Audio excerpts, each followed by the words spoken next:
This is Audible. Dreamscape presents Hollow, a dark Gothic romance by Alta, Hensley. Narrated by Shayna Somerville, Daniel Chambers, and Ash Beverly. Chapter 1. Briar. The island has been waiting for me to die here.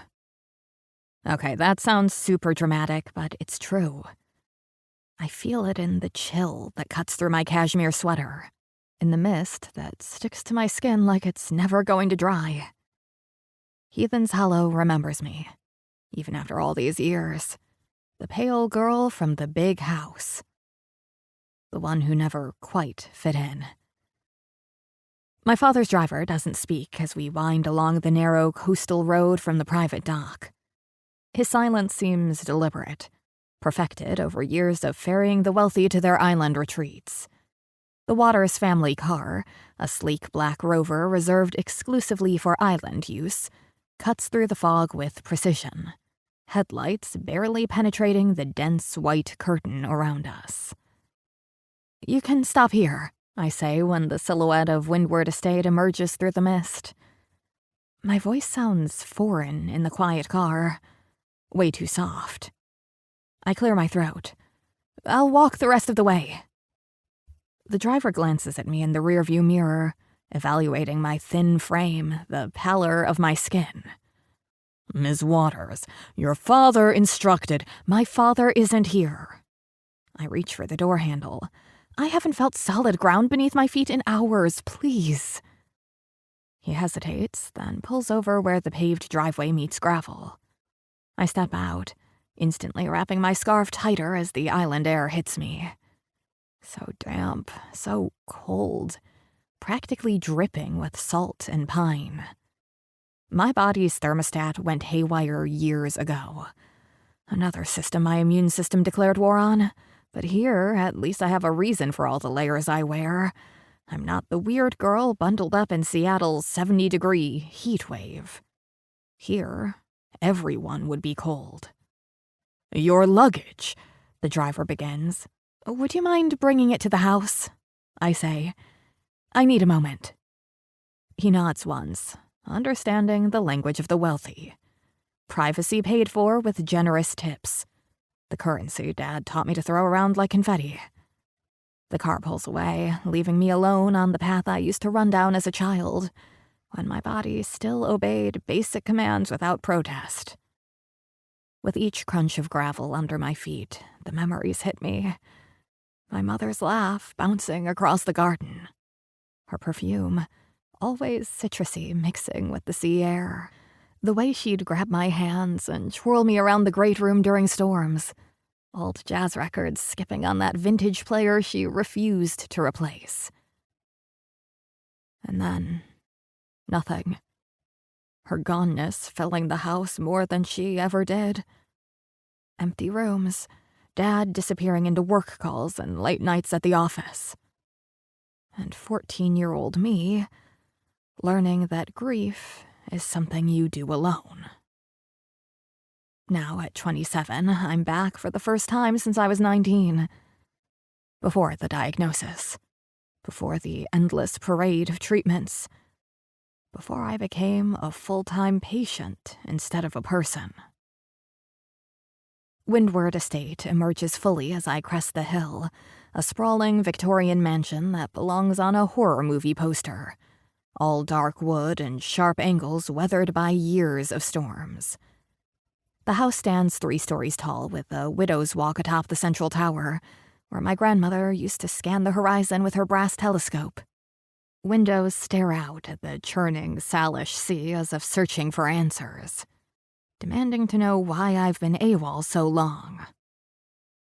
The house remains immaculate, of course. Dad would settle for nothing less, even for a property he visits perhaps once every few years. Status symbols require upkeep, especially ones with historical significance like the Waters family summer home. I pause at the front steps, my lungs tight from the walk and the damp air. The pain is familiar. my constant buddy these days, but I breathe through it, counting slowly the way my last physical therapist taught me. 1, 2, 3, in. 1, 2, 3, out.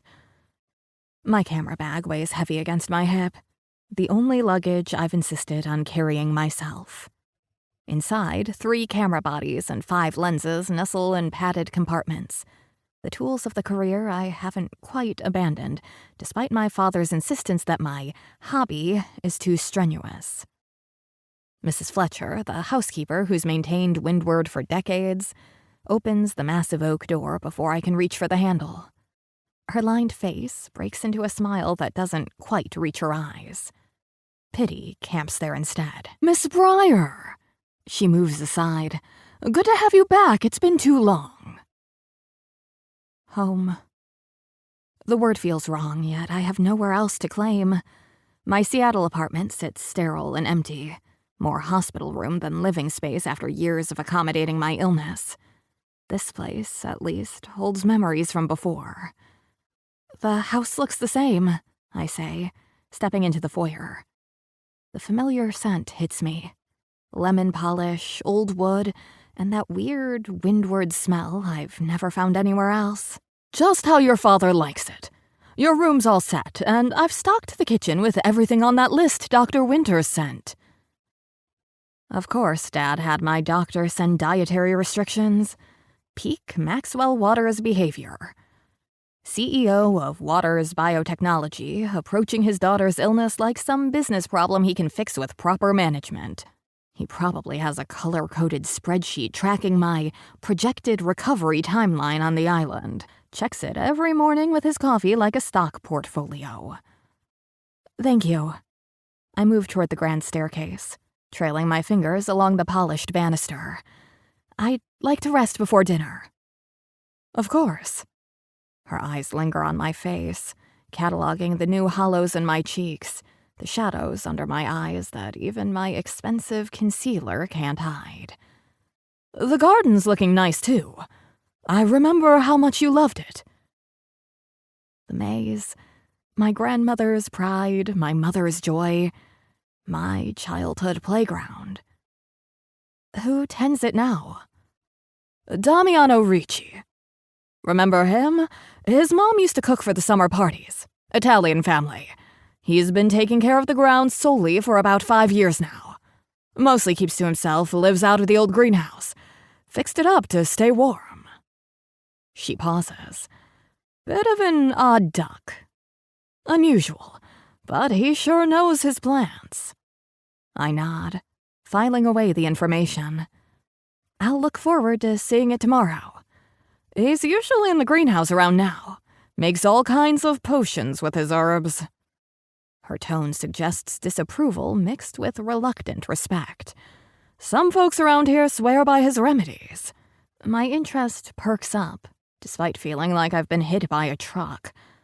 After years as a human guinea pig, endless clinical trials and experimental treatments, each one supposedly the miracle that would fix my broken immune system, I've developed a thing for alternative stuff. Not because I'm hopeful, gave that up ages ago, but hey, at this point, why not? Maybe it's the scientist in me. Or maybe Western medicine has just put me through enough hell. Huh. I smile faintly. Maybe I should pay him a visit. "Rest first," Mrs. Fletcher says firmly. "Plenty of time for that. You're here all season, no need to push yourself." The whole season. 3 months of island time. Dad's recovery prescription, clean air, family property, distance from stressful Seattle. More like keeping me away from his upcoming wedding to Melissa, his executive assistant. She's 3 years younger than me with perfect health and, shocker, never disagrees with anything he says. Pretty convenient how I got shipped off right before all the wedding festivities. Can't have the sick daughter killing the vibe, right? Upstairs, my childhood bedroom awaits, transformed from the teenager's retreat I left behind to a sophisticated guest suite.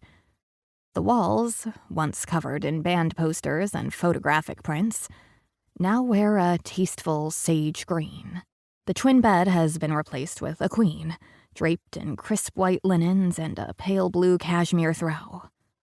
My luggage has already been delivered and unpacked because God forbid I do it myself and waste precious energy. My clothes hang in the cedar-scented closet, organized with military precision. Casual wear, sleepwear, and those ridiculously formal outfits Dad insisted I bring for dinner parties. Right. Like I'm planning to host fancy gatherings during my island exile.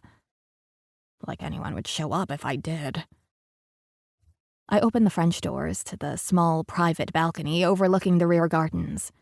The maze spreads below, a geometric puzzle of precisely trimmed hedges, the pattern more complex than I remember. At the center, barely visible from this angle, stands a stone gazebo where my mother used to read while I explored the green pathways. Beyond the cultivated grounds, the wild forest begins, dense and dark, even in daylight. Something catches my eye among the hedges. A figure in black, moving through the maze like he owns every inch of it. Even from up here, I can tell there's something different about him. The way he moves. Confident, knowing exactly where he's going. Tall, lean, but strong. Not gym bro strong, but the kind that comes from actual work. It's almost like the fog gets out of his way as he stalks through it. He stops at a junction, kneels to examine something at the base of a hedge, then stands with a cutting tool glinting in his hand. His hair, dark as wet earth and falling past his shoulders, is pulled back in a loose knot, revealing his profile as he turns slightly. A pronounced jawline frames his face, severe beneath prominent cheekbones that catch what little light filters through the mist. The sleeves of his black shirt are pushed up, revealing forearms covered in intricate tattoos, dark patterns that from this distance look like twisted vines and ancient symbols against his suntanned skin. He moves again, his hands quick and precise as they trim a branch, then trace along the hedge with a gentleness that seems, I don't know, almost intimate. Like he's talking to them without speaking. His whole body moves with this weird awareness of the plants around him, like he instinctively knows what they need. I can't stop staring at him work, totally unaware he's being watched from above. Just this lone figure, completely in his element in the maze's controlled chaos. So that's Damiano Ricci, the unusual groundskeeper who has a way with plants. Unusual is putting it mildly. A wave of fatigue slams into me without warning. My body's favorite party trick. The journey from Seattle has wiped out what little energy I had left. I drag myself from the balcony, shutting the doors against the endless chill. The bed looks so good right now that I don't even bother changing out of my travel clothes. I kick off my shoes, pull the cashmere throw over me, and surrender to exhaustion. Again. As I drift towards sleep, I swear I can hear my mother's voice on the wind, whispering to me like she used to. Be careful, my Briar. She always said this island had a way of breaking fragile things. And if there's one thing I am now, it's fragile. Chapter 2. Briar. I wake up completely confused, the light all wrong compared to my apartment back in Seattle. For a second, I have no idea where I am, and my heart starts pounding until I recognize the room. The light's different now. Evening. The fog outside my window casting a weird pink glow from the sunset. My body feels heavy, limbs leaden with the particular exhaustion that follows travel. I check my phone. 5:47 p.m. I've slept for nearly 4 hours. A text from my father waits on the screen. Arrived safely? Call when you can. No, how are you feeling, or I miss you. just checking that his recovery investment made it to the destination without complications. Typical Maxwell Waters tracking his assets. I tossed the phone aside without answering. He can wait till tomorrow to confirm his damaged daughter didn't collapse somewhere between Seattle and his magical healing island. The house is quiet, save for the distant kitchen sounds. Mrs. Fletcher most likely preparing dinner. I force myself to sit up, then stand, ignoring the dizziness that follows. My reflection in the antique vanity mirror shows a ghost. Brown hair limp around a too pale face. Collarbones sharp beneath my sweater. I look away quickly. There's nothing sexy about how I catalog myself these days. Just a clinical inventory of what's falling apart this week. I splash cold water on my face in the ensuite bathroom. Reapply tinted lip balm, more for the moisturizing properties than the color, and pull my hair into a loose knot. Better. Not good, but better. Downstairs, Mrs. Fletcher is setting a single place at the small breakfast table in the kitchen rather than the formal dining room. "I thought you might prefer something cozy tonight," she explains, setting down a bowl of what smells like fish chowder. "Local catch, fresh this morning."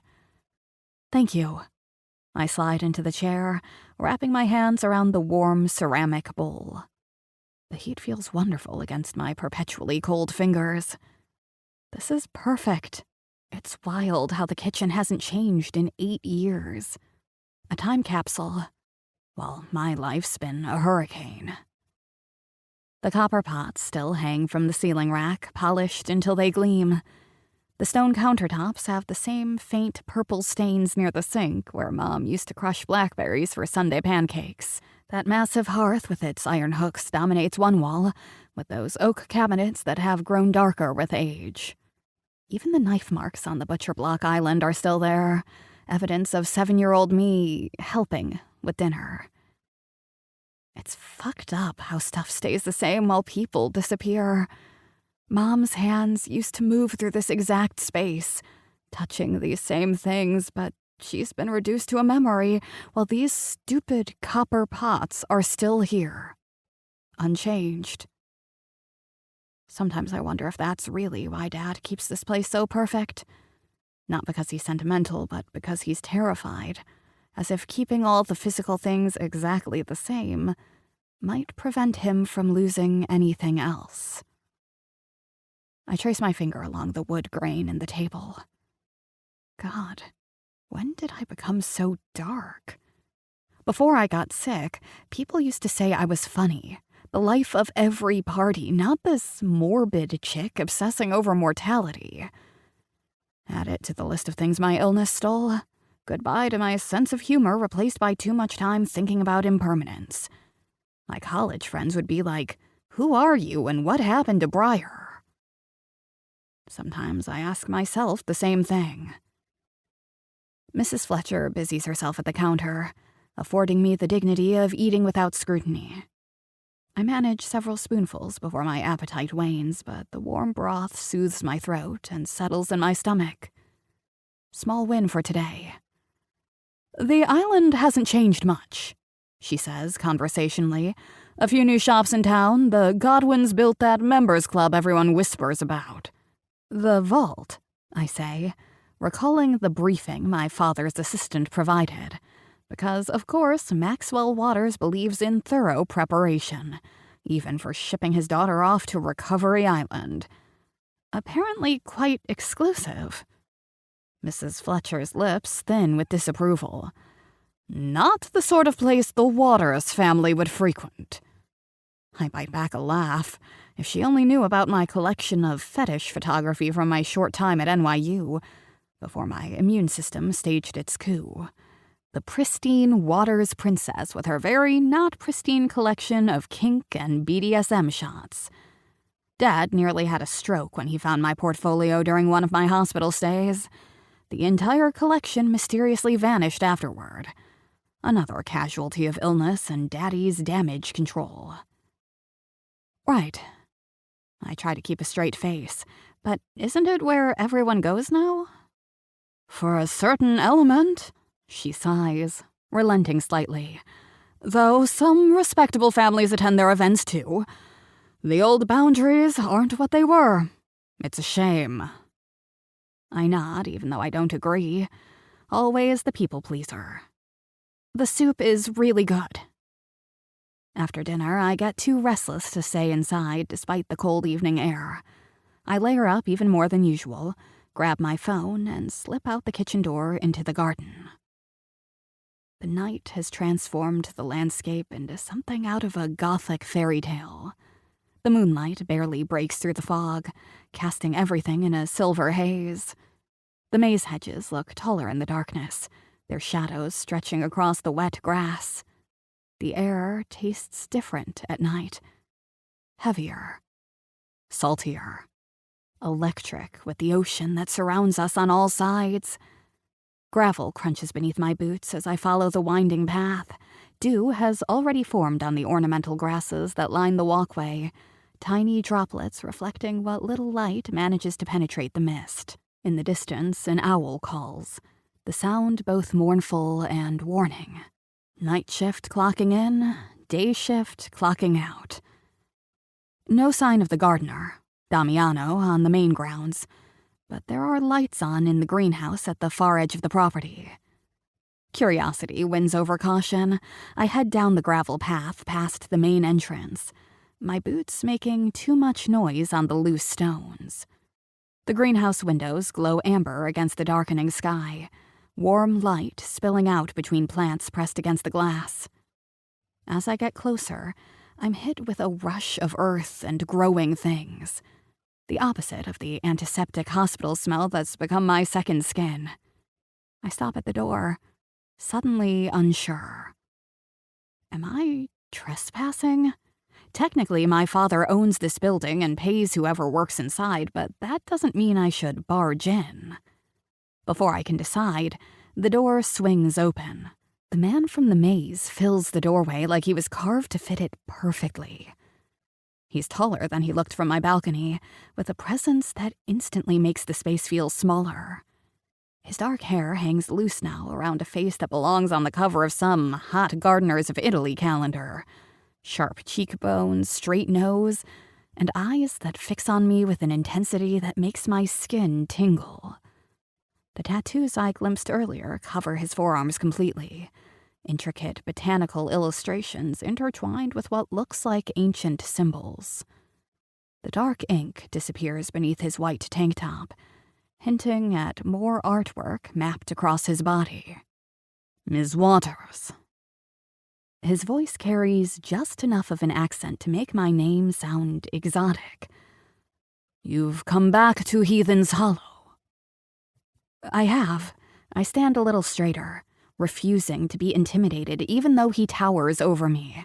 "You're Damiano Ricci, right? The groundskeeper." Something like amusement flickers in his eyes. "Yes, among other things." He doesn't move from the doorway. "Did you need something?" The question doesn't sound like something an employee should ask, but then, he doesn't look like anyone's employee either. He talks to me like we're equals, like I'm the visitor on his territory, not the other way around. "I saw the maze from my window," I say. "It's more elaborate than I remember." "Your grandmother's design was basic. I've expanded it over the years." A pause. "With your father's approval, of course." "Of course." I stuff my hands into my cardigan pockets, suddenly aware of how my fingers feel like ice cubes. "Mrs. Fletcher mentioned you work with medicinal plants." He narrows his eyes slightly, assessing. "You're ill." Not a question, and not delivered with that awkward pity everyone gives me. Merely a straight observation, like he's commenting on the weather. I appreciate it more than I should. What gave it away? My ghost girl complexion or the fact that I'm dressed for the Arctic in June? The sarcasm just comes out.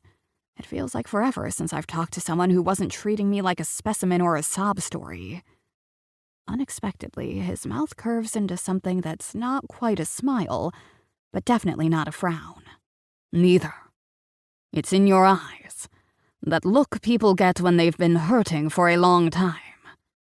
He steps back from the doorway. Come in if you want. It's warmer inside. I hesitate. A little warning bell goes off in my head. Strange man, isolated greenhouse, all the horror movie red flags. Dad would lose his shit if he knew I was here. But I'm so cold, and the promise of warmth is too tempting. I stumble slightly over the raised doorframe and instinctively shoot out my hand to steady myself, accidentally brushing against his arm. Holy shit, he's warm. Like human furnace warm. I pull back quickly, mumbling an apology. He doesn't acknowledge it, simply moves farther into the greenhouse, giving me space to enter on my own terms. What am I doing here? I barely know this guy, but something about his bluntness, the way he doesn't tiptoe around me like I'm made of spun glass, pulls me in more than any fake kindness ever could. The greenhouse envelops me in humid warmth, like walking into a living, breathing thing. The air feels thick and alive, full of soil and green things and other smells.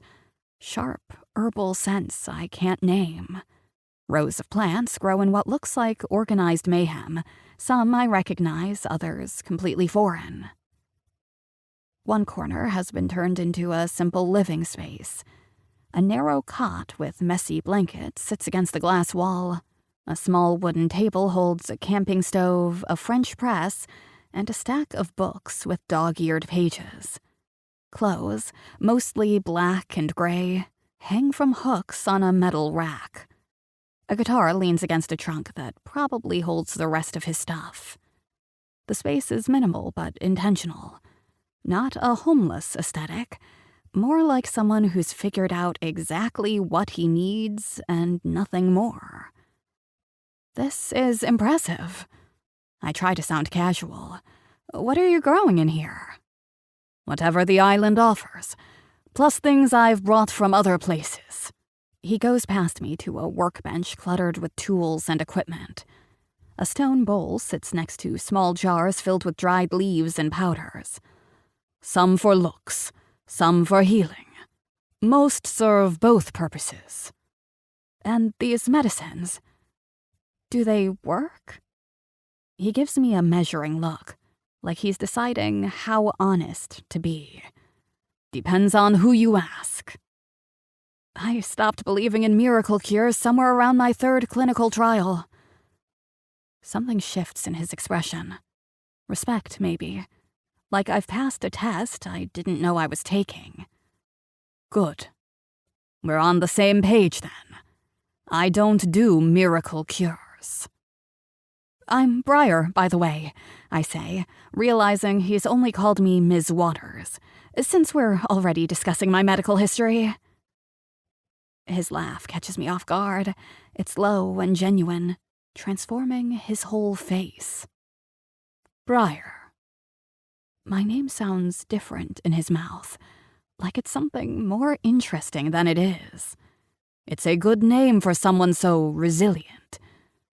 That's one way to put it. I look around, wanting to change the subject. I step closer to examine a plant with delicate purple flowers. What's this one? Monkshood. Pretty, right? He moves beside me, close enough that I can feel heat radiating off him. Don't touch it, though. Toxic as hell. People used to use tiny amounts for heart problems back in the day. Too much, and you're dead. You're growing deadly plants in a greenhouse you sleep in? His smile turns wicked. I keep knowledge in a greenhouse I sleep in. The difference between medicine and poison is often just dosage. He plucks a leaf from a different plant, crushes it between his fingers, and holds it out. Smell. I lean forward cautiously, inhaling the sharp, clean scent. Mint? Corsican mint. Good for digestive issues. Headaches. His eyes track over me, not in a creepy way, more like he's reading something. You're shivering even in here. Poor circulation comes with autoimmune issues, doesn't it? Self-conscious, I shove my hands deeper into my pockets. A symptom of my condition. I could make you something for that. Not a cure, he adds, seeing my expression. Just something to help with symptoms. Why would you do that? He shrugs one shoulder, the movement fluid and casual. Why not? This place takes enough from people. He turns away, moving to a shelf of glass bottles. Your grandmother got it. That's why she made the maze.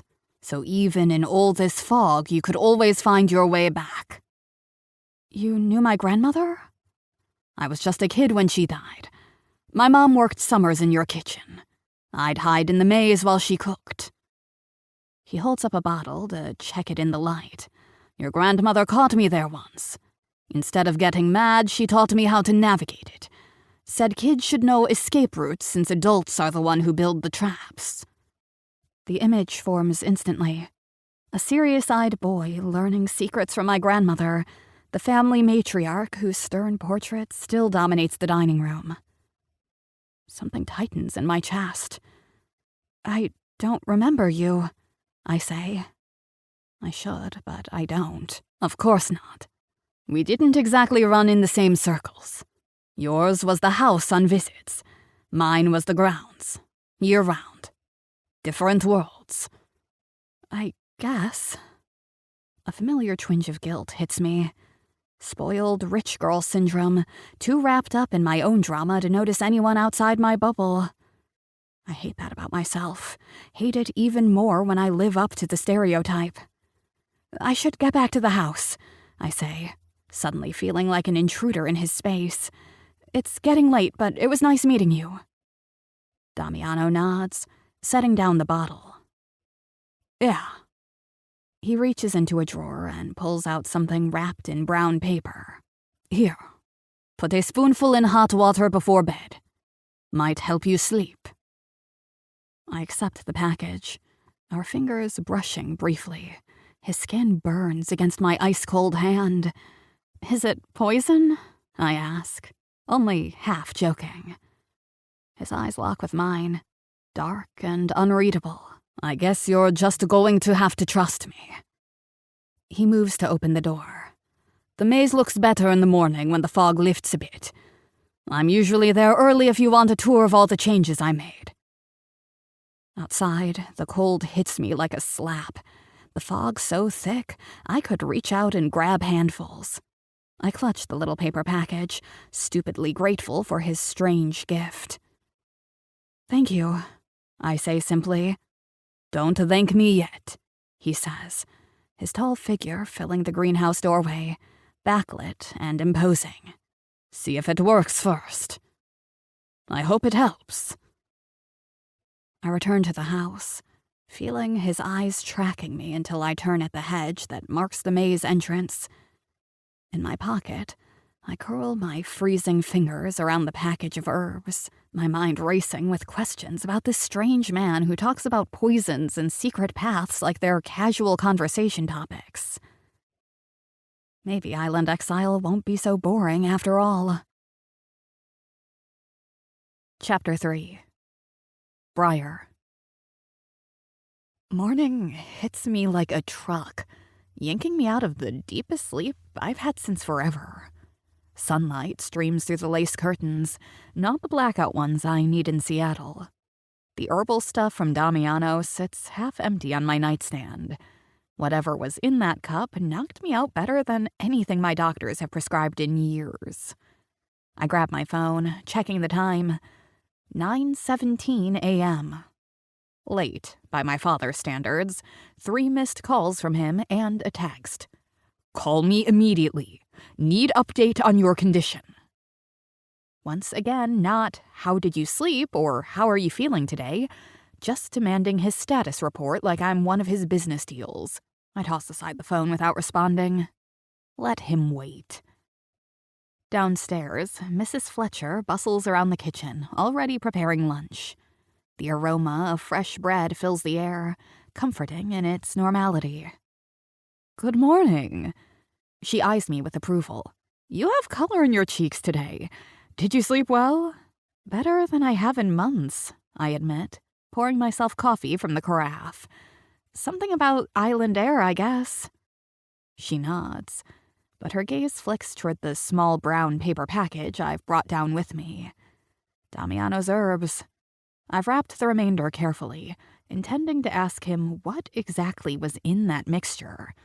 Not that I don't trust him, which is weird, considering I just met the guy, but my scientist brain wants details. I should have mentioned this yesterday, but I leave tomorrow for the weekend, Mrs. Fletcher says, wiping her hands on her apron. My sister in Anacortes is having her 50th wedding anniversary.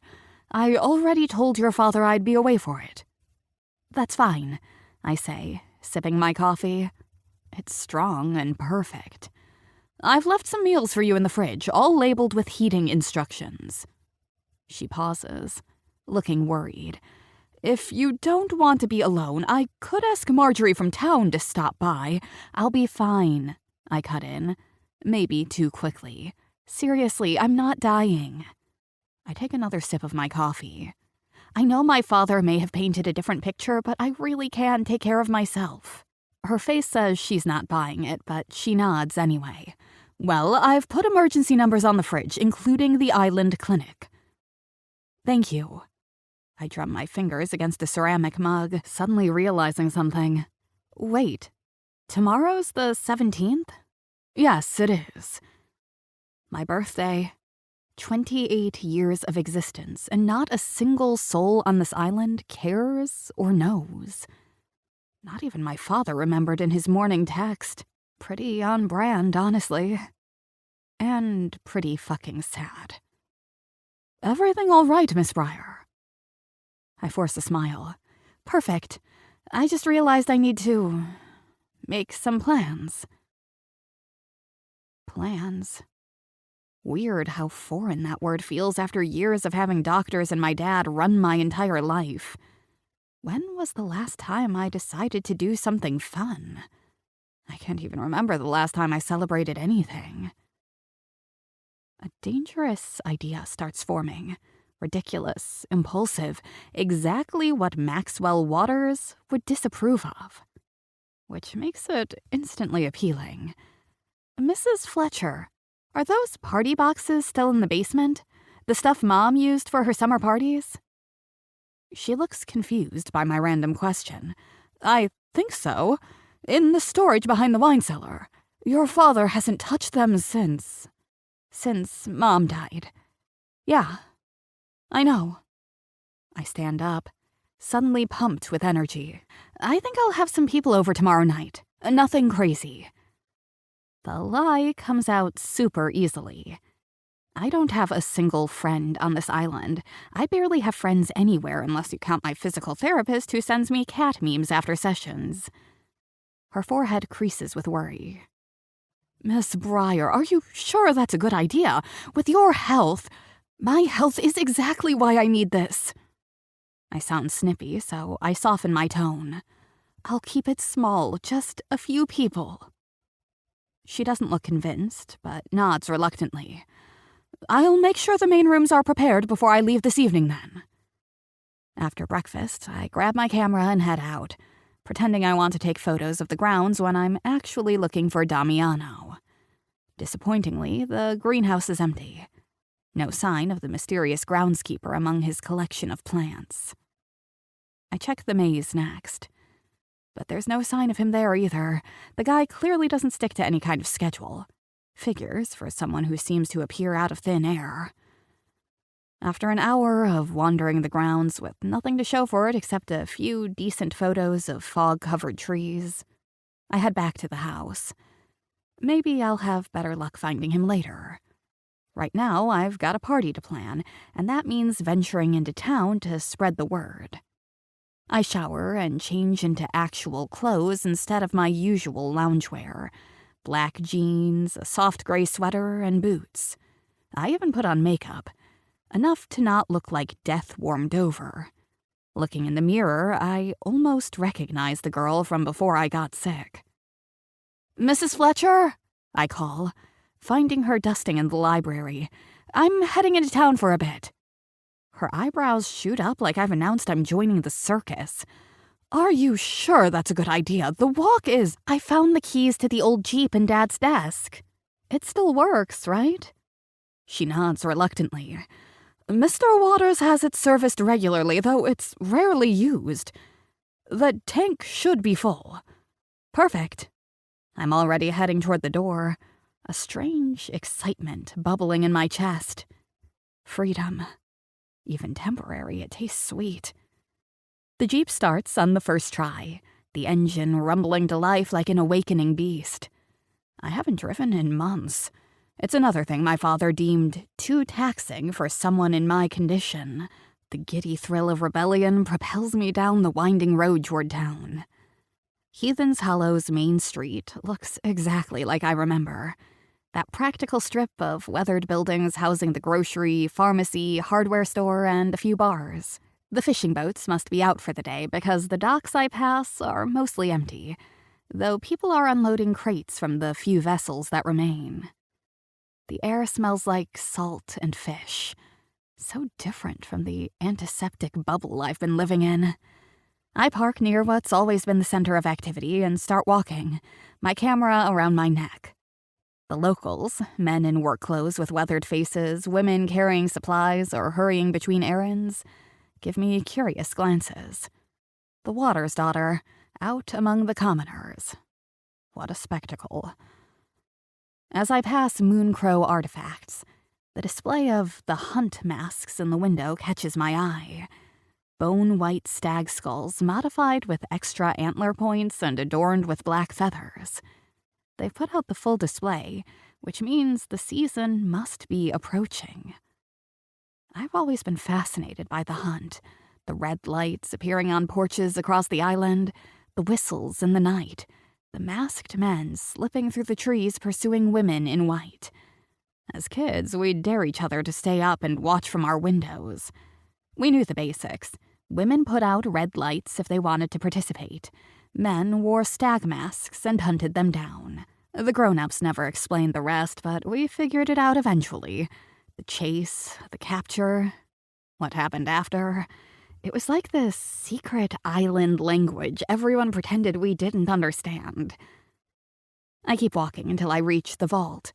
The old bank building with its blackened windows has been the island's not-so-secret hotspot since it opened years ago. Dad freaked when he heard some sex dungeon had opened on his island. I remember thinking it sounded way more interesting than another summer of yacht parties with his boring business associates. I try the door on a whim. Locked, obviously. It's not even noon yet. "We don't open until 9, says someone behind me. I turn to find this guy who looks like he walked straight out of some underground rock show. Tall, with angular features, jet black hair boasting a white streak at his temple, multiple piercings, a silver lip ring, and these gray eyes that are almost silver. He's sizing me up like he's trying to decide if I'm worth the trouble. "Yeah, figured that," I say, not backing down from his stare, just scoping the place out. "The vault isn't big on walk-ins." He crosses his arms. "Members only. Though exceptions get made. Let me guess, if you're rich enough or hot enough?" I raise an eyebrow. One corner of his mouth twitches. "Pretty much. Helps if you're both. Good to know some things never change on this island. You've been here before, then." He's studying me more carefully now. "I am Briar Waters." I don't offer my hand. "The big house on the North Shore." "Ah. Waters." Recognition flashes in his eyes, but he doesn't look impressed. "Thought you guys only haunted this island in July and August, but years ago." "Usually, I'm on extended sick leave this year." "Lucky us," he says dryly. "Flint Bishop. I run the bar here." "So you're the person to know if I want to have some fun around here?" "Depends on your definition of fun." He studies my face. "What's the Waters definition these days?" I make a split-second decision. I'm throwing a party tomorrow night, at Windward Estate. That gets his attention. His eyebrow shoots up, the piercing above it catching the light. A party? At the Waters Fortress? That's different. It's my birthday. I shrug, trying to come across casual, though nobody knows that or cares. Including your father? Especially my father. He gives me a look that suggests I've just become slightly more interesting to him. Bold move. But why tell me? We've just met and I'm hardly on the Waters guest list. Something clicks in my brain as I glance back at Mooncrow's window display. I want to throw a hunt-themed party. His posture shifts slightly. More alert. More wary. Hunt-themed? What do you mean? You know, inspired by the hunt. Not the actual thing, obviously. I clarify quickly, but the aesthetic. Red lights everywhere, guys in masks, girls in white, tribal drums playing. Something primal. Wild. The opposite of the stuffy parties my father throws. So not an actual hunt, just dressing up like one. He seems relieved, but also slightly amused. Still pretty daring for a Waters party. I know what the hunt is, I reply, thinking of all those nights watching from my window. That's exactly why I want it as my theme.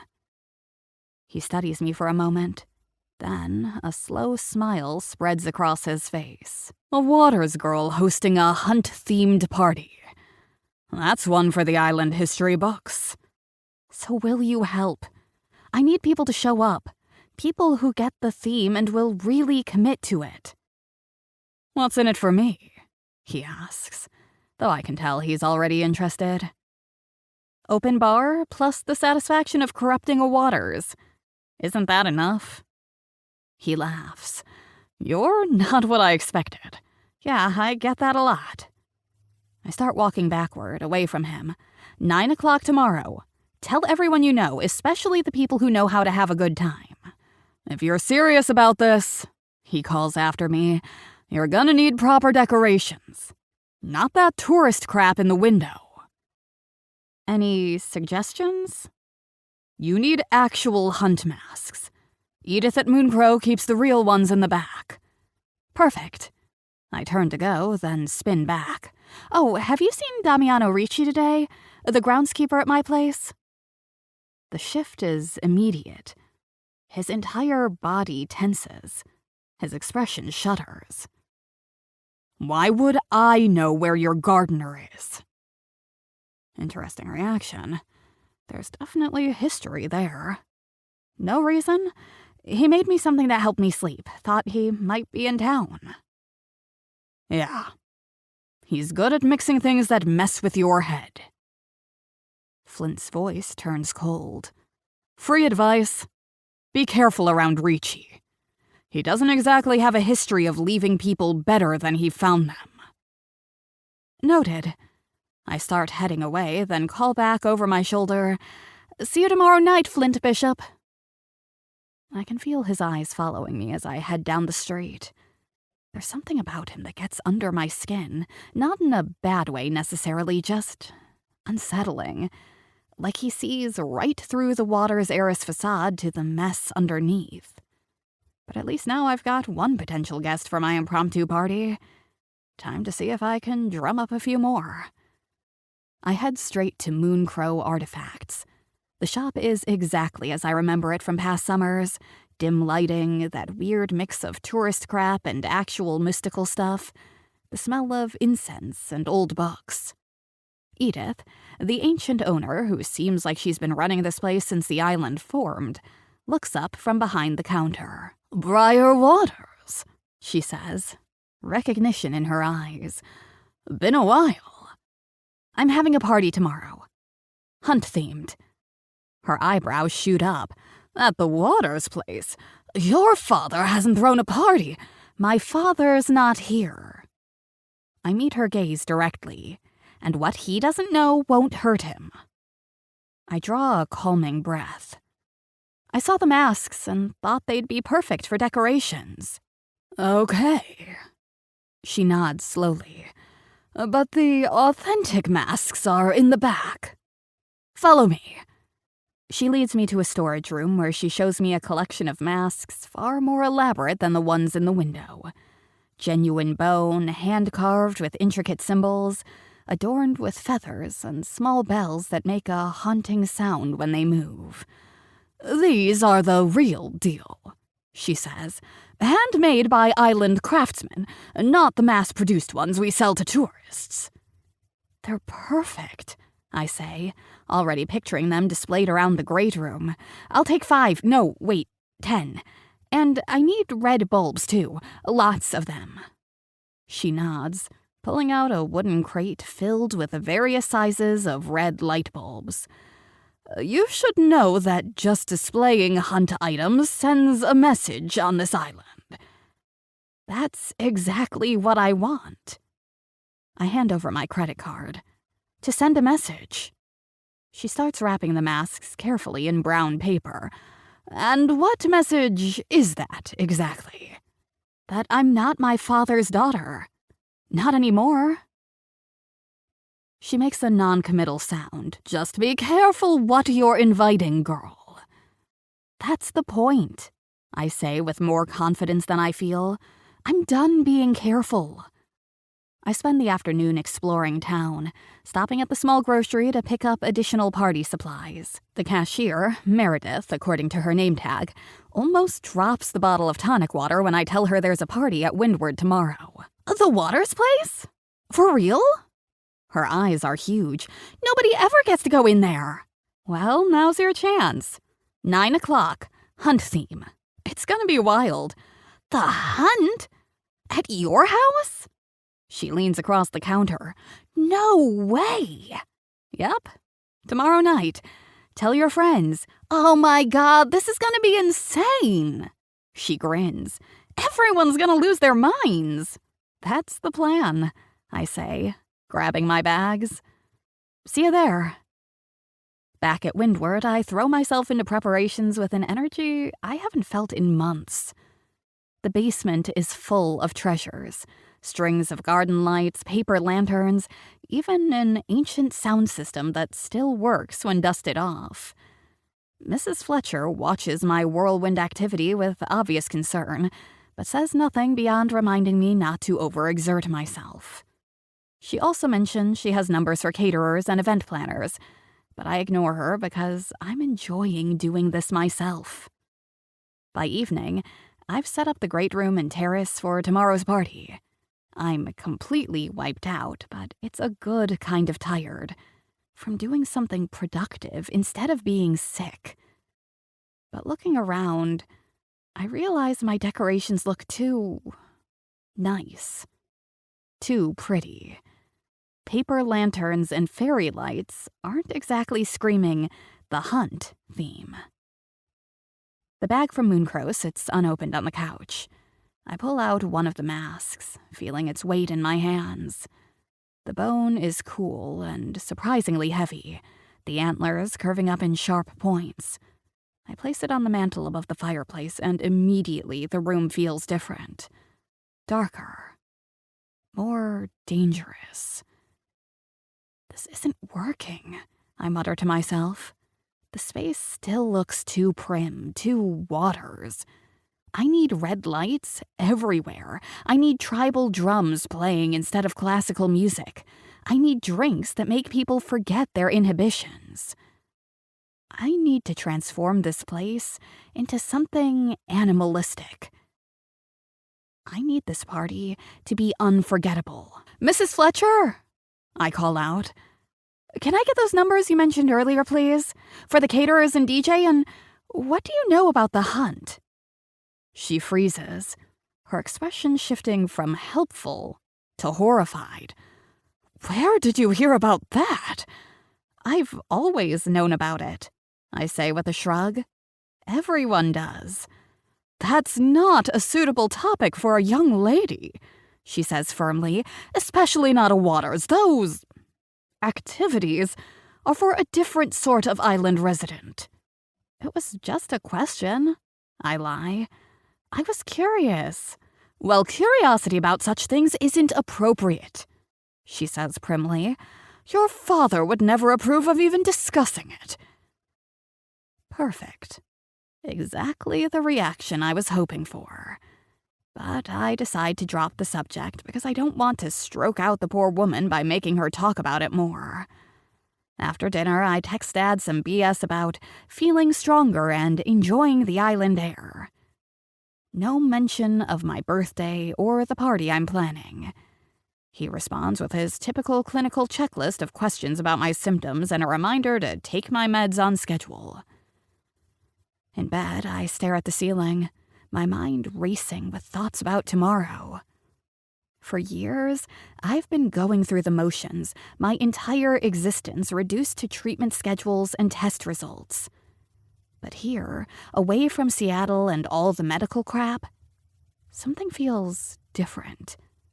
Freedom, maybe, but definitely alive. Tomorrow, I turn 28. A birthday nobody bothered to remember. Instead of feeling sorry for myself, I'm doing something totally reckless. Inviting strangers into my family's house.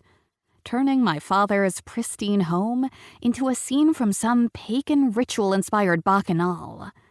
Potentially trashing the place Dad keeps in museum-perfect condition. Mom would have considered this hilarious. Dad will have a coronary.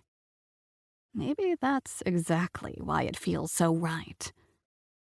I'm playing with fire and I know it, but I feel the heat of it on my skin, and I can't bring myself to pull away. I fall asleep wondering if Flint will show up, if Damiano might appear from nowhere. And what happens when people from opposite sides of this island end up in the same room? For the first time in forever, I'm actually excited about tomorrow. Chapter 4. Damiano. I watch her from the tree line as she carries boxes from the house to the terrace. Third trip now. She's pushing herself too hard, her breath forming small clouds in the morning air. Her hair catches the weak sunlight as she pauses, hand pressed against the stone balustrade, taking a moment before she heads back inside. She really shouldn't be lifting stuff, not with how her body constantly rebels against her.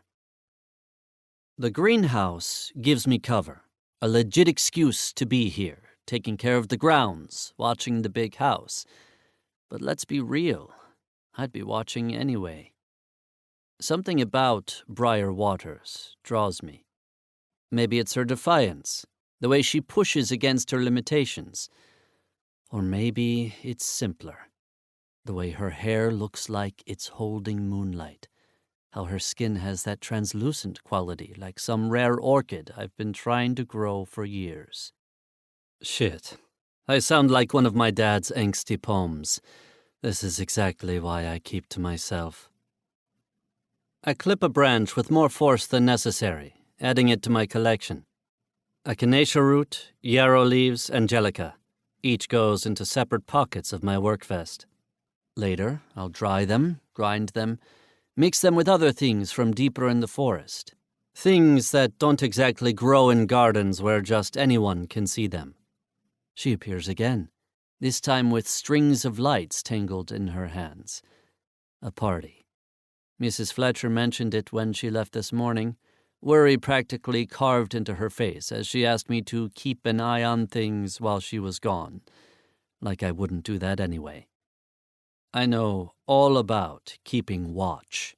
Been doing it since I was 10, when I learned the hard way how fast people can vanish on this island.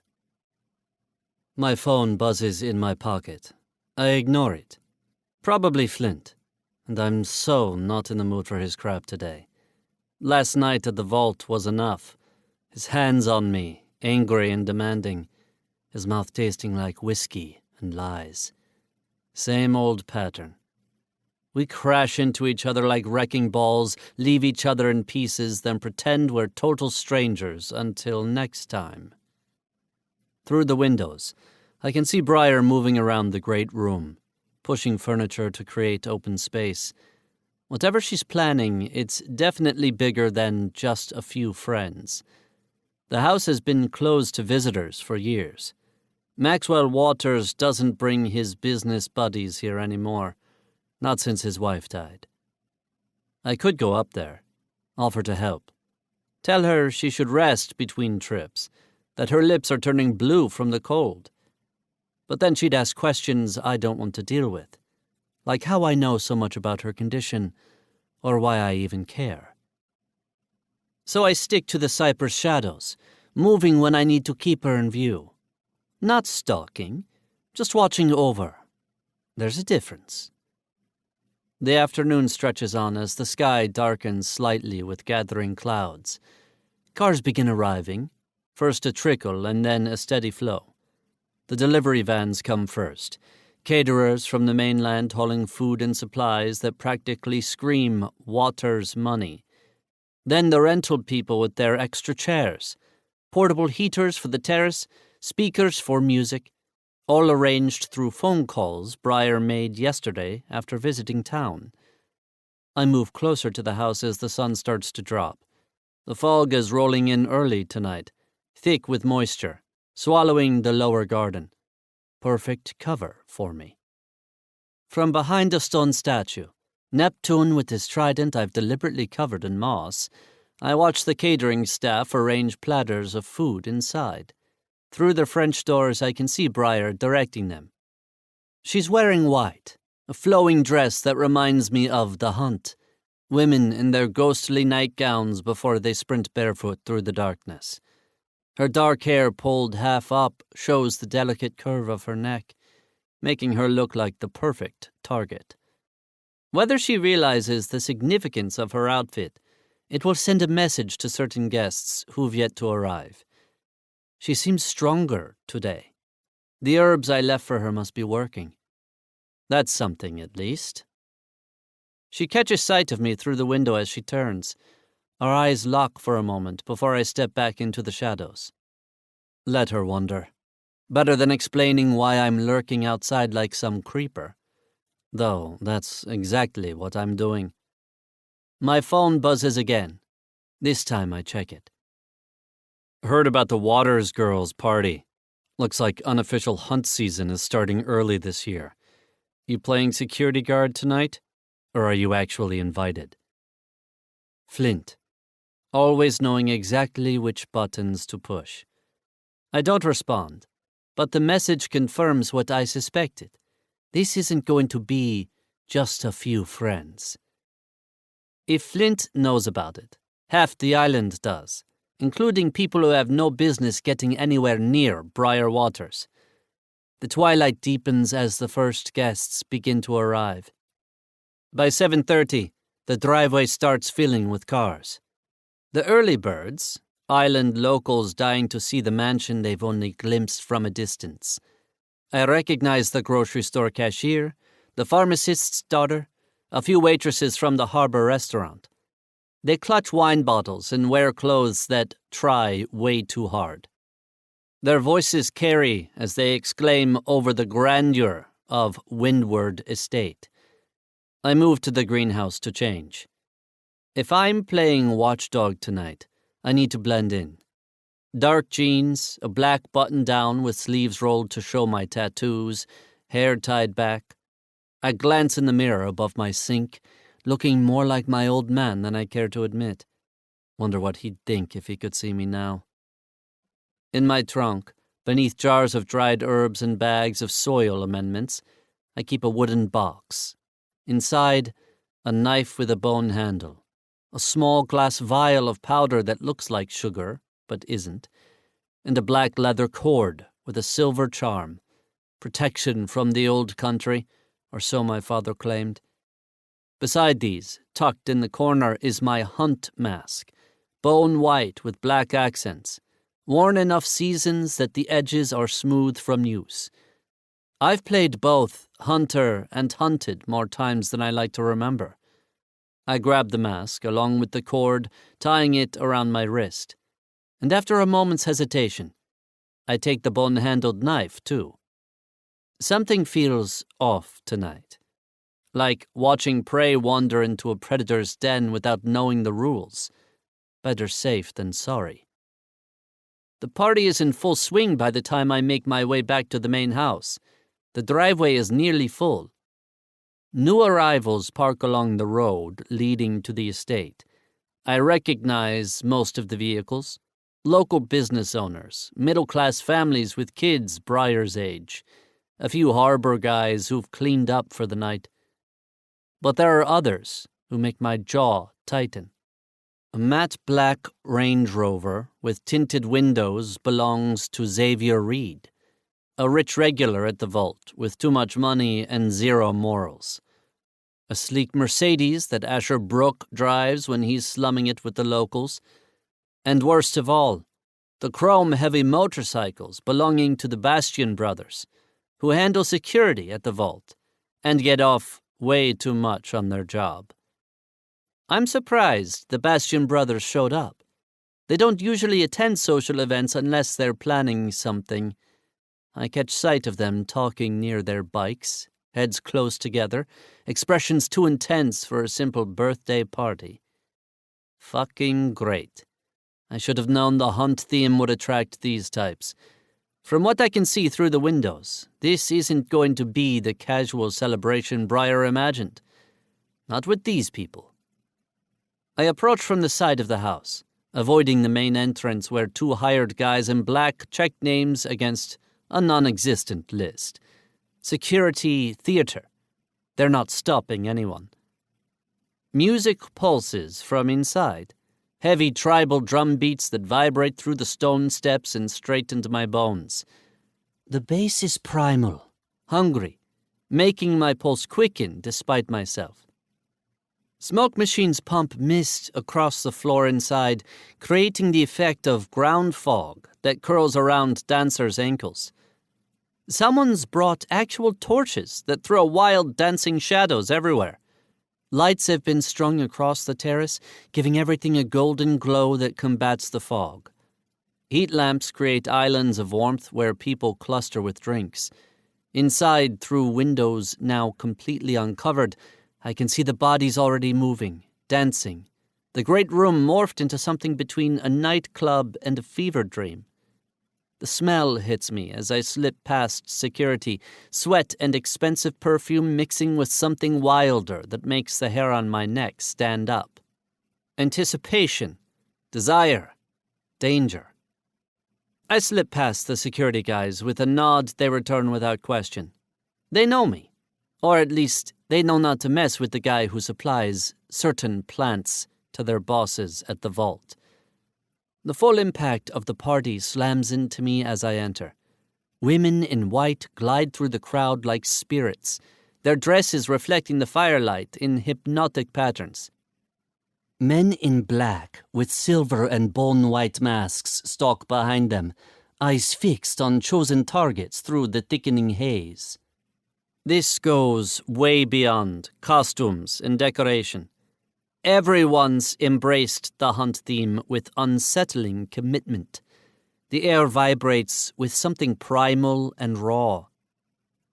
Bodies pulse to the rhythm, swaying in what feels less like a birthday celebration and more like an ancient ritual. Like the island's oldest traditions have woken inside these people. The entry hall is packed with strangers, voices overlapping as they shout over the music. Crystal decanters from the Waters family collection have been arranged on a table filled with various liquors, alongside buckets of ice and mixers. Self-serve, like Briar couldn't afford actual bartenders. Or maybe she wanted it casual, more like the college parties she probably missed during all those years of treatments. I grab a bottle of water, ignoring the alcohol. Got to stay sharp tonight. The great room has been completely transformed with furniture pushed against walls, artwork covered with fabric to protect it from the growing crowd. The antique Persian rug her grandmother loved has been rolled up and replaced with something cheaper, meant to soak up spilled drinks and survive the night. Smart move. The bar grows more crowded with each passing minute, alcohol dissolving boundaries. The room temperature spikes from too many bodies in too small a space, turning the atmosphere thick and charged with unspoken intentions. Already, the island's social layers are forming, with rich summer people by the fireplace, local business owners near the windows, harbor workers and service staff hanging near the food tables. Invisible lines everyone just knows not to cross. Except for Briar. She moves between groups, introducing people with the ease of someone who doesn't understand or doesn't care about the island's social boundaries. Her face is flushed, eyes bright. She looks alive in a way I haven't seen since she got here. Something tugs in my chest. Didn't expect to see you here. I turn to find Flint beside me, holding a glass of something amber. A bone-white mask hangs loosely around his neck, the strap twisted carelessly like he couldn't be bothered to wear it right. His white streak stands out even more against his black clothing, like he's trying to channel some comic book villain. Always so damn dramatic. Someone needs to keep an eye on things. I keep my voice flat. His laugh is dry and bitter.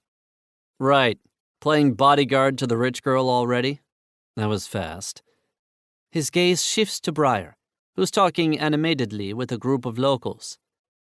She's not what I expected. What did you expect?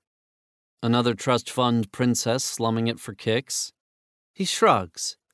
She seems genuine. She's sick. The words come out harder than intended. Don't get any ideas. He raises his eyebrow, silver piercing, catching the light. Jealous already? That was fast, even for you. I turn away, not giving him the satisfaction of a response. This conversation is heading nowhere good, and I need to focus. Across the room, Liam Bastian has cornered Briar by the drink table. Even from here, I can see her body language change. Shoulders tensing, smile going rigid. Liam leans in closer than necessary, brushing her arm with his hand as he talks, playing Mr. Charming when everyone on this island knows what he's really about. The contrast between his dark clothes and Briar's white dress makes them look like predator and prey already playing their roles. Looks like someone's getting an early start on the hunt, Flint mutters, following my gaze. Bastian's been talking big at the vault about adding a Waters to his collection. Said white would look real good on her, especially when she's running barefoot through the maze. I clench my jaw, tracking the movement across the room. Liam Bastian has his hand lower on Briar's back than it has any right to go. Better go save your princess. Flint tips his glass toward the scene. Before Bastian gets ideas. She's not my... No point playing this game with Flint. Why are you even here? He smirks, finishing his drink in one smooth motion. Free booze, good music, chance to see how the rich half lives. His eyes lock with mine. Plus I figured you'd be lurking around, guarding your territory. She's not territory. Could have fooled me. He steps closer, his voice dropping. That's your thing, isn't it? Finding broken stuff to fix? Like those plants you're always fussing over. I keep my eyes on Briar, who's extracting herself from Liam's conversation. You didn't seem to mind my thing last night. Last night was different. His voice has an edge now. Last night didn't involve you playing hero to Maxwell Waters' little girl. Something in his tone pulls my attention away from Briar. Flint's eyes are hard, glittering with something that looks like genuine anger. You're jealous, I say, the realization hitting me. That's what this is about. He scoffs, Of her, please. I just hate watching you fall into the same toxic patterns. That's rich coming from you. At least I know what I am. He steps closer, just shy of touching me, his voice low enough that no one else could hear. I don't pretend to be something I'm not. The scent of him, whiskey and that cedar cologne he's worn forever, hits me with a wave of memories from last night. His back against the wall of the vault's storage room, my hands pinning his wrists above his head, his breathless laugh when I told him I hated him. I push away the images. I'm not pretending anything. Sure you are. Playing garden boy during the day, dealing your special herbs by night. He smiles, all teeth and venom. Then there's what you do during hunt season. The stuff you don't want anyone to know about. Especially not your new pet project up at the big house. I move my hand before I can stop myself, grabbing his wrist hard enough to make him wince. Don't. Instead of pulling away, he leans in, his mouth almost touching my ear. What? You don't want me telling your new project about last night? About what you do with that tongue when you think no one's watching? I release him like touching him burns. This isn't the place. Never is with you. He rubs his wrist where my fingers left marks. But we always end up in the same place anyway, don't we? Across the room, I catch sight of Briar again. She's looking our way, her expression curious. Concerned, maybe. At the same time, I notice Liam Bastian watching her from the hallway that leads to the library. Something in his stance makes my skin crawl. Predatory. Calculating. Like he's already picturing her in white, running through the maze, waiting for his whistle in the dark. Jesus, this is all too much. I fucking hate parties. Hate people. Hate all of this. I need to check the grounds, I say, turning away from Flint. Running away again. Typical. His laugh follows me. Tell you what, I'll keep an eye on your girl while you're gone. Make sure Liam doesn't get any ideas about starting hunt season early. I pause, looking back at him. He gestures toward the door. Go brood in your garden, or whatever you need to do. The party feels claustrophobic. Too many bodies, too much noise. I slip through the crowd, ignoring the few people who try to stop me for conversation. Outside, the fog has grown even thicker, muffling the sounds from the house. The terrace lights create hazy halos in the mist. I breathe deeply, letting the damp air clear my head. This thing with Flint, it's like a disease. Has been for years. We crash into each other, tear each other apart, then walk away until we inevitably collide again. Never healing, never changing. The maze calls to me, a perfect symbol of my life. Complicated, designed to confuse, only navigable if you know the secret paths, the real ways through. The Waters Maze has been a favorite hunting ground for generations. I've lost count of how many women I've seen fleeing through its hedges during the hunt, their white nightgowns glowing in the darkness, the pursuers' whistles echoing off stone.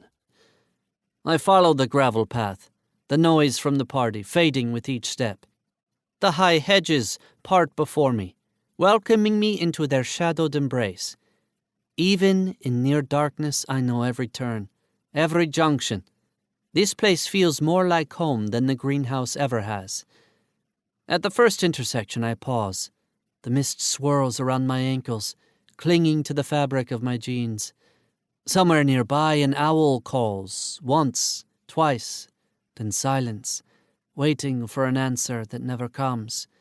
The sound reminds me too much of the hunt's whistle pattern. Maybe that's why it puts me on edge. I should check the center, make sure everything is secure for tomorrow's work. This section needs trimming before the fog causes too much moisture damage. These are the excuses I give myself, but the truth is simpler. I needed to get away from Flint before I did something stupid. Again.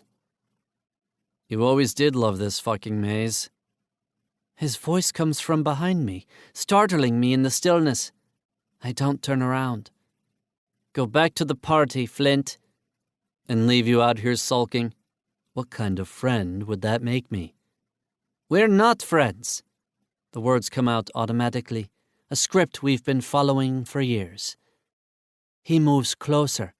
I can feel his presence, the heat of him in the cold mist.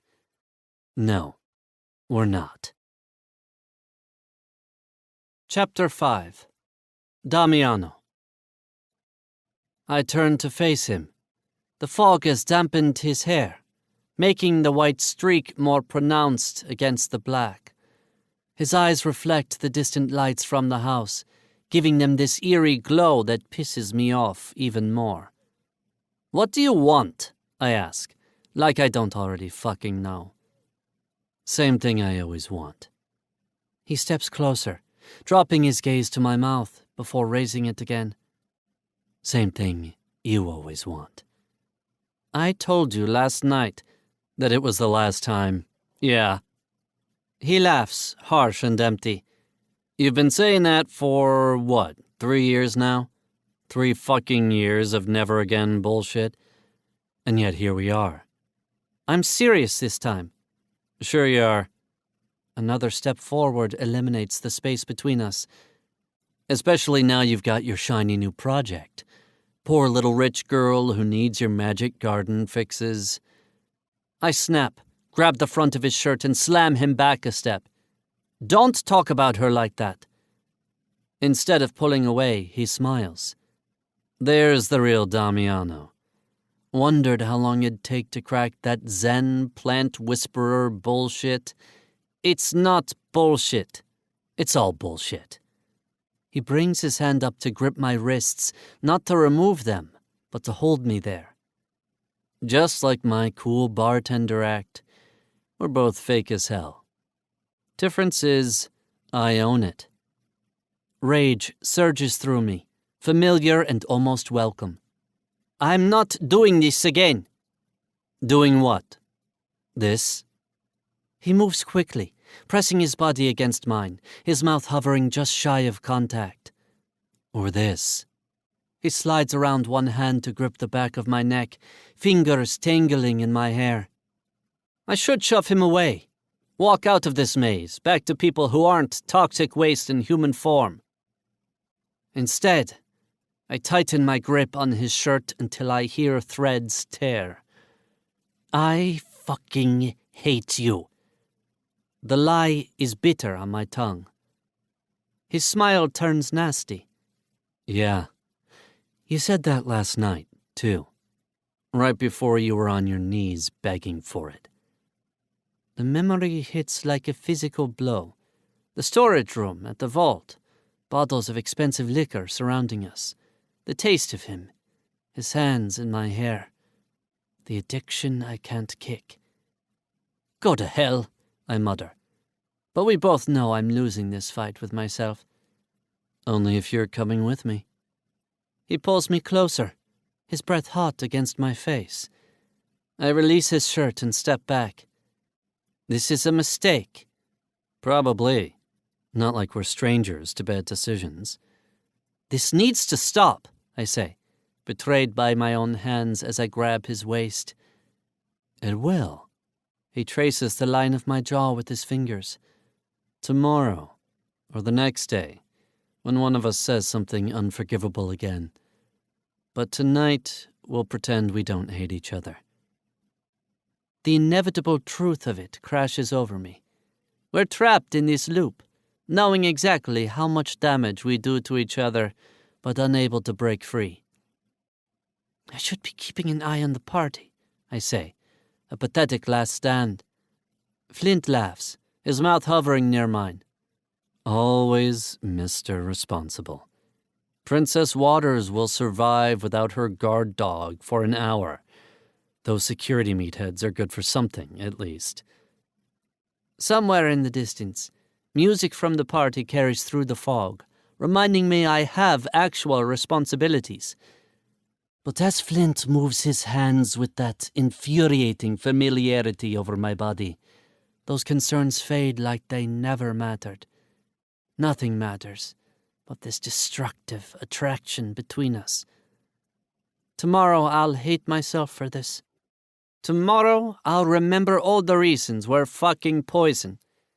But tonight, in the center of the maze, where no one can find us unless they know the way, none of that matters.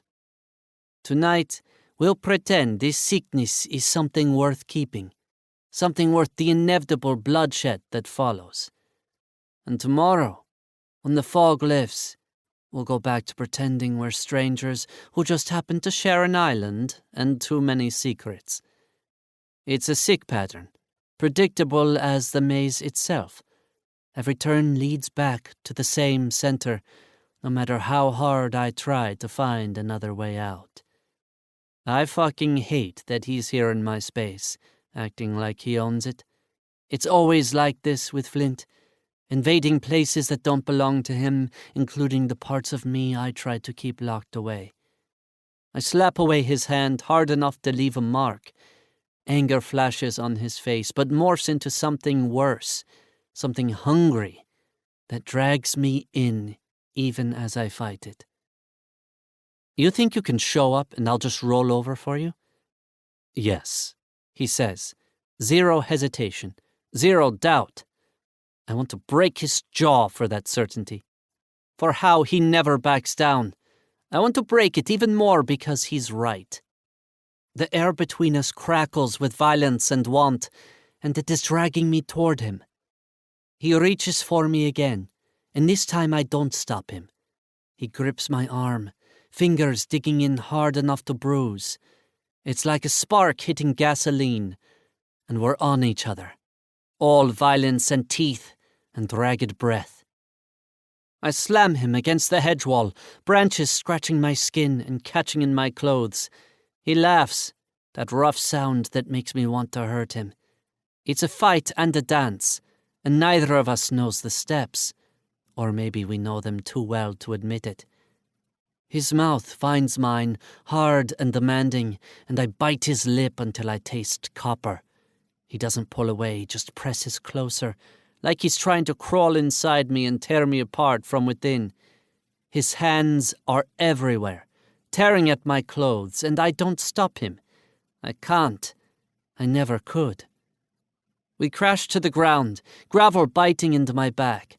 He's on top of me, pinning me down, and it should feel like defeat, but it doesn't. It feels like the inevitable crash after a freefall. I fight him, shoving and clawing, leaving welts on his skin, but it's no use. He knows me too well. Knows exactly how to dismantle me piece by piece. "Is this what you want?" he growls, his breath scalding against my neck. I don't answer with words. I answer by yanking him closer, feeling his weight crushing me, his heat burning through me. It's too much and nowhere near enough. He lets go of me to tear at his own clothes, and I seize my chance, flipping him onto his back with enough force to knock the breath from him. His eyes flash with surprise, then something darker, and he pulls me down into his gravity. We roll through dirt and leaves, fighting for dominance, then surrendering it in turns. My hands bruise his skin, and his mark me just as savagely.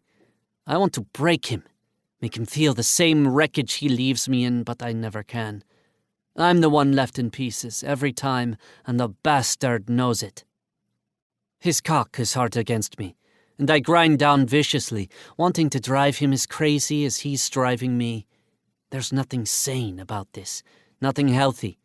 It's desperate and raw, and I hate that it's exactly what I crave. I need it like a drug. He grips my hips hard enough to leave finger-shaped bruises, digging in like he thinks I might disappear. I want to tell him that's my plan, that I'll vanish and leave him hollow, but we both know I'll crawl back eventually.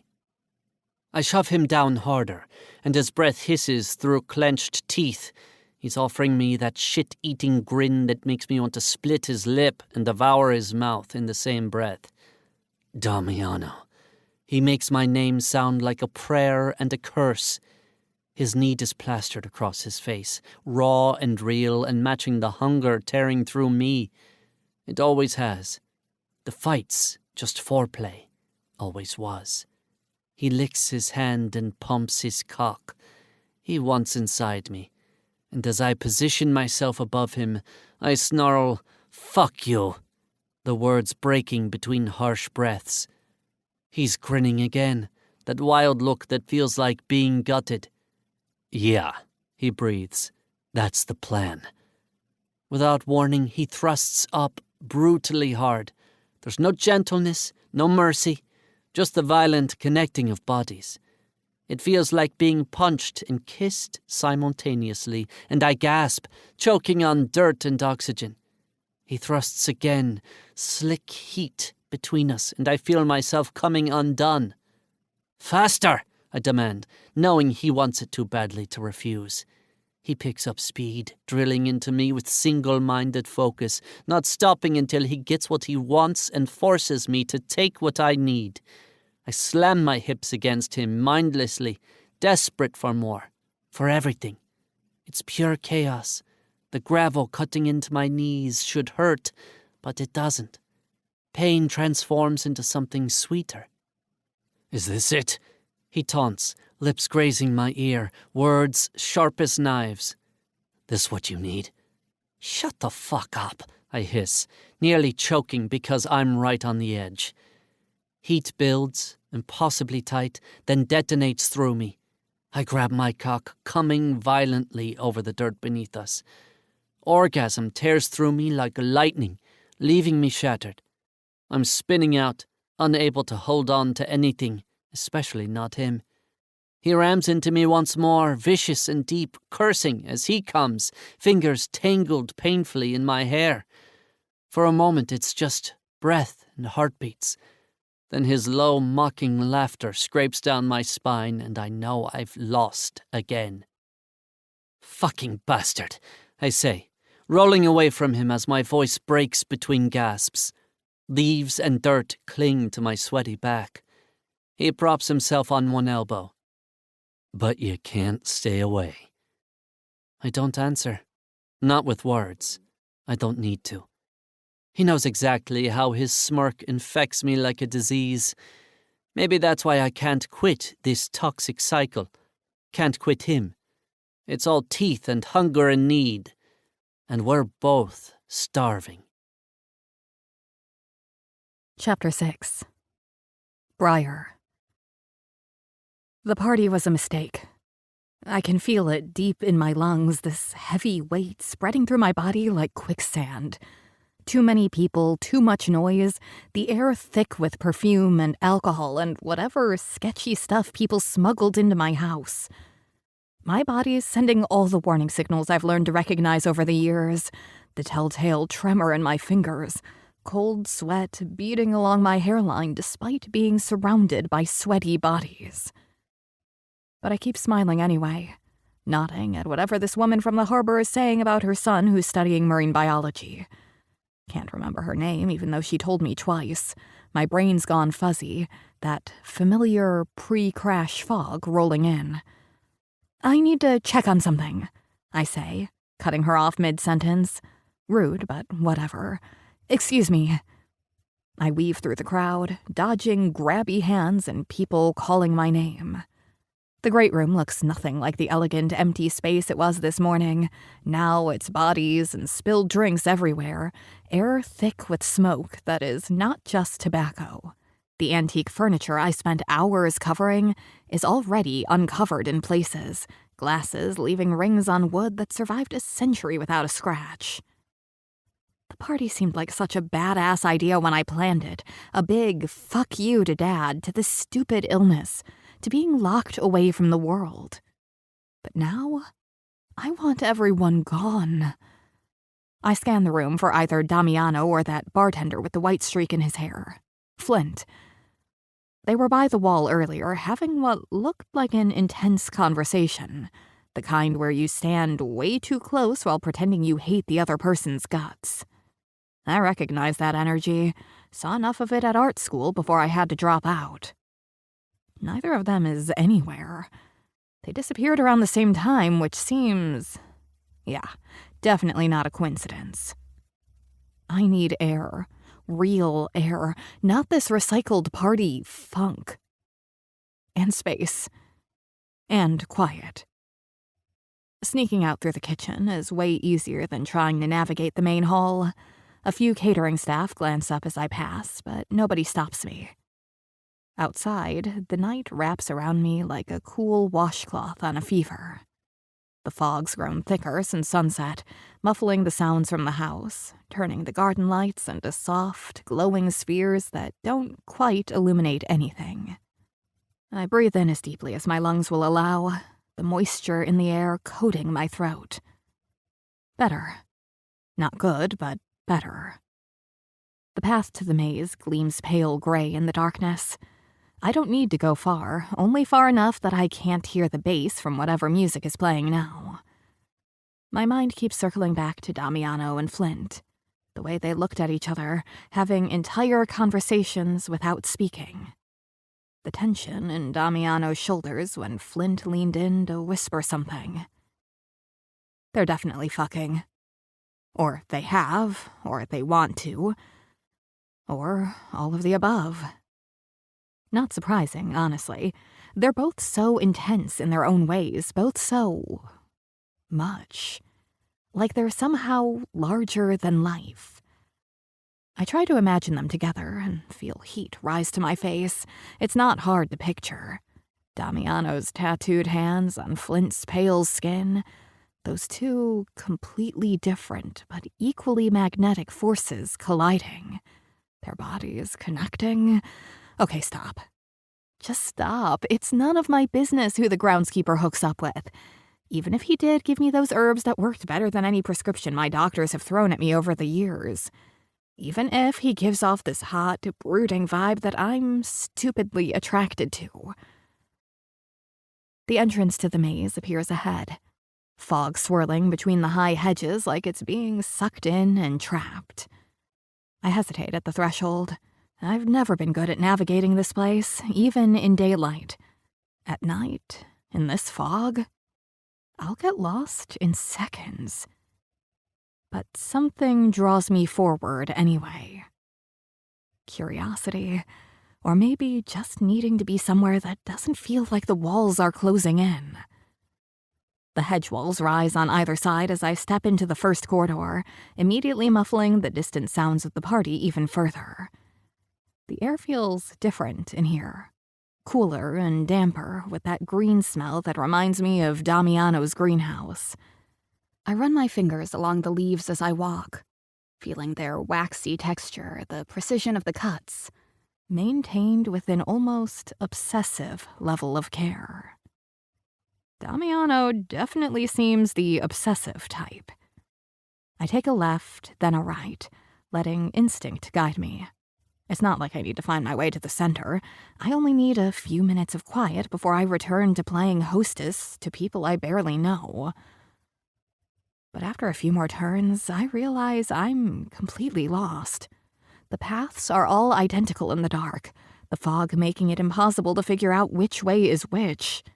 I should turn back, retrace my steps, but I have no clue how many turns I've taken or in what order. Shit. I pull out my phone to use as a flashlight, but the battery is nearly dead, down to 3%. A freaking course, because tonight needed one more disaster. The weak light illuminates maybe 3 feet in front of me before dissolving into the fog. Useless. I'll save the last bit of battery in case I need to call someone. I keep moving, hoping I'll stumble across a landmark I recognize or find my way back to the entrance. The distant thump of music helps orient me somewhat. At least I know which direction the house is in. Then I hear it. A low whistle, melodic and haunting, coming from somewhere in the maze. It rises and falls in a pattern that makes the hair on my arm stand up. The hunt. That's the whistle from the hunt. Behind me, gravel crunches. Not my steps. Someone else is in the maze. Someone whistling a hunt call. "Hello?" I call out, then immediately regret it. If it's someone from the party who followed me out here, the last thing I want to do is make it easier for them to find me. But if it's Damiano, he can help me find my way back. No answer. Just more crunching gravel. Closer now. The whistle comes again. Closer this time. "Damiano? Is that you?" Still nothing, but whoever it is, they're not trying to hide their approach. The footsteps are steady, unhurried, like a hunter who knows their prey is cornered. My heart starts hammering against my ribs.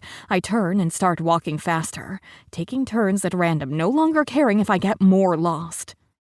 Distance from whoever's following me seems more important. I round a corner and find myself in a small, circular clearing I don't recognize. Multiple paths branch off from it like spokes on a wheel. I pick one without hesitation, moving as quickly as I can without running. The footsteps speed up too. The whistle sounds again, almost playful. Oh, fuck this. I start running, no longer caring about the noise I'm making. My lungs burn almost immediately, my crappy body reminding me it's not built for running anymore. Fear is a powerful motivator. I take another turn and another. The fog gets thicker with each step, or maybe that's my vision going dark as my lungs fail to get enough oxygen. Something moves through the hedge to my right. Someone taking a shortcut through the plants themselves, branches snapping as they force their way through. I must stop. For a second, just to catch my breath. I lean against the hedge wall, trying to be quiet despite the desperate heaving of my chest. The footsteps and breaking branches stop too. Then, a figure steps out of the fog ahead of me. The bone-white mask of a stag skull covers his face, antlers rising above his head like a crown.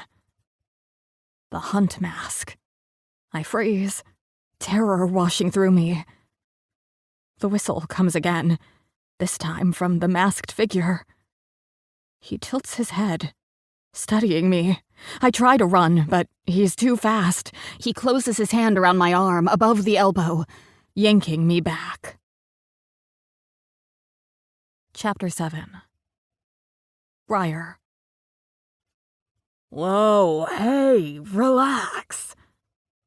The mask muffles his voice, and he pulls it off with his free hand to reveal Liam Bastion's face. His smile looks almost friendly. Sorry if I scared you. Just having a little fun with the whole hunt theme. What do you want? I try to sound confident, but I sound breathless and weak.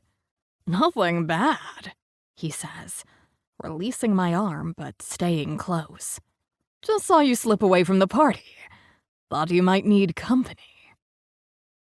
His tone is casual now, like we're just two people who ran into each other.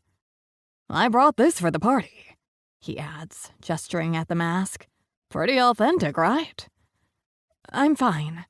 I straighten, trying to look stronger than I feel. I just needed some air. In the maze? At night? He takes another step closer.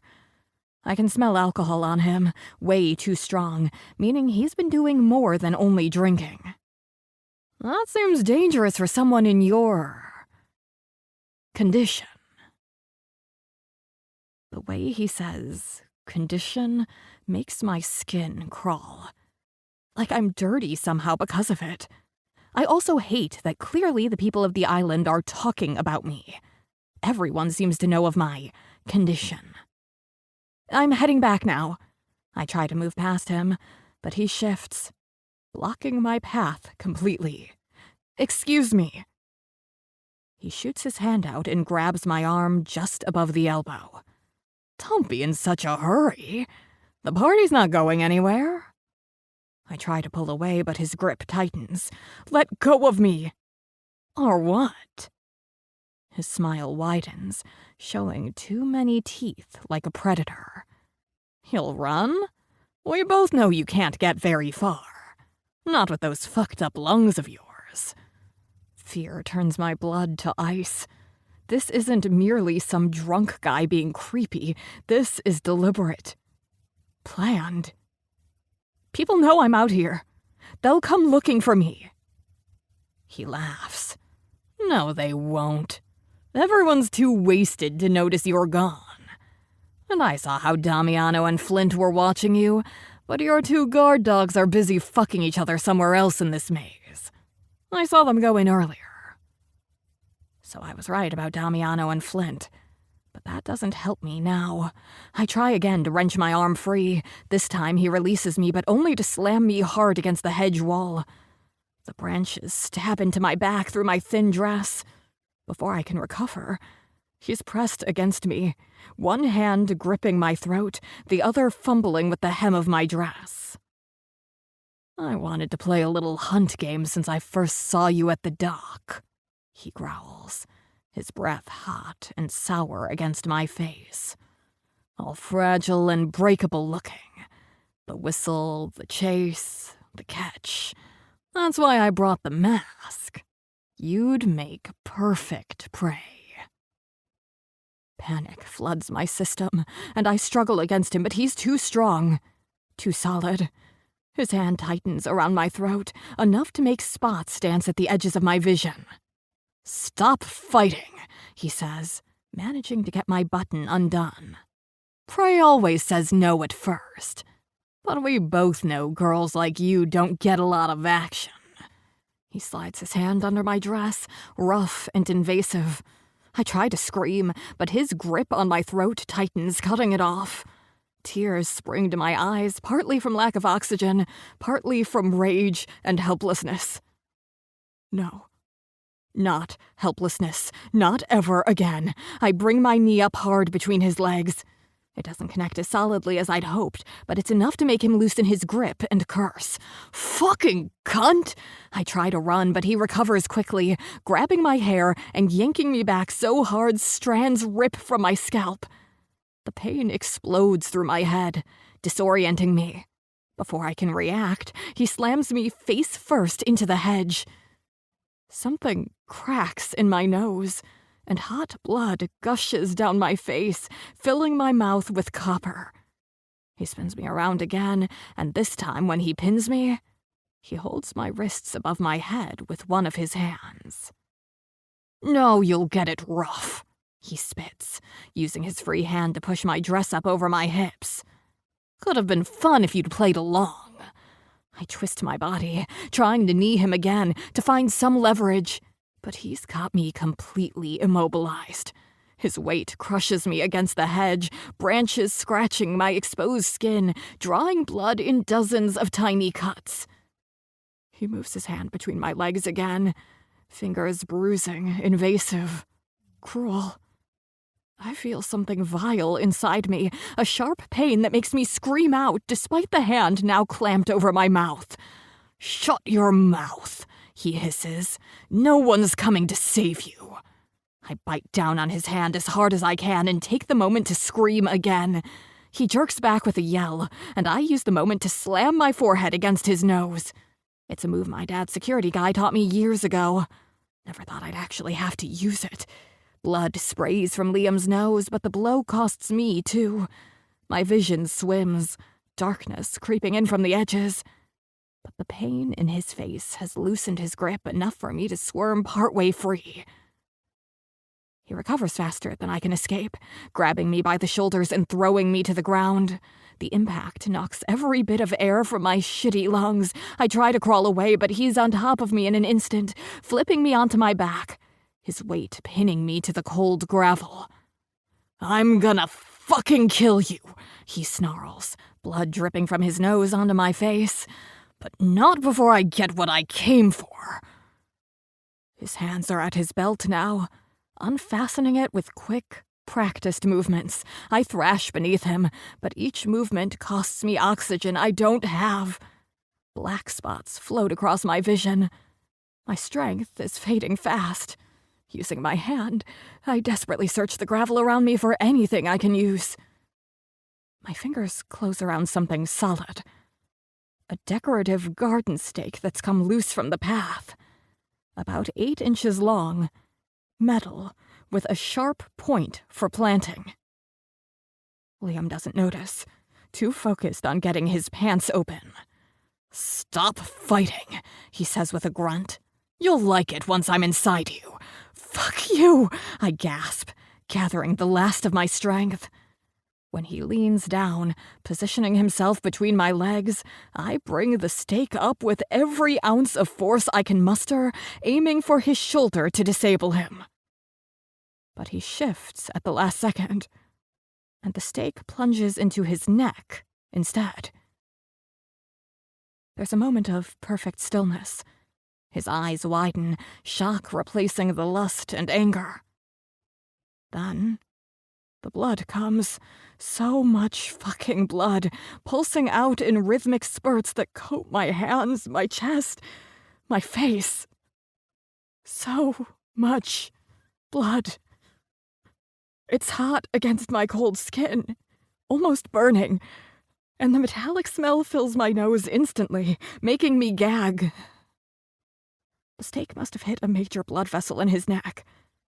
Each heartbeat forces a fresh jet of crimson through the wound, spraying in an arc that catches the dim light. His white shirt turns dark in seconds, saturated and clinging to his chest. He makes this wet, choking sound, hands grabbing at his neck, trying to pull out the stake, but the movement only seems to make it worse. Blood bubbles from his mouth now, too, seeping between his teeth and dribbling down his chin. His eyes lock with mine, filled with disbelief and rage, and then, slowly, fear. He knows he's dying. Dying. I push him off me, scrambling backward until my spine hits the hedge wall. My hands slip in his blood, leaving smeared red handprints on the gravel. He collapses face first, then rolls onto his back, body convulsing violently. His heels drum against the ground, sending gravel flying. A terrible gurgling comes from his throat as he tries to breathe through the blood. His hands still clutch uselessly at his neck, fingers slippery and failing to get purchase on the stake, leaving streaks across his skin with each attempt. Piss soaks through his pants as his body loses control. The convulsions grow more frantic, then gradually weaker, his back arching one final time before he goes limp. One last wet, rattling breath escapes his lungs. I should do something. Call someone, try to help him, but I can't move. Can't look away. Can't even catch my breath. The convulsions slow, then stop. His eyes stare at nothing, reflecting the faint, distant lights from the house. He's dead. I killed him. The thought hits me like a physical blow to the chest, making me double over. I retch, bringing up nothing but bile. My whole body shakes uncontrollably.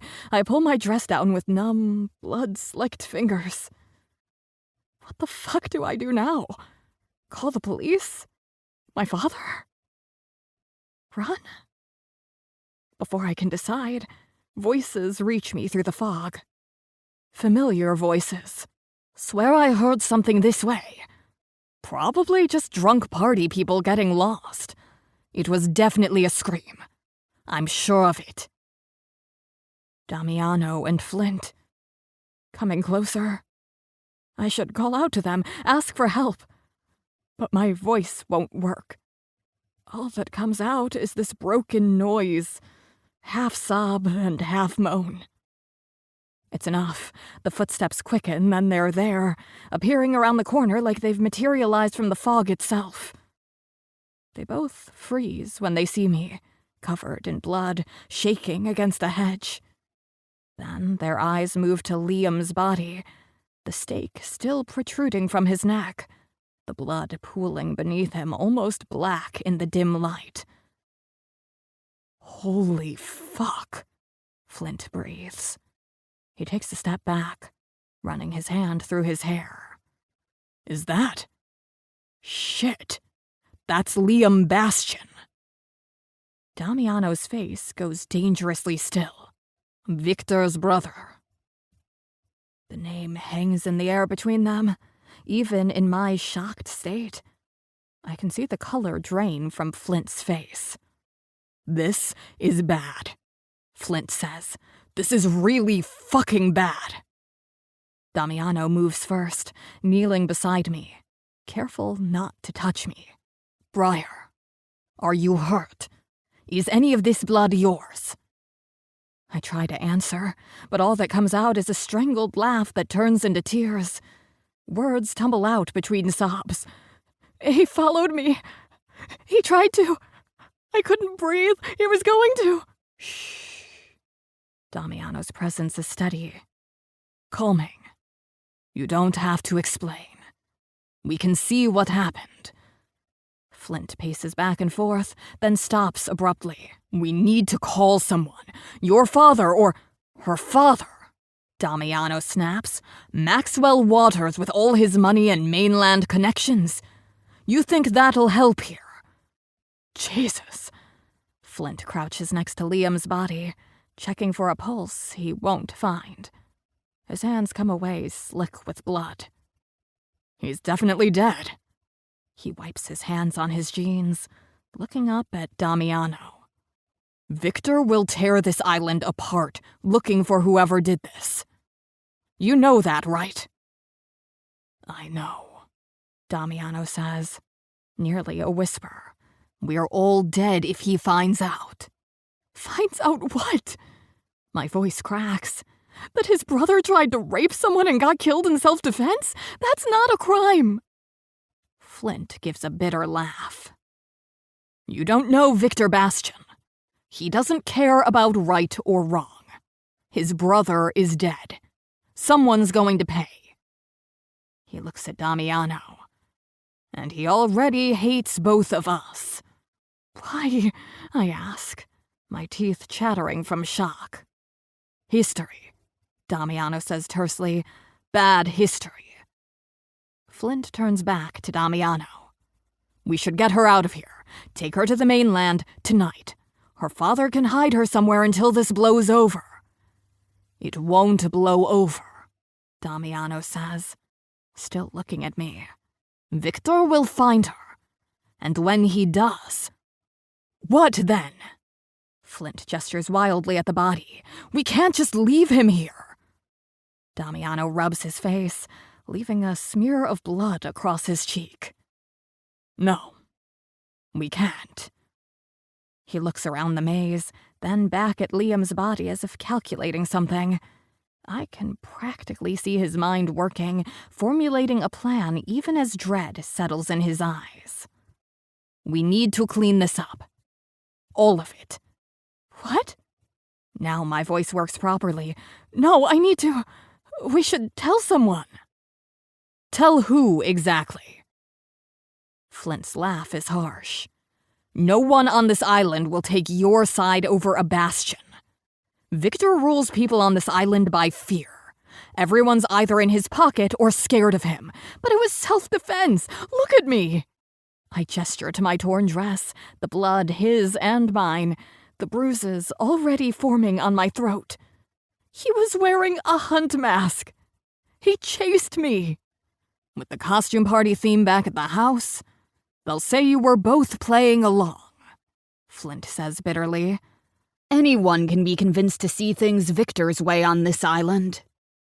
"It doesn't matter," Damiano says quietly. "Not on this island. Not with who his brother is." "My dad can fix this," I say, grasping at anything. "He has money, lawyers." "This isn't Seattle," Flint says. "You can't throw money at island justice. Victor doesn't follow normal rules." "What does that mean?" I ask. Damiano and Flint exchange a look that makes my stomach drop. It means Victor handles things his own way, Damiano says carefully. People who cross the bastions don't end up in jail. They end up missing. Or worse. Damiano is looking around like he's formulating a plan. Flint's right. The people here, his brother and their connections. Briar, we need to hide this. Your dad can't help us with this. Us? I squeak. You're both involved now, too? Fuck me, Flint says, like that's his way of saying yes. Moment we stepped into this clearing, we were involved. Accessories after the fact, if anyone asks. I didn't ask you to help me, I whisper. Doesn't matter now, Damiano says. We're in this. All three of us. I stare at them both, the reality of my situation sinking in. They're right. Even if I could prove what happened, even if people believed me, there would be a trial. Publicity. My father's name dragged through the mud. My medical history exposed, picked apart by lawyers trying to paint me as unstable. Dangerous. And that's assuming we made it to trial. The look Damiano and Flint share suggests Victor's revenge would come long before any legal proceedings. What do we do? I whisper. Damiano and Flint exchange another long look, some silent communication passing between them. We could burn the body, Flint suggests quietly. Take it deep into the forest. Too risky, Damiano counters. Fire would draw attention. Moving him off the property leaves a trail. Flint gestures helplessly at the body. We can't leave him here. No. Damiano's gaze moves around the clearing, calculating. But we don't have to move him far. This can't be happening. This can't be happening. My mind is spiraling into a dark pit of despair. Jesus Christ, this can't be happening. We bury him, Damiano says finally, here in the maze. No one will find him. How can you be so sure? My question sounds strange in my own ears. Too calm now. Because I know every inch of this place, he says, and I know which plants grow fastest over disturbed soil, which ones hide the smell of decomposition. If anyone asks, Flint adds, Liam Bastion got wasted and wandered off from the party. Who the hell knows where? Why would you help me? I ask, looking between them. You don't even know me. Flint's smile is grim. Let's just say Liam Bastion won't be missed. Not by us, anyway. He scans my body. And if he did to you what I think he did... He tried. Only tried. I correct. Damiano stands, offering me his hand. We need to get you cleaned up before anyone sees you like this. Then, we'll come back for him. I take his hand, but I don't have the strength to stand quite yet. I killed someone.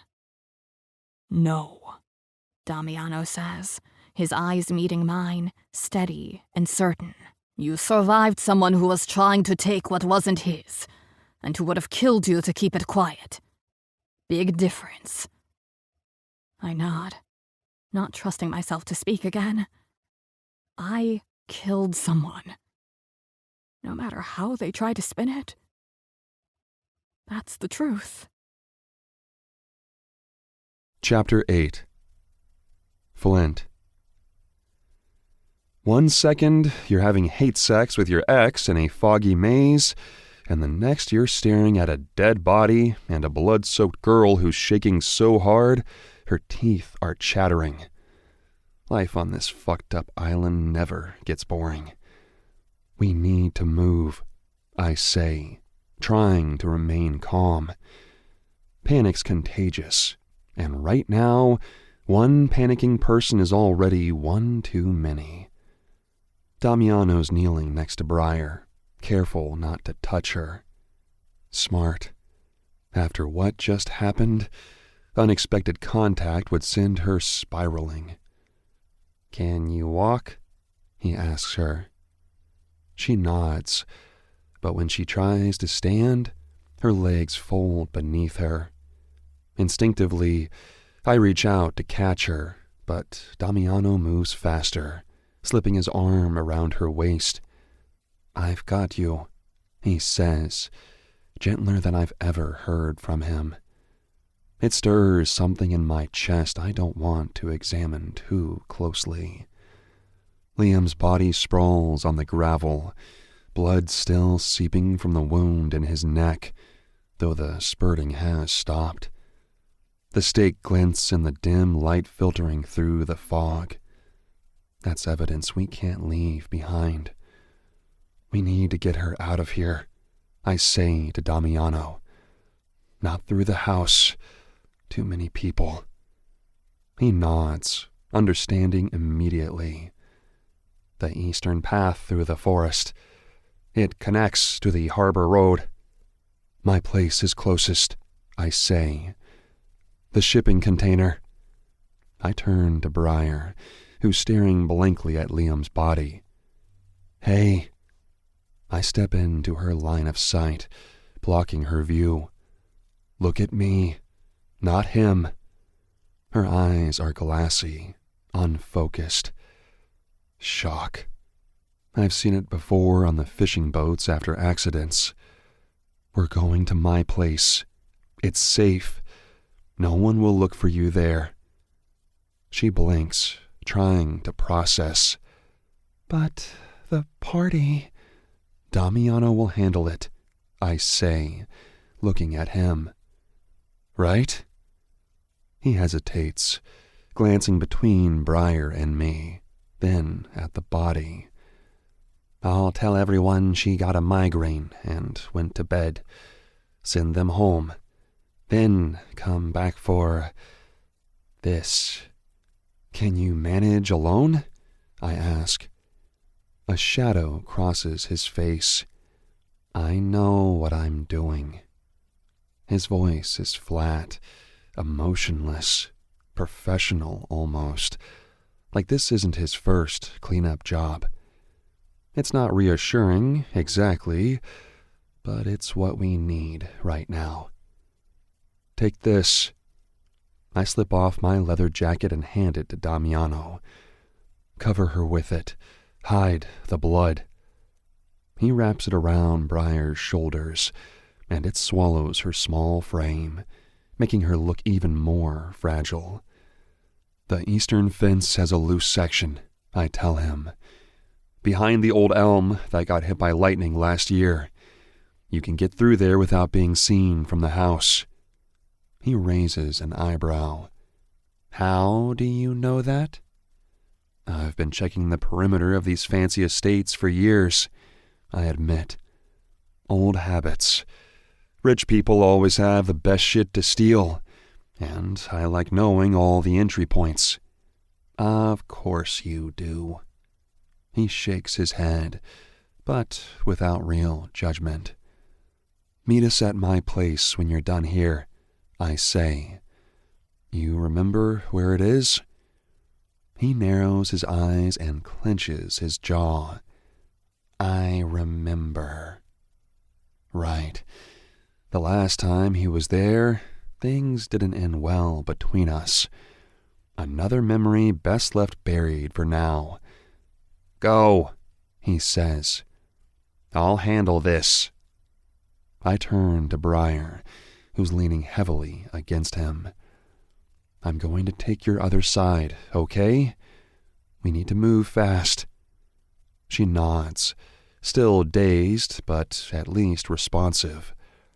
I slip my arm around her waist, opposite Damiano's, and she flinches before forcing herself to relax. Ready? I ask. She takes a shuddering breath. Ready? We guide her through the maze, Damiano leading with the confidence of someone who helped build the damn thing. Every turn looks the same to me, but he never hesitates.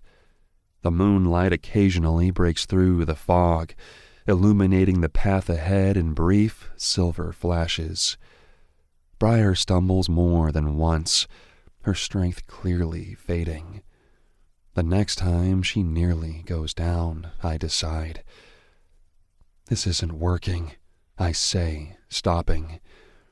I'm going to carry you. She stiffens. I can walk. Maybe, but not fast enough. I meet her eyes directly. I'm not him. I'm not going to hurt you, but we need to move, and you're about to collapse. She holds my gaze for a long moment, then gives a small nod.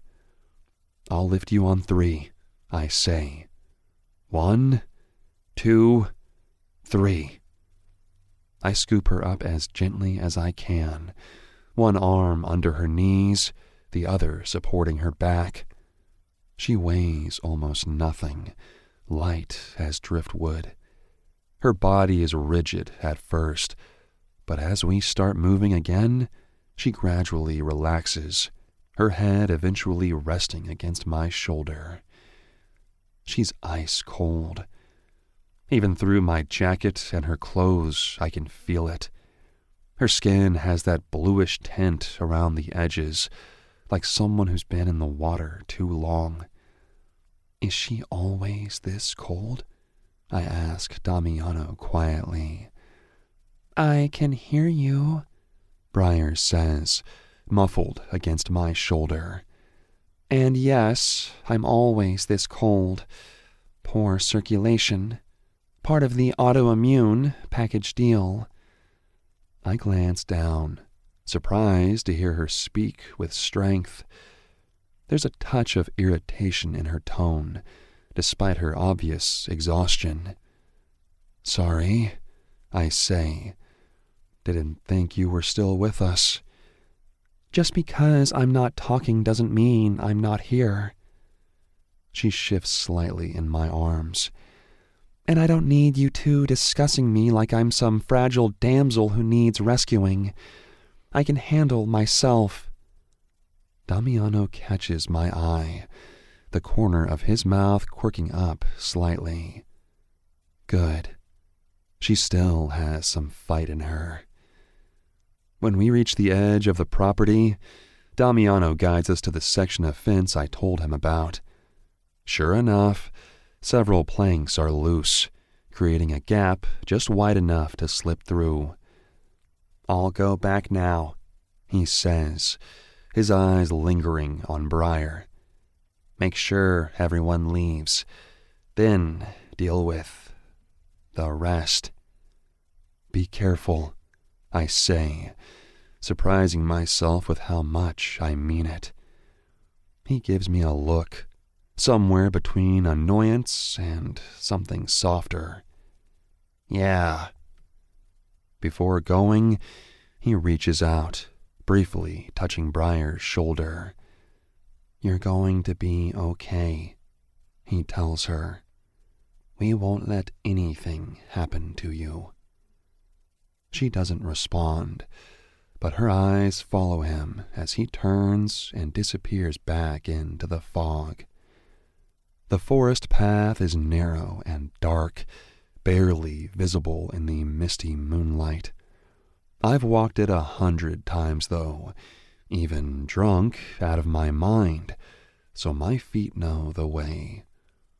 Briar shivers continuously in my arms, small tremors that seem to start deep inside her. Almost there, I tell her, though my place is still a good 10 minutes away. Just hang on. She nods against my shoulder. I killed him, she whispers, the first word she's spoken since we left the maze. Yeah, you did. No point in sugarcoating it. And he had it coming. I didn't mean to. I know. I adjust my grip, pulling her closer to share what warmth I can. But if you hadn't, he would have killed you. Or worse. There's something worse than death? Her question is distant, almost dreamy. Living with what he would have done to you, I say. Trust me, you made the right choice. We walk in silence for a while. The only sounds are breathing and the occasional snap of twigs beneath my boots. The fog thins as we get closer to the eastern cliffs, where my container home sits overlooking the water. Why are you helping me? She asks. You don't even know me. I could give her some bullshit answer about basic human decency, but she deserves better than that. I knew Liam Bastian. He was a piece of shit who hurt people for fun. Got away with it because his brother protects him. I pause. Protected him? His brother? Victor Bastian, head of security at the vault. Mean motherfucker with connections all over the island. I step over a fallen log, careful not to jostle her. When he finds out Liam's missing, there'll be questions. Will he come after me? Not if he can't connect you to it. I glance down at her. That's why we're cleaning this up, making it disappear. I'm sorry I dragged you into this. I snort. You didn't drag me anywhere. I stepped in willingly. So did Damiano. My place comes into view as we round the last bend in the path. It's not much. An old shipping container I bought for next to nothing and converted into a living space. Painted black with a corrugated metal roof I added to keep out the constant rain. Solar panels provide enough power for the basics. It's perched right at the edge of the cliff, giving me the best view on the island and ensuring no neighbors.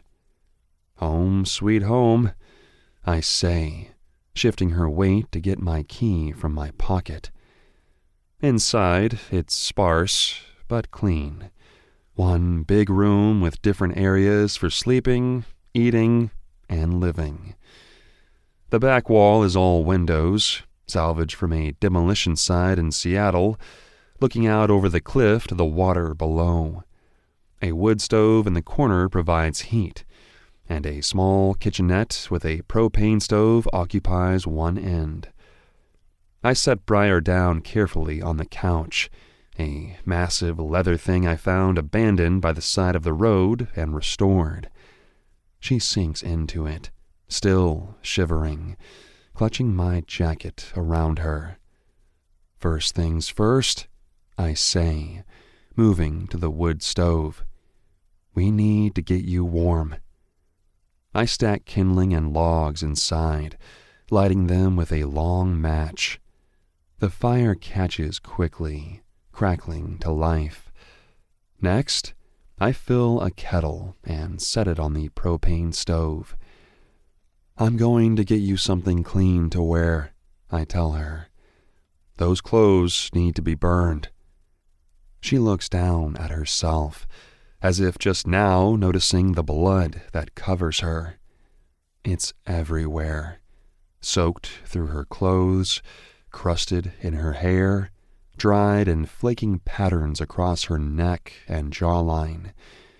Even her fingernails are rimmed with dark crescents of Liam's blood.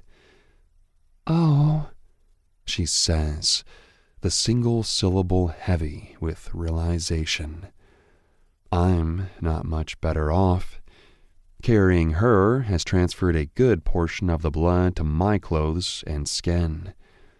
Rust-colored smears across my arms, damp patches on my shirt where her body pressed against mine. We both need to clean up, I say, grabbing the cleanest things I can find from my dresser. a black thermal shirt, and a pair of sweatpants with a drawstring she can tighten to fit her much smaller frame. "Bathroom's through there," I say, pointing to the only interior door. "There should be towels and hot water if you want to clean up first. Probably best to rinse your hair, too." I place the clothes on the small table in front of her. "Take your time. I'll burn these clothes once you're done." She stares at her red-stained hands, turning them over as if seeing them for the first time. "It's everywhere."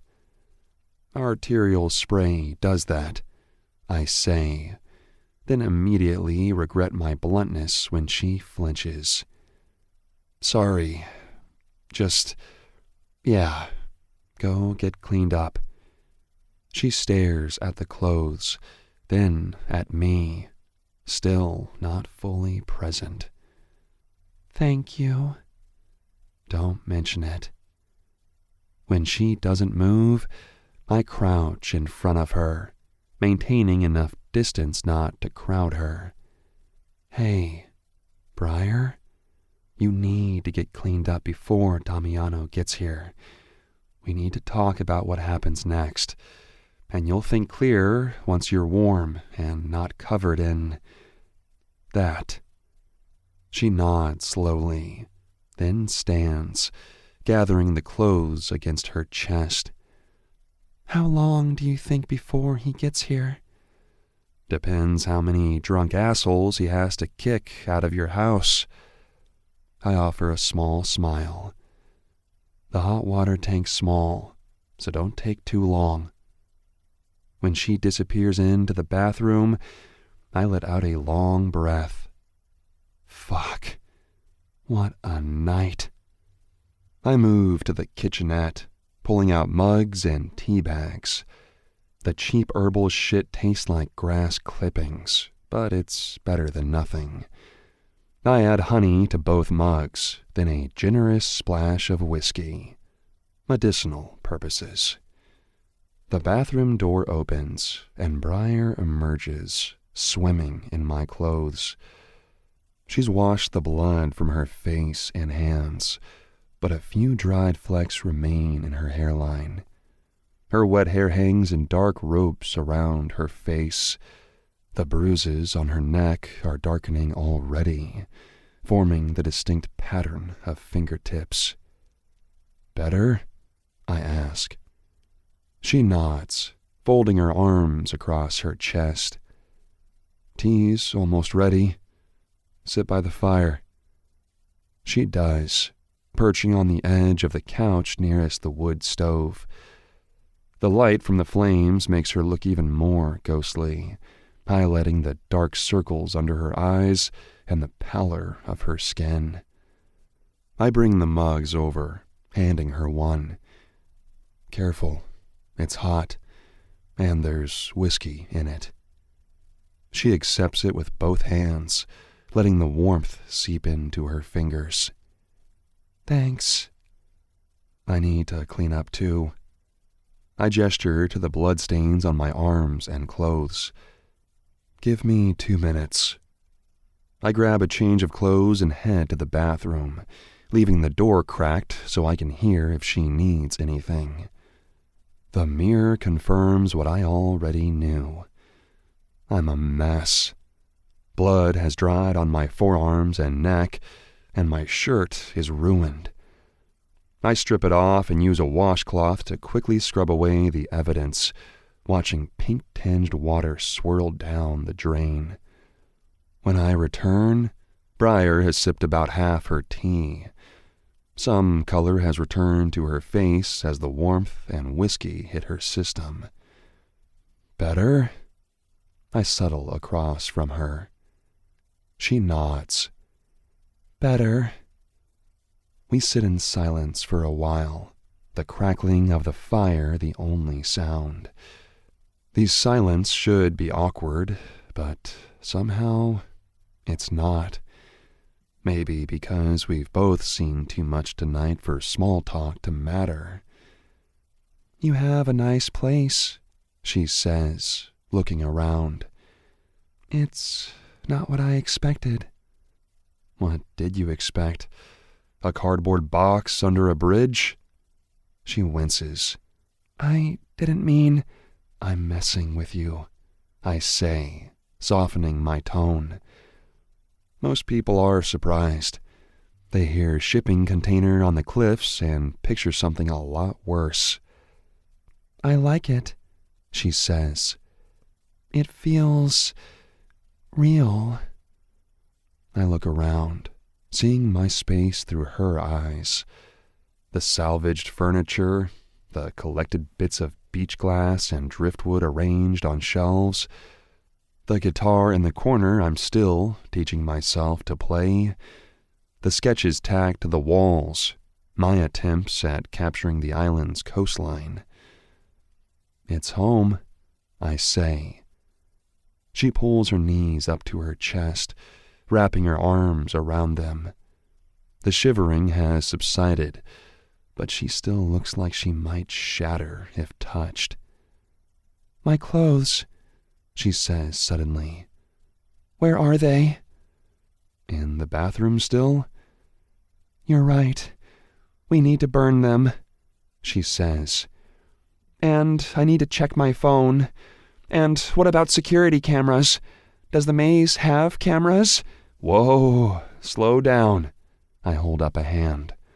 One thing at a time. Your clothes? Yes, we'll burn them. The phone? It's probably best to leave it off for now. Cameras? Not in the maze itself, I'd bet, but maybe at the entrance. Damiano will know. She takes a deep breath, then another. Right. Yes. Damiano will know. The way she says his name catches my attention, like she's already placing a certain level of trust in him. I'm not sure how I feel about that. He'll be here soon, I assure her, though I have no idea how long it will take him to clear the party and deal with Liam's body. In the meantime, try to rest.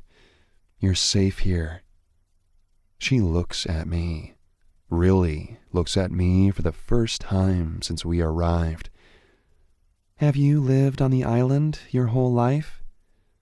Born and raised, I say.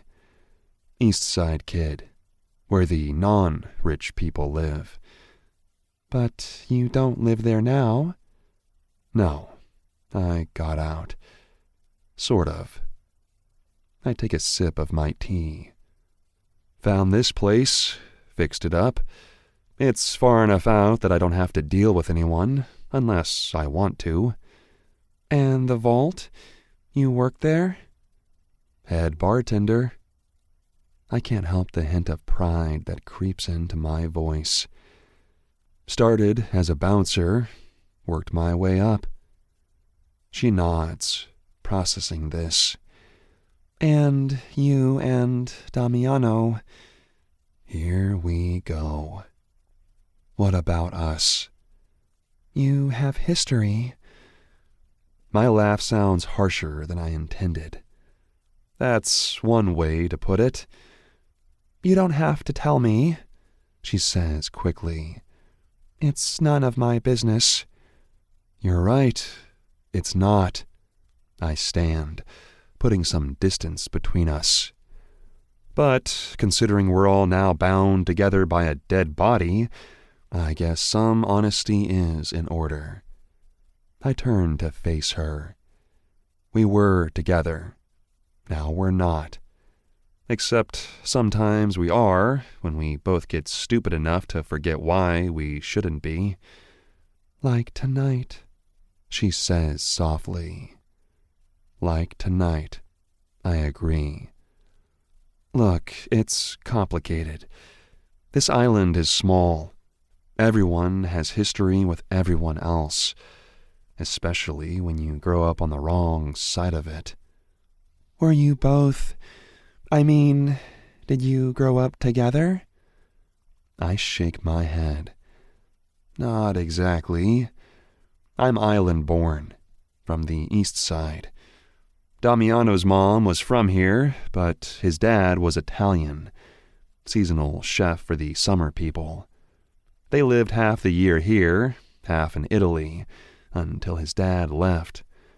Then it was just him and his mom in Cottage Row.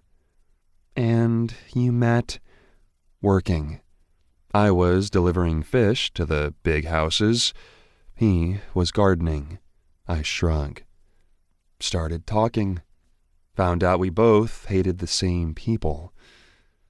She smiles faintly. Bonding over mutual hatred. Something like that. I don't tell her about the other things we discovered we had in common. The darkness that recognized itself in each other. The way we both learned to survive on an island that eats its young. A knock at the door makes us both jump. 3 quick taps, then 2 slow ones. I recognize the pattern. Damiano's, from years ago when we used to meet in secret. It's him, I say, moving to the door. When I open it, Damiano stands there, looking exhausted. His clothes are dirty, with dark stains. It's done, he says simply, stepping inside. I close the door behind him, throw the deadbolt. Everyone gone? He nods. Told them Briar wasn't feeling well, that her condition was acting up. Most people were drunk enough not to question it. He looks past me to where Briar sits by the fire. You okay? Her nod is unconvincing. The body? I ask quietly. Buried in the center of the maze, under the west corner of the gazebo. He runs a hand through his hair, which has come partly loose from its tie. It's shallow for now. I had to work fast. We'll need to go back tomorrow and do it right. Dig deeper when there aren't so many people around. I'll plant specific things over it too. Things that grow quickly and help with decomposition. The matter-of-fact way he says it should be disturbing, but instead, I find it reassuring. Damiano has always been thorough. His phone? I ask. Destroyed. Buried separately. He nods, then moves toward Briar, crouching in front of her like I did earlier. I brought something for you. He withdraws a small paper package from his pocket. Herbs for shock and pain. It will help you sleep. She takes it, her fingers brushing his. Thank you. Looking at them both, Damiano with his dirt-smudged clothes and Briar with her bruised neck and borrowed clothes, I'm struck by how surreal this all is. 24 hours ago, we were strangers. Now we're bound together by blood and secrets. Damiano glances down at himself, grimacing at the dark stains on his clothes and the dirt caked under his fingernails. I need to clean up. You know where everything is, I say, my tone neutral despite the memories my words evoke. There should be enough hot water left for a quick rinse. I'll grab you some clothes. He nods gratefully, the exhaustion evident in the slump of his shoulders. Thanks. It's late. I glance at the clock on the wall. Nearly 3 a.m. We all need sleep if we're going to pull this off tomorrow. Damiano nods. I should get back after I clean up. Make sure everything at the estate is secure. You can stay, I offer, surprising myself. The couch is comfortable enough. I nod toward Briar. She shouldn't be alone tonight anyway. I can make my own decisions, Briar says with strength. She sits up straighter, pulling the blanket around her shoulders like armor. And I'd prefer you both stay. I get a say in this. She flicks her gaze between us, the shock from earlier replaced by something steadier, more resolute. The fragile girl I carried through the forest is finding her backbone again, piece by piece. Of course. Damiano's words are gentler than I've heard in years. It's his tone with her, soft, different than how he's ever spoken to me. Whatever you want. What I want is for us to figure out what happens next, she says. And not to be alone with what I did. Fair enough, I say. Briar, you take the bed. Damiano, you've got the couch. I glance toward my bed. A simple platform frame with a decent mattress pushed against the far wall of the container. It looks suddenly small and exposed in the open-plan space. Damiano starts to argue, but I hold up a hand. This isn't a debate. I've slept in worse places than my own floor. To emphasize the point, I grab the sleeping bag from the storage trunk at the foot of my bed and unroll it near the wood stove. Briar looks like she might protest too, but fatigue wins out. She nods weakly and moves toward the bed, sinking on to the edge of the mattress. There's extra blankets in that trunk, I tell Damiano, pointing. Help yourself. He nods, his expression softening for a moment. Thank you. Yeah, well, I shrug, uncomfortable with the gratitude. Just don't hog all the blankets. That gets me a small smile from Briar, which feels like a victory. I pour the rest of the hot water from the kettle into a mug and hand it to Briar. For the herbs, I explain. Something tells me you don't swallow them dry. She adds the powder from Damiano's paper package to the tea. The earthy smell fills the small space. Drink it all, Damiano tells her. It will help with the pain and help you sleep. She does, grimacing slightly at the taste, but finishing it anyway. Within minutes, her eyelids are drooping where she sits on the edge of the bed. She's barely conscious as she curls on to her side, pulling the comforter around her. Chapter 9. Flint. I watch Briar fall asleep, her breathing getting deeper as Damiano's herbs kick in. For the first time since we found her in the maze, she looks almost peaceful. The bruises on her neck stand out against her pale skin, a fucked up reminder of how close this night came to ending way worse. She'll sleep through till morning, Damiano says quietly. Maybe longer. He heads to the bathroom with the clothes I left out for him. When the door closes, I exhale slowly and roll my shoulders.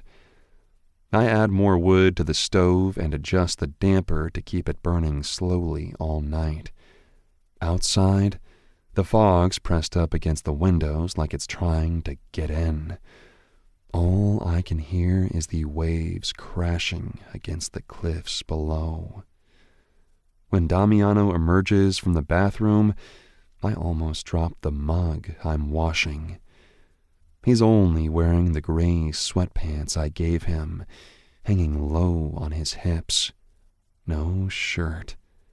His hair's loose and wet, dripping down onto his shoulders and chest. I forget sometimes how much ink he's got. The tattoos I saw earlier when his sleeves were rolled up are nothing compared to the full canvas. His entire upper body's covered in black botanical designs with bits of dark green and purple mixed in. A huge nightshade plant stretches from his right shoulder blade around to his collarbone. The berries are done in a deep purple that looks almost black in the dim light. Vines wrap around his ribs, and old symbols, Norse and Celtic stuff, cover his chest and upper arms. I used to know the story behind every one, used to trace them with my fingers, my tongue. But it's not only the tattoos that get me. It's everything else, too. The lean muscle from years of digging and hauling shit around gardens. His right side's always been a bit bigger than his left from all the one-sided work. The scars that crisscross his forearms, some from thorns and tools, others from fights I remember all too well. I look away and focus on drying the mugs. "There's coffee for tomorrow," I say for the sake of saying something. "And bread if you're hungry now." "I'm fine." His voice is rough, like he needs sleep. "Got anything stronger than tea?" I grab the whiskey bottle from the cabinet and pour him a glass. "Here." He takes it, our fingers brushing for a second. That old familiar jolt. He downs it in one go, grimacing as it hits. "Liam Bastian going missing is gonna be a problem." He puts down the glass. "A big fucking problem." No shit. I pour myself a drink too. My nerves need it. Victor's gonna tear this island apart looking for his brother.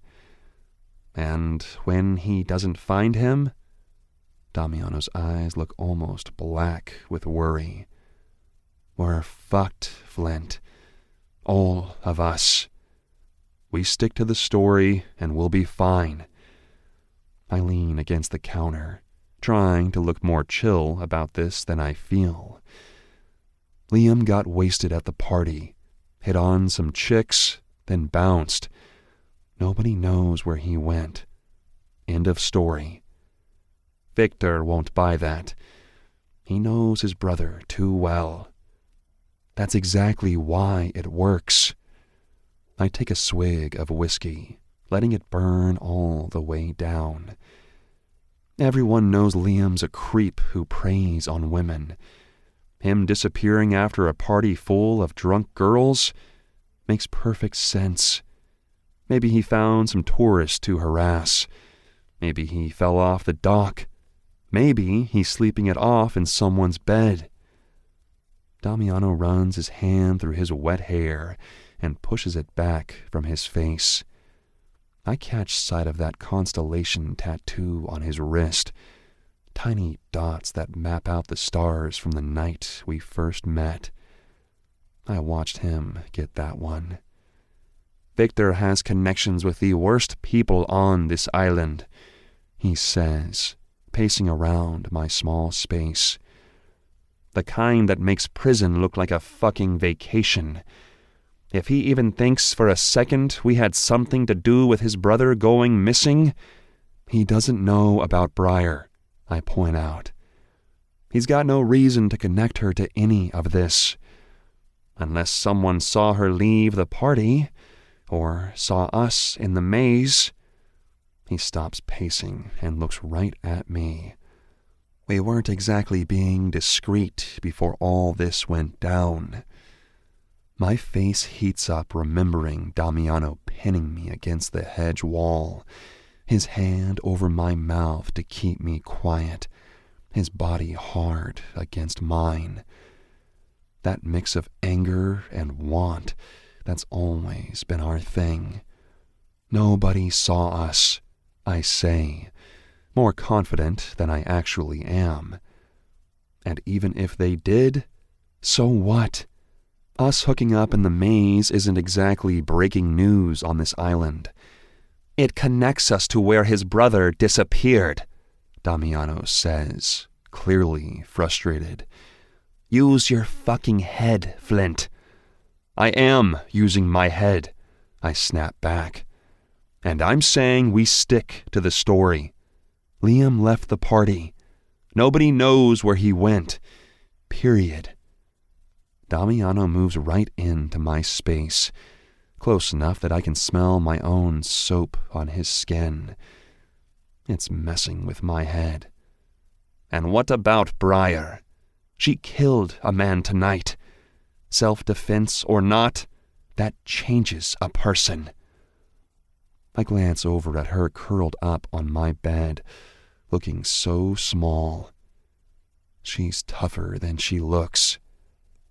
Maybe, he admits. But she's also sick, and now she's dealing with trauma on top of whatever's already wrong with her.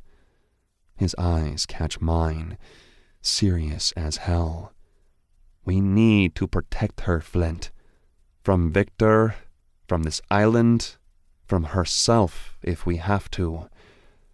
I know, I say quietly. I will. We will. Just like that, we're on the same team again.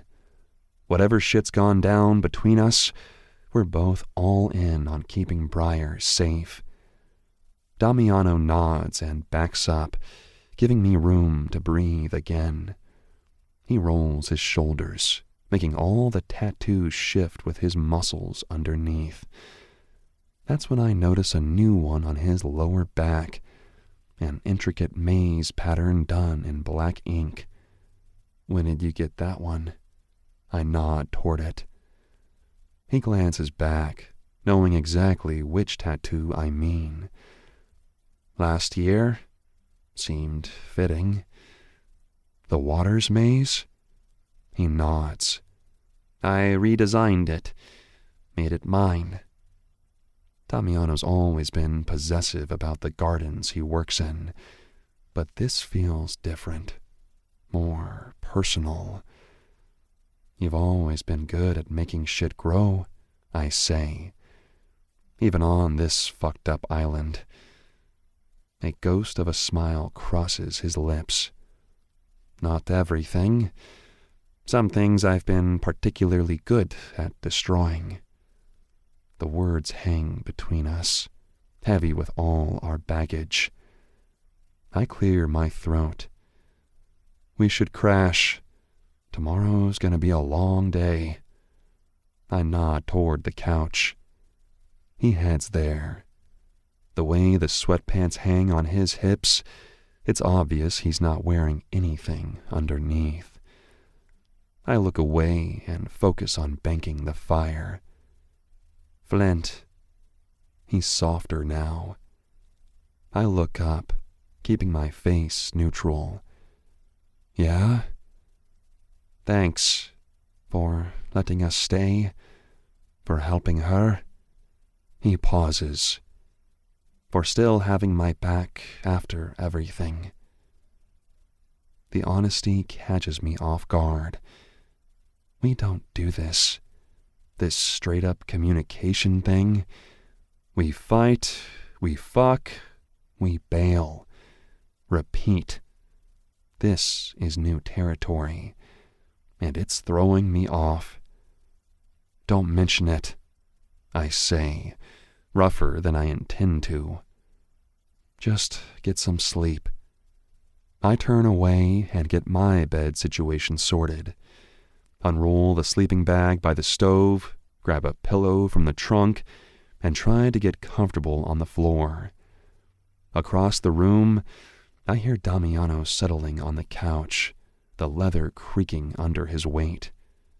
For a while, all I hear is the fire crackling and waves hitting the cliffs. I stare at the ceiling, too wired to sleep despite being exhausted. My mind keeps replaying everything. Briar covered in blood, the stake in Liam's neck, Damiano's hands all dirty from burying a body.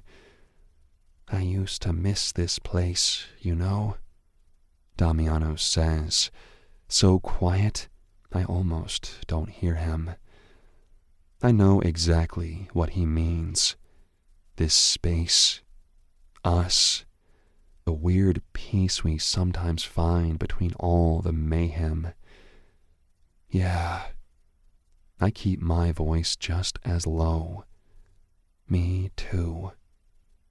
In the dim light from the dying fire, with Briar's steady breathing between us, I can almost believe we could find that peace again. Almost. But as I drift off, one thought stays with me. Nothing binds people together like blood. And now all three of us are covered in it. Chapter 10. Briar. The body doesn't look real under the pale morning light. I stand between Flint and Damiano at the edge of the shallow grave, staring at what's left of Liam. His face is partially covered with loose soil, one arm bent at an unnatural angle. The stake is gone. Damiano must have removed it. In the daylight, everything seems both more brutal and more ordinary. Just a dead man in a hole in the ground. It needs to be deeper, Damiano says. At least 3 more feet. And it needs to be fast, Flint adds, scanning the perimeter of the maze. Someone might notice if we're out here too long. Despite the morning chill, sweat trickles down my back. I slept for maybe 4 hours at Flint's place before the nightmares started. Dead eyes. Blood spray. That moment when the stake slid into Liam's throat and I felt the resistance. Then the give. I woke up gasping, and within minutes we were walking through the fog back to my family's estate. I swallow hard, throat dry. What do we do? Damiano hands me a shovel. We dig. Flint gives him a look. She doesn't need to. I can dig. I cut in, gripping the shovel tightly. My knuckles turn white against the wooden handle. He obviously believes I'm too fragile for this. Too sick, too privileged, too... whatever. This is my mess. I did this. Damiano nods, something like respect flickering across his face. He starts digging at one end of the grave, his movements methodical and practiced. Flint takes the other end, working with quick, forceful thrusts of his shovel. I position myself at the middle, between them. The first shovelful is the hardest. My arms protest immediately, muscles reminding me that they're accustomed to lifting cameras, not digging graves. But I keep going, ignoring the burn spreading through my shoulders and back. The repetitive motion is almost hypnotic. Dig, lift, toss. Dig, lift, toss. Don't look at the body. Don't think about what you're doing. I dig for a few minutes in silence, the only sounds our labored breathing and the shovels cutting into earth. My mind keeps racing, jumping between panic and an eerie calm. At least with Mrs. Fletcher gone for the weekend, we don't have to worry about explaining this, I say, needing to cut through the silence. That's one lucky break, Flint says, wiping sweat from his forehead with his sleeve. But we still need to move quickly. People from town might come looking for Liam soon. His brother will tear this place apart, Damiano says, digging faster. Right, Flint scoffs, because Victor's so fucking thorough. More thorough than you ever were, Damiano shoots back. Guys, I interrupt, feeling tension building between them like an electrical storm. Not now. They fall silent, but the air crackles with unspoken history. I focus on digging, even as my arms start to shake with fatigue. The hole gets deeper, our piles of dirt growing alongside it. 20 minutes in, my breathing gets ragged. I try to hide it, but of course Damiano notices. "Take a break," he says, stopping to look at me. His dark hair is tied back, a few strands escaping to frame his face. "You're pushing too hard." "I'm fine," I say. The response is practically programmed into me after years of illness.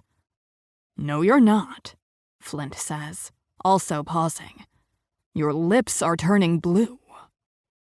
I touch my mouth self-consciously. "That happens sometimes. Poor circulation." "Sit." Damiano points to a nearby stone bench. 5 minutes.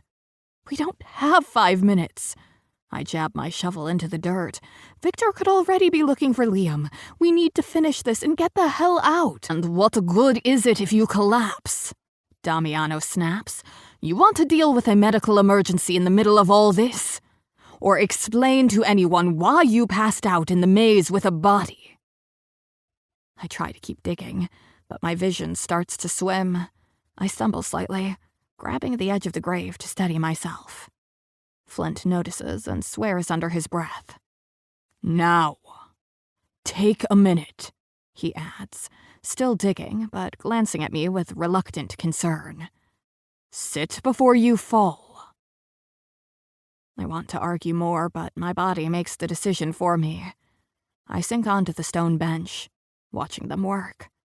The sun momentarily breaks through the fog, illuminating the scene in stark detail. 2 men digging a grave, dirt-streaked and intense, while a corpse waits patiently for its final resting place. "So what's the deal with you two anyway?" I ask, partly to distract myself, partly because I genuinely want to know. What happened? They exchange a glance, a whole wordless conversation passing between them. "Nothing worth talking about." Flint returns to his digging with even more aggression. Damiano merely shakes his head and keeps working, his expression unreadable. "Right," I say dryly. "Nothing. That's why you can barely look at each other without either wanting to punch or kiss each other." Flint chokes on a laugh, caught off guard by my bluntness. Damiano's eyes widen slightly before his face settles back into its controlled mask. "You should rest, not analyze us," Damiano says, but there's less edge to his statement now. "I'm sitting, I'm resting, and I'm curious," I say, feeling steadier as I catch my breath. "We are literally burying a body together. I think that earns me at least the Cliff Notes version." "It's complicated," Flint says. "No shit," I reply. "I got that much." Damiano sighs. "We were together for 2 years. It ended badly. Now we're stuck on the same island, trying to avoid each other and failing spectacularly." He thrusts his shovel into the dirt with more force than necessary. "End of story." "That's the sanitized version," Flint mutters, missing a few key details. "Like what?" I push, oddly emboldened by the absurdity of our situation. "Like how he disappeared for 3 months with no explanation," Flint says, glaring at Damiano.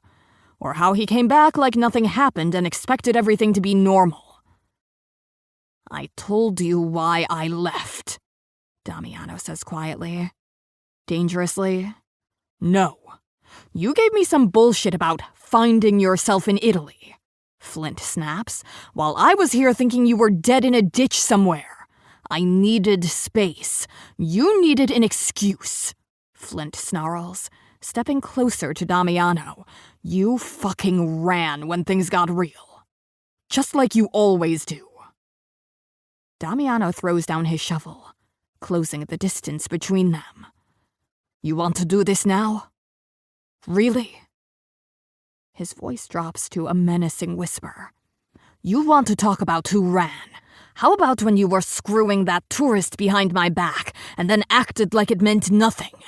That's not what happened, and you know it, Flint hisses, his hands balling into fists. But sure, twist it around. Make yourself the victim. Again. Damiano's eyes darken as he steps even closer, their faces inches apart. Fuck you. You already did. Multiple times, Flint says with a vicious smile.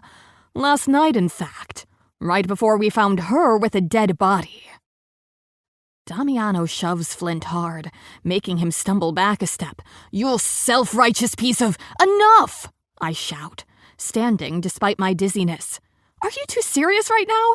Save your toxic bullshit for when we're not standing over a murder scene.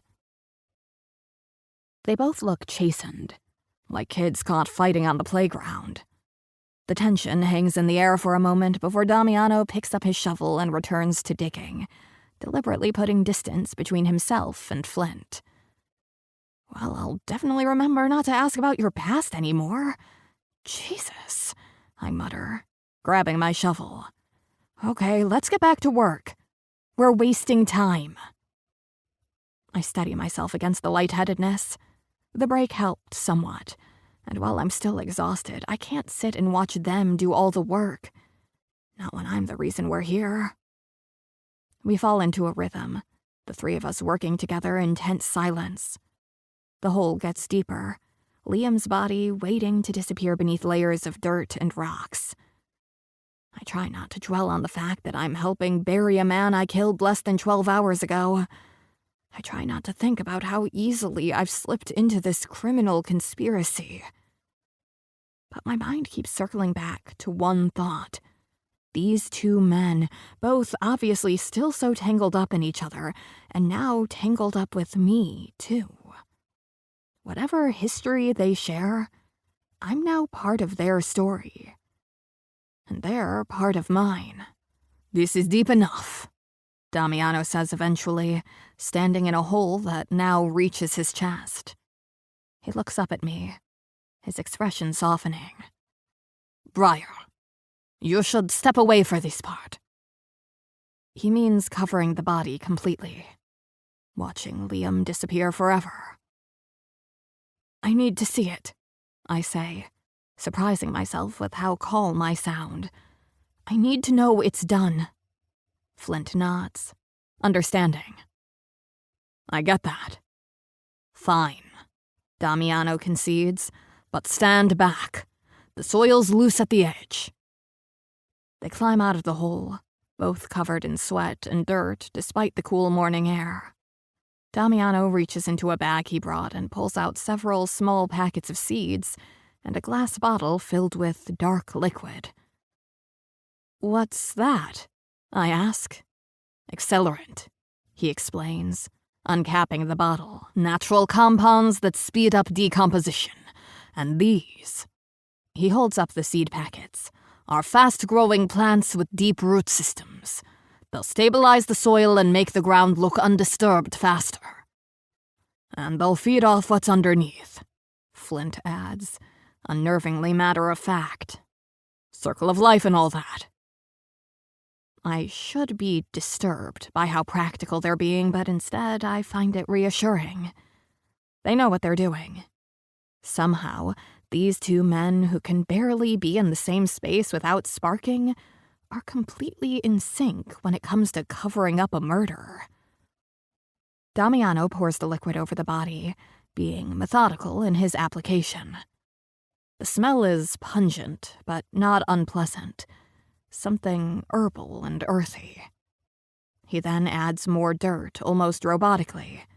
Then he takes a handful of dark soil mixed with seeds and sprinkles it over Liam. Your turn, he says, offering the mixture to me. I hesitate, then take a handful. The soil is cool and damp against my palm. I let it fall onto Liam's chest, watching as tiny seeds bounce and settle across his torso. It feels ceremonial, almost reverent, despite the horror of what we're doing. Flint takes his handful next, completing our macabre ritual. Then we all pick up shovels and begin filling in the grave. "So, I'm stuck here now, right?" I ask as we work. "I can't just go back to Seattle until we're sure no one suspects anything?" "Exactly," Flint confirms. "Leaving suddenly would raise questions. You stick to your original plan. Recovery time on the island. Act normal. But stay away from the vault," Damiano adds. "That's Victor's territory. If he starts asking questions about his brother, you don't want to be anywhere near it. And stay away from the maze for a while," Flint says, gesturing around us. "At least until these plants start growing and everything looks natural again." "So I'm basically under house arrest," I say, trying not to sound bitter. "Stuck in my own personal luxury prison. It's not forever," Damiano says quietly, "just until the initial search dies down. People go missing on Heathens Hollow. Eventually they'll assume Liam left or had an accident somewhere." We fall silent again, focusing on the task. The grave fills quickly with 3 of us working, and soon there's only a slight mound to indicate anything's different about this spot. Damiano spends extra time arranging the soil, making it look natural, then sprinkles more seeds across the surface. "We should get back," Flint says, glancing at his watch. "It's been almost 2 hours. Damiano nods. "I'll handle the tools. Say I've been doing early morning maintenance." "And what about me?" Flint asks. "How do I explain being here?" A flash of irritation crosses Damiano's face. "Figure it out, you always do." "Fuck you," Flint says. But there's less heat in it than before. "Seriously?" I cut in, exasperated. "Can you two go 5 minutes without this?" They both look at me, then at each other, and something shifts in the air between them. "He came to see me," I say, the solution suddenly obvious. "We met at my party. He wanted to check how I was feeling after my migraine. You let him in, Damiano, because you know I've been lonely and could use a friend." Damiano raises an eyebrow, impressed despite himself. "That works." "Nice," Flint agrees. "Simple. Plausible. And based in truth," I add. "I could use a friend. Or 2. Something passes between us then. Some unspoken acknowledgement that we're in this together now, whether we like it or not.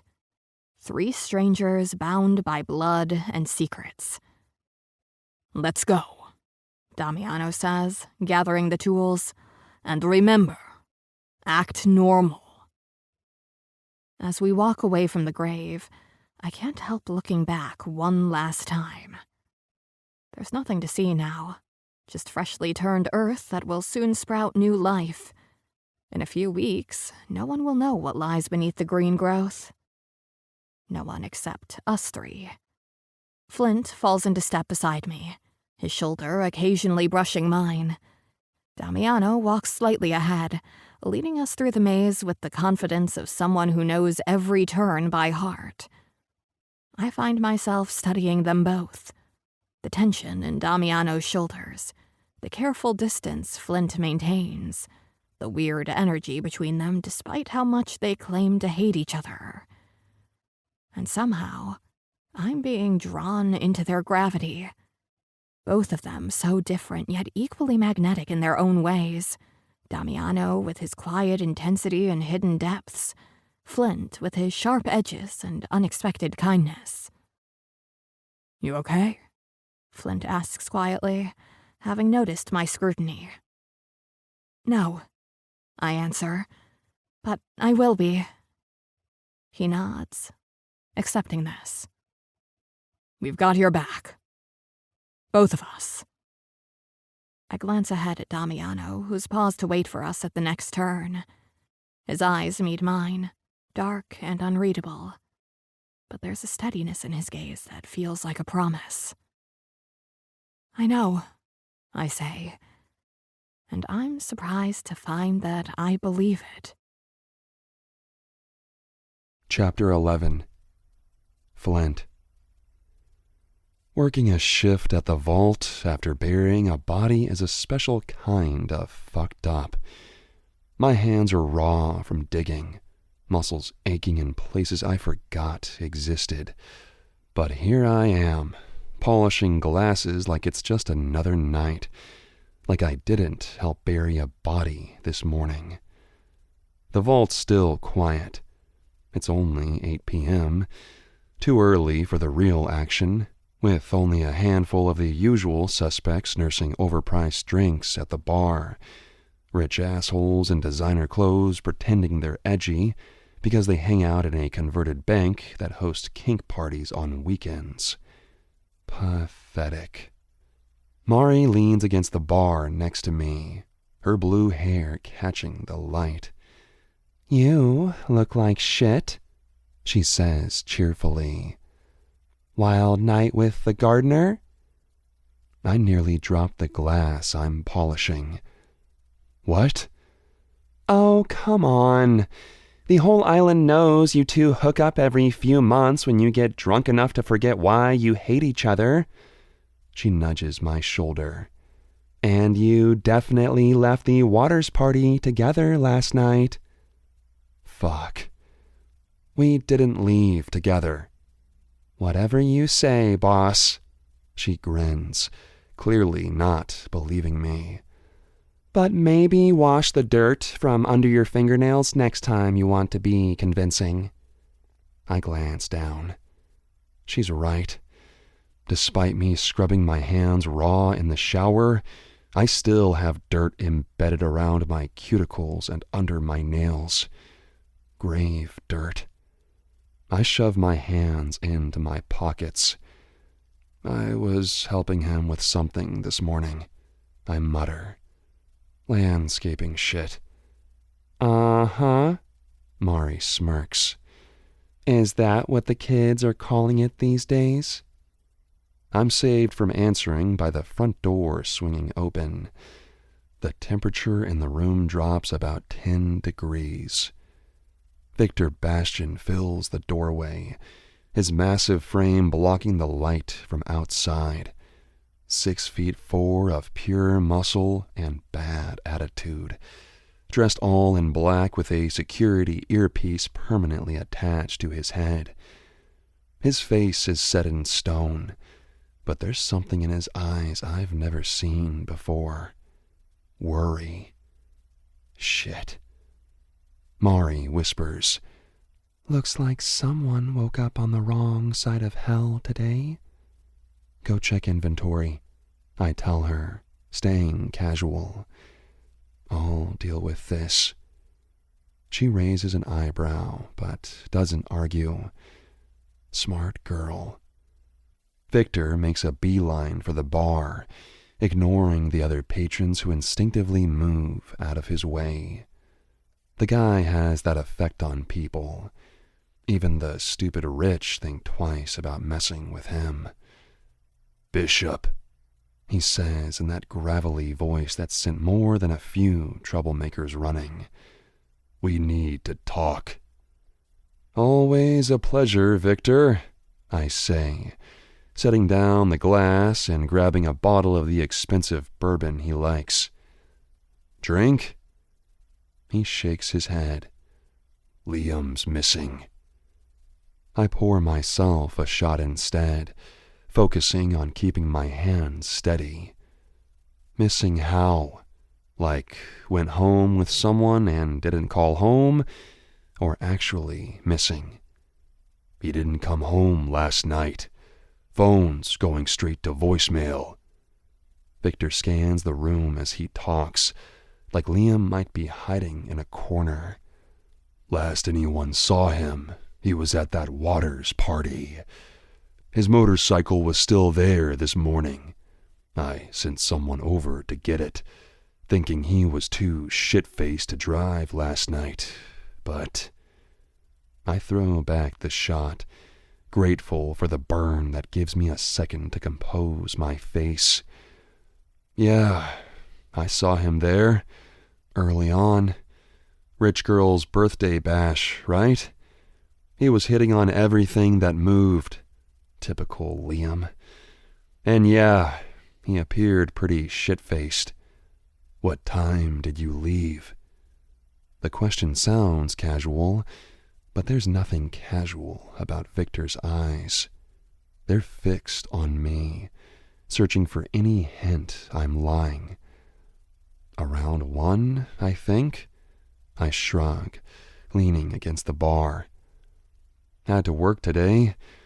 Can't all be trust fund babies like your brother. You left alone? My stomach tightens. Why? Just gathering information. Victor's massive hands rest on the bar, fingers drumming against the wood. Someone said they saw you with the Waters girl's gardener, the Italian. Fuck. That can't be good. Yeah, we talked for a bit, I admit, figuring a partial truth is better than a complete lie.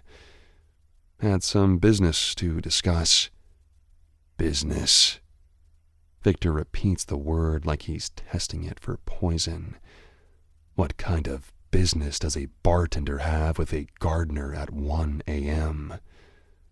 I force a smirk. The kind that's none of your business, Bastian. A flicker of something dangerous crosses his face before settling back into that professional mask. Security guy through and through. Look, I say, pouring another shot. Your brother's probably sleeping it off somewhere, or he found a tourist to harass. You know how he gets. He's my brother, Victor says quietly. I always know where he is. There's an intensity to his words that catches me off guard. I sometimes forget these two are actually blood. They're nothing alike. Victor's all business and control, while Liam's a chaos machine with impulse control issues. But right now, I'm seeing something I've never seen in Victor before. Genuine concern. It'd be touching if I hadn't helped bury the guy he's looking for. Sorry, man. I'm surprised to find I mean it. Not sorry Liam's dead. That asshole had it coming. But sorry Victor's worried. I'm sure he'll turn up. Victor stares at me for a long moment, then nods once. If you hear anything at all, you call me. Immediately. Of course. He turns to leave, then stops. One more thing. You seen Damiano Ricci today? My pulse kicks up. No. He was at the Waters place all night. Might have seen something. Victor's fishing, but he doesn't seem to know exactly what happened, unless he's playing me. We left around the same time, I correct. He studies me for a beat too long. Right. Well, if you see him, tell him I'm looking for him, too. Will do. Victor heads for the door, his back straight as a rod. He stops to talk to a group of local guys, fishermen from the docks, judging by their weathered faces and rough clothes, island boys like me, but a decade older, the kind who know every hidden cove and secret path. He's organizing a search party. This just got real. I pull out my phone and text Damiano. Victor's looking for Liam, asking questions. Stay away from the vault. Then, after a moment's hesitation, I add, and me. The reply comes almost instantly. What did you tell him? Nothing, but he knows we were at the party. Someone saw us. The 3 dots appear, disappear, then appear again. Briar? Safe for now. He didn't mention her. I watch Victor talk to the fishermen, gesturing with those massive hands of his. They're nodding, faces serious. Shit's escalating faster than I expected. My phone buzzes again. Be careful. He's dangerous. I know what he is. And I do. I've seen Victor handle problems before. People who start fights at the vault don't just get thrown out. They get lessons they never forget. Broken fingers, dislocated shoulders. The lucky ones only need stitches. The rumor is he did worse stuff before coming to Heathens Hollow, though nobody knows exactly what. Some say military, some say mob. I never cared enough to find out. Now I wish I had. The fishermen disperse, heading out the door with purpose. Victor follows them, pausing at the threshold to look back at me. Our eyes lock across the room, and for a second, I see something that makes my blood run cold. He doesn't believe me. The door closes behind him, and I exhale slowly. I need to warn Briar. If Victor connects her to Liam's disappearance... So, Mari says, reappearing from the back room. What was that about? Liam's missing? I keep my voice neutral. Victor's worried. She snorts. Liam's probably face down in some tourist's bed, or in some ditch, drunk. Wouldn't be the first time.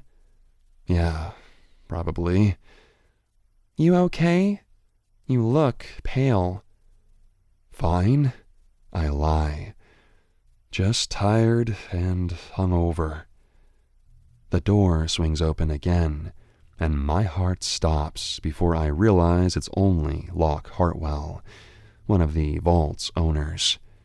He strides in like he owns the place, which technically he does, dressed in his usual all-black designer suit, silver rings glinting on his fingers. Bishop, he says, nodding at me. Interesting night ahead? How so? He leans against the bar, lowering his voice. Victor's offering 10,000 to anyone with information about his brother. Cash, no questions asked. Fuck. That'll bring out every liar and con artist on the island. I try to sound casual. Exactly. Locke smiles, but it doesn't reach his eyes. Which means we'll be busy tonight. People will be coming in to gossip, hoping to overhear something worth 10 grand. I need you on your game. Always am.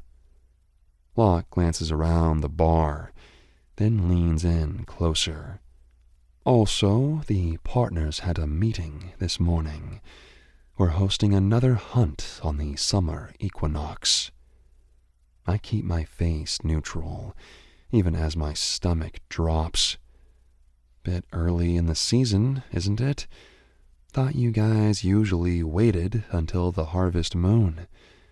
We're making an exception. His fingers tap against the polished wood. Demand's high this year. Lots of new money from Seattle wanting to experience island traditions. Right, traditions. I reach for another glass to polish. You need me to handle prep? Yes. Same as usual. medical screenings, contracts, security protocols, and we're adding something new this time. Locke's voice drops even lower. Soren wants to extend invitations to non-members, people who have expressed interest in joining the vault. Non-members? I can't keep the edge from my question. That's not how the hunt works. It's how it works now. His tone makes it clear this isn't up for debate. We're recruiting, growing our membership. These outsiders understand the rules, the boundaries. That's your job. Locke straightens up. Make sure they do. We need this to go smoothly. No incidents. No complications. I nod, mind already running through the implications. The hunt. Hunters and prey running all over the island, including abandoned properties, including the Waters estate, including the maze where we just buried a body. Fuck. Good. He straightens his already perfect tie. And Bishop. Victor's a valued member of our security team. If you hear anything, you bring it directly to me. Understood? The threat is subtle, but clear. The vault protects its own. Understood. As Locke walks away, I grab my phone and send another text to Damiano. Victor offering $10,000 for info on Liam. His reply is immediate. Shit. Yeah, that about sums it up. And then I add, the hunt is happening early this year. Summer equinox. People will be all over the property. The maze. 3 dots appear. Then, shit. Need to secure it better. I type quickly. Can you? Hunters don't care about trespassing. His response takes longer this time. How do we keep them away from the grave? I close my eyes briefly. Fuck. Need a plan. Meet tonight after my shift. Warn Breyer. I glance at the clock. 7 more hours of my shift. 7 hours of pretending I don't know exactly where Liam Bastion is. 7 hours of watching people speculate.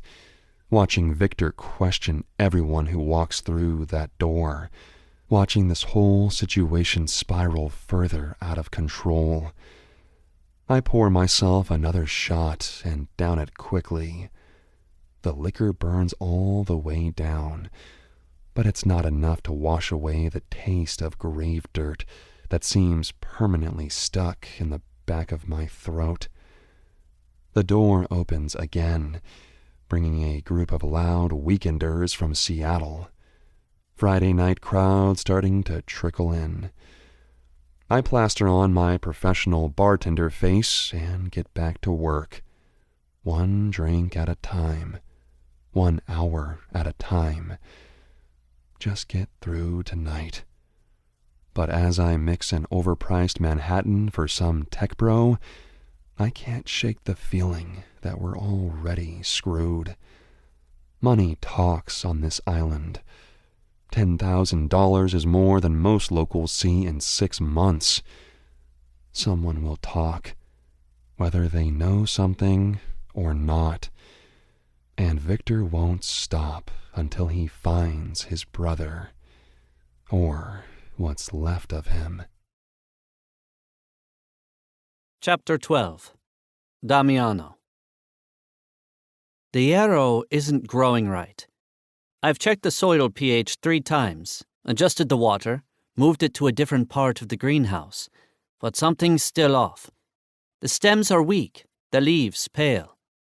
I could force it, add chemicals, but that defeats the whole point. Medicinal plants need to be strong on their own, or they're useless. My phone buzzes again, 4th time in an hour. I already know it's Flint with another update about Victor's search. The first text was bad enough. Victor offering $10,000 for info on Liam. But the follow-ups have gotten worse. Search parties combing the eastern shore. Victor personally questioning everyone at the Waters party. I should be worried. Instead, I'm obsessing over Yarrow because plants make sense. Plants don't lie or hide bodies or organize search parties. I checked the text anyway. Victor asking about you specifically. Stay low.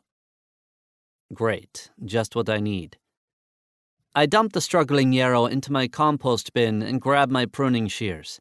Might as well keep busy while waiting for this whole thing to explode in our faces. The herbs for tomorrow's tinctures need harvesting anyway. The greenhouse door creaks open behind me. I spin around, shears ready, before I realize it's Briar. She's standing in the doorway, backlit by the security lights that just came on outside, looking like she hasn't slept in days. "Sorry," she says, stepping inside and closing the door. "I didn't mean to sneak up on you." I set down the shears, trying to keep my face neutral. "You didn't. I'm just jumpy." "Join the club." She wraps her cardigan tighter around her thin frame. "Have you heard anything? Have you heard from Flint?" "Yeah." I move to the workbench, giving her space to come further inside if she wants. "It's not good." She takes a few steps closer, glancing around like she's not sure where to settle. She seems different here than she did at the party or even during the burial, less confident. The greenhouse has that effect on people. It's my space, my rules. "I couldn't stay in the house anymore," she says. "Every noise, every shadow, I kept thinking someone was watching me." They might be. No point sugarcoating it. Victor's got half the island looking for his brother. "I figured as much. That's why I came through the back way, used the path behind the hedge." "Smart." I nod, feeling a weird sense of approval. "Good. Better if no one sees us together right now." She moves closer to my workbench, studying the herbs I've been sorting. Lavender, valerian, chamomile. Sleep aids. The irony isn't lost on me. "Will these help?" She touches the lavender sprigs with careful fingers. "With what?" "Nightmares?" I observe her face, the dark circles under her eyes, the tightness around her mouth. "Some. Not enough." She nods like she expected that answer. "Worth a shot." "I can make you something stronger," I hear myself offer. "Not a cure, but it'll knock you out for a few hours. No dreams." "I'd like that," she says, still trailing her fingers through the lavender. "I haven't slept more than an hour at a time since we buried a body." She doesn't need to finish the sentence. "Here," I say, motioning her closer. "I'll show you how to make it yourself, for next time." She moves to my side, and I get a whiff of something clean and vaguely citrusy. Not perfume. Soap. Maybe shampoo. It's distracting. I pull out my mortar and pestle, then grab jars of dried herbs from the shelf behind me. "Pay attention," I tell her, falling into teaching mode. Valerian root is the base. Powerful sedative. Tastes like shit. She almost smiles. "Noted." Add passion flower for the anxiety. That's this one with the purple bits. Then chamomile to smooth the edges. I measure each herb, dropping them into the mortar, then hand her the pestle. "You grind." She takes it, her fingers brushing mine. They're cold as ice, as usual. "Like this?" she asks, making tentative circles with the pestle. "Harder," I say. "You need to break down the cell walls to release the compounds. Put your weight into it." She tries again, pressing down with more force.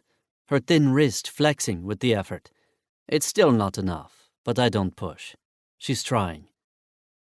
The secret's in how you blend them, I explain, measuring a dropper of alcohol tincture. Too much valerian, and you'll be groggy all day tomorrow. Too little, and it won't touch the nightmares. How did you learn all this? She asks, still grinding. Doesn't seem like the kind of thing they teach you in gardening school. There's no gardening school. It isn't really an answer. My father taught me the basics. The rest I figured out myself. Trial and error. On who? Mostly me. She stops grinding, looks up at me. You have trouble sleeping too? There's something in her expression, not pity, more like recognition. I don't like it. Sometimes. I take the mortar from her, check the consistency. This needs more work. I place my hand over hers on the pestle, guiding her movements. Her skin is cool against mine, but there's warmth underneath. Blood still pumping despite everything her body throws at her. It's impressive, in a way. Like this, I say, pressing down with her, showing her the right motion. Circular, but with pressure on the downstroke. We work together for a minute, the crisp smell of herbs rising between us. I'm standing too close, and I can feel the slight heat from her body, see the pulse fluttering in her neck. I should step back, but I don't. When the herbs are properly ground, I remove my hand and reach for a small pot. Now we heat water, I say, filling the pot from a jug. Not boiling, just hot enough to open the compounds. I set the pot on my camp stove, turn on the flame. Briar watches, her arms wrapped around herself again. Cold? I ask, though I already know the answer. Always. I grab an extra flannel shirt from the hook by my cot and hand it to her. Here. She looks at it, then at me. You don't need to. I've got others. Take it. She puts it on over her cardigan. The sleeves hang past her fingertips. She pushes them up, revealing her bony wrists with their tracery of blue veins. Thanks. For a second she looks almost normal, merely a girl borrowing a guy's shirt on a chilly evening, not someone who killed a man last night. The water's heating, sending up wisps of steam. I add the herb mixture, stir it with a wooden spoon. So, she says after a moment, Victor's looking for you specifically? According to Flint? What will you do? I shrug. Nothing. I'm the gardener. I work here. Nothing unusual about me being around. I'll just avoid town for a bit. And me? You're recovering from your illness. Staying out of sight makes sense. And Flint? Something catches in my chest at the way she says his name, like they've formed some connection I don't fully understand. Flint can handle himself, I say, more sharply than I intend to. He always does. She studies me with those pale blue eyes. You're worried about him? I'm worried about all of us. I check the herb mixture, avoiding her gaze. This is ready. Let it steep for 5 minutes, then drink it. I pour the mixture into a mug and hand it to her. She wraps her fingers around it, soaking up the warmth. Thanks, she says, for this and everything else. Don't thank me for helping bury a body. It's weird. That gets a real smile from her, small but genuine. It changes her whole face, makes her look younger. Reminds me she's just a person caught in a fucked up situation, not some abstract concept of the rich girl I've built up in my head. Fair enough, she says, but I'm still grateful. She sips the tea, grimaces. You weren't kidding about the taste. Effective medicine usually tastes like shit. Is that another bit of your father's wisdom? No, that's all me. She laughs, a short surprise sound that seems to catch her off guard. Her face goes serious again, almost immediately. Do you think Victor will find anything? At the maze? I consider lying, then decide against it. Maybe, eventually. But by then, decomposition will be advanced. Plants will have grown. Animals will have done their work. Even if they find something, connecting it to you will be nearly impossible. She nods, but doesn't look convinced. Unless someone talks. Who would talk? Only 3 people know, and we're all equally guilty. Are we? She looks at me over the rim of her mug. I'm the one who drove a stake through his throat. And I buried him. And Flint helped. We're accomplices at minimum. No one's talking. The greenhouse is getting colder as the night deepens, the glass walls turning from transparent to reflective. Our distorted images are mirrored back, her small form, my larger one. 2 people having a casual chat about murder and decomposition. I switch on another lamp, casting everything in a warm yellow glow. You should drink all of that, I nod at her half-empty mug. It won't work otherwise. She raises an eyebrow. You just want me unconscious so you can get rid of me. If I wanted to get rid of you, I'd have let Liam finish what he started. The moment the words leave my mouth, I regret them. Her face goes blank, shuttered. Shit, I'm sorry, I say quickly. I shouldn't have said that. I was trying to be witty and sarcastic and it came out... Fuck. She sets down the mug, her hands trembling slightly. No, you're right. You could have walked away, both of you. Left me to deal with it alone. That's not what I meant, isn't it? She looks straight at me, challenging now. I'm the complication here. I'm the outsider. You and Flint have a past. You understand each other. I'm just the sick rich girl who dragged you both into her mess. That's not how I see you. No? How do you see me then? The question hangs between us. How do I see her? As a responsibility? A burden? Something else? I see someone who survived, I say after a beat. Someone stronger than they look. She blinks, clearly not expecting that answer.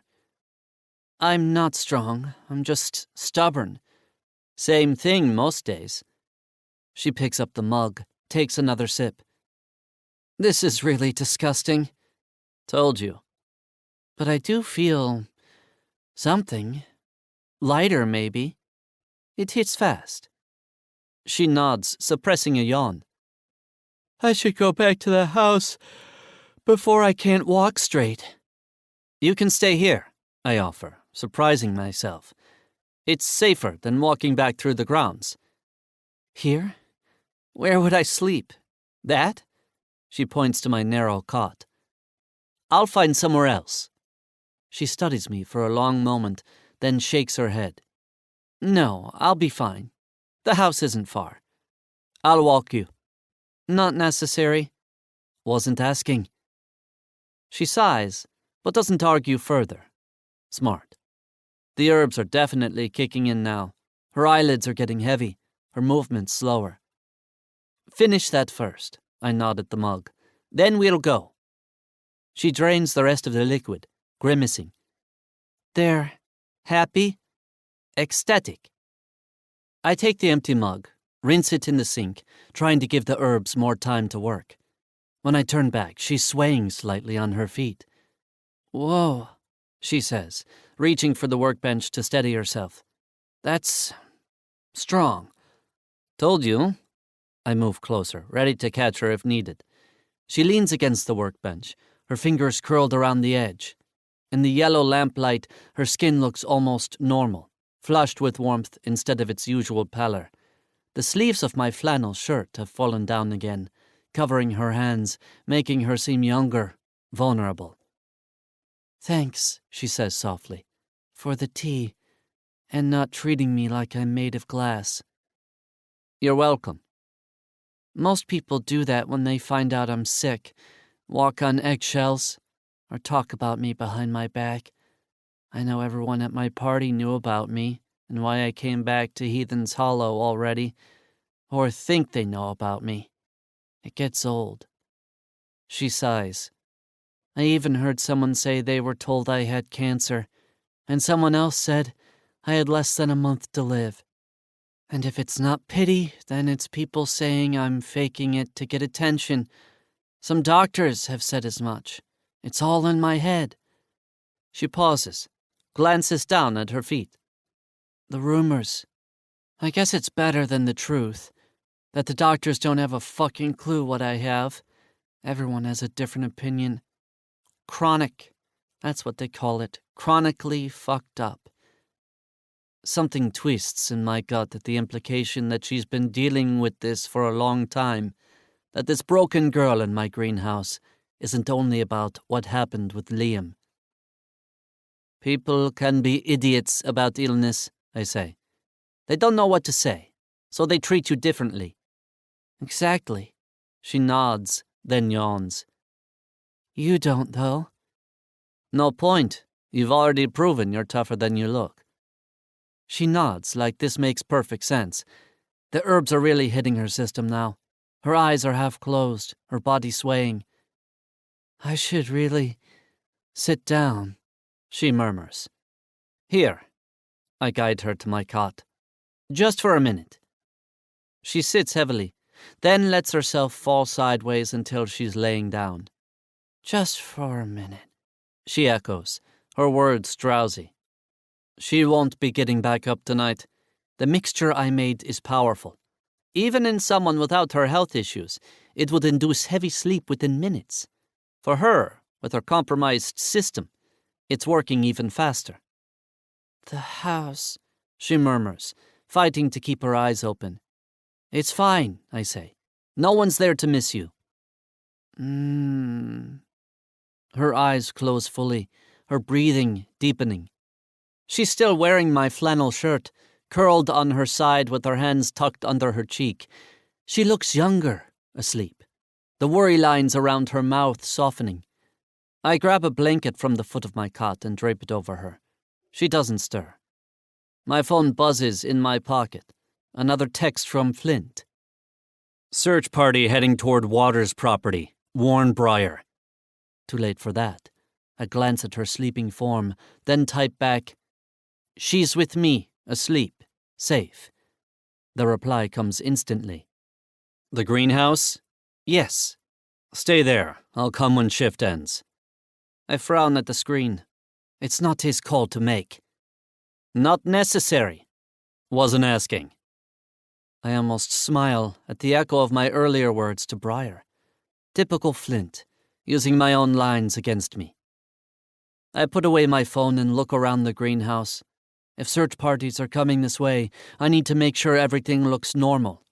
I grab my pruning shears and get back to the evening's work. Harvesting herbs for tomorrow's tinctures.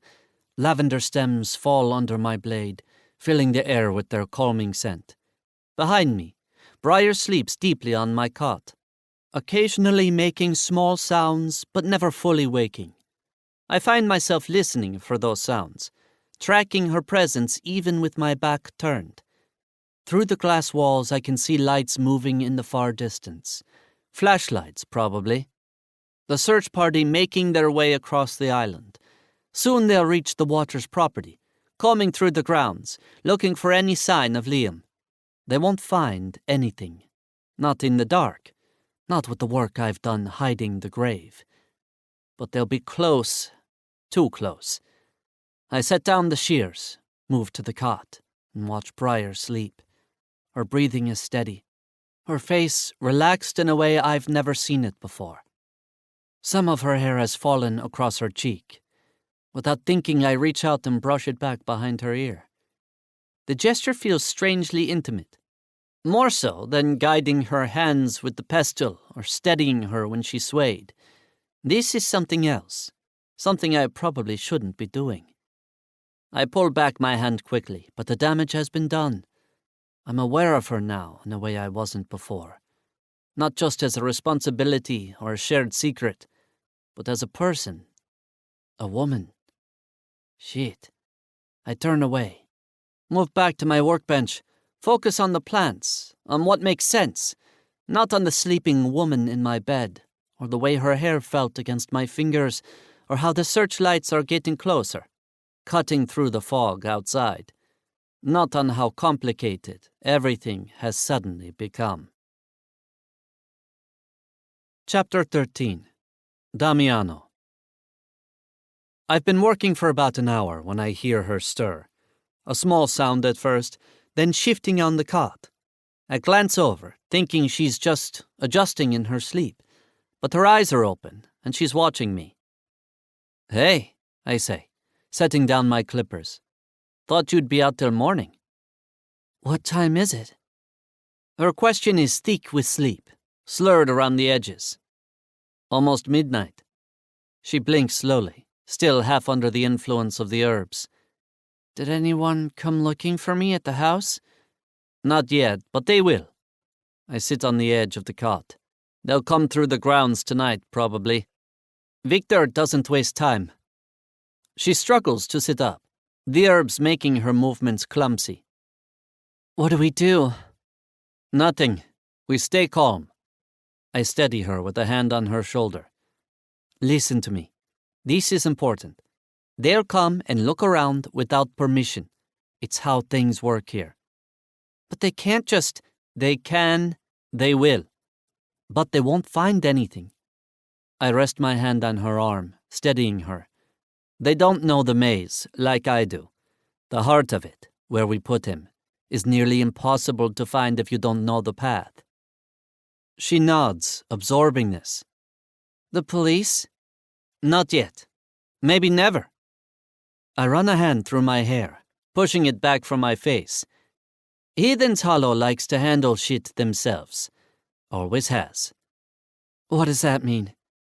"It means that before they call the mainland police, they'll exhaust every option here.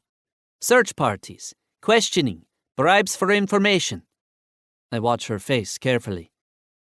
"Tomorrow, expect people to come asking questions. Victor, maybe others." "What do I tell them?" The fog of the herbs is clearing from her eyes, replaced by fear. "Nothing useful. You had a party. There were tons of people you didn't know. The party got bigger than you expected. You're tired. Went to bed early." I squeeze her arm gently. "You've never even met Liam Bastian. Not that you'll remember, anyway." "Right." She nods firmly. "If they ask about him specifically, I was tired. There were so many people. I wouldn't remember one face in the crowd." "Exactly. And you don't know anything about him going missing." "I don't know it," she echoes, nodding slowly. "I had a party. It got out of hand. I went to bed early. I don't know everyone who was there." "Good." I check my watch. "It's too late for them to disturb you tonight. The main house is off limits still. But tomorrow, be ready." She nods, pulling the blanket tighter around her shoulders. "Good." I move closer, checking to see if she needs anything. Water, maybe. "How do you feel?" "Floaty." She smiles, a drowsy, unguarded expression I've never seen on her before. "But cold. Always cold." "I'll turn up the heater." "No." She reaches out to catch my wrist before I can move away. Her fingers are ice against my skin. Would you just...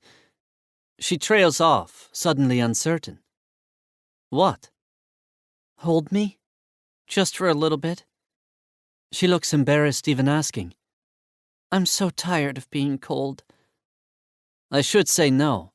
Should make some excuse about keeping watch or needing to finish my work. But I don't. "Move over," I say, and she shifts on the narrow cot to make space. I lie down beside her, awkwardly at first, trying to keep some distance despite the limited space. But she immediately turns toward me, seeking warmth, and I curl my arm around her almost by instinct. She tucks her head against my chest, her cold hands finding their way between us. "Better?" I ask, sounding strange to my own ears. She nods against my shirt. "You're like a furnace." "So I've been told." We lie there in silence for a while, just breathing. I can feel her gradually warming, her body relaxing against mine. Her hair smells like citrus and something sweeter. It's not unpleasant. "Sorry," she murmurs after a bit. "This is probably weird for you." "It's fine." And strangely it is. "The herbs make me say things I normally wouldn't." She sounds more alert now, more herself. "Do things I wouldn't." "Like ask strange men to hold you?" She laughs softly. "You're not that strange." "You don't know me." "I know enough." Her hand moves slightly against my chest, not quite a caress, but no longer just seeking warmth either. I should stop this now, should get up and go back to my pruning, but I don't move. "What do you know?" I ask. "I know you could have left me to deal with Liam alone, but you didn't." Her voice is quiet in the dim greenhouse. "I know you're careful with your plants, patient. I know you and Flint have a story, a toxic one, but you still have a pull to him." "That's not much." "It's enough for now." She shifts again, tilting her face up to look at me. In the low light, her eyes are darker, not their usual pale blue. This close, I can see a small scar near her temple, usually hidden by her hair. "What happened there?" I ask, barely touching the mark with my fingertip. "IV stand. Fell over once during a treatment, cut me." Her candor surprises me. "Does it hurt? Your condition, I mean." "Sometimes. Mostly it's just exhausting. Being tired all the time, being cold." She studies my face. "What about you? What hurts you?" The question catches me off guard. No one asks me that kind of thing, especially not people like her. "Nothing important," I say, looking away. She brings her hand to my jaw and guides my face back to hers. Her fingers are warmer now, almost normal temperature. "Liar." Her eyes search mine, questioning. A moment of silence stretches out between us, only our breathing in the quiet greenhouse. I could pull away, should pull away. This is complicated enough without adding whatever this is. She leans forward slightly, then stops, her eyes still on mine like she's waiting for permission. Or maybe for me to stop her. When I don't, she closes the distance between us slowly, giving me every chance to break away. And then she's kissing me, softly at first, barely a brush of her lips against mine, so light I could almost pretend it didn't happen. She pulls back slightly, gauging my reaction, her breath warm against my face. "Is this okay?" she whispers. I should say no, should get up and put some distance between us. Instead, I nod. She kisses me again, more certain this time, but still hesitant, like she's not sure she remembers how. Maybe she doesn't. Maybe the illness has taken this from her too, like it's taken so many other normal experiences. Instead, I slide my hand into her hair, holding her closer as I kiss her back. She makes a small sound against my mouth, something between relief and want. Her body presses against mine, seeking more contact, more warmth. This is a bad idea. She's still under the influence of the herbs. She's vulnerable. She killed someone last night. None of this is a good foundation for whatever is happening. But knowing doesn't stop me from deepening the kiss, from letting my hand slide down her back to pull her closer. Her hands wander, too, slipping under the edge of my t-shirt, her cool fingers exploring the skin of my stomach, my ribs. When she touches the tattoo that curves around my side, she pauses, tracing the outline. "What is it?" she asks against my lips. "Nightshade." "Poisonous?" "Very." She smiles. "Show me more." I sit up enough to pull my shirt over my head, feeling strangely exposed in a way that has nothing to do with being shirtless. She studies the artwork covering my chest and arms, her fingers following the lines of vines and symbols across my skin. "They're beautiful," she says, genuinely interested. "Each one means something?" "Yes." "Tell me." Another time. I catch her hand, pressing my lips to her palm. Too many stories for tonight. She nods, accepting this, and then she's kissing me again, more urgently this time. Her flannel shirt, my flannel shirt, is too big on her, slipping off one shoulder. I push it aside further, my mouth finding the curve of her neck, the delicate line of her collarbone. Her skin is warmer under my touch, flushing with color. "Damiano," she breathes, and hearing my name on her lips does something to me I wasn't expecting. I slide my hand under the hem of her shirt, finding the smooth skin of her waist, her ribs. She's so thin. But there's strength in her, too, the kind that comes from fighting battles most people never see. She pulls back enough to look at me, her eyes clearer now despite the herbs. "Is this a bad idea?" "Probably." Fuck, yes it is. She just killed a guy, is no doubt still in shock. I shouldn't be thinking with my cock right now. And yet... "Do you want to stop?" she asks. I consider lying but can't. I don't think it's possible to ever lie to this girl. "No." "Good," she smiles. "Me neither." She sits up, straddling me on the narrow cot, and pulls off my flannel shirt. Underneath, she's still wearing her cardigan and a simple camisole. She hesitates for a moment, then slips off the cardigan too, leaving only the thin camisole. The blue tracery of her veins is visible beneath the pale fabric, the delicate structure of her shoulders. "You're still sure?" I ask, giving her one last chance to reconsider. In answer, she takes my hands and places them on her waist. "I'm sure."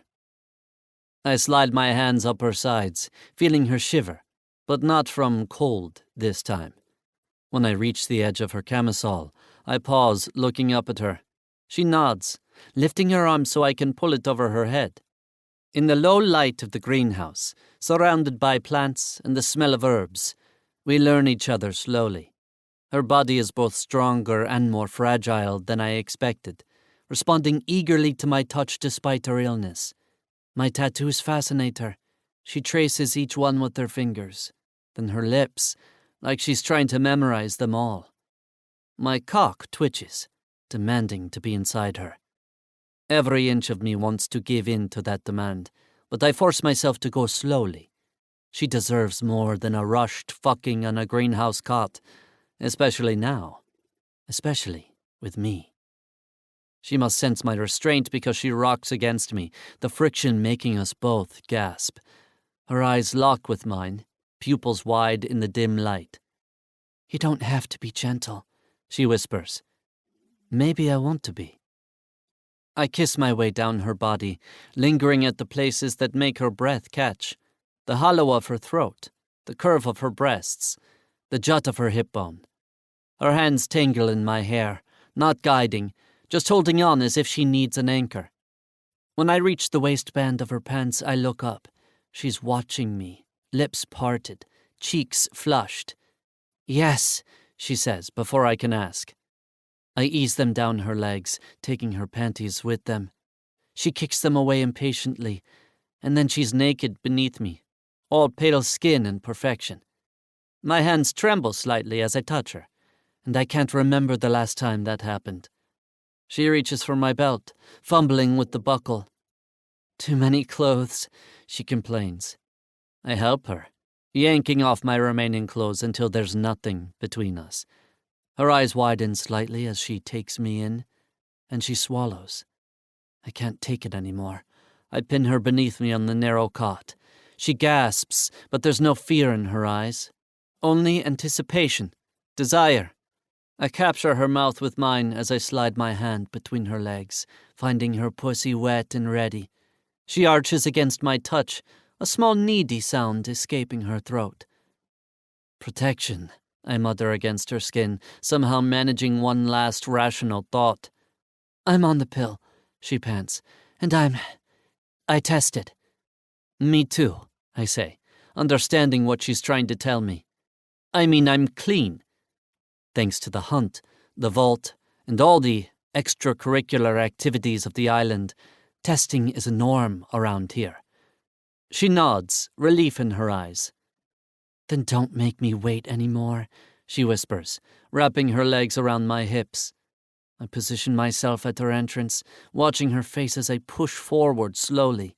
Her eyes flutter closed, lips parting on a silent gasp as I feel her. The sensation is almost overwhelming. Tight, wet heat enveloping me inch by inch. When I'm fully seated inside her, we both pause, breathing hard. Okay, I manage to ask, strained with the effort of holding still. She opens her eyes, and the look in them nearly undoes me. More than okay. Chapter 14. Briar.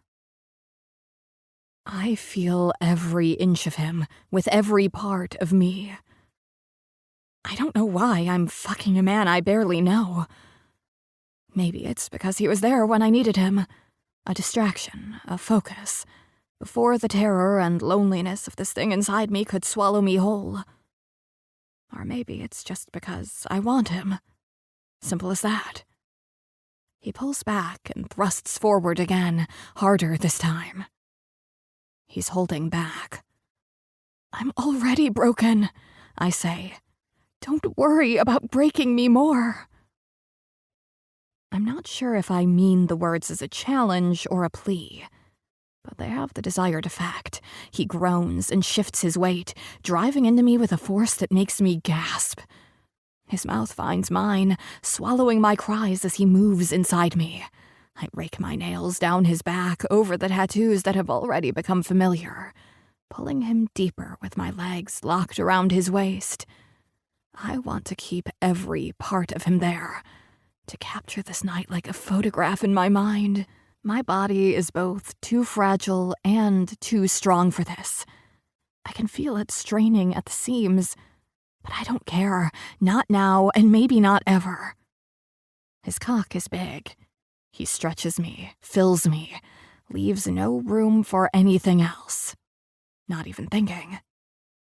It's what I need. It's everything I need. He starts to grunt with every thrust, like he's finally forgetting to be careful, and his pace quickens until I know he's close. Briar. My name comes out between labored breaths and sounds almost like a warning. He shifts one hand between us, thumb finding my clit and circling it roughly in time with each thrust. Pleasure zips through me as I cry out his name. His name. Damiano. It sounds so different saying it while his dick is inside me. You buried a man for me, I say. Not sure why the need is so strong to do so. He hesitates, just for a moment, eyes searching mine, almost like he's trying to see past the words and into my soul. I'd do it again. He thrusts deeper, harder, possessing me completely. My heart slams against my ribs, and I reach for something, anything that feels more real than the chaos we're both running from. I bite his shoulder to keep myself from falling apart. Harder, I say. Fuck me harder. I need more. I need to burn this night into me, to feel it later when everything else turns cold and dark. He answers with another low grunt, like he's trying to fuck me and talk to me all at once, like he knows it's pointless either way. His hips swing into mine until I'm choking on pleasure. Weightless, thoughtless, everything I want. Will I regret this tomorrow? Maybe. But I killed a man yesterday. What more could I regret? He presses his thumb against my clit with punishing intensity, and the pressure coils tight in my core. A sound unravels from deep inside me, a crescendo of need and want, and yes, that ricochets off the walls of this tiny, earthy room. "Fuck, Briar," Damiano grits out, head dropping to the crook of my neck as he slams into me. He doesn't finish. He just drives forward with everything he has, splitting me apart in the best possible way until I can't hold it any longer. I come hard, body arching beneath him like I'm going to fly apart and spin in a million directions. But he's right there, holding me together with his touch, his weight pinning me to this moment. I'm so fucking high. High from his tea and high from the sex that is changing everything between us. The world bursts white before settling into focus again just in time for me to hear him groan through his own release. He empties into me with a force that seems to rock him to pieces, even as he gives them all to me.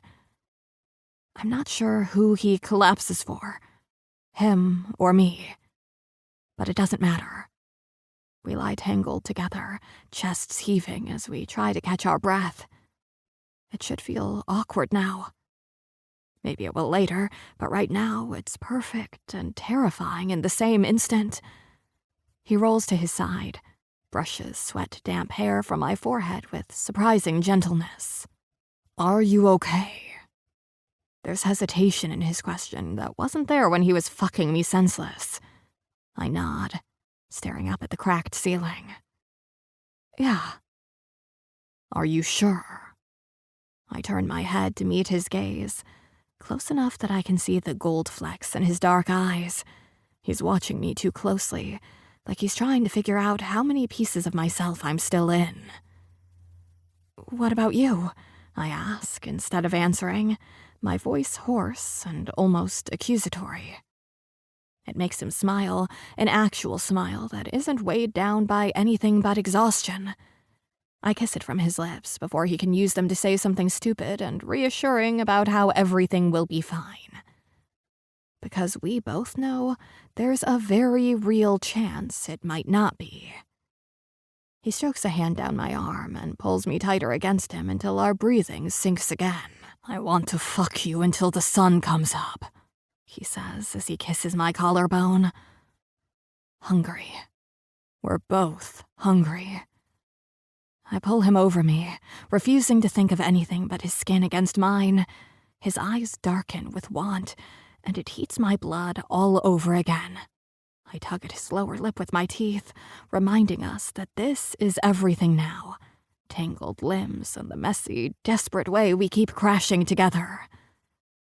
He moves like he understands the urgency in my bones, and soon he's inside me again, fast and deep. "All fucking night," he repeats. His words are a promise and a challenge all at once, vibrating through me as I grasp at his back. His hands are everywhere, reconnecting us in the same chaotic rhythm that burned through us the first time, and just like before, I'm powerless to stop it from taking over. I can barely think past the flood of want inside me, but I don't want to think. I want to forget. I curl my fingers into his hair, pulling him harder against me as if I can chase the shadows away forever. Chapter 15. Flint. The island's even quieter than usual at 4 a.m. Every step cracks like a gunshot on the stone pathway as I head toward the greenhouse. The main house stands dark and empty. No one there to notice Briar's absence until morning. If we're lucky, the search parties won't think to check if she's sleeping in her own bed. My shift at the vault was pure hell. Victor came back 3 times, each visit more intense than the previous. By midnight, he doubled the reward to 20,000. By closing, half the island was out looking for his brother. A flashlight beam cuts through the trees to my right. Another fucking search party. It's the 4th one I've seen since leaving my car at the bottom of the driveway. They're getting desperate, combing the same areas twice. Ducking behind a hedge until they pass, I then continue toward the greenhouse. Its amber glow stands out in the fog like a beacon. On any normal night, it wouldn't matter, since Damiano's always up late working. But tonight, with search parties everywhere, that light might as well be a spotlight. I need to warn him about Victor's latest move. That psycho's calling in some mainland connection guys with military training and tracking dogs. They'll be here by morning. We're rapidly running out of options. As I approach the greenhouse, I slow down. Something's off. The usual night sounds are gone. Damiano's radio, the hum of the heaters, all silent. Instead, there's a different rhythm, movement, breathing. I ease around to the far side where the foliage inside is thickest, so I'm less likely to be spotted. Through a gap in the climbing plants, I can see inside. Holy shit. Damiano's on that narrow cot with Briar Waters, both of them naked, her pale skin almost glowing against his darker tone. She's on top, moving slowly, her back arched as he grips her hips. Her head is thrown back, chocolate hair spilling down to the curve of her ass. I should leave, should turn around and come back later. But I don't move. It's not like this is the first time I've seen Damiano with someone before. We've had our share of encounters with others around. But this is different. The way he's touching her so carefully, like she might break.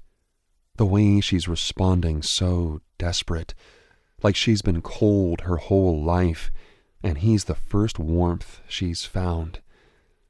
I watch her hands trace the tattoos on his chest, following the patterns I know by heart.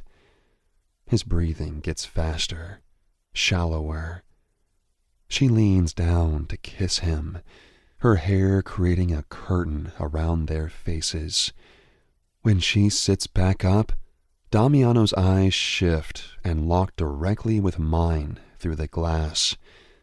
No surprise, no guilt, just that dark, knowing look that's always been able to cut right through me. He holds my gaze while he continues to guide her movements, his expression challenging, yet inviting all at once. 10 seconds pass, maybe 15. Neither of us looks away. Then Briar notices. Her rhythm falters as she follows his line of sight and sees me standing there in the darkness. Instead of the shock or embarrassment I expect, her expression shifts to something more curious. She doesn't stop moving. Damiano whispers in her ear, and she nods, her eyes still on me, and she turns slightly to give me a better view of them both. Her naked body is all pale curves in the amber greenhouse light, with delicate collarbones, small tits with pink nipples hardened from arousal, the gentle slope of her stomach. Despite her illness, there's an unexpected strength to her frame. There's nothing fragile about the way she controls her movements. The contrast of her fair skin against Damiano's darker complexion and intricate tattoos, almost like the good meets evil, sends a surge of heat through me. I clench my jaw, trying to keep my expression neutral. She reaches back to brace against his thigh as she arches her back more, making a deliberate show of it. The curve of her spine, the way her dark hair cascades down her back almost to her waist, makes it impossible not to stare. My mouth goes dry. I've seen plenty at the vault, but this is different. This is Damiano with Waters' daughter. Two people who shouldn't make sense together, but somehow do. Damiano's eyes stay locked with mine as he guides her hips, slowing their pace like they've got all night now. He slides one of his hands up her side to cup her breast, circling his thumb around the nipple in a way I recognize from experience. My body responds right away, a rush of blood southward that leaves me lightheaded for a second. It's a performance meant for me, an invitation or a challenge. And with Damiano, those are usually the same thing. I should walk away, but my feet stay planted. Watching them through the fogged glass feels like something from our past, when boundaries between us were merely suggestions. The corner of Damiano's mouth lifts in that half-smile I know too well. He says something else to Briar, and she reaches up, gathering her hair and pulling it to one side, exposing the curve of her neck where his mouth now travels. Her eyes flutter closed, but she turns her face toward the window, toward me. This is seriously fucked up. We've got a body in the ground not 50 yards from here, search parties combing the island, and they're putting on a fuck show like we're at the vault on a Saturday night. Screw it. I move to the door and let myself in. The air inside hits me immediately humid, warm, smelling like sex and plants. "You're early," Damiano says. They've stopped, but they haven't separated or covered up. Briar's still straddling him, her back to me, her skin flushed with color. Shift ended. I clear my throat. Figured the news couldn't wait. Briar quickly pulls a blanket around herself, color flooding her cheeks as the moment breaks. Damiano seems less concerned, but he reaches for his jeans on the floor beside the cot. "Must be important," Damiano says. "Victor's called in reinforcements. They'll be here by morning." I move deeper into the greenhouse, keeping my eyes on my backpack as I set it on the workbench. "Also, you should cover these windows better. Half the search parties on the island could see what you're doing in here." Damiano's lips twitch, almost a smile, as he stands. "Yet you're the only one who showed up. That won't last." I turn my back, giving them a moment to get dressed. "We need to talk." I busy myself checking the window for any movement outside, while they finish getting themselves together. No awkward apologies or embarrassed fumbling, just the rustle of clothing and quiet murmurs. When I turn back, Briar's wearing one of Damiano's flannels and a pair of leggings. Damiano's pulled on jeans, but hasn't bothered with a shirt. "What kind of reinforcements?" he asks, pouring water from a jug into the ancient kettle he keeps for tea. "The kind with military training and tracking dogs." I drop on to the only chair in the place. Victor's not fucking around. $20,000 reward now. And he's calling in people who make a living finding things that don't want to be found. Briar sits on the edge of the cot, tucking her legs underneath her. "Dogs can't track through the maze. Too many competing scents from the plants." Damiano and I both look at her. "What?" she says. "My dad hunts. I know how tracking dogs work." "She's not wrong," Damiano says, lighting the small camping stove. The maze has too many overwhelming plant oils, confusion scents, poisonous plants for dogs that they'll stay away from. Great, so the sinner's safe, I say. But they'll still tear apart everything else looking for him, including this greenhouse. They won't find anything here, Damiano says like it's a fact. You're sure? I scan the space, looking for anything out of place. Nothing that might connect either of you to Liam?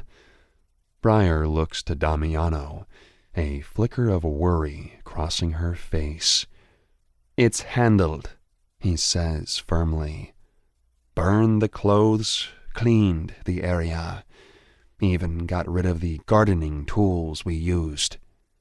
The kettle whistles, and he makes tea in silence, handing us each a mug before leaning against the workbench. The three of us form a triangle in the small space, steam rising from our cups, nobody speaking for a long moment.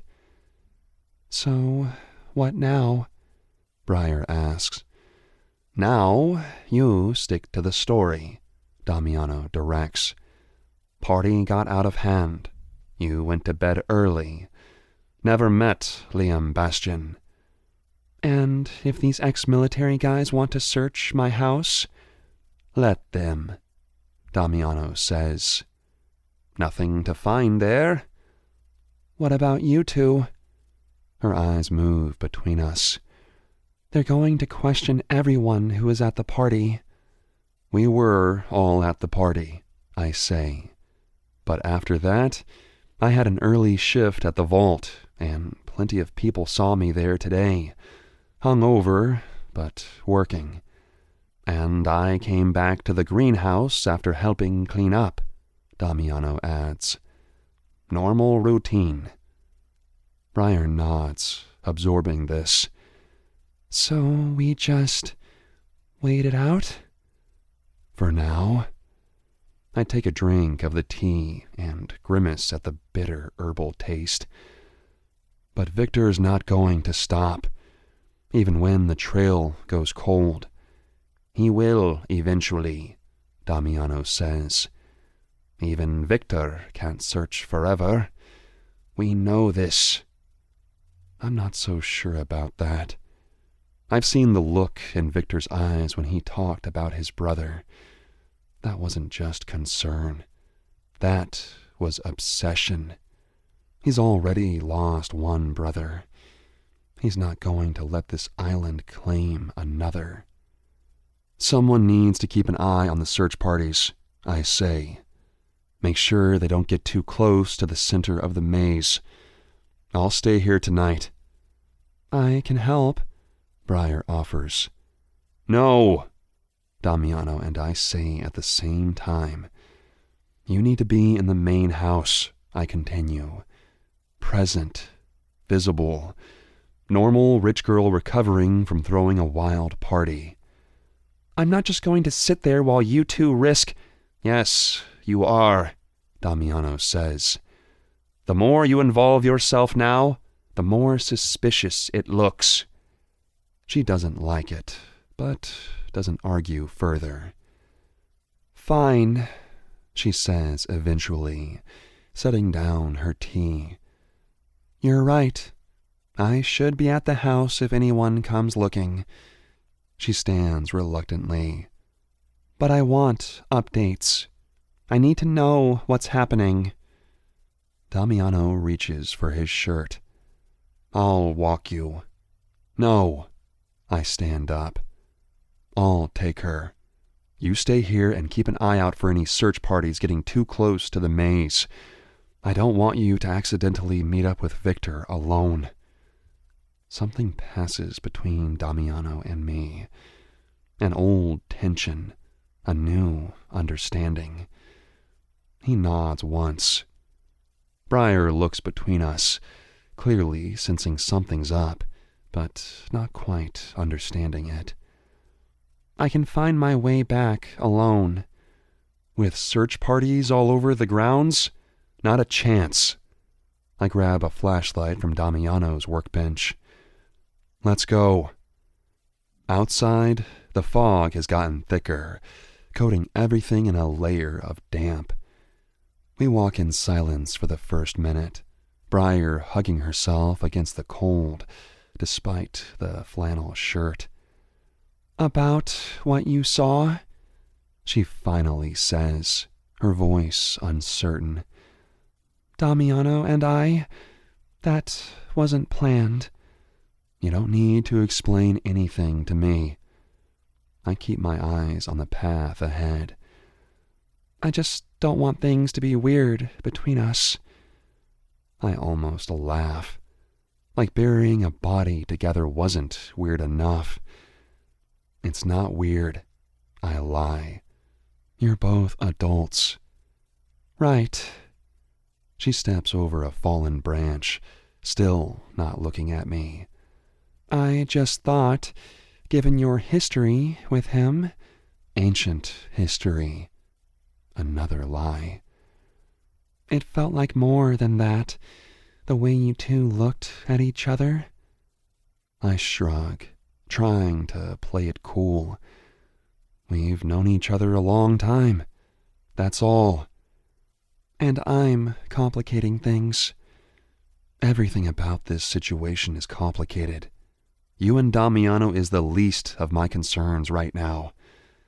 She nods slowly, clearly not believing me. Smart girl. We've reached the back patio of the main house. All the windows are still dark. You should go in through the kitchen, I tell her, in case anyone's watching the front. Right. She hesitates, then adds, Be careful out there tonight. Always am. Lock the doors behind you, I remind her. And don't answer if anyone comes knocking before morning. Once she's safely inside, I stand in the shadows for a few minutes, watching for any movement around the property. Nothing but fog and darkness. The search parties must have moved to a different area. I head back toward the greenhouse, my mind racing with everything at once. The search, Victor, the body in the maze, Damiano and Briar together on that narrow cot. Yeah, complicated doesn't even fucking begin to cover it. Chapter 16. Briar. I had a party. It got bigger than I expected. I went to bed early. I don't know everyone who was there. I repeat the lines in my head for the 20th time, trying not to sound too rehearsed while Victor Bastian stares me down from across the kitchen table. His eyes haven't left my face since he sat down 10 minutes ago. And what time would that have been, Miss Waters? When you went to bed? Around midnight, I think. I fidget with my teacup. I was tired. My condition... Yes, your condition. He glances at the medication bottles lined up on the counter. Must be difficult. Something about the way he says it makes my skin crawl. Like he doesn't quite believe me. 2 other men stand near the back door, ex-military types with hard eyes and crew cuts. One of them keeps checking his watch. They brought dogs, currently sniffing around the perimeter of the house with handlers. I'm trying not to think about what would happen if they decided to explore the maze. Liam was here. At your party. Victor leans forward slightly. I invited a lot of people. I honestly don't remember everyone who came. I take a sip of tea to hide my face. The party got bigger than expected. Word spread. As you keep saying. That happens with parties. His statement is too calm. People you don't know showing up. Causing trouble sometimes. I'm saved from answering by the sound of the front door opening and bags dropping in the hall. Miss Briar? I'm back early. The ferry schedule was... Mrs. Fletcher stops in the kitchen doorway, narrowing her eyes at the sight of Victor. What's going on here? Mrs. Fletcher. I try to mask my relief. This is Victor Bastian. He's looking for his brother, who unfortunately turned up missing the other night. Mrs. Fletcher takes in the scene. 3 strangers in her kitchen. Me looking uncomfortable. The men by the door. Her expression hardens. In Miss Waters's kitchen, without calling ahead. She moves into the room like she owns it, which, in many ways, she does. I wasn't aware we were entertaining visitors today. We're not staying long. Victor's tone remains pleasant, but his eyes are cold. Just asking a few questions about Miss Waters's party. And that requires 3 men? Mrs. Fletcher sniffs. She turns to me. Have you offered these gentlemen tea, Miss Briar? Or were they just leaving? Her meaning is clear. I hide a smile behind my cup. Actually, Mrs. Fletcher, they were wondering if they could search the grounds. Search for what? She raises an eyebrow. You think he's here? Last seen at Miss Waters's party, Victor says. We're checking everywhere he might have been. Mrs. Fletcher sighs like this is all a terrible inconvenience. Well, you can look around outside, I suppose, but I'll need to accompany anyone entering the house proper. The Waters family values their privacy, as I'm sure you understand. Victor stands, nodding slightly. We'll continue our search of the grounds, then. With your permission, Ms. Waters? Like he's giving me a choice. That's fine, I say. After they leave, Mrs. Fletcher immediately starts making a fresh pot of tea, the clink of china more aggressive than necessary. The nerve of those men, she mutters. Your father would have a fit if he knew. Thank you for stepping in. I wrap my sweater tighter around me, suddenly cold despite the kitchen's warmth. I wasn't sure how much longer I could answer questions. Vultures, the lot of them. She sets a steaming cup in front of me. Now tell me about this party. I leave for 1 weekend and come back to search parties and interrogations. I recite the story again, this version slightly more candid since she wasn't here. The party, the crowd getting out of hand, me going to bed early. All technically true, just minus the part about killing someone. Through the kitchen window, I can see men with dogs moving methodically across the lawn toward the garden. Toward the maze. My heart rate picks up. Don't worry about them trampling the flowers, Mrs. Fletcher says, mistaking my concern. That Ricci boy will fix whatever they destroy, though heaven knows that maze is more trouble than it's worth. I turn to her, grateful for the distraction. What do you mean? That maze has been nothing but a headache for years. Your grandmother's pride and joy, but the upkeep is ridiculous. She starts unpacking groceries with sharp movements, and during certain events, it becomes a nuisance. Events? The hunt. She practically spits the word.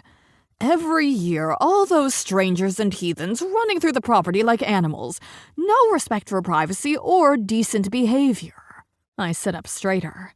A disgraceful tradition, started with the original settlers, they say. Mrs. Fletcher's mouth tightens. They sign contracts beforehand. It's all arranged through that club.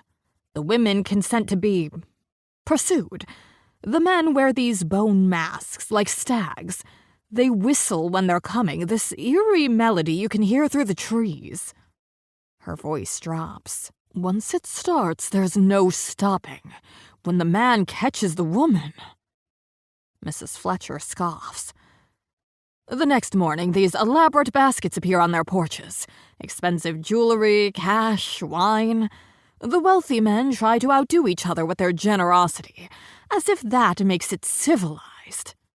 She slams a cabinet door. Some claim it's all consensual fun, island tradition dating back generations. Others say it's just an excuse for debauchery. My mouth goes dry. And this happens in our maze? I don't remember ever seeing it happen on our property when I was young.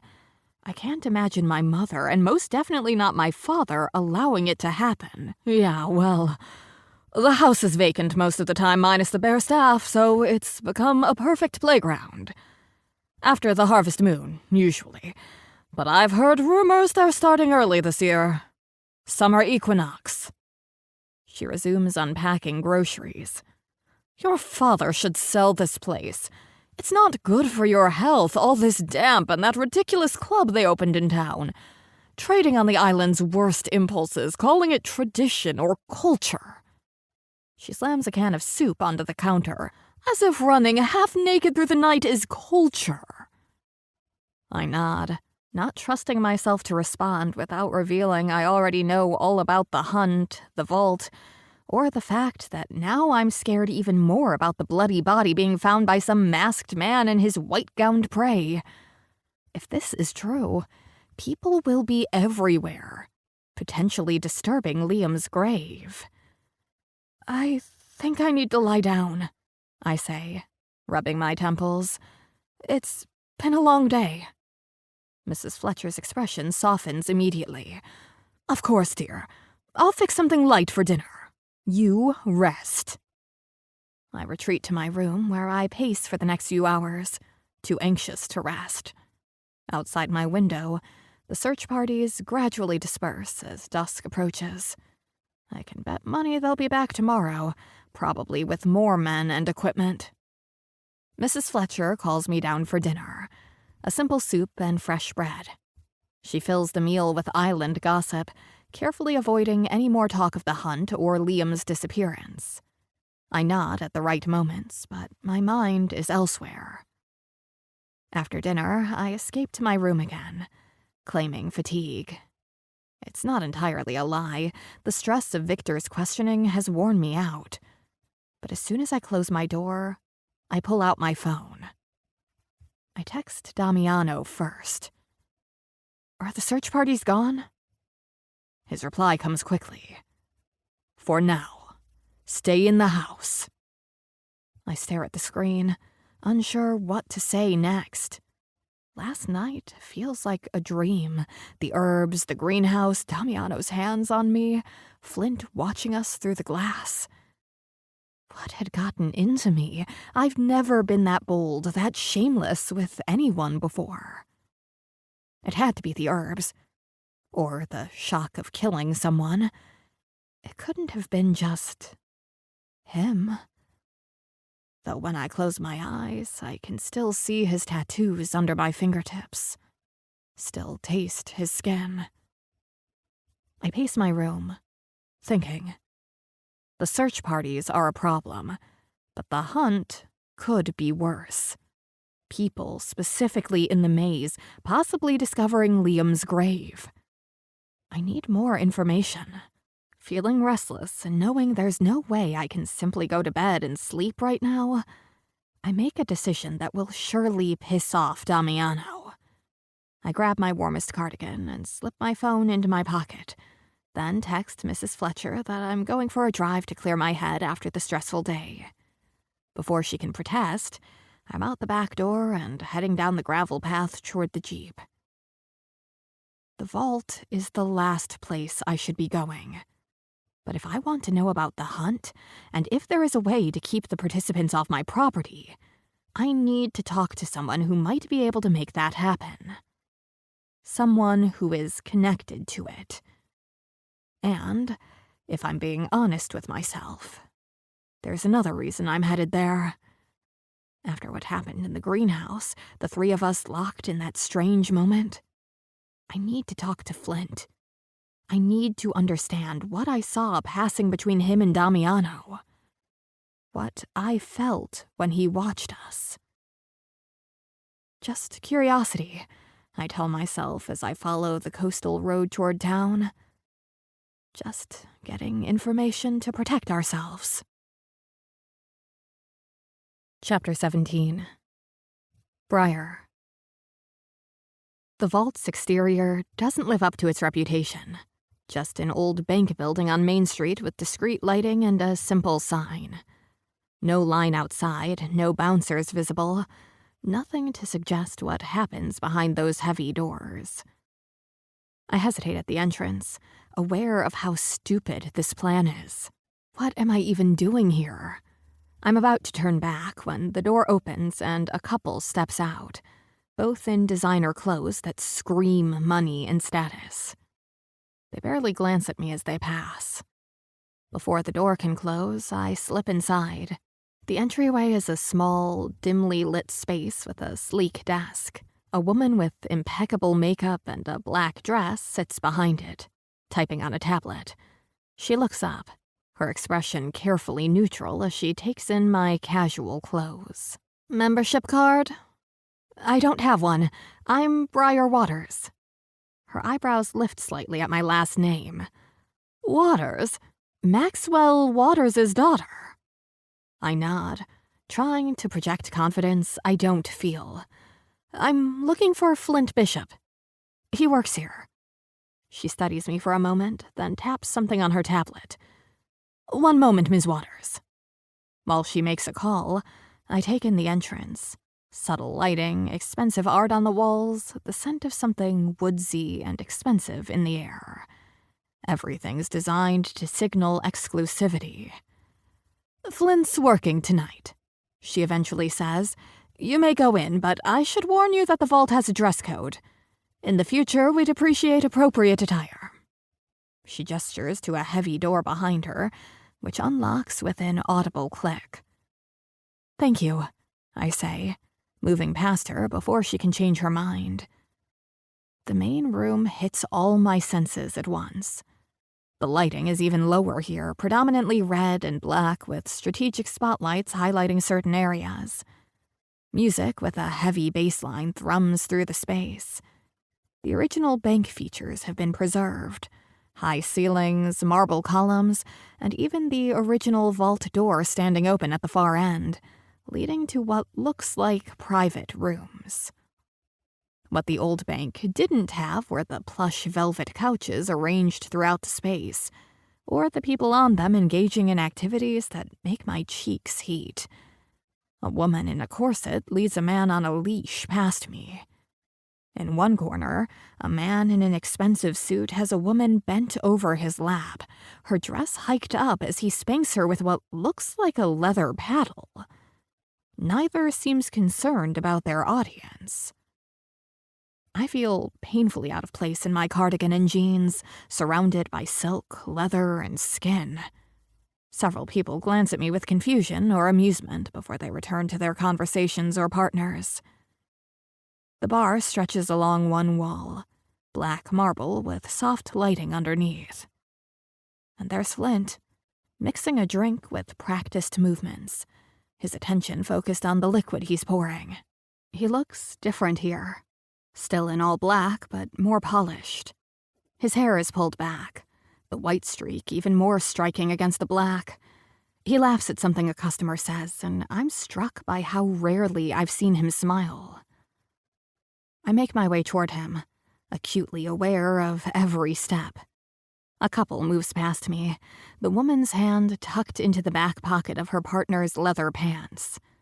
On a nearby couch, two women kiss deeply while a man watches, his hand resting possessively on one woman's thigh.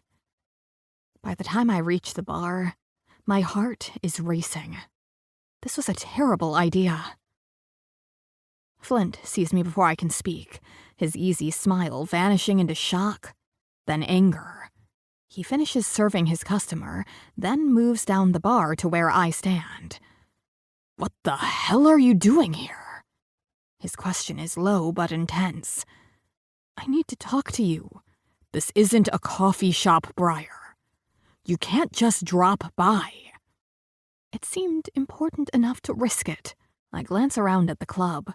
Besides, my last name got me in the door easily enough. His jaw tightens. "Wait here. Don't move." He speaks to a woman with blue hair working further down the bar, who nods and takes over his section. Then he's beside me, his hand firm on my elbow as he guides me away from the main area. "Where are we going?" I ask. "Somewhere we can talk without you getting propositioned every 5 seconds. You're practically wearing a sign that says fresh meat." He leads me through a door marked staff only into a small office that features a desk with a computer, filing cabinets, and a worn couch against one wall. He closes the door behind us, muffling the music from the main room. "What the hell were you thinking?" he demands, crossing his arms. "Coming here tonight of all nights when Victor's men are watching everything?" "I was careful. No one followed me." "You can't know that." "I needed information about the hunt. Mrs. Fletcher told me people use the maze during it, and that there may be one for the summer equinox." "Okay. So because of that, you decided to waltz into the island's most exclusive sex club wearing a grandma cardigan?" He runs a hand through his hair, dislodging some strands from the tie. "You could have called." "You don't exactly seem like a phone conversation kind of guy." I move further into the room, needing space from his intensity. "And I'm not a child. I can go where I want." "No. You're just the woman who killed someone 2 days ago." His voice drops even lower. "The woman whose property is being searched by the victim's brother. The woman who should be home establishing her innocence by lying low, not wandering into a den of gossips who'd sell their mothers for the right price. I'm also the woman whose property is going to be overrun by people during the hunt." I snap back. "People who might find what we buried. I need to know exactly what to expect and when." He sighs, some of the anger draining from him. "Fine. What do you want to know?" "Everything. When it will happen, how many people, how to keep them out of certain areas." "You can't keep them out. That's the point of the hunt. No boundaries, no rules once it starts." "There have to be some rules." "Sure." He leans against a desk. "The woman consents by putting out the red bulb. She wears white, goes barefoot. The man wears the mask, does the whistle. After that," he shrugs, "it's primal. That's why people do it. And they use the maze. It's one of their favorite spots. Hidden, complex, the thrill of the chase." I try to imagine it, people running through the hedges at night, the masked hunters pursuing, all of them potentially stumbling over a fresh grave. "We need to move him," I say. "Not an option. Too risky. More risky than someone literally tripping over his body? We buried him deep with plants that mask the scent. The dogs couldn't find him today. Hunters won't either. You can't know that for sure." I step closer to him, frustration building. "This isn't just your problem. It's my property, my party, my hands that—" I'm unable to finish. His expression shifts, anger giving way to something more complex. "I know, but moving him now with Victor watching everything, that's suicide. So we just hope for the best? Hope no one notices the freshly turned earth or the new plants?" "The maze has been there for decades. Tourists and locals have been screwing in it for just as long. No one's going to question one more patch of dirt. That's not good enough." I move even closer, challenging him. "I need a better plan than hope no one notices." "Well, that's all we've got right now, princess." The nickname comes out sharp-edged. "Unless you've got some brilliant idea you're not sharing." "Don't call me that." "What? Princess?" He smirks. "Isn't that what you are? Daddy's little girl. Used to getting her way. Thinks she can just walk into anywhere. You don't know me at all." "No, He narrows his eyes. I know you well enough. Rich girl looking for a thrill, slumming it with the hired help. First to Damiano, now showing up here. He steps closer. Was that your plan? Work your way through the island's bad boys for a little vacation excitement? That's not... You seemed pretty comfortable letting the gardener fuck you last night. Didn't take you long to come looking for me next, did it? The words hit like a physical blow. I see the regret in his eyes immediately, like he knows he's gone too far, but it doesn't matter. I slap him. Not hard, more a reflex than an attack, but the sound seems to echo in the small room. For a second, we both freeze. Then, something shifts in his eyes. Feel better? He asks. No. My hand stings. I don't know what I'm doing. Any of this. Join the club. We're standing too close now. Close enough that I can smell the faint scent of whiskey on his breath. See the small scar near his jawline. He drops his gaze to my mouth for a second. I should go, I say, not moving. Yeah. You should. He doesn't move either. I'm not sure who leans in first. Maybe me. Maybe him. Maybe both of us at the same time, drawn together by the same reckless impulse that's been pushing me since I returned to this island. His mouth is firm against mine. Nothing gentle about this kiss. It's all heat and frustration as he brings up his hands to tangle in my hair while I grip the front of his shirt. He tastes like whiskey and bad decisions. And I want more of both. He backs me against the desk, lifting me onto it in one fluid movement. I part my legs automatically, allowing him to press closer, and he slides his hands under my cardigan, warm against my skin as they trace up my sides.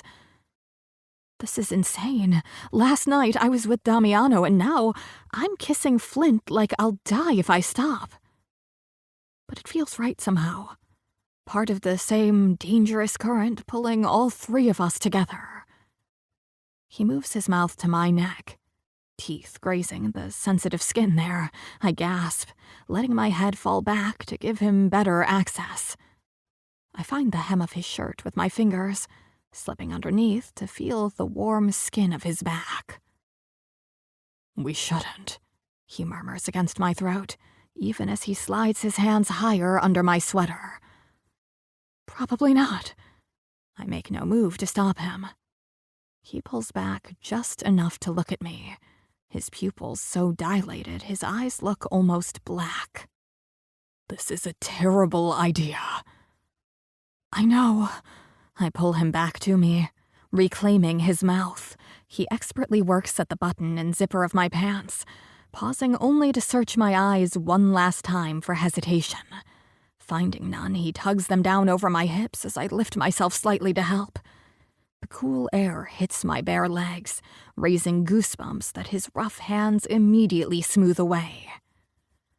Last chance to walk away, he breathes against my ear. I answer by pulling his shirt over his head to reveal the tattoo that spans his left shoulder. Intricate lines I can't quite discern in the dim light. A scar cuts across his ribs, older and faded. Evidence of a life I know nothing about. You don't want to get mixed up with me, he warns, even as he traces the edge of my underwear. I'm not the good guy here. I'm not looking for a good guy. The words surprise me with their honesty. Something like a growl escapes him as he crashes his mouth back to mine. His kisses are nothing like Damiano's careful exploration.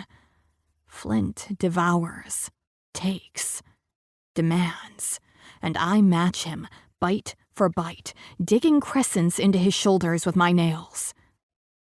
The desk rattles beneath us as he presses forward.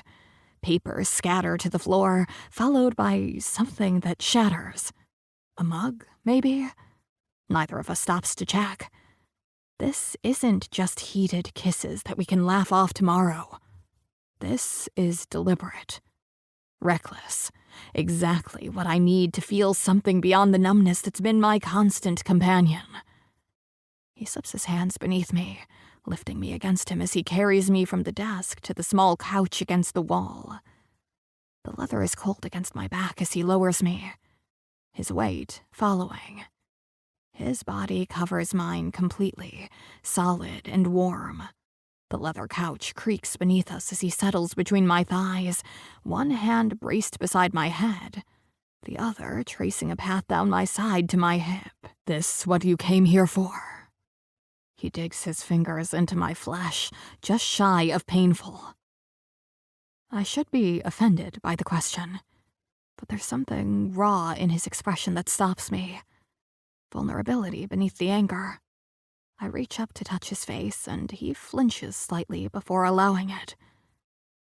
"No," I whisper, "but I'm not sorry." Something flashes in his eyes. Relief, maybe, before he captures my mouth again. The kiss is slower this time, deeper, as if we've moved past the initial fury into something more dangerous. He slips his hand between us, finding the edge of my underwear again, and I arch against him, wordlessly urging him on. The first touch of his fingers makes me gasp against his mouth. He swallows the sound, watching my face with an intensity that makes me want to look away. But I don't. "Flint," I breathe, not sure if I'm asking for more or for mercy. He seems to understand either way, his movements becoming more deliberate as he slides his finger into my pussy without warning. I let my head fall back, a shuddering breath escaping me. His eyes never leave my face, tracking every reaction like he's memorizing them, like he's storing away my vulnerabilities for later. "Look at me," he demands. So low, I barely hear it over the blood rushing in my ears. I force my eyes open, meeting his gaze as his thumb finds my clit, circling with deliberate pressure. He adds a second finger, spreading me wider. I can't look away from him. His eyes hold me captive as effectively as his body pressing me into the couch. There's something almost punishing in his touch, like he's trying to prove something to both of us. "This what you want?" He crooks his fingers inside me in a way that makes my breath catch. He adds a third finger, and it's almost too much. The stretch burns, delicious and sharp. My hips rise to meet his hand on their own accord. I don't answer his question with words. I don't need to. My body's response is answer enough as I clench around his fingers. His mouth curves into something not quite a smile. "Thought so." A knock at the door breaks us apart. Flint steps back, running a hand through his now completely disheveled hair as I scramble to put my clothes back on. "Boss?" It's the blue-haired bartender cracking the door and peeking in. "Sorry to interrupt, but Victor Bastian just walked in. Thought you should know." The heat in Flint's eyes instantly turns to alarm. "Keep him at the bar. Tell him I'm doing inventory." "Got it." Flint turns back to me right as I'm pulling my pants over my hips. "You need to leave. Now. Through the back."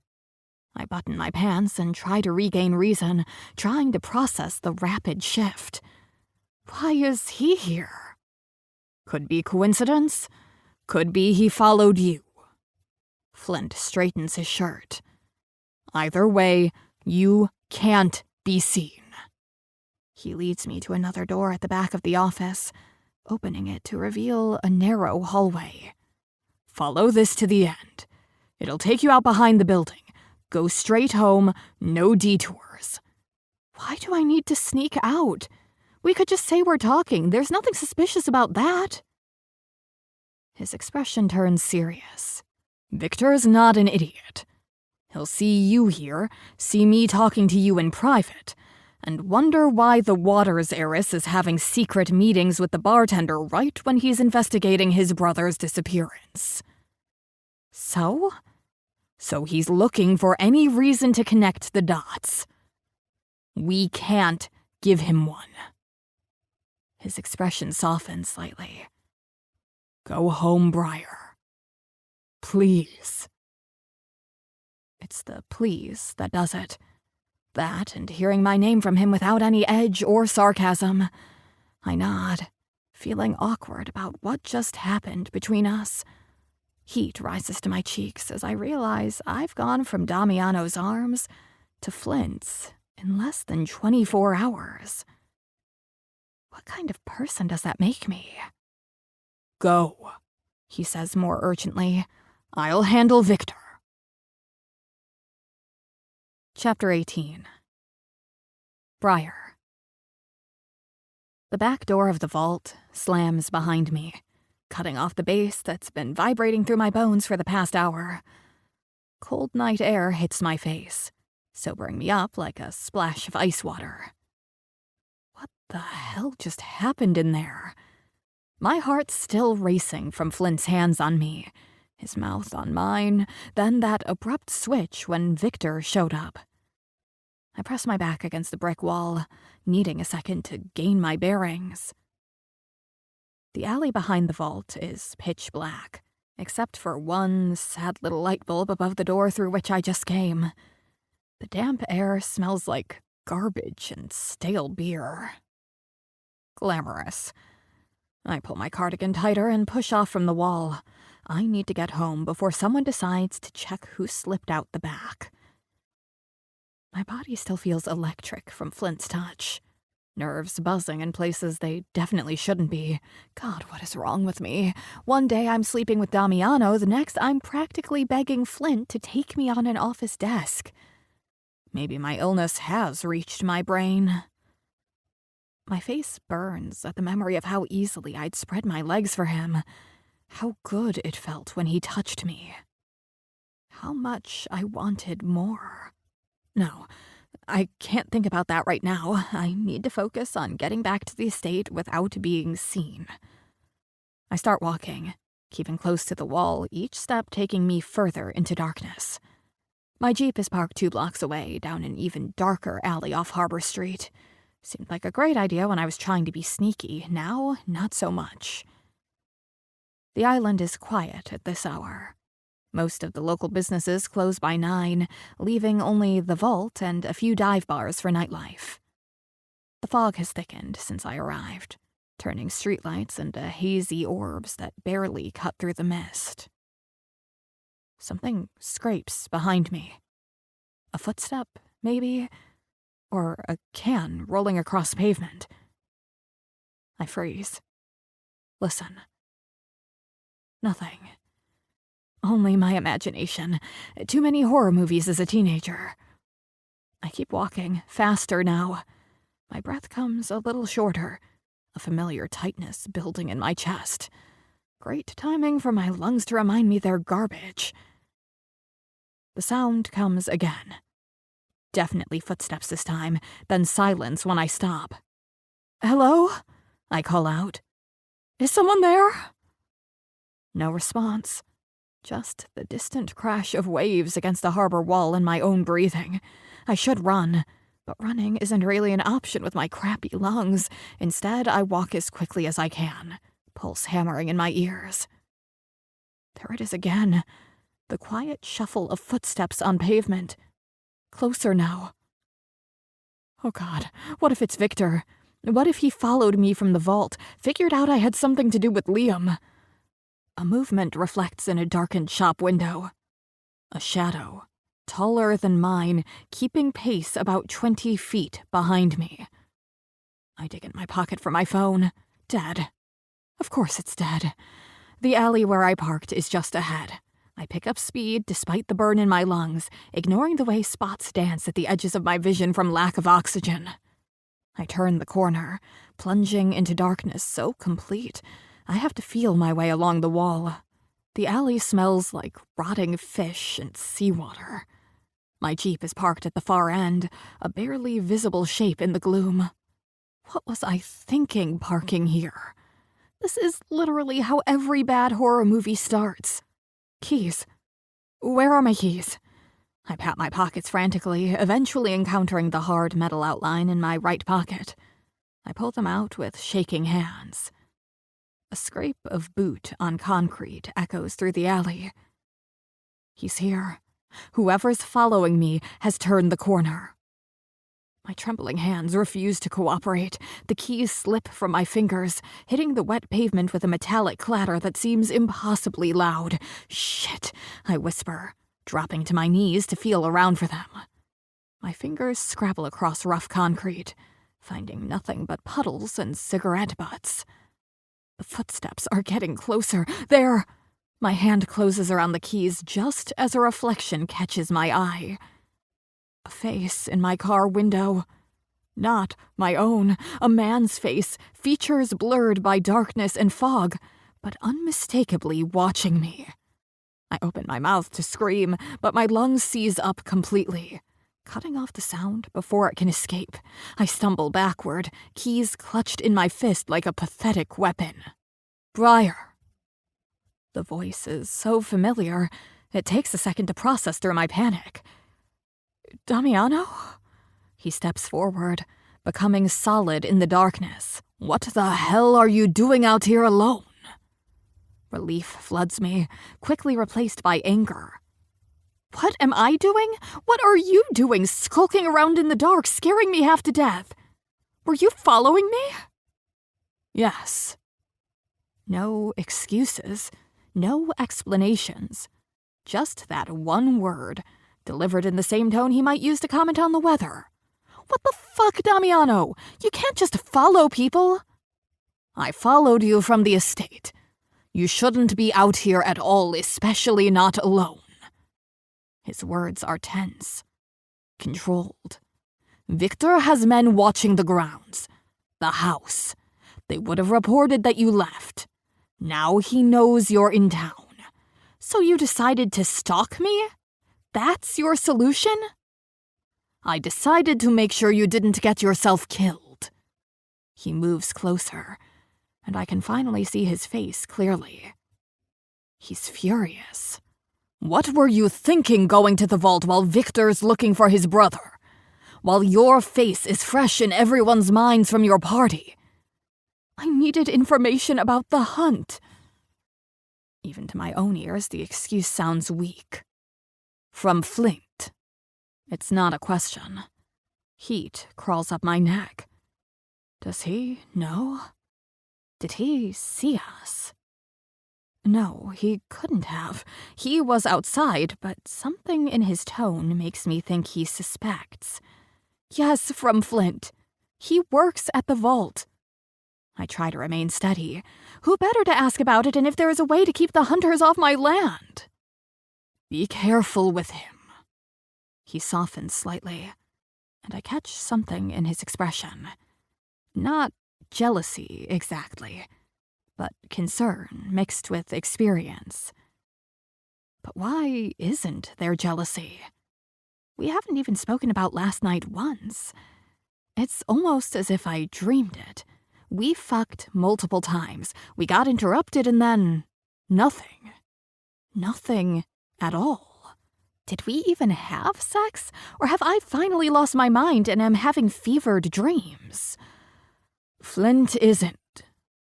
He consumes people, pulls them into his gravity until there's nothing left. He adds, sounds like you're speaking from experience. He glances at me, then back at the road. I am. He's not a bad person, but there's something dark in him. Something that needs and takes and doesn't know how to stop. You make him sound dangerous. Not dangerous, just... He pauses, searching for the right word. Intense.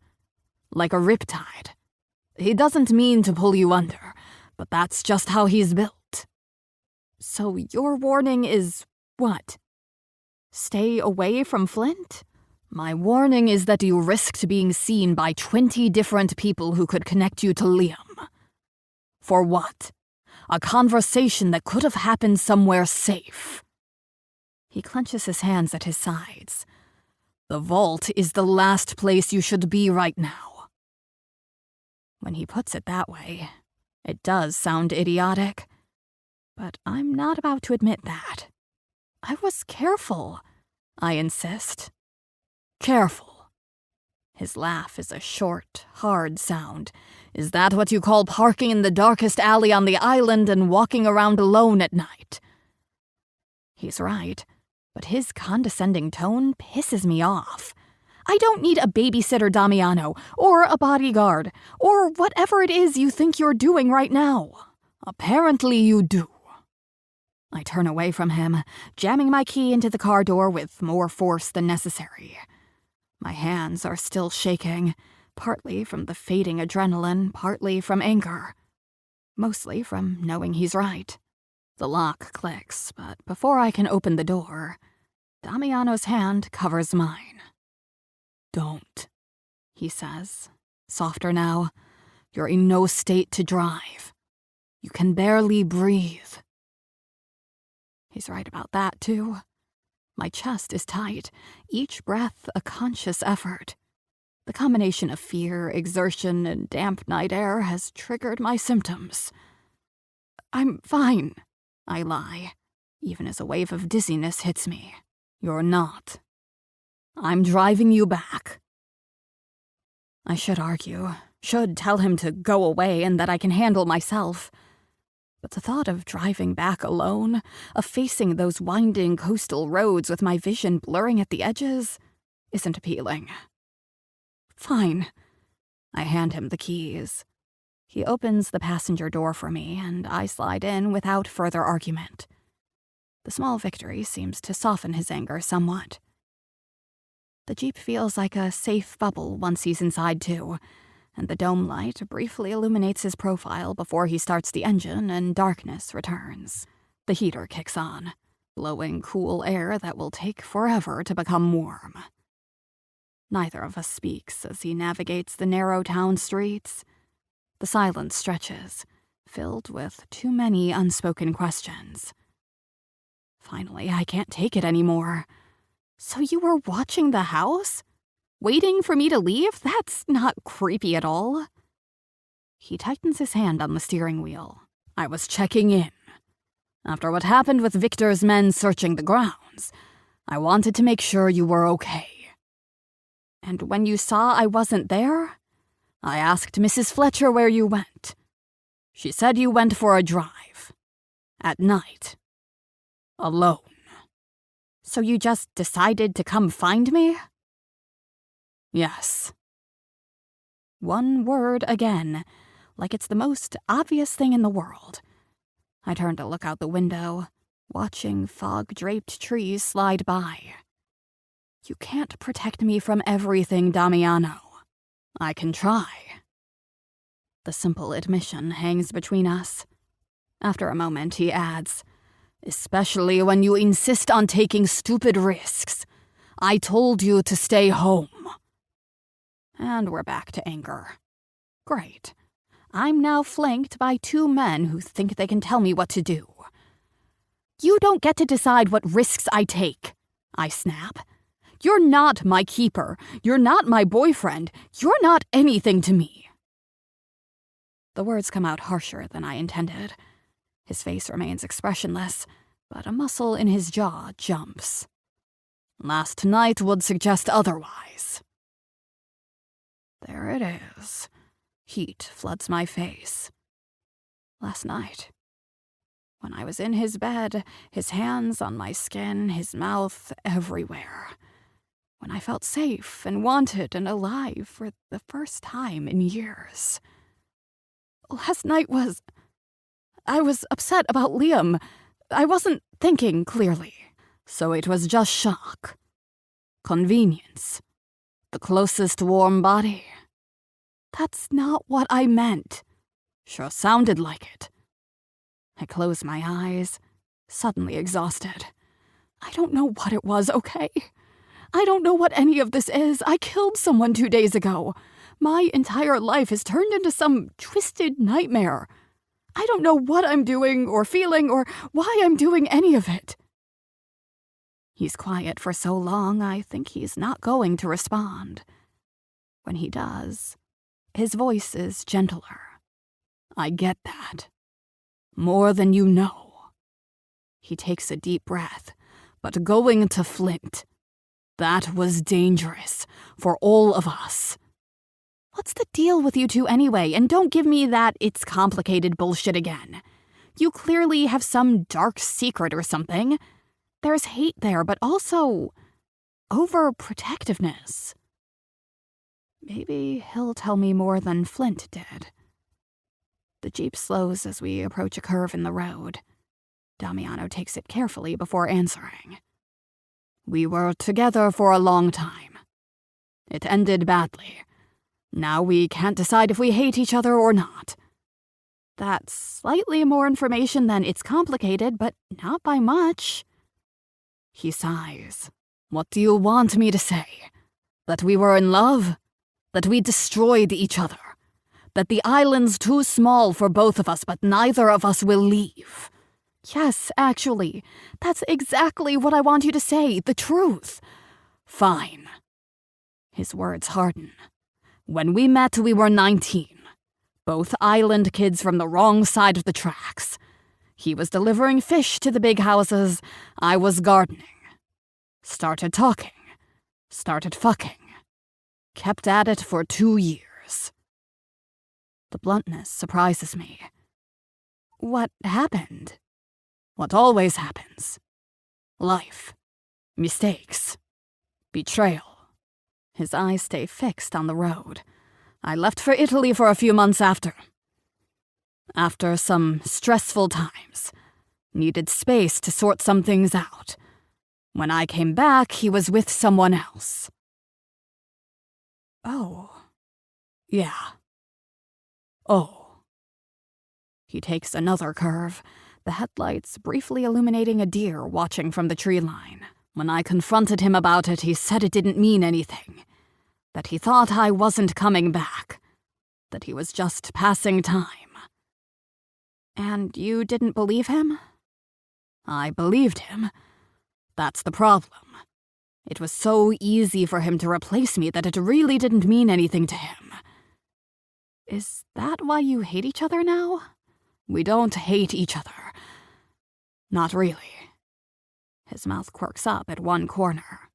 "We just can't figure out how to be around each other without falling back into old patterns. Like sleeping together even though you're broken up." He glances at me, surprise evident in his expression. "How did you—" "I have eyes, Damiano.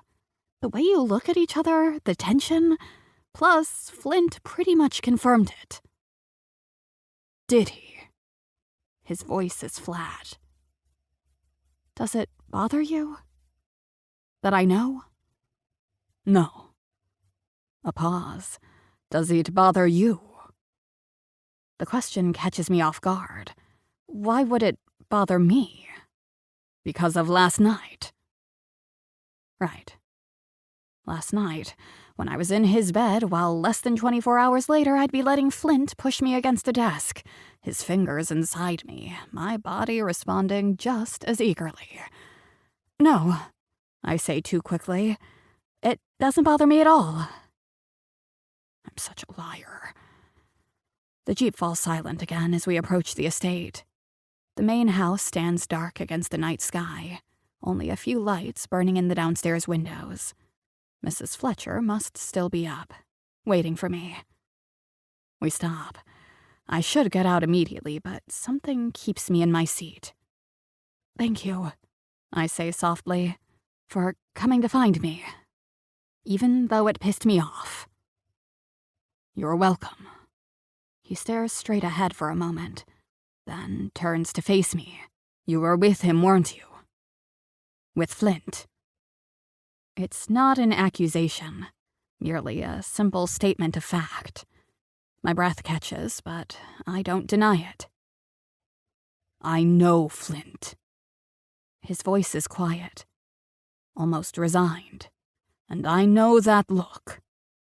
The one you're wearing now. Heat rushes to my face. I didn't plan for anything to happen. It rarely is planned with him. His expression softens slightly. I'm not judging you, Briar. It's complicated between all of us now. Because of Liam. Not just because of Liam. His tone makes me look at him more closely. There's no jealousy in his eyes, or at least not just jealousy. There's understanding, too. What is this? I ask, barely audible even to myself. Between all of us. Damiano stares at me for a long moment. Something shifting behind his eyes. I know how it is with him. He says quietly, I've been there. Heat crawls up my neck as his words hit too close to home. He sees it in my face, and his laugh is low and bitter. Flint and I have been destroying each other for years. His fingers find my jaw, tilting my face up to his.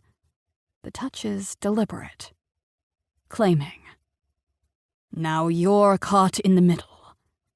I'm not caught anywhere, I say, but even I don't believe it. No. He brushes his thumb along my bottom lip, and I think of Flint. Whatever this is between us, it's not going to end well. For any of us. I should pull away, but I don't. You don't know what I want, I whisper. Maybe not, he says, dropping his hand. But I know what I see. He shifts back to his side of the Jeep. I'm starting to hate the way he stares at me when I can tell he's reading me. It's like he can see every page of my sordid diary meant for my eyes only. But one thing is for sure. Victor's not going to stop looking for his brother. Both Flint and I know this. The more attention you draw to yourself, the harder this gets for all of us. He's right, but admitting it feels like giving up some essential part of myself.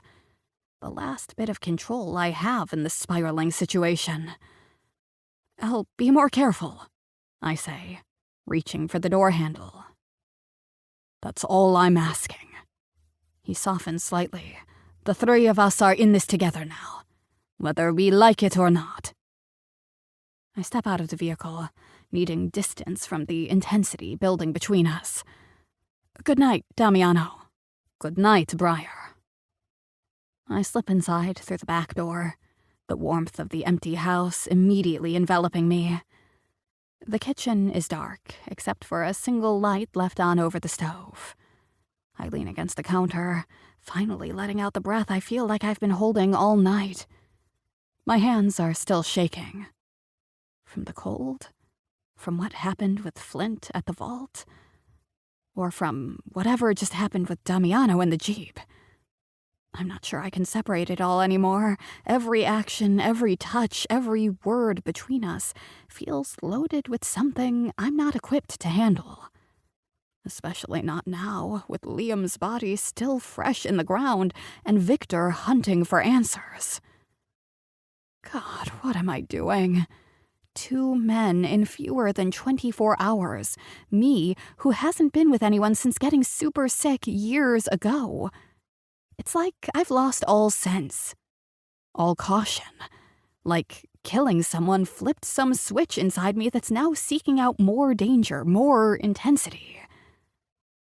I need to get my head straight. Need to wash off this night.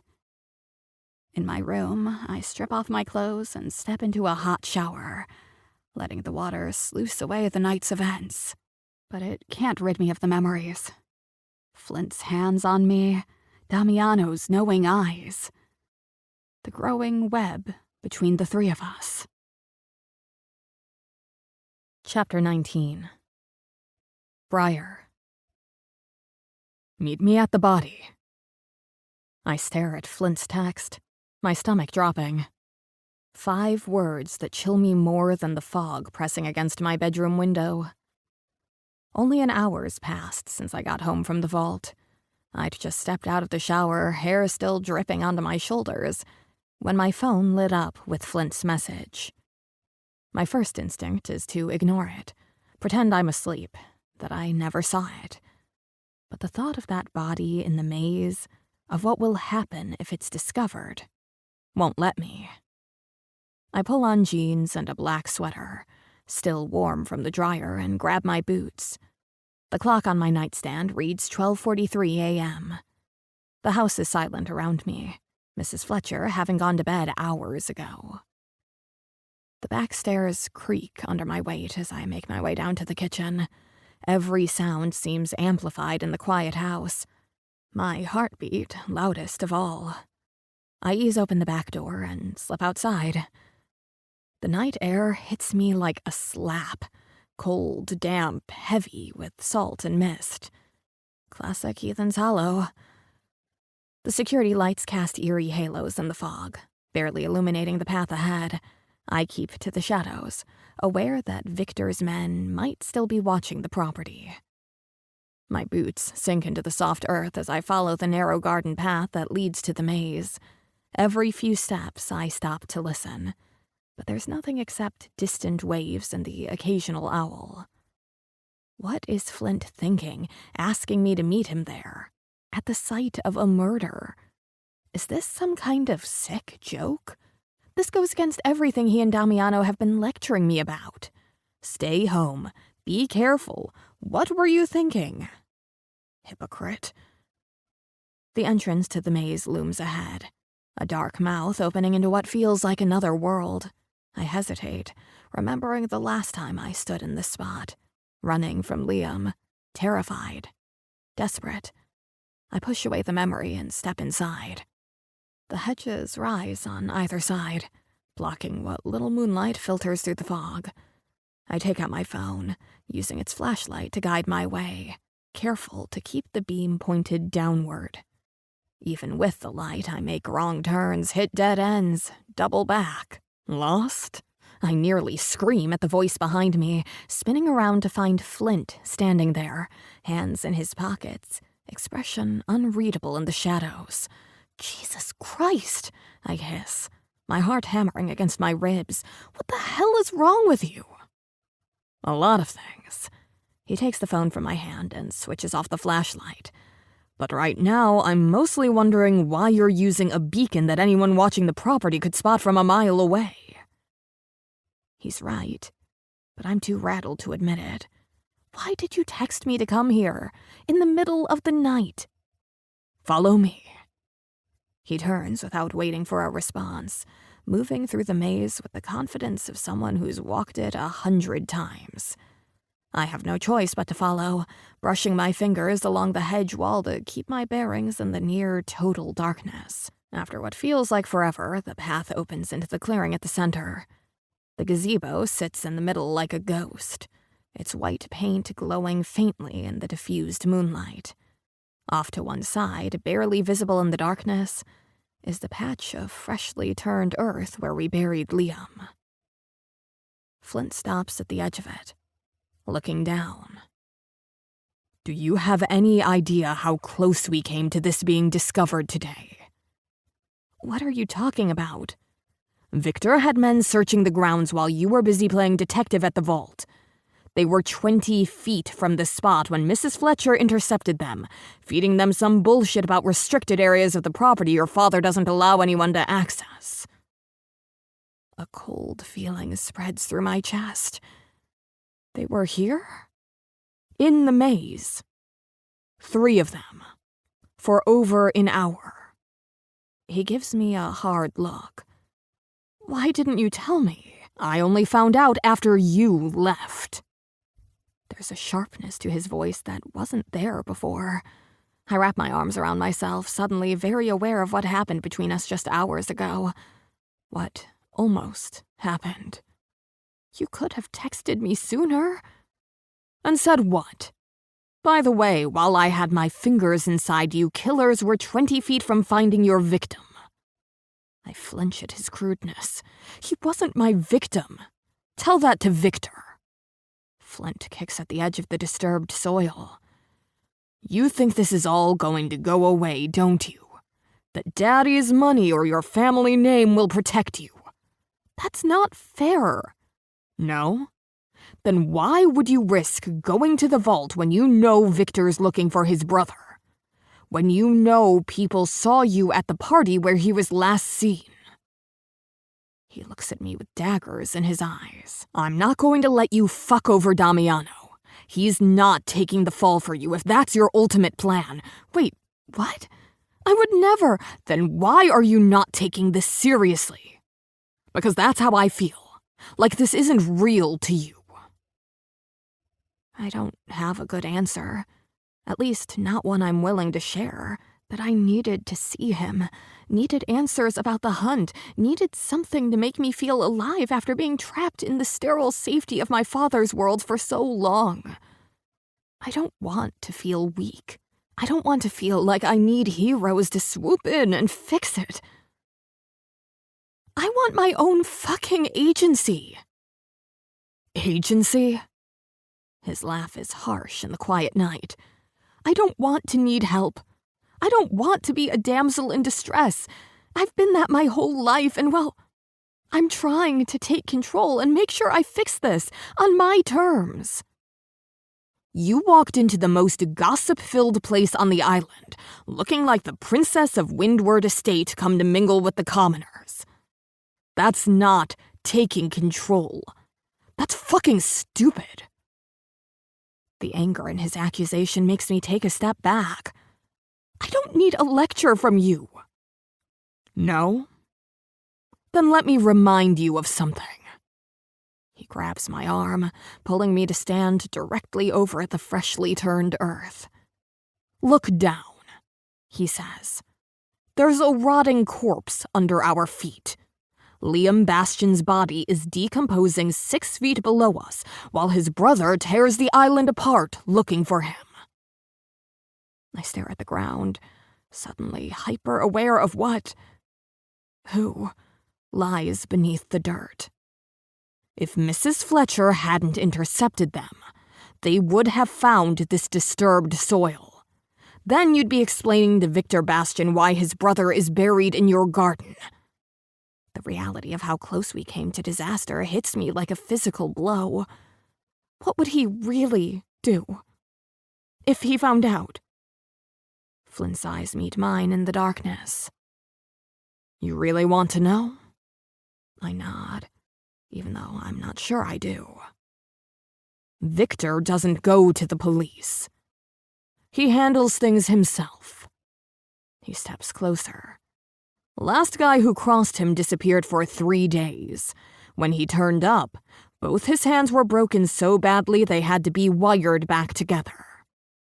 And that was for shorting him on a drug deal. My throat goes dry. My intent was never to kill. I only wanted him to stop. You think he cares? Flint grabs my shoulders, forcing me to look at him. Victor won't see a scared woman defending herself. He'll see the rich bitch who killed his little brother and tried to hide it. And if he finds out that Damiano or I had anything to do with this, well, let's just say things won't end well. I wrench myself from his grip. I didn't ask for this, any of it. No. But here we are. And every time you pull a stunt like tonight, you put all of us at risk. Then why help me? I demand, anger rising to match his. Why not just walk away now? Let me deal with this on my own. Because I'm already in too deep. Something shifts in his expression. With the body, with Damiano, with you. The last part catches me off guard. What is that supposed to mean? He doesn't answer. Instead, he closes the distance between us, his hand sliding behind my neck, pulling me toward him.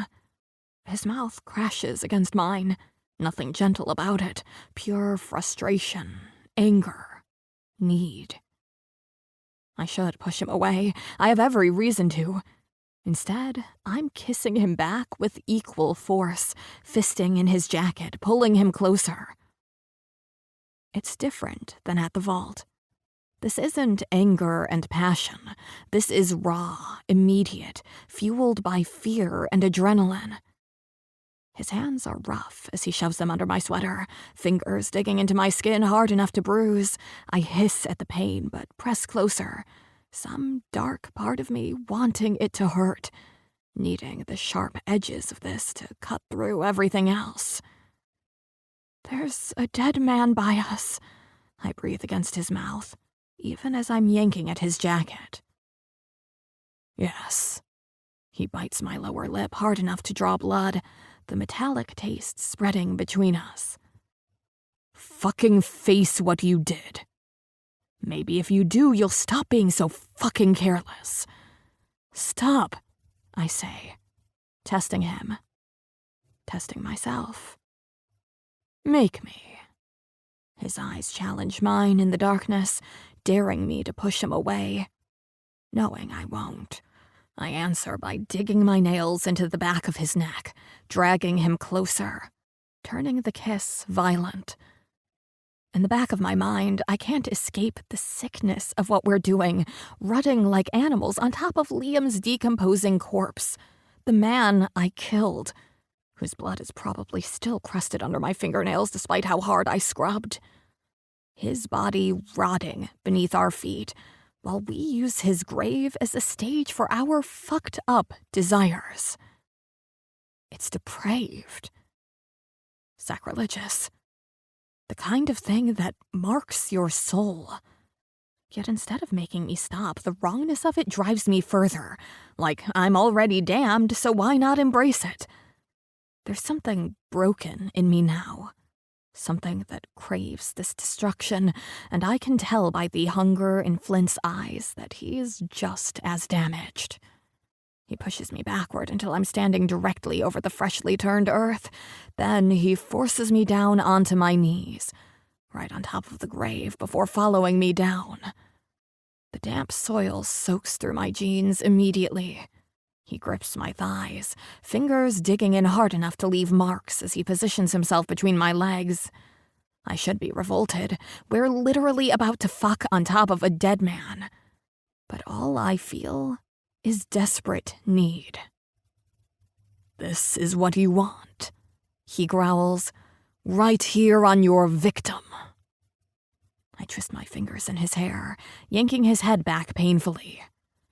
Shut up and do it. The weight of us both presses me deeper into the loose soil covering Liam's body. What follows is nothing like the careful, almost reverent way Damiano touched me. Flint takes what he wants, and I give just as fiercely. Clothes are pushed aside rather than removed. His fingers find me wet and ready, and I don't even try to muffle my moan when he pushes them inside me. You need this, he says in a low growl in my ear. Need someone who doesn't treat you like you'll break. I should be insulted. Instead, I'm arching against him, guiding his touch where I want it most. Shut up and fuck me. His eyes darken at my words. In one swift movement, he's unfastening his jeans and positioning himself between my legs. He takes me in one brutal thrust, knocking the breath from my lungs. I gasp at the force of it, at the delicious intrusion that sends shockwaves through my body. Pain and pleasure bleed into each other until I can't tell where one ends and the other begins. He covers my mouth with his hand as I cry out, stifling the sound. But the more he muffles me, the louder I get until he's the one gritting his teeth and groaning with the effort of it. He sets a punishing rhythm, driving into me with no regard for anything but his own savage need. And mine. I rake my nails down his back, desperate for him to go harder, deeper, to make me feel every inch of him.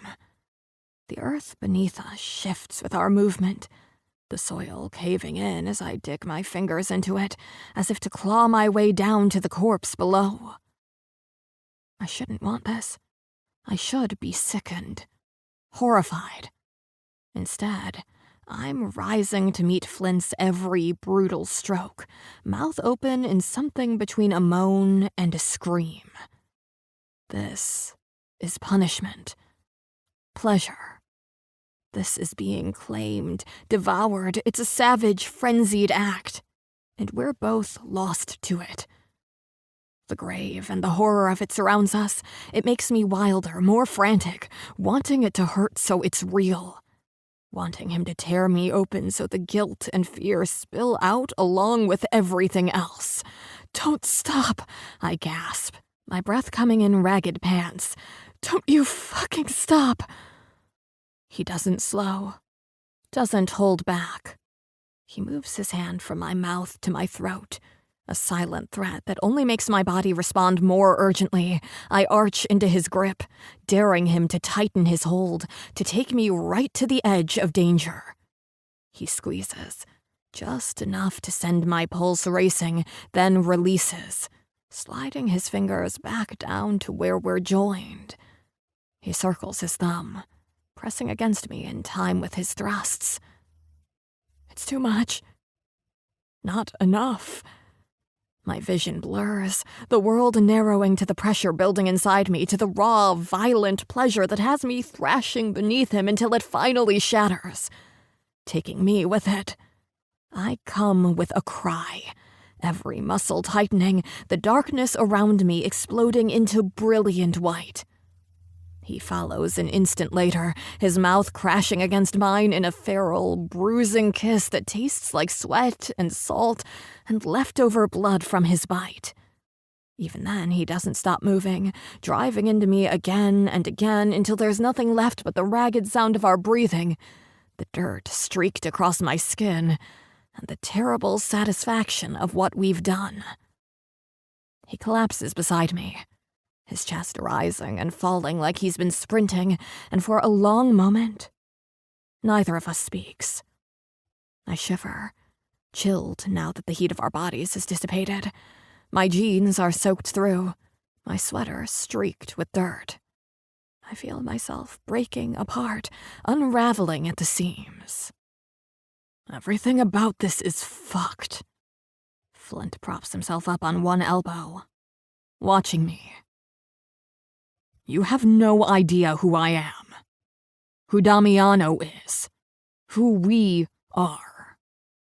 The we is fucked. Chapter 20. Flint. Clap, clap, clap. Someone's applause echoes through the clearing, slow and mocking, and close enough to make my heart lurch. I bolt upright, fear cutting through the haze of spent adrenaline. Well done, the person says. Encore? Damiano steps into view, his silhouette emerging from the dark maze like a grim specter. His expression is one of sardonic amusement, but it's underpinned with hurt, raw and seething. What the fuck, man? I spit the words, scrambling to pull my jeans up, the soil cold against my skin. What can I say? I'm a sucker for good performance art.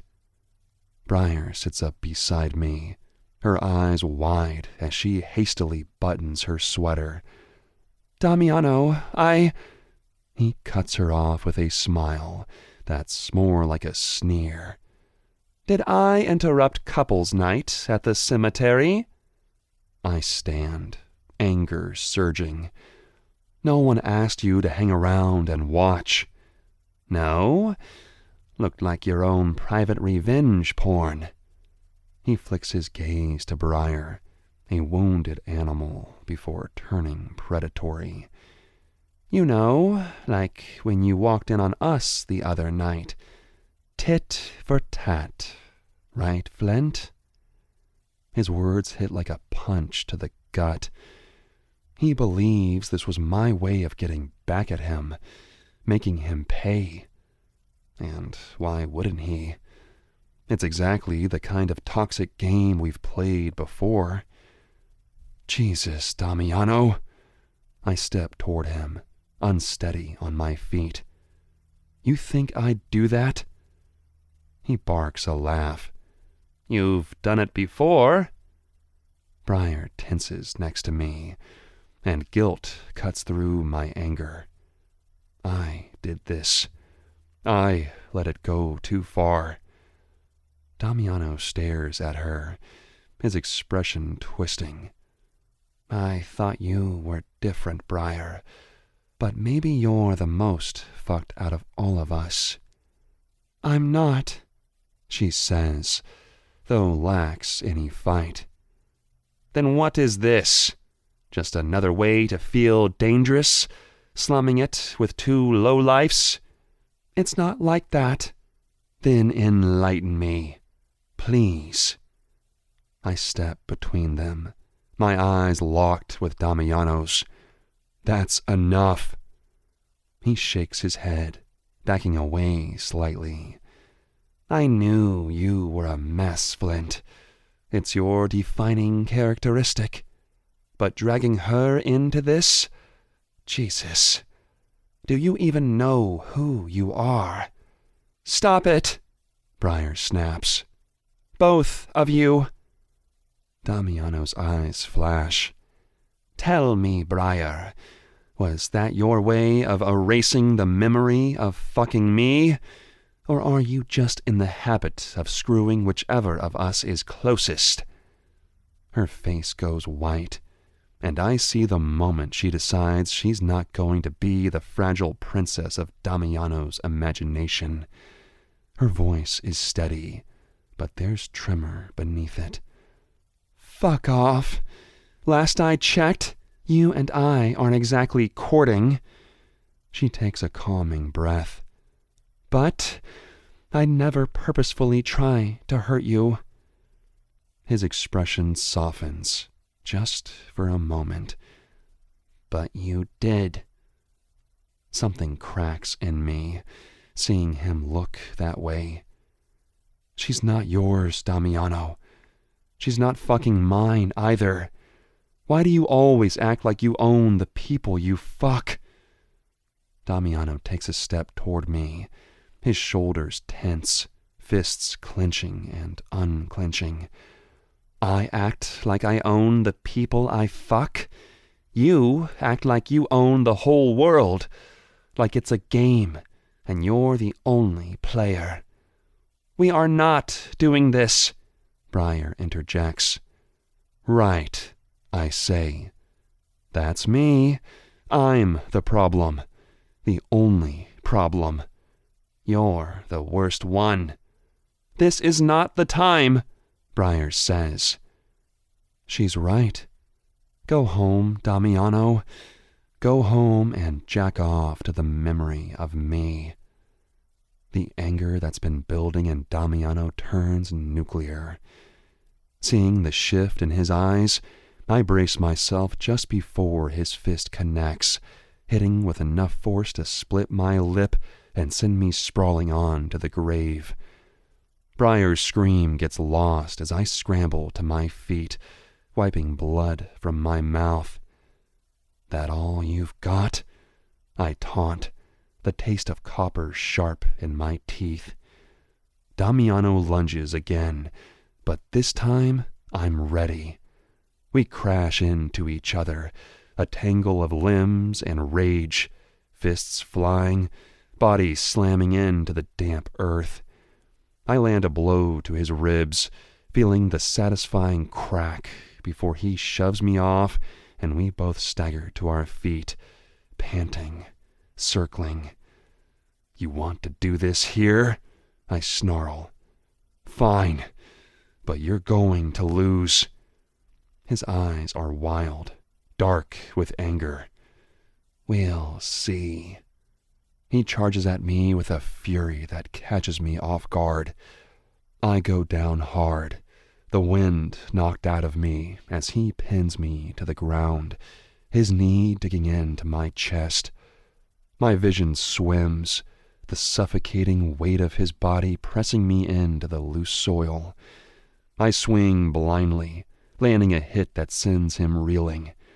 "Get off me!" I gasp, struggling to breathe. He doesn't relent. "You used to be better than this, Flint," he growls, choking on the words. "Now you're just a piece of—" "Stop it!" Briar's shout cuts through the haze of violence. She throws herself between us, shoving Damiano back, her hands outstretched like a desperate barrier. "This is insane!" We both freeze, panting, the reality of her standing over the grave hitting like a slap. "Listen to me," she says, staring at the grave beneath her feet. "If you should be mad at anyone, it should be me." We both just look at her, breathing hard, the night air cold on our skin. "I'm the one who killed him." Her eyes fixate on the ground beneath us, like she can see Liam's decomposed body staring back. "I'm the one who fucked you both, and I don't even know why or who I am anymore. This isn't me. This isn't—" I see it in her eyes, the dark pit she's teetering on the edge of. She looks so damned fragile it twists a knot in my chest. There's a silence that stretches, brittle and fragile. Damiano is the first to break. He runs a hand through his hair, messing it up even more, and something in him softens. The anger dissolves, leaving only a dull, resigned pain. We did this, and if you think you're to blame for whatever the hell is happening with Flint and me, you're wrong. We've been broken for a long time. "You fucking broke us!" I shout, sounding unhinged to my own ears. "You, Damiano! You!" Damiano flinches at the accusation, and I can't tell if I've hurt him or if he knew it was coming. For a second, I think he's going to lunge at me again, but he's staring at Briar with that wounded animal look. He turns to me. "You're right. I did break us." He refocuses his attention on Briar. "What you don't know is that Flint and I have been down this road before. I killed Victor's other brother."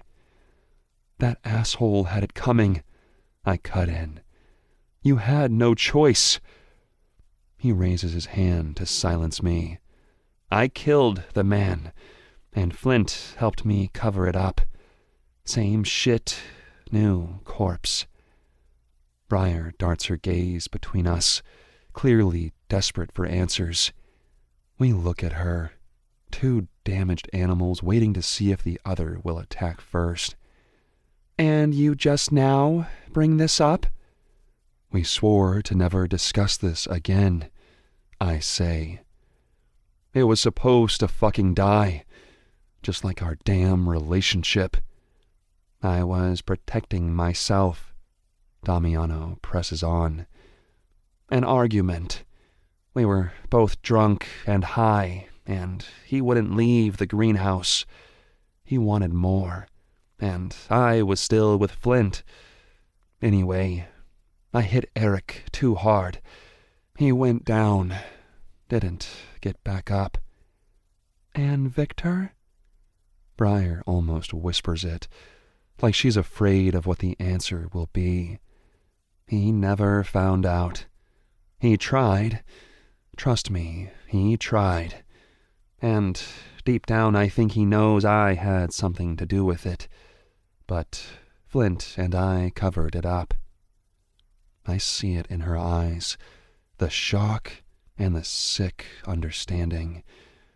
She steps back, her mouth opening and closing, and I know she's picturing Eric's grave just like she pictured Liam's. What we did to cover it up, how we pulled ourselves down into hell with it. Damiano's gaze meets mine, years of fucked up history passing between us. weighing every word. And when it got really tough, I left. I went to Italy without a word. I fucking bailed. Briar glances at me, realization flashing across her eyes. So here we are, I say. It's only a matter of time until Damiano leaves us with this mess to clean up by ourselves again. Damiano nudges the fresh earth with his boot, pushing more dirt over the depression our bodies left on the grave. Not this time. I feel Briar's gaze on us, and I turn to her, wanting to say something, anything that makes this nightmare end. But the words won't come. I've got nothing. She wraps her arms around herself and draws a deep breath before speaking. So, Victor, already lost one brother with unanswered questions, I finish.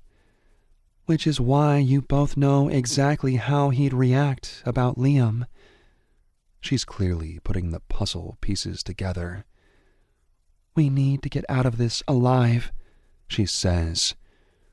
There's a steely determination hiding the fragility I know is there. The wind shifts, bringing with it the pungent odor of disturbed earth. It's a sharp reminder that we're standing on a fucking grave. I glance at Damiano, then at Briar, and something clicks, a dark understanding of where we all stand. She's right. We won't survive this unless we face it together. Briar turns and takes a step away, like she's leaving us both behind in that dirt. Where are you going? I ask. She stops, looking back over her shoulder with an expression that's hard, but not unkind. To clean up, and then to figure out what the hell I'm going to do next. She starts to walk away again. But we all need a cooling off period. The three of us are like a bomb about to go off. She turns and glares at each of us in turn before she steps behind a hedge.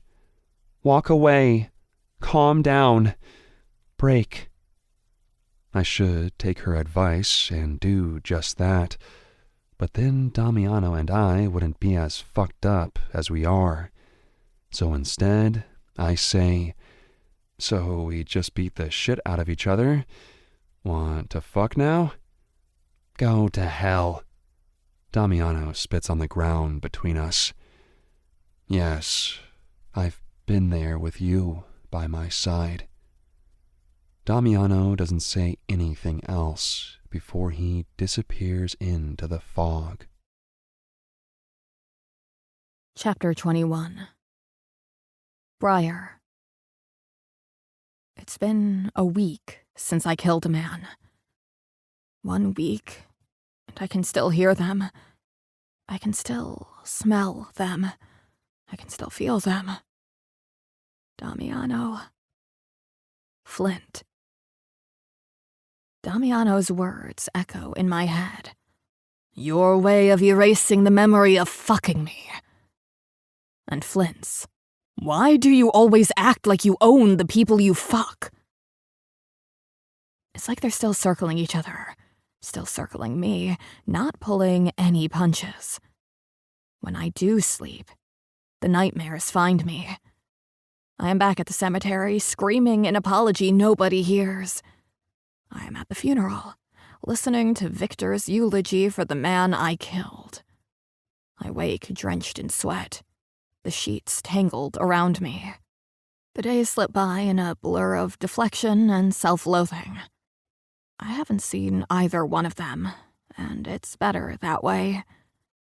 But I also know he's been watching me. Every day. Every night. I see him in the maze watching. Stalking. Damiano keeps his distance, but I know he's here. 4 days pass with no word from either. Every few hours, I convince myself I don't care. But I do. Getting out of bed, knowing sleep is impossible, I see Damiano's form at my window once again. Watching. It's early, the light barely gracing the horizon. At first, I assume it's a trick of the dawn, but then he moves. Unmistakably him, and my heart slams as memories of that night rush back. I press my head against the cool glass, watching him as he watches me, a silent tension stretching between the house and the maze. Something inside me unravels, and it feels like bravery or recklessness, like the urge to jump and see if someone is there to catch me. I can't stay in my room anymore. I can't keep hiding from him. From Flint. From myself. I know I said we needed to cool off, but I'm fucking freezing now. I'm out the door and down the stairs before I realize I'm moving. It's only when the boots sink into the wet ground, when the wind catches in my hair, that I feel the truth of it. I need to see him, to talk about the thing between us burning silently, threatening to explode. The morning mist clings to my skin as I make my way across the grounds.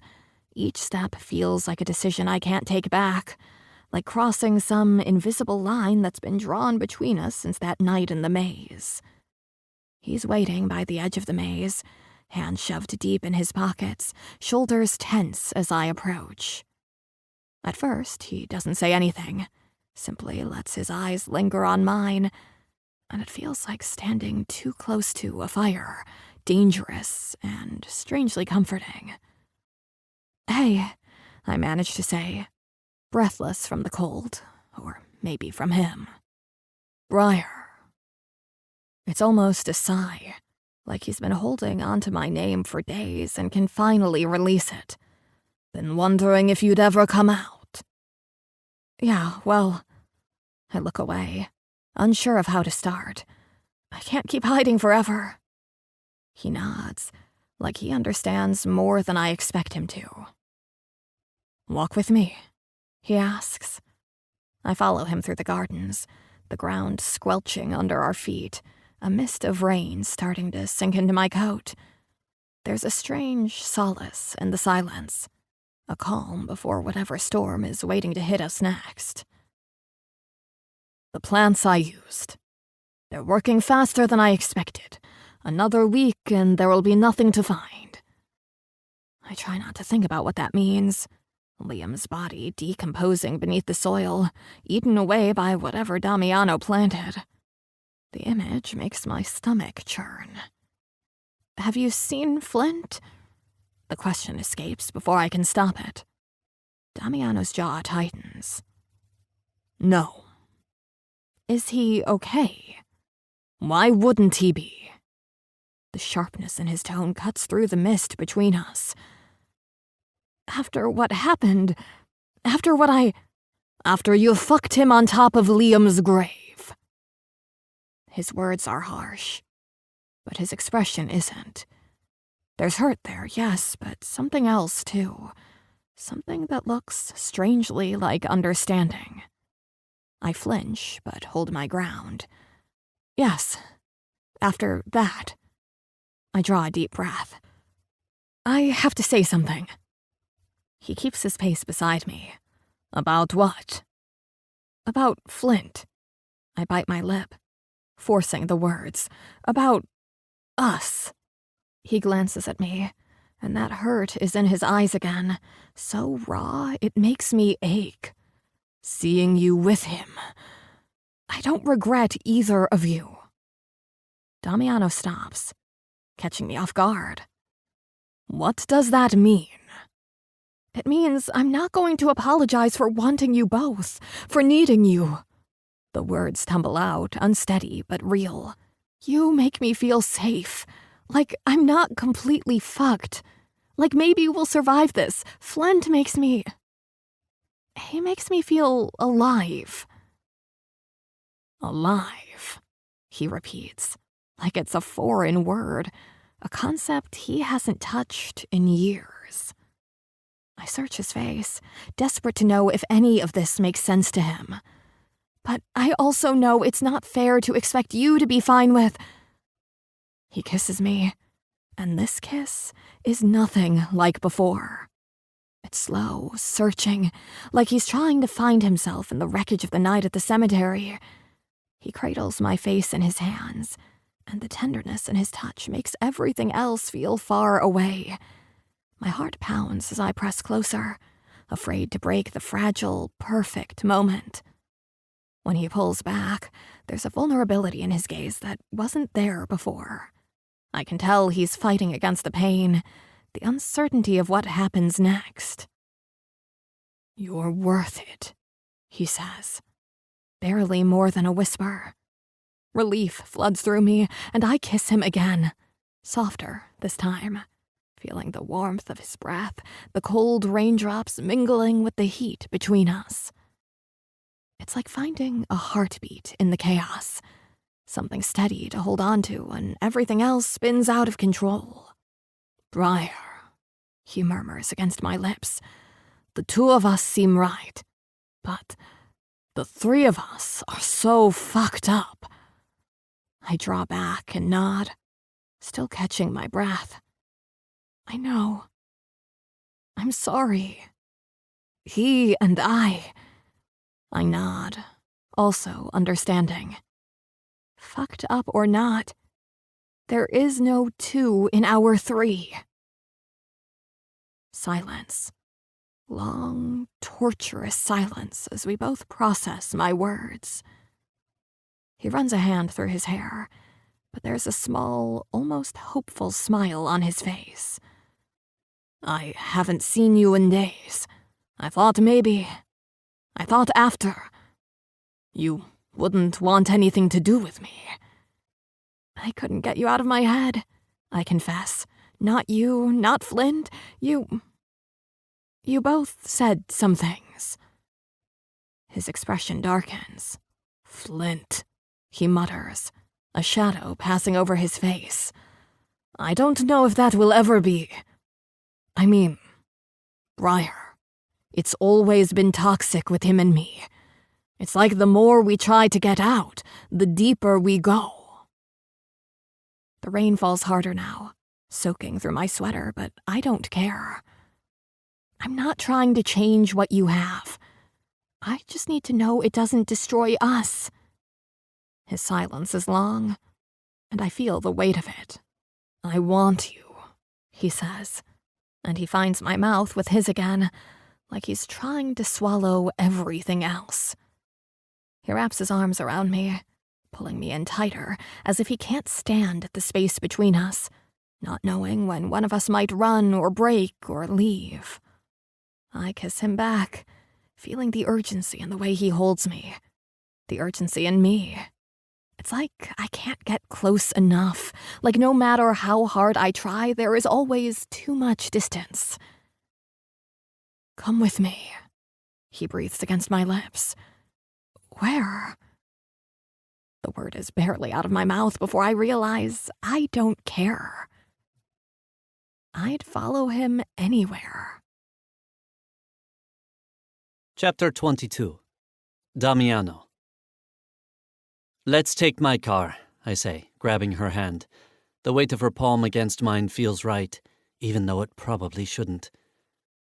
The rain slicks her hair to her face, and her eyes search mine, like she's looking for something I don't have the answers to.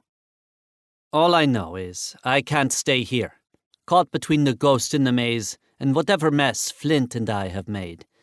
We need neutral ground, or maybe ground zero. We walk in silence, away from the fancy gardens and the weight of windward estates. The air smells like salt and rain, the sky changing from dark purple to a pale, suffocating grey. Dawn is awakening over Heathens Hollow, but it feels less like a new beginning and more like everyone's holding their breath, waiting for something to break. I lead her to the old Range Rover parked down the back road, hidden from the main drive. Inside it, it smells like mildew, and like no one's cared about it in years. Like me. Like Flint. Like everything we touch. As I pull away from the curb, heading toward the coast road, I grab my phone. I hover over Flint's contact. This is impulsive. Probably stupid. But burying things hasn't worked. Running hasn't worked. Fighting hasn't worked. Maybe facing it, all of it, is the only way through. Lighthouse. Meet us. I send it before I can second-guess myself. No explanation. He'll know which one. He has to. Briar looks over, noticing something's up. Who was that? Flint, I say, focusing on the winding road. My tires hum on the wet road. He needs to be there.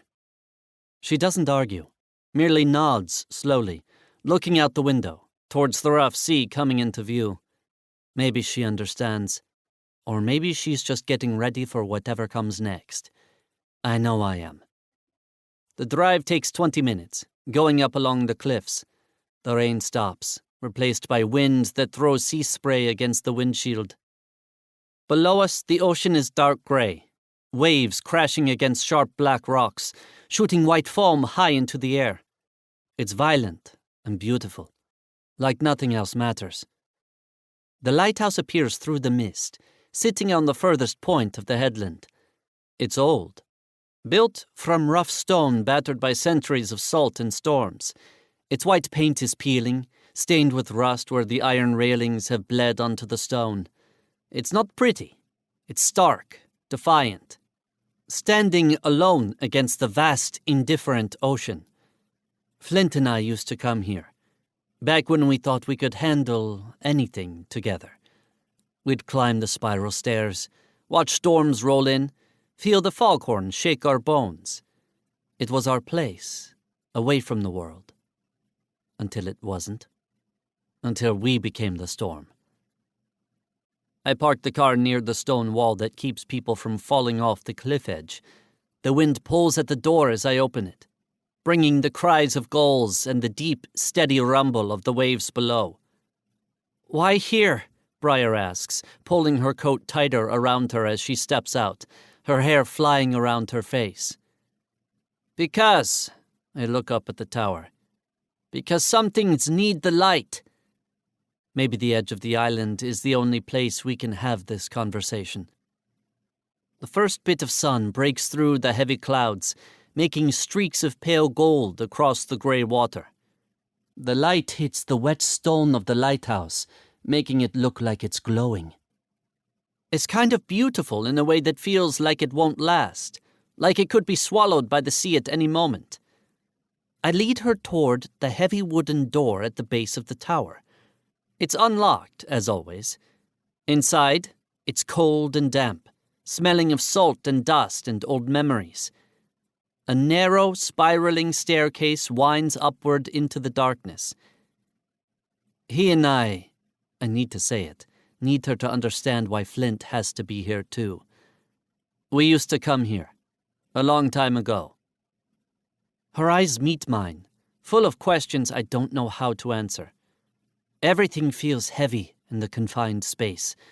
We stand there, listening to crashing waves and everything we're not saying, waiting.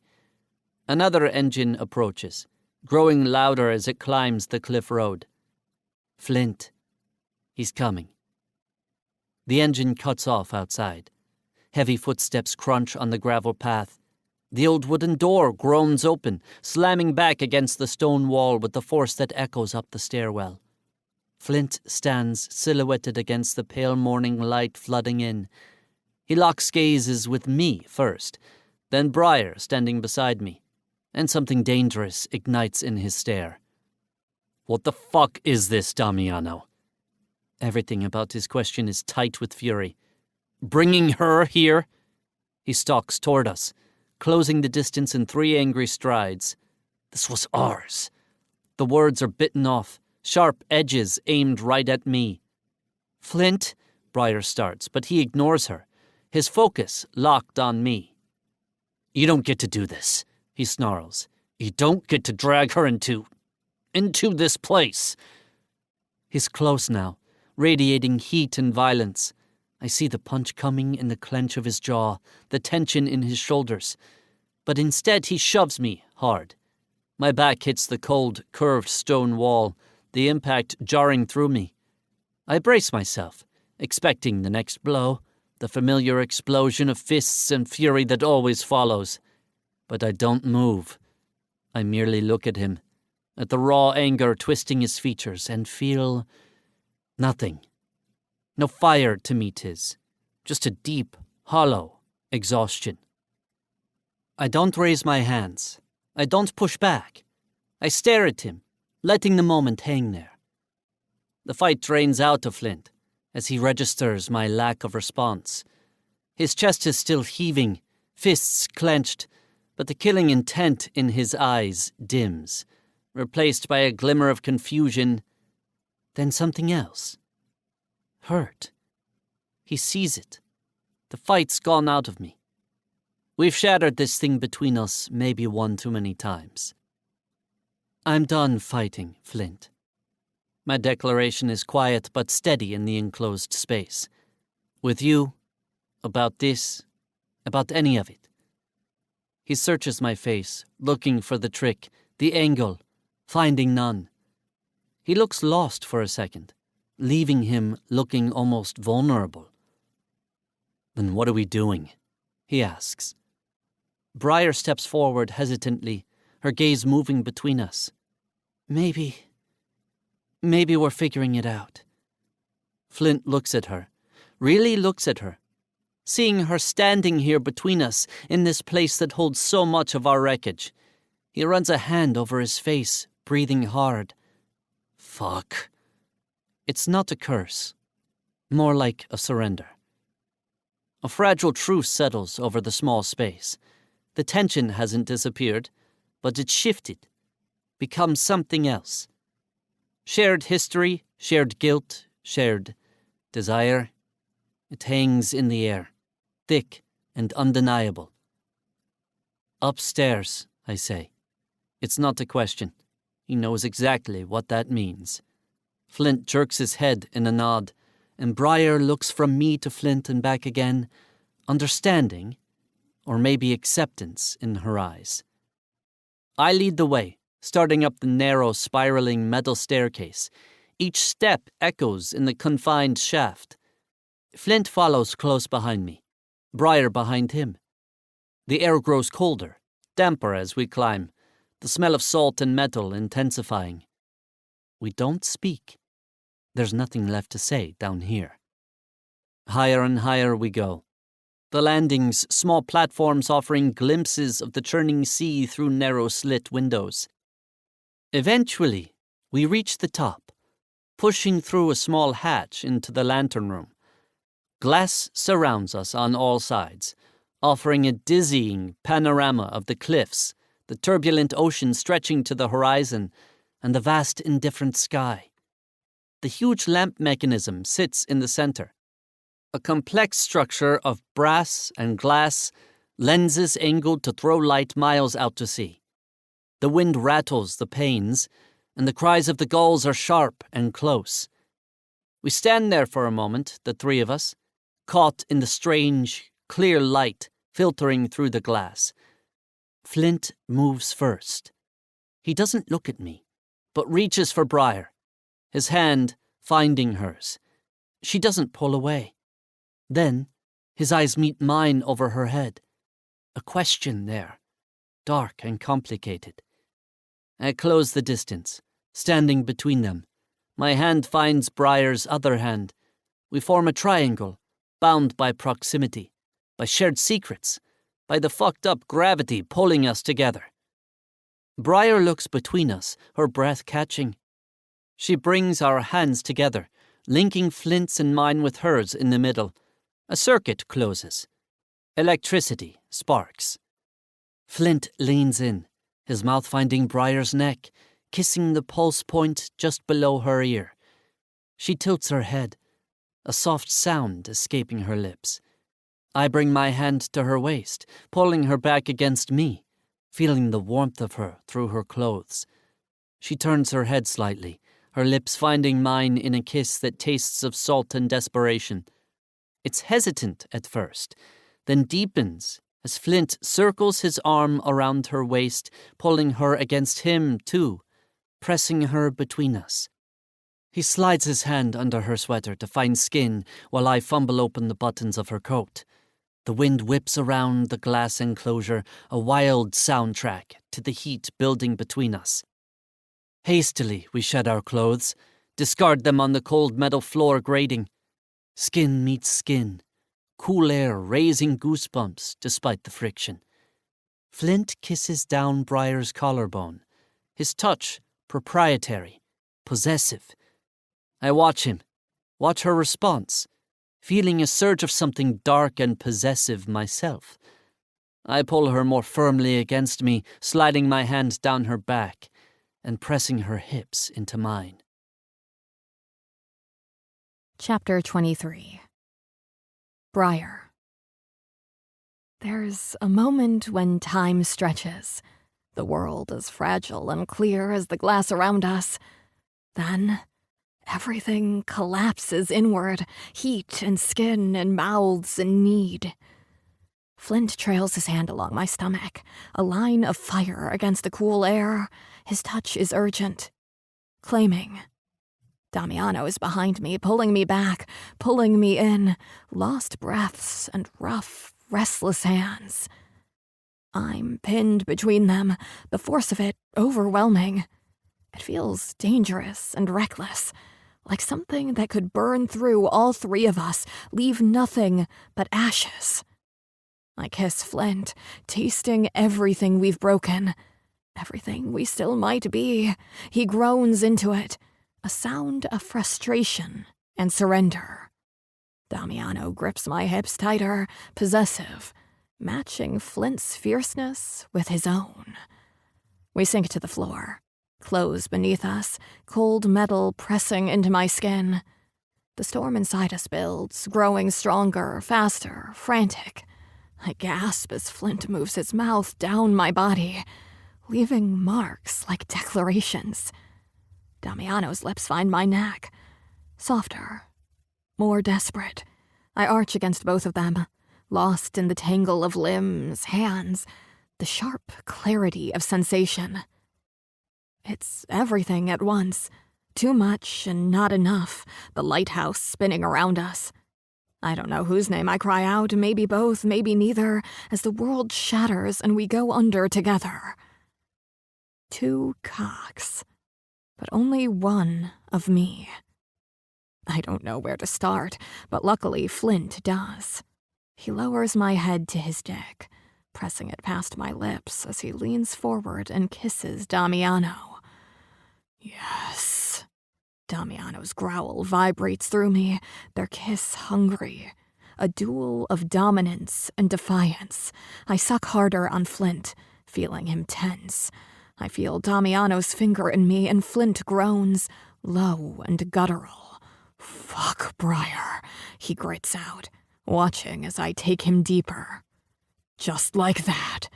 Keep going, Damiano says, pushing my head back down on Flint's cock. You want him? You want to make him come? My answer is a muffled noise, Flint pushing harder against my mouth, his breathing harsh. He's losing control, and so am I. Damiano's finger in my pussy is relentless, sliding in and out, finding the rhythm with my head, with Flint's thrusts. She's so fucking tight, he says, like Flint needs to be reminded. Come in her mouth so I can have my turn. Flint's laugh is strained. Want it that bad, D? He pauses, pulling back, making me desperate for more. Too fucking bad. Damiano shoves him, pushing him off me, sending Flint sprawling against the glass where he stays, spreading himself open in defiance. Damiano drags me up, pulling me onto him. You're mine first. His voice is raw.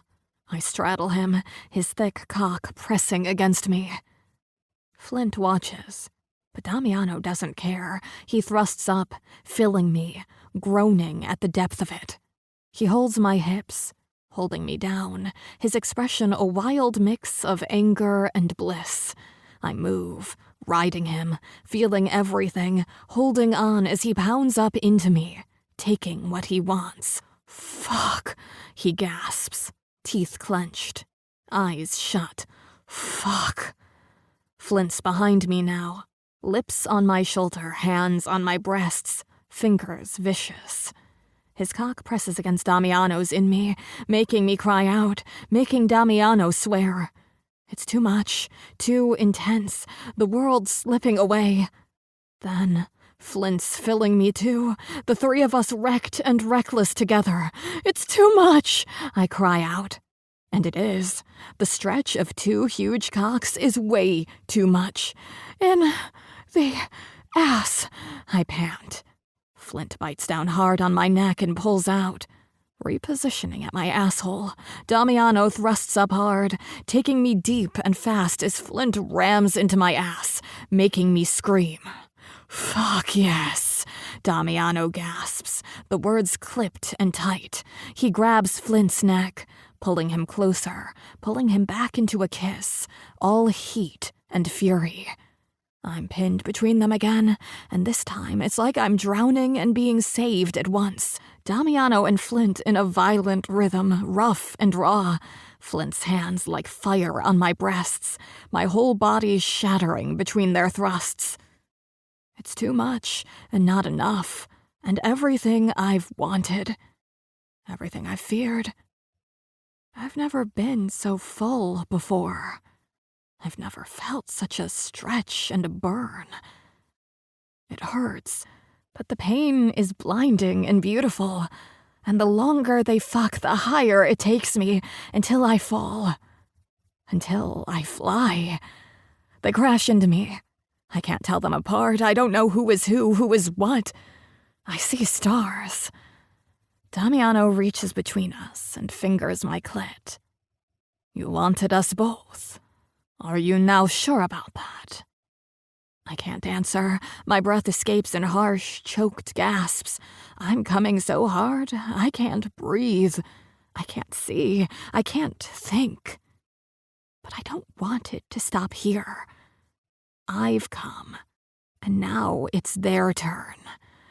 I gasp. I want to watch you both fuck each other. The fantasy of watching these two men fuck makes my head spin, makes me scream and clench around them with one last shudder.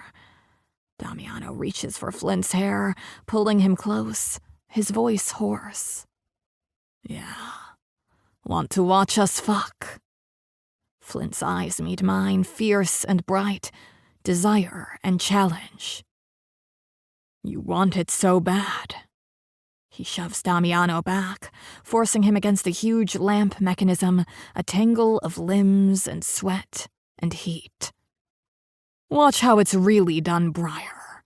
He grabs Damiano's hips, thrusting inside him, fierce and unrelenting. Damiano cries out, his last wall breaking.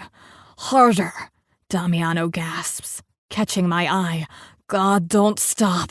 Don't fucking stop.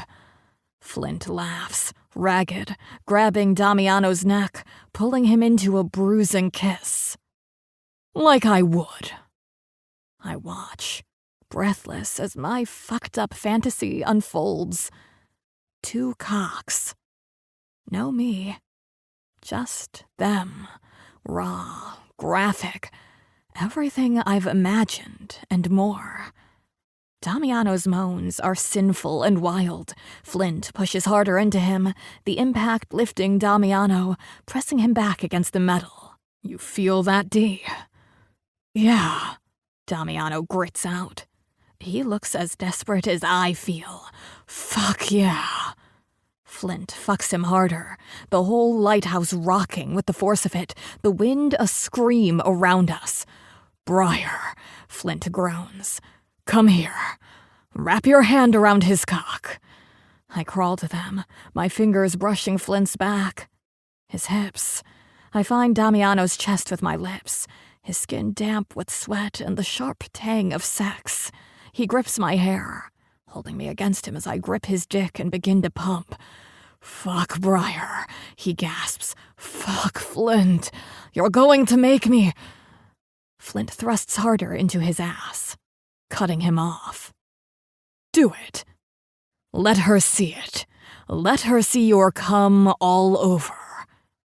Damiano shudders, his whole body going rigid, his eyes locked with mine. I watch him explode beneath Flint, feel him lose control inside my palm, his heat and desperation spilling over.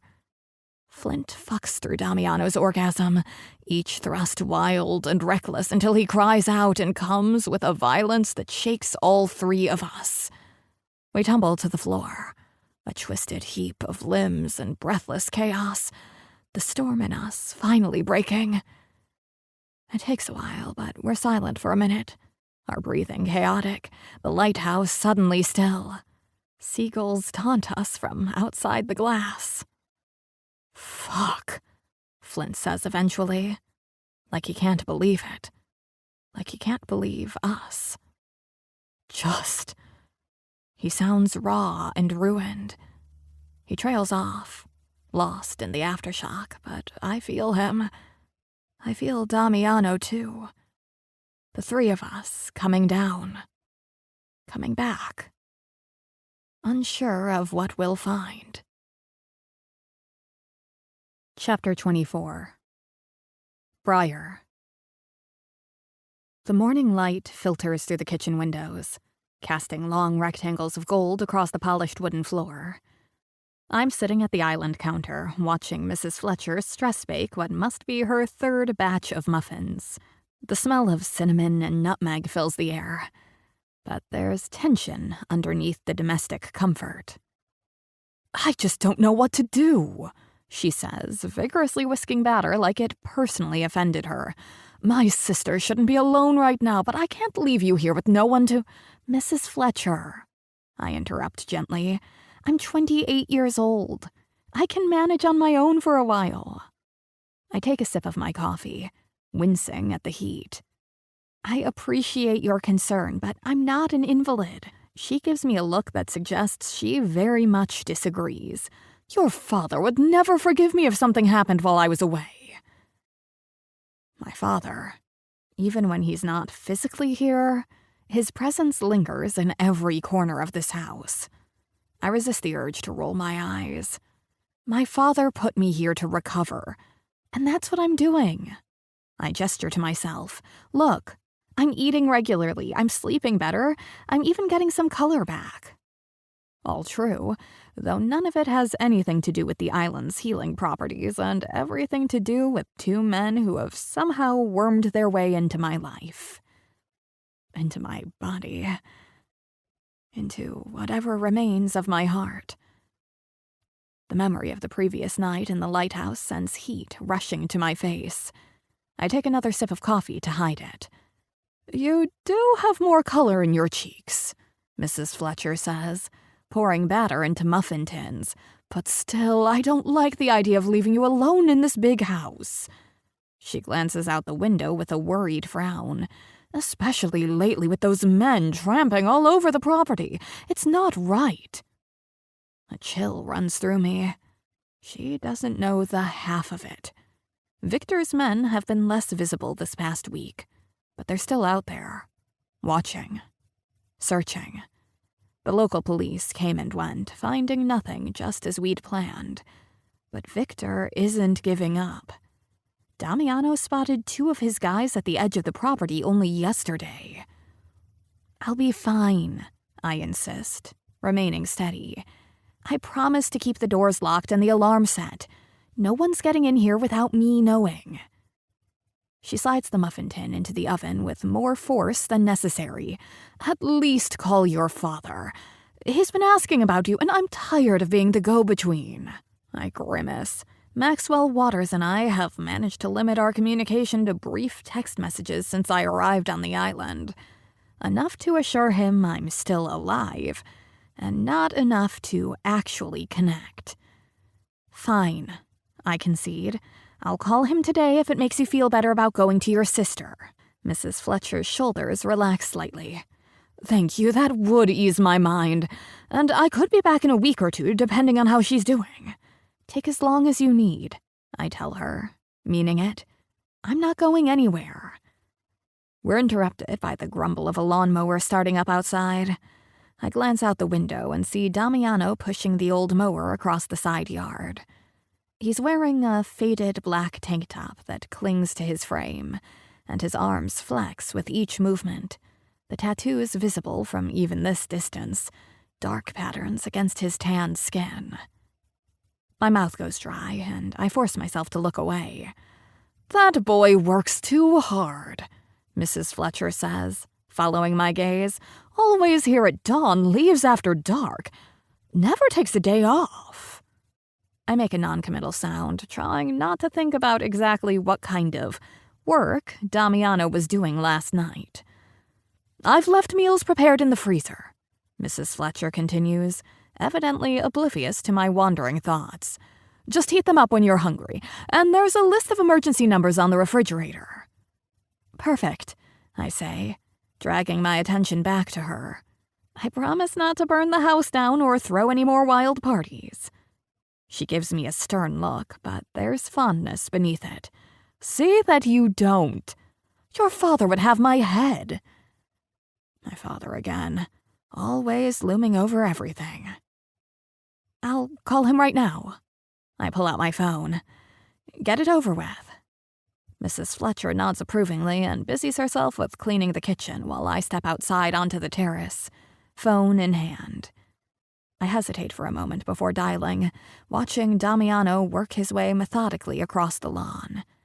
When he meets my gaze, even from that distance, I feel it like a physical touch. My father answers on the second ring. "Hello?" "Hi, Dad." I lean against the stone balustrade, keeping my eyes on Damiano. "Mrs. Fletcher said you've been asking about me." "Oh." There's a rustling of papers in the background. Always working. "Yes, well, haven't heard much from you lately." I can hear the distraction in his voice. "I've been resting. That was the whole point of sending me here, right?" He clears his throat. "Of course. I just worry. Your condition is stable." I cut him off, watching as Damiano turns off the mower and moves toward the edge of the woods. What's he doing? The island air agrees with me. I'm feeling better. Good, good. He sounds distracted, like his mind is already moving on to his next meeting. I can picture him in his Seattle office, one eye on his computer screen. "Keep up with your medication regimen." "Always do," I say dryly. "Listen." A pause as he presumably checks his calendar.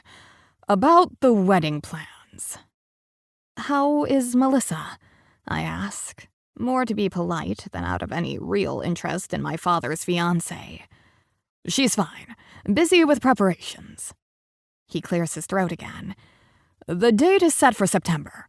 I was hoping you might want to be involved, if you're feeling up to it." Involved in my father's wedding to a woman barely older than me? Hard pass.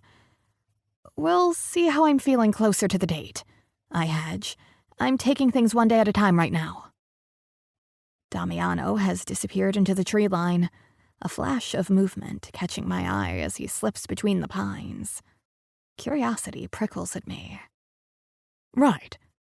Of course." Dad sounds relieved I haven't committed. "Just keep me posted on how you're doing. More than just those 2-word texts." "Sure," I promise, distracted by Damiano's disappearance. "Dad, I should go. Mrs. Fletcher's calling me for breakfast." "Take care of yourself." "Yep." I end the call before he can drag it out any longer. I slip my phone into my pocket and head back inside where Mrs. Fletcher is removing muffins from the oven. "All good?" she asks, setting the hot tin on a cooling rack. "All good," I confirm. "Dad says hi." She doesn't look convinced, but nods anyway. "I'm going to pack a few things, then call my sister. I'll leave after lunch if you're sure you'll be all right." "Positive," I assure her. Once she's gone upstairs, I grab a muffin despite it being too hot to eat, wrap it in a napkin, and head back outside. The lawnmower sits abandoned near the edge of the property, but there's no sign of Damiano. I should leave it alone. Should go back inside, be the good little invalid my father and Mrs. Fletcher expect me to be. But curiosity, or something deeper, pulls me toward the trees where I last saw him. The forest feels different in daylight. Less threatening than the night I ran from Liam. Still, I move cautiously, following a narrow trail winding between the pines. The ground is soft under my feet, covered in pine needles that muffle my steps. I'm not sure what I'm looking for. Damiano could be anywhere on the sprawling property, but something tells me to keep going, deeper into the woods, away from the manicured gardens and carefully tended lawn. The trees grow thicker, the light dimmer as the branches overhead create a natural canopy. I'm about to turn back when I hear it, the sound of a shovel striking earth. My heart jumps into my throat. Instinctively, I duck behind a wide pine tree, peering around it toward the source of the sound. In a small clearing ahead, Damiano stands in his tank top, his back to me, digging into the forest floor with methodical precision. Sweat darkens the fabric between his shoulder blades as he works. Beside him is a canvas bag, its contents hidden from my view. My first panicked thought is of Liam. Does Damiano want to move the body? I step forward, a twig snapping beneath my foot, and Damiano whirls around, shovel raised like a weapon. "Jesus, Briar," he exhales when he recognizes me, lowering the shovel. "I could have hurt you." "What are you doing out here?" I ask, moving closer, eyes on the freshly turned earth. He runs a hand through his hair, leaving a streak of dirt across his forehead. "Harvesting," he says simply, nodding toward the bag. "Some of my more specialized plants grow better away from the gardens, where people don't accidentally stumble across them." I step closer, peering into the half-dug hole. Sure enough, exposed roots of some kind of plant are visible in the soil. Nothing sinister, nothing dangerous, simply Damiano doing what he does best, tending to green, growing things. "Sorry," I say, embarrassed now. "I didn't mean to interrupt. I just saw you come into the woods and wondered where you were going." His expression softens, a small smile tugging at the corner of his mouth. "Stalking me." There's no accusation in his tone, only a gentle teasing. "Maybe," I admit. He sets down the shovel and closes the distance between us, hands coming to rest on my waist. "Last night was..." He seems at a loss for words. "Yeah," I agree. "It was. No regrets." He searches my face. I shake my head. "None." Something in his eyes flickers with relief as I say this. "Good. Because I'd like to do it again. All of it." Heat rushes through me at his words, at the memory of the three of us tangled together in the lighthouse, boundaries dissolving, something new and undefined taking shape. "Mrs. Fletcher's leaving today." I step closer, pressing against him despite the dirt and sweat. "Going to take care of her sister in Anacortes." "Is she?" His eyebrows rise slightly, a slow smile spreading. "For how long?" "At least a week, maybe longer." I slip my arms around his neck. "The house will be empty. Just me." He lowers his head, his mouth hovering just above mine. "That sounds convenient." I thought so too, I whisper against his lips. When he kisses me, I taste the salt of his skin, the earthiness that clings to him. It's different from last night's desperate passion, slower, sweeter, but with the same underlying current of need. He pulls back, resting his forehead against mine. "I need to go deeper into the woods today. Got to gather some mushrooms." Mushrooms? I raise an eyebrow. For the Heathens party this weekend.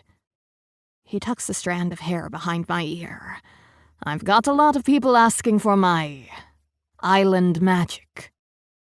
Your island magic, I repeat, understanding dawning. You mean makes the night more interesting.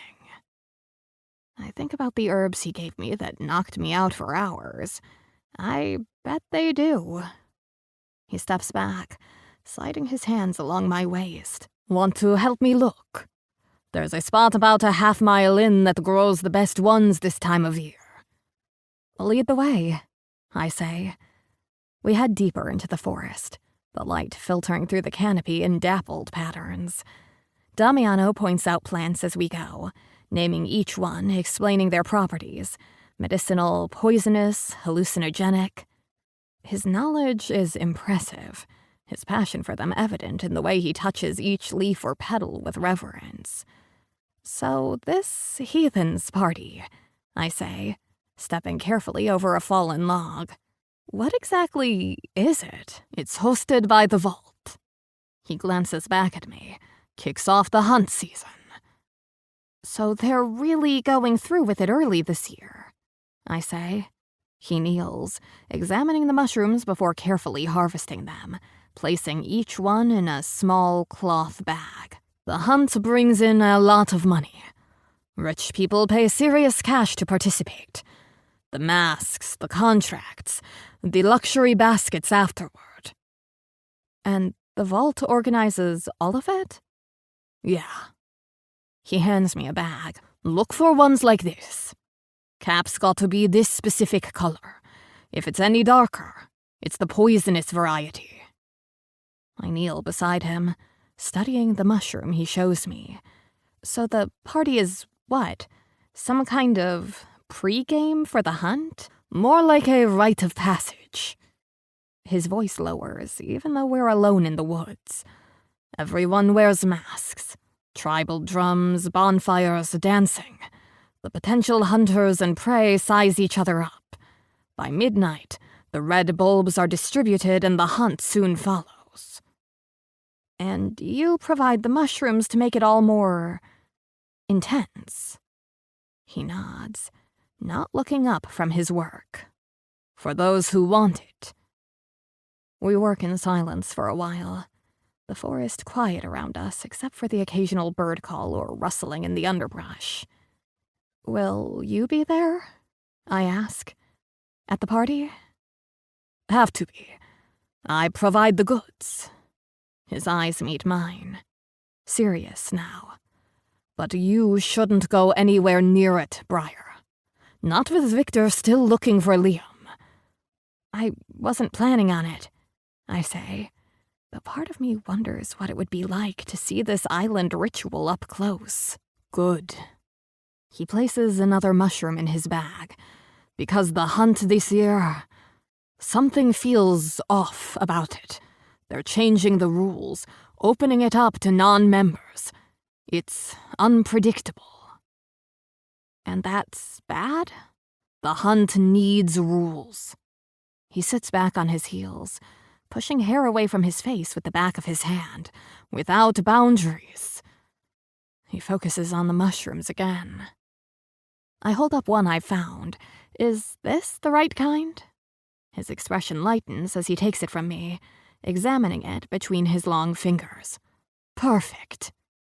Our hands touch longer than necessary. You're a natural. So is this what dating you is like? I ask, surprising myself with my boldness, foraging for psychedelic mushrooms in the woods. He laughs at this, a genuine sound that makes me want to hear it again. Pretty much. I'm a cheap date. And what about Flint? I try to sound casual as I pick another mushroom. What's dating him like? Dive bars and stolen motorcycles, Damiano says with a half-smile, or at least it used to be. So between the two of you, I get mushroom hunting and bar fights. Not exactly the typical romance. Damiano tilts his head, studying me. What would you prefer? Fancy restaurants? Movies? God, no, I say, wrinkling my nose. I've had enough sterile environments to last a lifetime. I look around at the wild, untamed forest surrounding us. But maybe something that feels like, I don't know, an actual date? Something normal people might do. Normal people, he repeats, amusement in his voice. I think we lost normal somewhere back in the maze. Fair point. I place another mushroom in his bag. But still, the three of us should do something together that doesn't involve dead bodies or lighthouse sex. I'll talk to Flint, he says. And there's something serious there, despite his smile. Maybe we can come up with something suitably abnormal yet date-like. I'd like that. Chapter 25. Damiano. The sun's barely up when I pull into the gravel lot at the bottom of the cliff where Flint lives. My truck rattles against the uneven ground, an old Range Rover that's seen better decades but refuses to die. Kind of like us, I guess. I sit for a minute, after killing the engine, watching the morning fog drift across the windshield. The waves crash below, a steady rhythm against the rocks. Maybe coming here wasn't the smartest idea, but after yesterday with Briar in the woods, talking about dates and normal things people do, I figured it was time to have the conversation.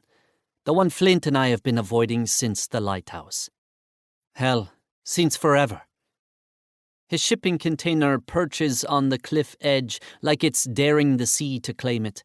Black paint peeling in places, the solar panels on the roof catching what little sunlight breaks through the mist. So perfectly Flint. Isolated, defiant, somehow beautiful in its brokenness. I grab the paper bag from the passenger seat and head up the narrow path carved into the rock face. My boots slip slightly on the damp stone, and I wonder, not for the first time, how the hell he manages this climb when he's drunk.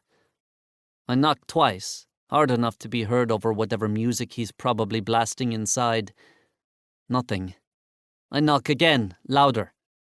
The door swings open suddenly, and Flint stands there in low-hanging sweatpants, no shirt, hair a mess, eyes still heavy with sleep. The white streak falls across his forehead, stark against his sleep-flushed skin. The fuck, Damiano? His voice is rough, irritated.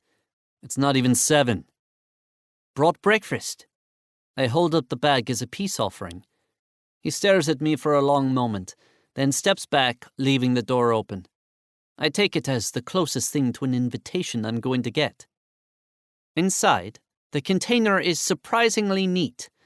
The bed's unmade, but the rest of the space has that deliberate organization I've always associated with Flint. Everything in its place, nothing unnecessary. The huge windows facing the ocean fill the space with gray morning light, turning everything slightly silver. Coffee? He asks, moving to the small kitchen area. Yeah. I set the bag on his counter and pull out muffins I snagged from Mrs. Fletcher's cooling rack before leaving the estate. Mrs. Fletcher's stress baking again. Cinnamon. Flint grunts in acknowledgement, spooning coffee into a French press with methodical movements. His back is to me, the muscles shifting under skin scattered with small scars I could map blindfolded. Some of them are from me, from us.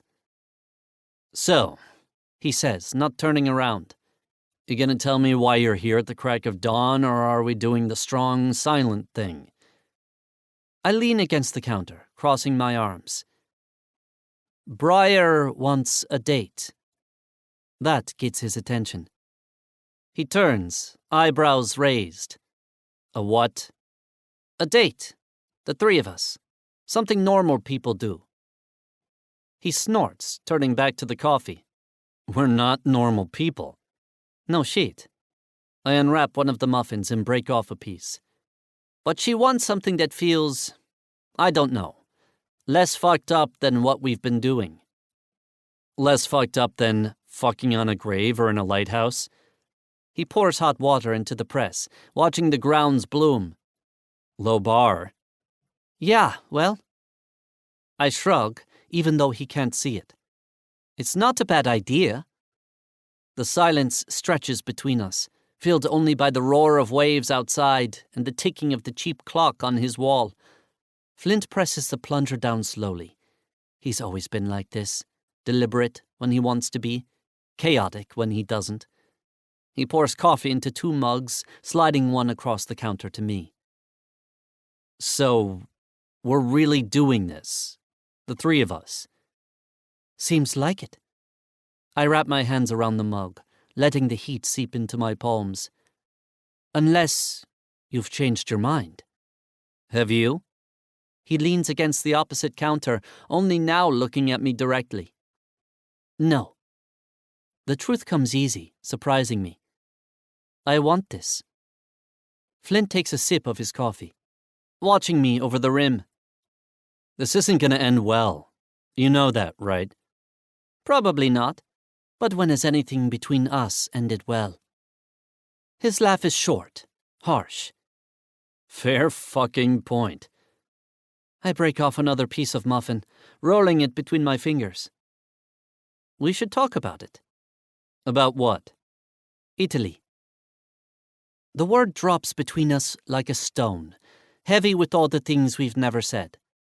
His face closes off immediately, jaw tightening. Ancient history. Not to you. I set down my mug harder than necessary. Not to me either. What's there to say? His shrug is too casual to be genuine. You left, didn't tell me, came back expecting everything to be the same. It wasn't. I had to go. You had to run. His voice turns sharp. There's a difference. Eric was dead. Victor was asking questions, and I couldn't breathe here anymore. I run a hand through my hair, frustrated. You were so deep in everyone and everything, trying to forget what happened, and I was trying to survive. Anger flashes in his eyes. You weren't the only one fucked up by what happened. I know that now. But not then. He puts down his mug, then crosses his arms. You left me to deal with the aftermath, with Victor's questions, with the nightmares. His words crack slightly. For 3 fucking months, Damiano. No word, no call, nothing. I thought you were dead. I thought maybe Victor had figured it out, taken care of you somewhere, and wasn't telling anyone. Every time a body washed up on the shore, I was terrified it would be you. Every damn time. His voice breaks, raw with remembered pain. I'd get a call about some body the tide brought in. I'd have to go down to the shore, see if it was you. Do you have any idea what that was like? Looking at bloated corpses, wondering if I'd recognize what was left of your face? The fresh pain in his tone hits me like a punch to the gut. I'd never let myself think about what it must have been like for him during those months. And the worst part?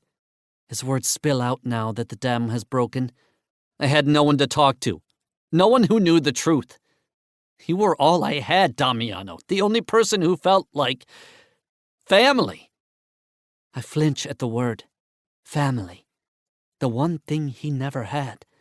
The thing we'd tried to build together in our own fucked up way. I know, I say quietly. I knew you had no one else.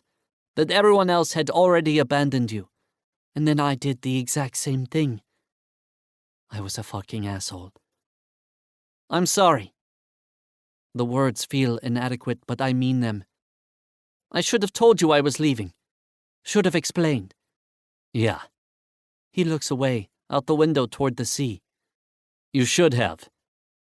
Another long silence falls. I watch him, seeing the tension in his shoulders, the way he holds himself like he's bracing for a blow. And when you came back, he continues, still not looking at me, and found me with Connor. I wanted to kill you both. The admission comes easily. I was so fucking angry. I could tell. His eyes find mine again, a flash of dark humor there. You broke my nose. You deserved it. Probably. He picks at a loose thread on his sweatpants.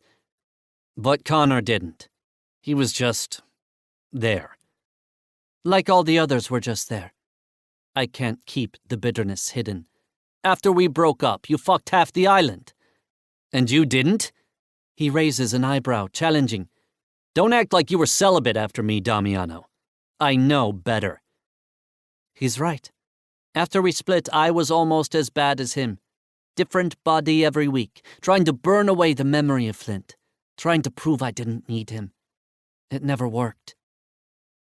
It was never about them, I admit quietly. It was about hurting you. Yeah. He nods, something softening in his expression. Same. It's the closest we've come to honesty in years. I take a sip of my coffee, buying time to find the right words. Briar's different, I eventually say. She is. He pushes off from the counter, coming around to sit on one of the stools. She's... I don't know. She makes things make sense. Even with everything that happened? With Liam? Maybe because of it. He breaks off a piece of muffin, rolling it between his fingers like I did. We're all carrying the same weight now. I nod, understanding what he means.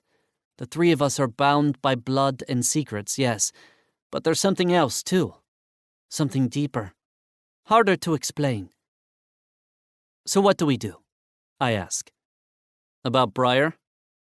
About us. I gesture between us. This thing between us. It doesn't just go away because there's a third person involved now. Flint looks at me for a long moment, something complicated moving behind his eyes. No, he says. It doesn't. So we figure it out. How? We've been trying to figure it out for years, and look where that got us. This time it's different. I move closer to him, aware of the air shifting in the room as I do. This time, we have someone keeping us honest. Briar. He says her name like it's something precious. Yeah. I reach out, hesitant, my hand hovering near his before finally covering it. And maybe this time, we don't try to kill each other when shit gets hard. He looked down at our hands, his fingers slowly turning to intertwine with mine. No promises. Fair enough. I smile slightly. But we try. He nods, and for a moment we're simply two people holding hands, all the history between us still there but somehow lighter. So, he says after a while, this date. Any ideas? Not the kind she's looking for. His mouth quirks up at one corner. Flint. What? I'm serious. My date ideas usually involve motorcycles, booze, and bad decisions. Basically your entire lifestyle. Fuck you. But there's no heat in it. He's almost smiling now. Maybe the old cemetery, I suggest. It's normal enough, but still us. A graveyard. That's your idea of a normal date? He laughs, shaking his head. Jesus, we really are fucked up. I draw a deep breath, feeling lighter now, as if I came and got the answer I was hoping for. Okay, so we're really doing this. All of us together? He asks, as if reading my mind, which frankly, the man has an uncanny way of doing. Looks like it. Without killing each other? We'll try, I shrug. One day at a time, right? One fucked up day at a time. He agrees. I glance at the clock. I should go. Got deliveries to make for the Heathens party. Flint tenses slightly at the mention of the party. Victor will be there. I know. I'll be careful. He's still looking, Damiano. Still asking questions. Let him. I stand up, grabbing my jacket from where I tossed it on the couch. He won't find anything. Chapter 26. Briar. The old cemetery isn't exactly what I expected when I suggested the three of us go on a date. Like a normal couple, or whatever the fuck we are. Warm light and tourists with selfie sticks make it less the haunted island of forgotten souls and more a quaint village of the dead. Not that it matters. The three of us somehow keep our distance from the crowds, finding narrow paths and tangled trees until it truly feels like we're alone. I guess we are, in a way. He's smiling, I say, watching Flint up ahead, boots crunching against gravel. Damiano laughs, squeezing my hand. I know. It can't be real. Flint turns back, walking backward for a moment, his grin widening. You two coming or what? Damiano releases my hand and drapes his arm over my shoulder, pulling me closer as we catch up to Flint. The path curves around a series of small mausoleums, ornate and crumbling, moss growing over names and dates long worn away. Imagine spending all eternity here. Flint stops to peer into one through a rusted iron gate. We pass the mausoleums and head deeper into the graveyard. A canopy of twisted branches and Spanish moss shadows us from the sun. Back at the entrance, some enterprising soul had set up a booth selling snacks and cold drinks. It's good business, considering the heat. Now, Flint reaches into his jacket to pull out a bottle of lemonade, taking a long drink before handing it to me. Some date, I tease, taking a sip. It's sticky sweet, and the tartness makes my eyes water. Lemonade and dead people. The three of us sharing a bottle seems like the most intimate thing in the world. Best one ever, Flint says. He's serious, I think. Damiano loves graveyards and dead things. It's Damiano's turn to take a drink. You know me so well. Our voices have gone quiet, but maybe we should have done some fancy dinner and a movie for Briar's sake. I told you, no way. I actually prefer this, I admit. Shh. Don't tell anyone. The crowds are behind us, past the broken walls and hanging vines, just a low hum of energy. We stand in a clearing, surrounded by ancient headstones and marble angels with their faces turned down. This is what I wanted. This is what I want. I don't know how long it will last, but I don't care. We have this moment. Together. And it's everything. It's peaceful, I say, listening to the distant cries of gulls on the wind. Flint leans back against the black bark of an oak tree, surveying the headstones like he can't get enough of them. Damiano sits on a low bench, kicking at the loose gravel near his feet. Flint joins him, and they watch me, the two of them side by side in the filtered afternoon light. It makes me smile. I can't believe this is what it took to get the two of you relaxing, I tease, sitting on the ground now at their feet.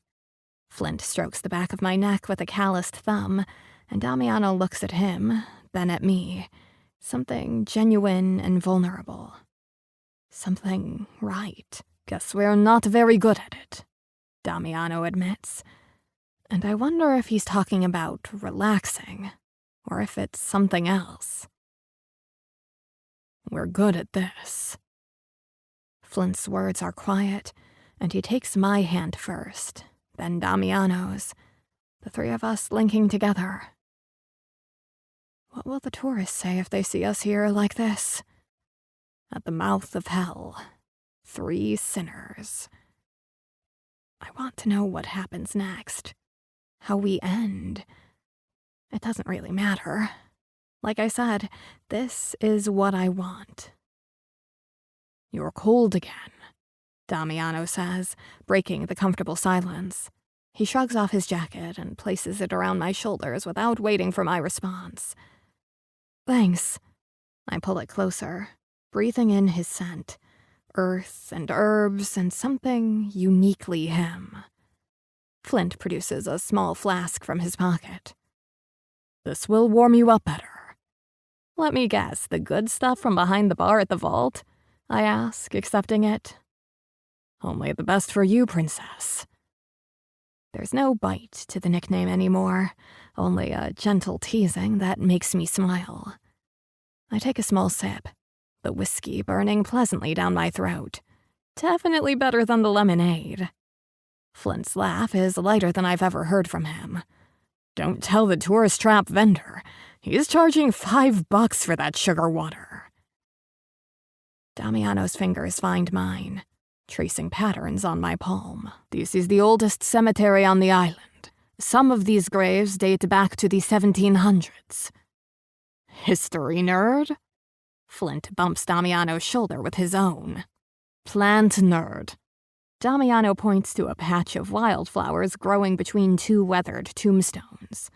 See those? They only grow in soil with high calcium content. From the bones. Romantic, I say, unable to hide my smile. Hey, you picked us, Flint reminds me. Could have had normal boyfriends who take you to candlelit dinners. Boyfriends.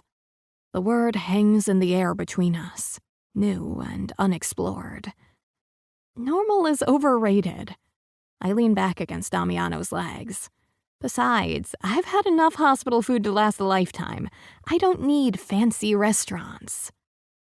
Their expressions soften at the mention of my illness.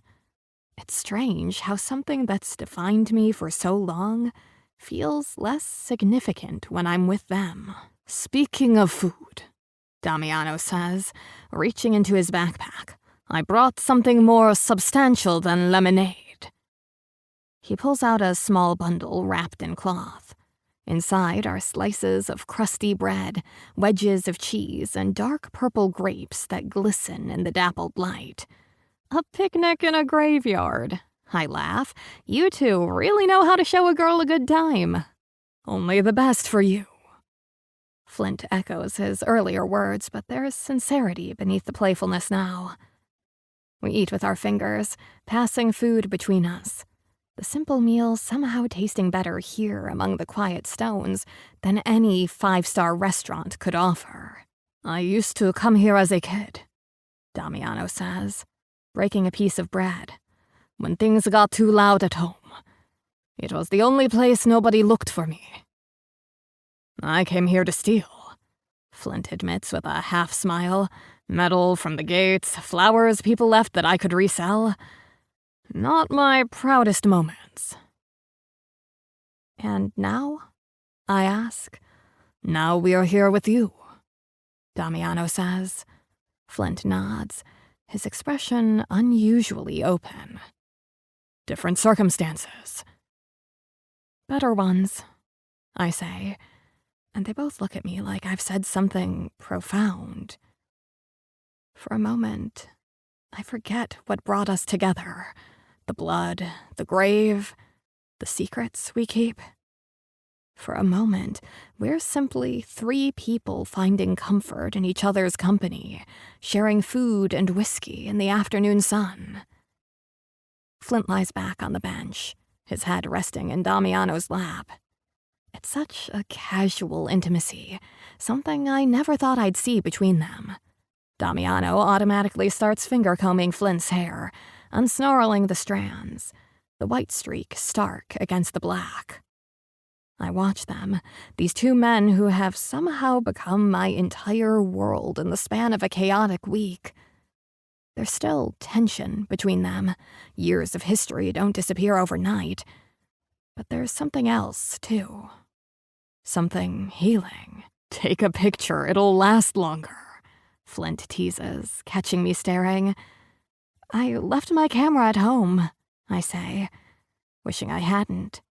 This is a moment I want to preserve. Next time, Damiano promises, as if reading my mind. Next time, the promise of a future, however uncertain, makes warmth bloom in my chest. I stand up, brushing crumbs from my jeans.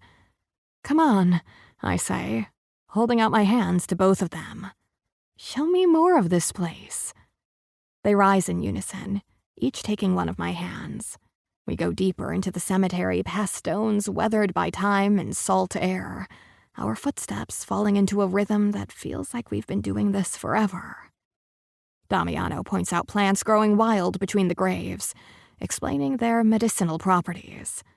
Flint tells stories about island legends, ghosts that supposedly haunt the older sections. I soak in their voices, their knowledge, their presence. We stop before a massive oak, its branches creating a natural canopy over a small section of graves. "This is my favorite spot," Damiano says. "The tree's probably older than any of the stones." "It's seen some shit," Flint agrees, running his hand along the rough bark. "Like us," I say softly. They both look at me, understanding in their eyes. "Yeah," Flint says. "Like us." Damiano tugs me closer, his arms slipping around my waist. Flint moves to my other side, mirroring the gesture. Standing between them, I feel anchored in a way I never have before.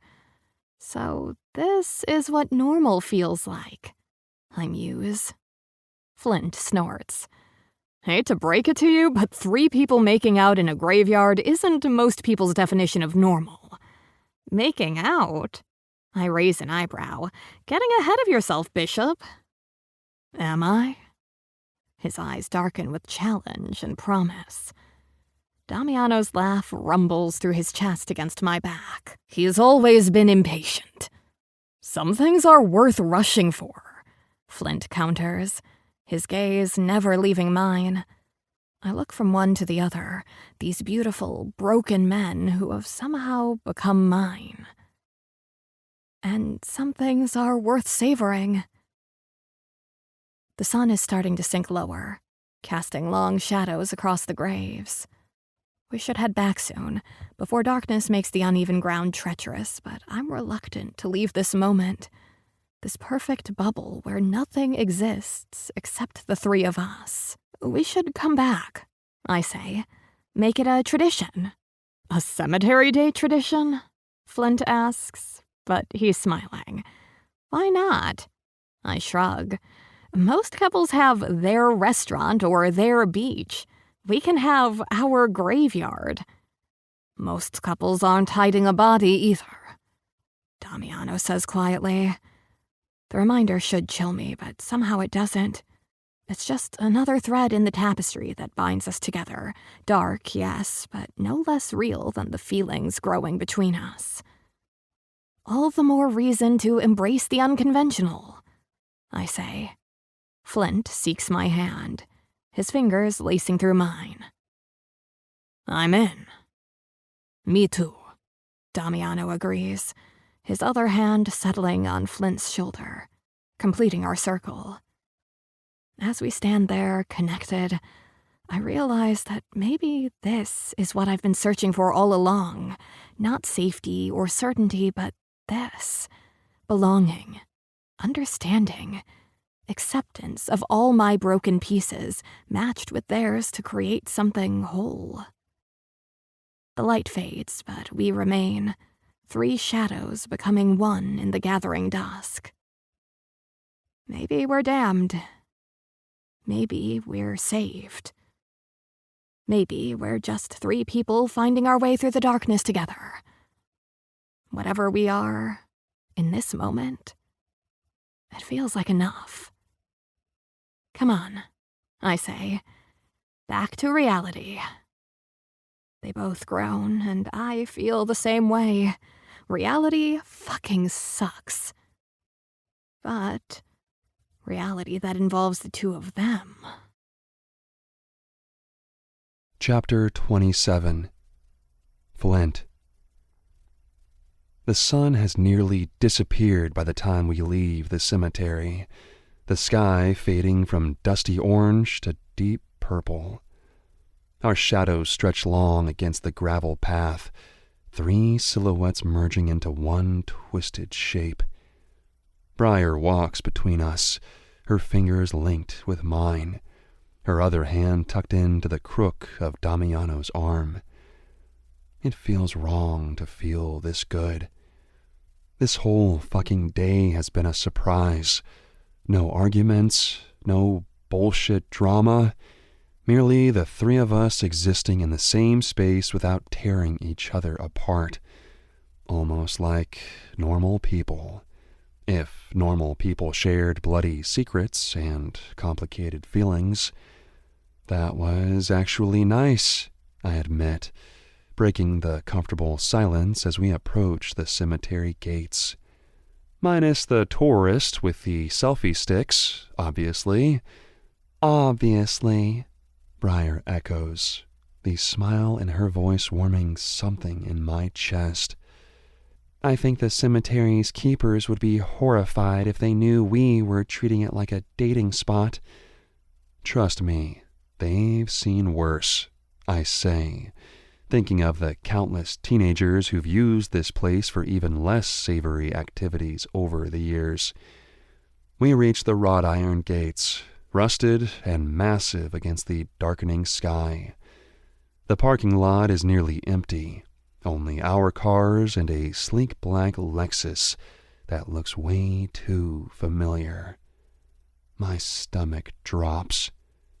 Fuck, I mutter, instinctively pulling Briar closer, my body tensing. That's Victor's car. Damiano sees it too. His casual stance immediately shifts, shoulders squaring, jaw tightening.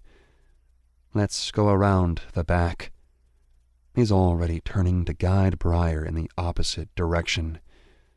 Too late. Victor Bastian emerges from behind a weathered stone angel, his massive frame blocking our path. The security earpiece is gone, replaced by a sleek black baseball cap pulled low over his eyes, but the intimidating presence remains. Well, well, he says, deceptively casual. Small island. Every instinct screams at me to put myself between him and Briar, but that would only make us look guilty. Instead, I force my posture to relax, keeping my grip on Briar's hand firm, but not panicked. Victor? I acknowledge with a nod. Cemetery visit? Wouldn't have pegged you for the sentimental type. He studies the three of us, taking in our linked hands, the easy proximity, the intimate bubble we've created. Something flickers across his face. Curiosity, suspicion, or maybe calculation. Visiting old friends, he says vaguely, then gestures at us. This is cozy. Didn't realize you three were so close. Briar's hand tightens in mine, and I squeeze back, hoping it conveys the message. Don't panic. Islands full of surprises. Damiano's tone is neutral, but his body is angled slightly in front of Briar. Victor's gaze lingers on Briar, assessing her with cold precision. Miss Waters, recovered from all the excitement, I see. Just enjoying the evening, she says with remarkable steadiness. Fresh air does wonders. I'm sure it does. He flicks his attention back to me. Don't forget we need extra security for Heathens tonight. The summer crowd's getting rowdy. Already handled, I reply, keeping my tone casual. Everything's set for 10. He nods, then turns to Damiano. You'll be there tonight, right? Locke was asking. Damiano shifts his weight, a barely perceptible tension running through him. Of course, he answers, carefully neutral. Wouldn't miss it. Briar glances between us, her expression unreadable. Good, Victor says, something knowing in his expression. And Miss Waters, you coming to check it out? Before Briar can answer, both Damiano and I speak at once. No, she won't be there. Our synchronized response hangs awkwardly in the air. Victor's eyebrows rise slightly, his gaze sharpening as it moves between the three of us. Didn't know you two were making her decisions now, he says with a smirk. To Briar, he says, Waters' family's never shown up for the fun stuff. Time to break tradition, maybe? Briar straightens, and I recognize the stubborn set of her jaw. Fuck. Maybe it is, she says, her chin lifting slightly in that way I'm learning means trouble. Victor's smile widens, clearly pleased with her response. Perfect. Figured you'd be more interesting than your old man. He slides his gaze to me. Flint can show you the ropes. He's been running this shit for years. I'll bet, Briar says, something challenging in her response that makes my pulse spike. Damiano is tensing beside her, and my own anxiety ratchets up another notch. Anyway, Victor says, checking his watch. Gotta bounce. Waters, he says with a nod to Briar. Looking forward to seeing you there. I'll give you the VIP tour. Show you what your daddy's been keeping you from all these years. That won't be necessary, Damiano cuts in, sounding cold. Victor's laugh is short and sharp. Still playing bodyguard, Ricci? Some shit never changes. He tips his hat slightly. Later. We watch him go to his Lexus, the tension between us building with each step he takes. Only when his taillights disappear down the winding road do I let out the breath I've been holding. Fuck, I exhale. That was... I'm coming tonight, Briar states. Absolutely not, Damiano growls, closing his hand around her upper arm. His grip isn't painful, but it's firm enough to make his stance clear. It's not happening. I step closer, boxing her in between us. For once, I agree with him. No fucking way you're going anywhere near the vault tonight. Briar narrows her eyes as she looks between us. Excuse me? Did I miss the part where I signed away my autonomy to you two? This isn't about autonomy, I snap, dropping to a harsh whisper. This is about staying alive. Victor is fishing, and you're about to bite the hook like it's covered in fucking candy. Damiano's expression darkens further. He's right. Victor wants you there for a reason, and it's not to show you a good time. Let go of my arm, Briar says quietly, her gaze fixed on Damiano's hand. He releases her immediately, but doesn't step back. Briar? No, you listen to me. She's trembling slightly, but gaining strength with each word. I understand you're trying to protect me. I even appreciate it. But treating me like I'm made of glass or too stupid to make my own decisions, that I don't appreciate. I clench my jaw. Nobody said you're stupid. You didn't have to, she shoots back. You're both standing there making choices for me like I'm a child. I'm the one who killed Liam. I'm the one who has the most to lose if Victor figures it out. Something in her words hits home, and I exchange a glance with Damiano. His expression is still thunderous, but there's a hint of uncertainty now. It's not up for debate. She crosses her arms. Victor's already seen us together. He's already suspicious. And given how fast gossip spreads on this island, people probably already know the three of us are whatever we are. That's exactly why you shouldn't go, I counter. He's looking for connections, and we've just handed him one on a silver fucking platter. He'll be doing that anyway, she points out. At least at the vault, I can see what we're up against. Know thy enemy and all that. This isn't a fucking war strategy game. Damiano rakes a hand through his hair. These people are dangerous.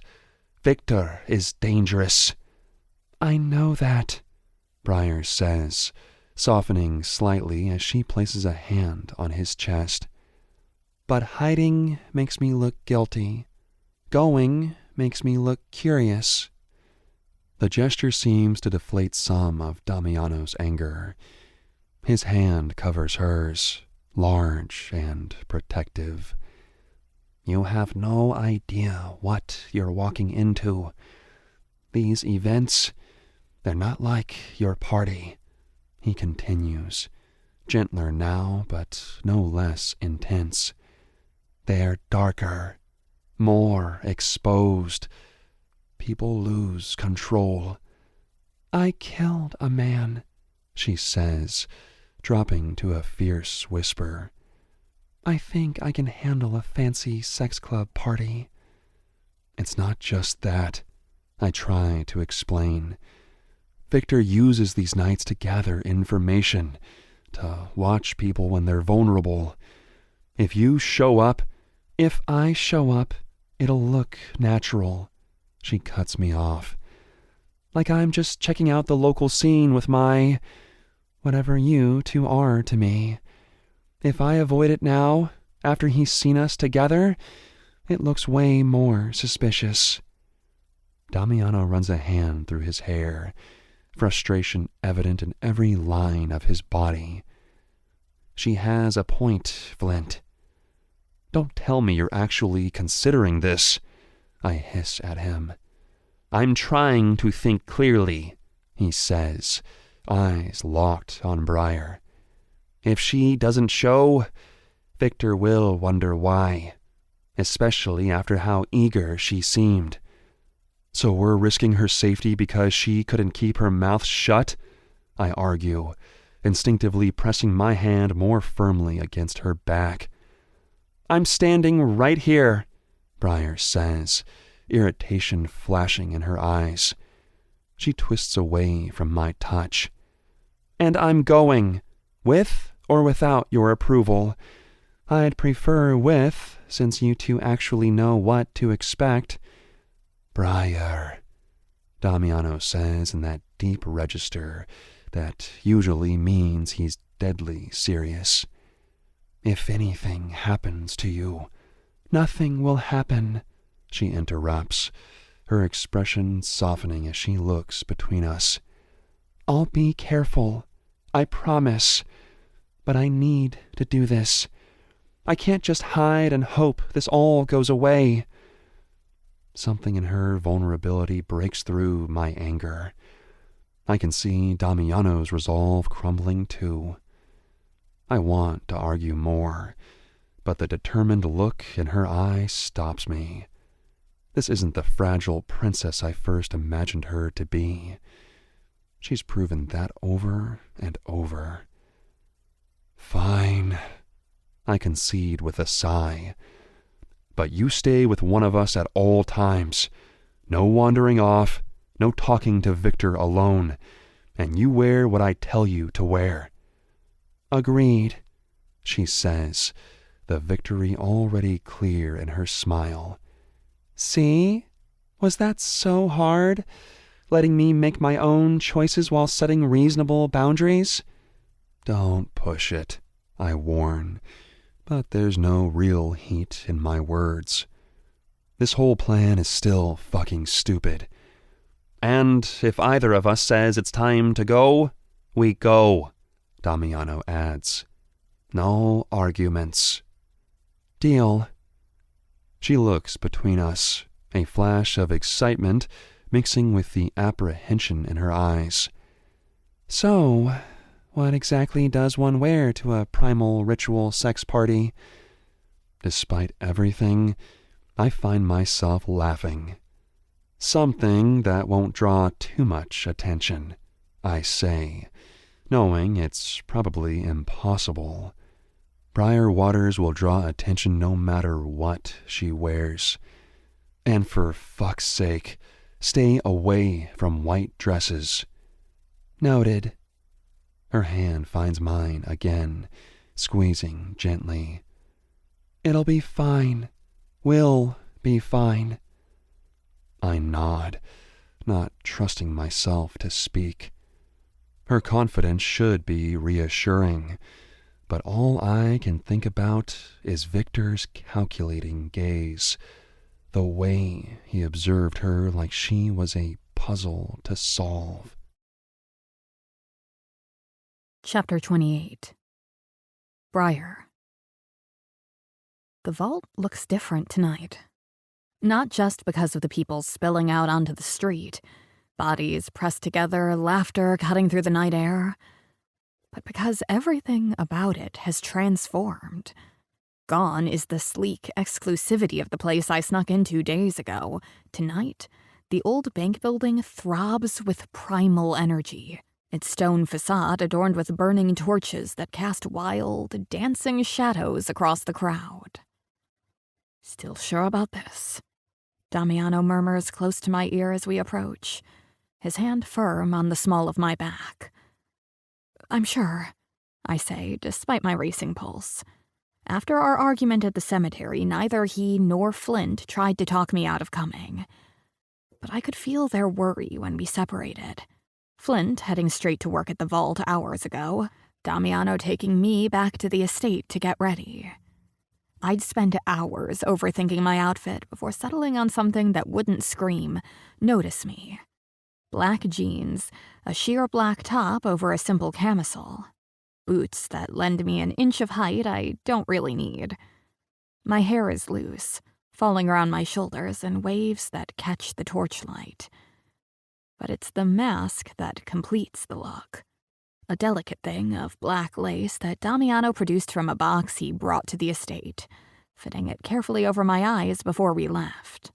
Everyone wears them, he explained, not just for anonymity. It's tradition. Now, as we approach the entrance, I see he wasn't exaggerating. The crowd is a sea of masks, some elaborate like carnival creations, others simple and stark, but all transforming their wearers into something wilder, more dangerous. We bypass the line stretching down the block, the bouncers recognizing Damiano and immediately stepping aside. Inside, the transformation is even more dramatic. The main room I glimpsed briefly during my previous visit has been completely redesigned. The velvet couches are pushed against the walls, creating a vast open space in the center where bodies move to a rhythm that feels more ritual than dance. Huge speakers pump out a beat that's all drums and bass, vibrating through the floor and into my bones. The lighting is blood red, casting everyone in shades of crimson and shadow. Smoke machines create a haze that makes the whole scene dreamlike, figures appearing and disappearing through the mist like spirits. Above it all, aerialists in minimal black clothing perform on silks hanging from the ceiling, their bodies twisting into impossible shapes. Jesus, I breathe, overwhelmed by the sensory assault. Damiano's arm tightens around my waist. Still think you can handle it? I nod, unable to tear my eyes away from the spectacle. It's just a lot. And this is only the beginning, Damiano says, scanning the crowd. Let's find Flint first. The bar area spans one entire wall of the space, crowded with masked figures clamoring for drinks. And there's Flint, pouring and mixing behind the counter, never missing a beat despite the chaos. He's wearing a simple black leather mask, making his eyes appear even more intense against the white streak in his hair. He spots us approaching and gives a curt nod, then says something to a blue-haired bartender beside him before stepping away for a brief moment. "You made it," he says when he reaches us, his voice raised to be heard over the music. "How long have you been here?" "Just arrived," Damiano answers. Flint observes me, taking in the outfit, the mask. "Good choice," he says.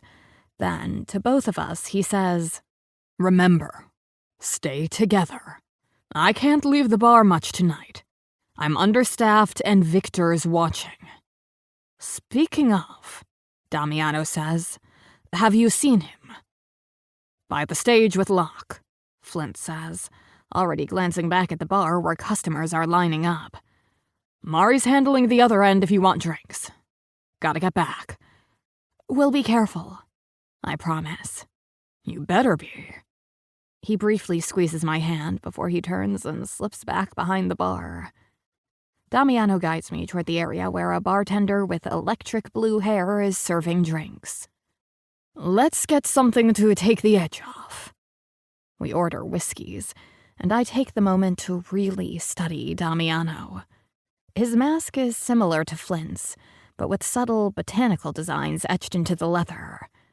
It makes him look dangerous in a way that sends heat pooling inside me. This is crazy. I came here to play my part, to show that we have nothing to hide. But now all I can think about is how hot they both look in their masks. I glance back at Flint, now working the bar with focused intensity. Even from here, I can see how different he is in this setting. Alert, commanding, exuding that dangerous energy that draws people to him. Several customers lean too far over the bar as they order, trying to get closer. "Don't worry," Damiano says, noting my gaze. "He's used to it. People always want what they can't have." I take a sip of my whiskey, grateful for something to focus on besides my jealousy. The liquor burns pleasantly, warming me from the inside out. "Victor at 3 o'clock, Damiano says casually. "By the stage with Locke." I resist the urge to turn immediately, instead taking another sip of my drink before glancing casually toward the raised platform at the far end of the room. Sure enough, Victor stands there, deep in conversation with a sharply dressed man I assume is Locke, one of the vault's owners. Victor's mask is bone white, a stark contrast to his all-black outfit. "Has he seen us?" I ask. Damiano's hand finds my nape, his touch reassuring. "Not yet. But he will." "Good," I say with more confidence than I feel. "That's the point, right? Let him see us just enjoying ourselves, not acting suspicious." "Enjoying ourselves in this place is a stretch," Damiano mutters, but there's a hint of amusement in his tone. "Come on, let's mingle. Less conspicuous than huddling in a corner all night."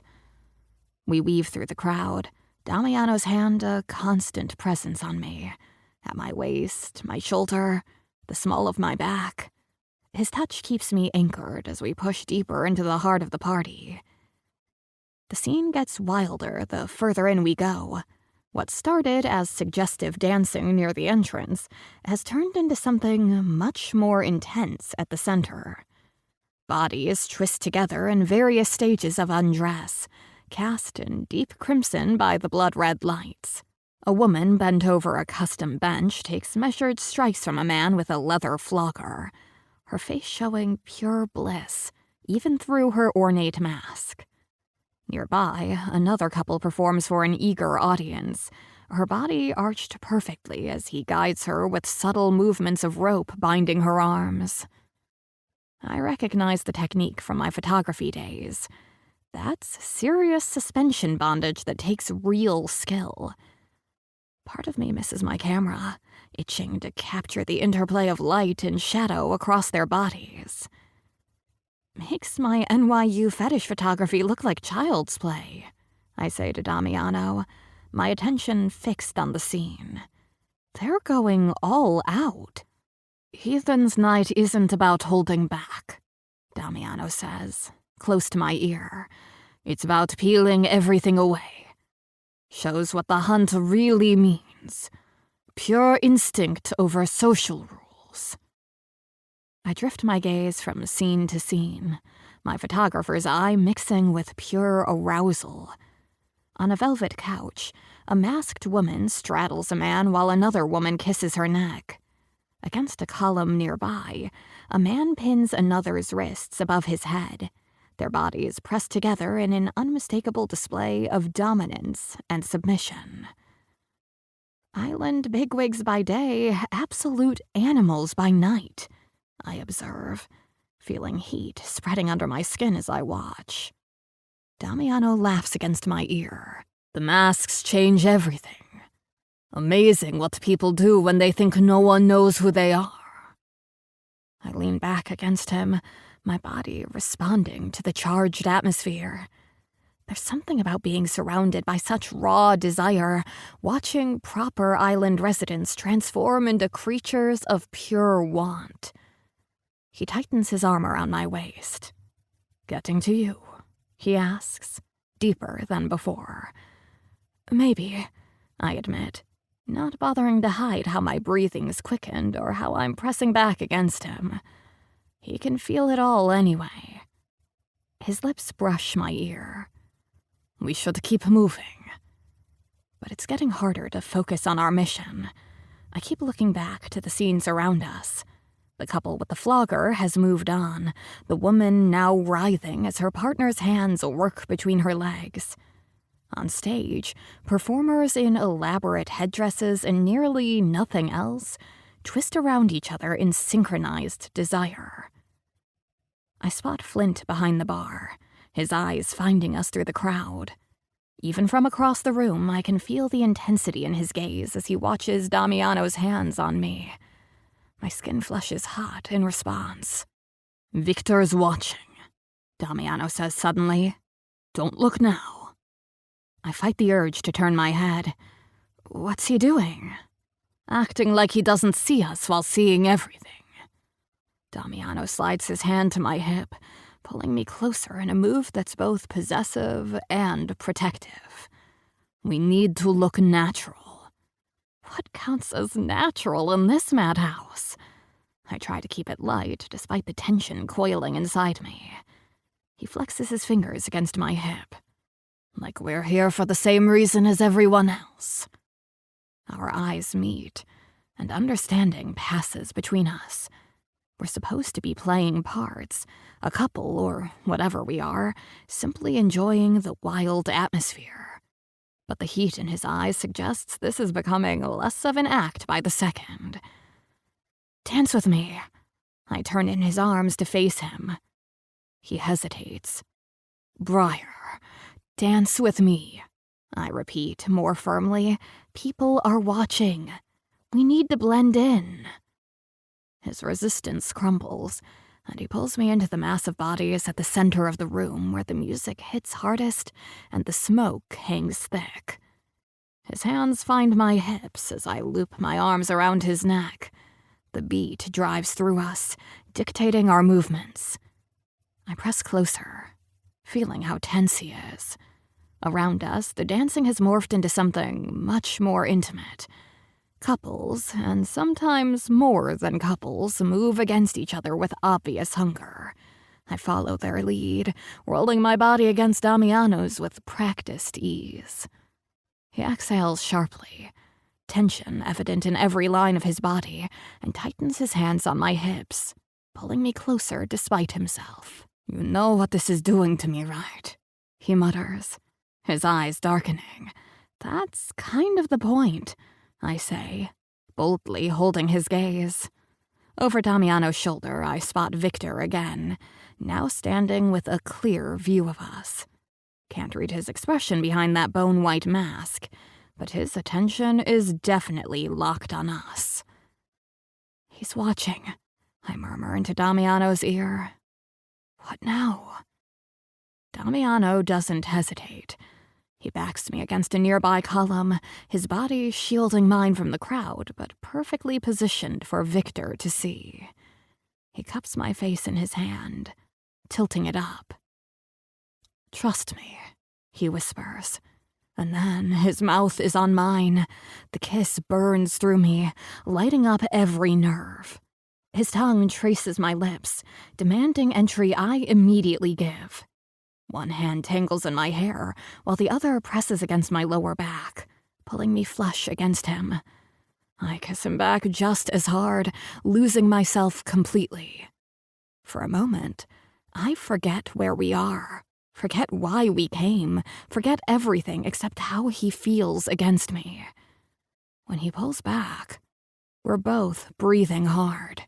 His eyes, visible through his mask, are dark with desire. "We need to go someplace more private," he says roughly. "Now."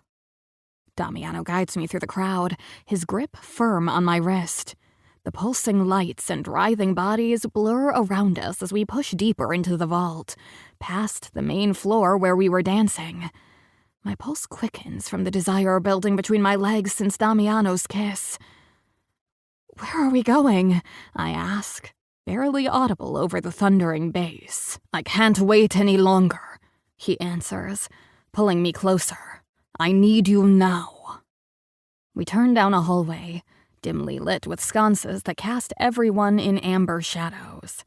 Masked figures press against the walls, hands exploring, mouths meeting hungrily. Damiano pulls me past them all, toward a door at the end. He pushes it open to reveal a small room with plush velvet seating and a privacy curtain. As soon as the door closes behind us, muffling the music to a distant throb, he's on me. His mouth finds mine, hungry and demanding. There's no hesitation, just pure need as he slides his hands under my shirt, gripping my waist.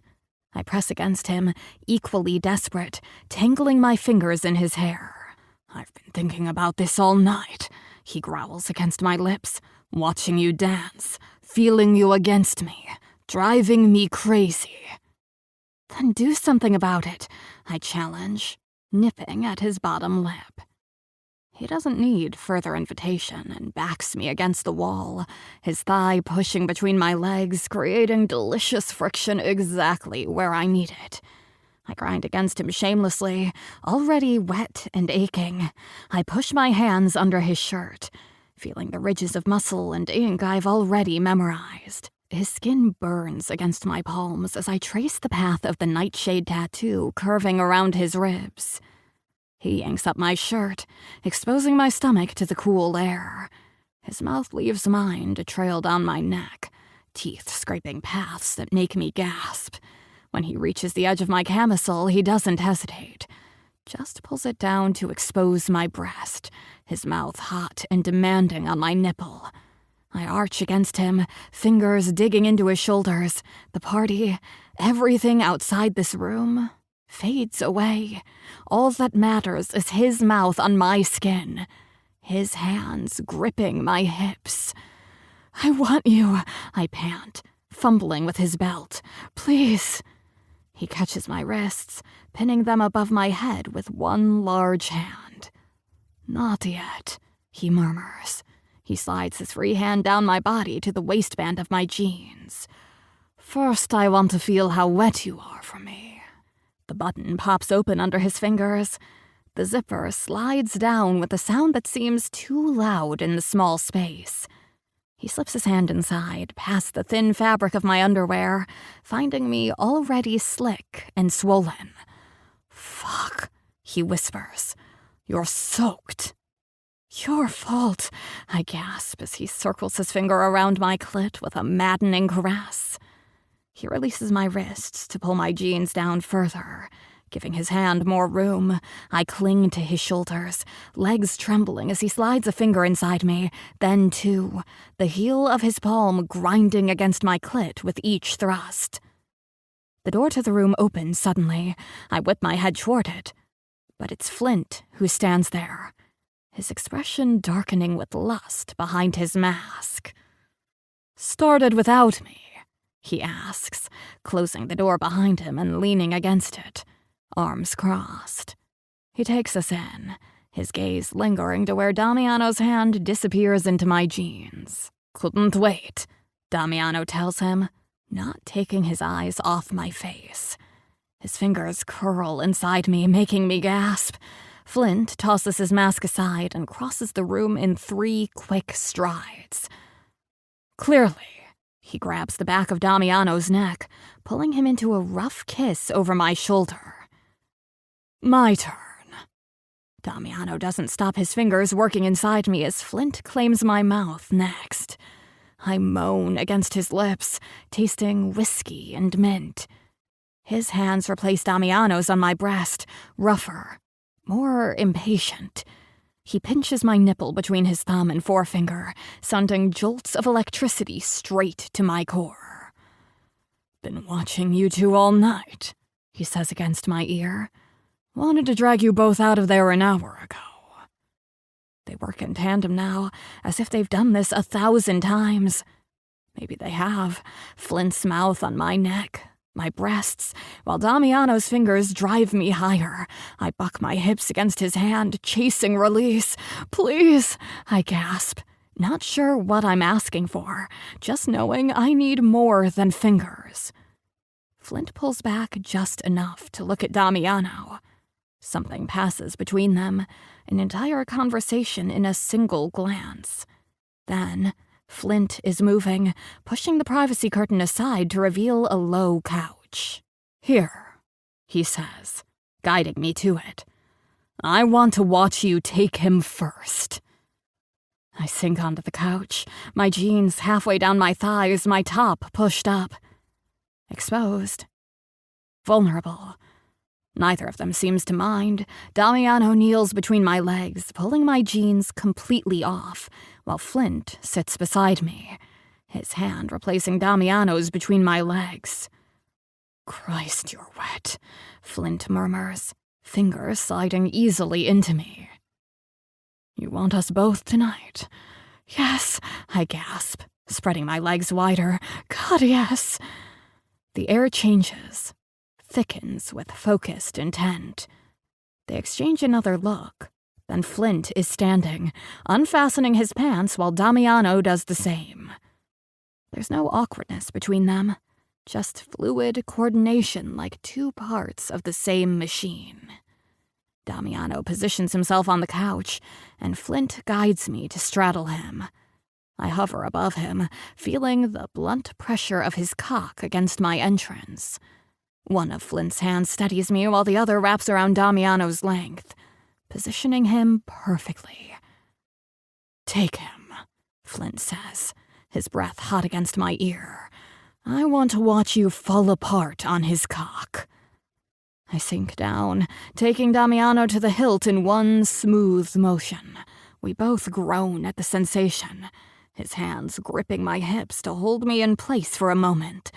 "So tight," he hisses, head falling back. "So fucking perfect." I start to move, lifting and lowering myself on his cock, feeling every inch of him drag against my walls. Flint moves behind me, his hands on my shoulders, my waist, my ass.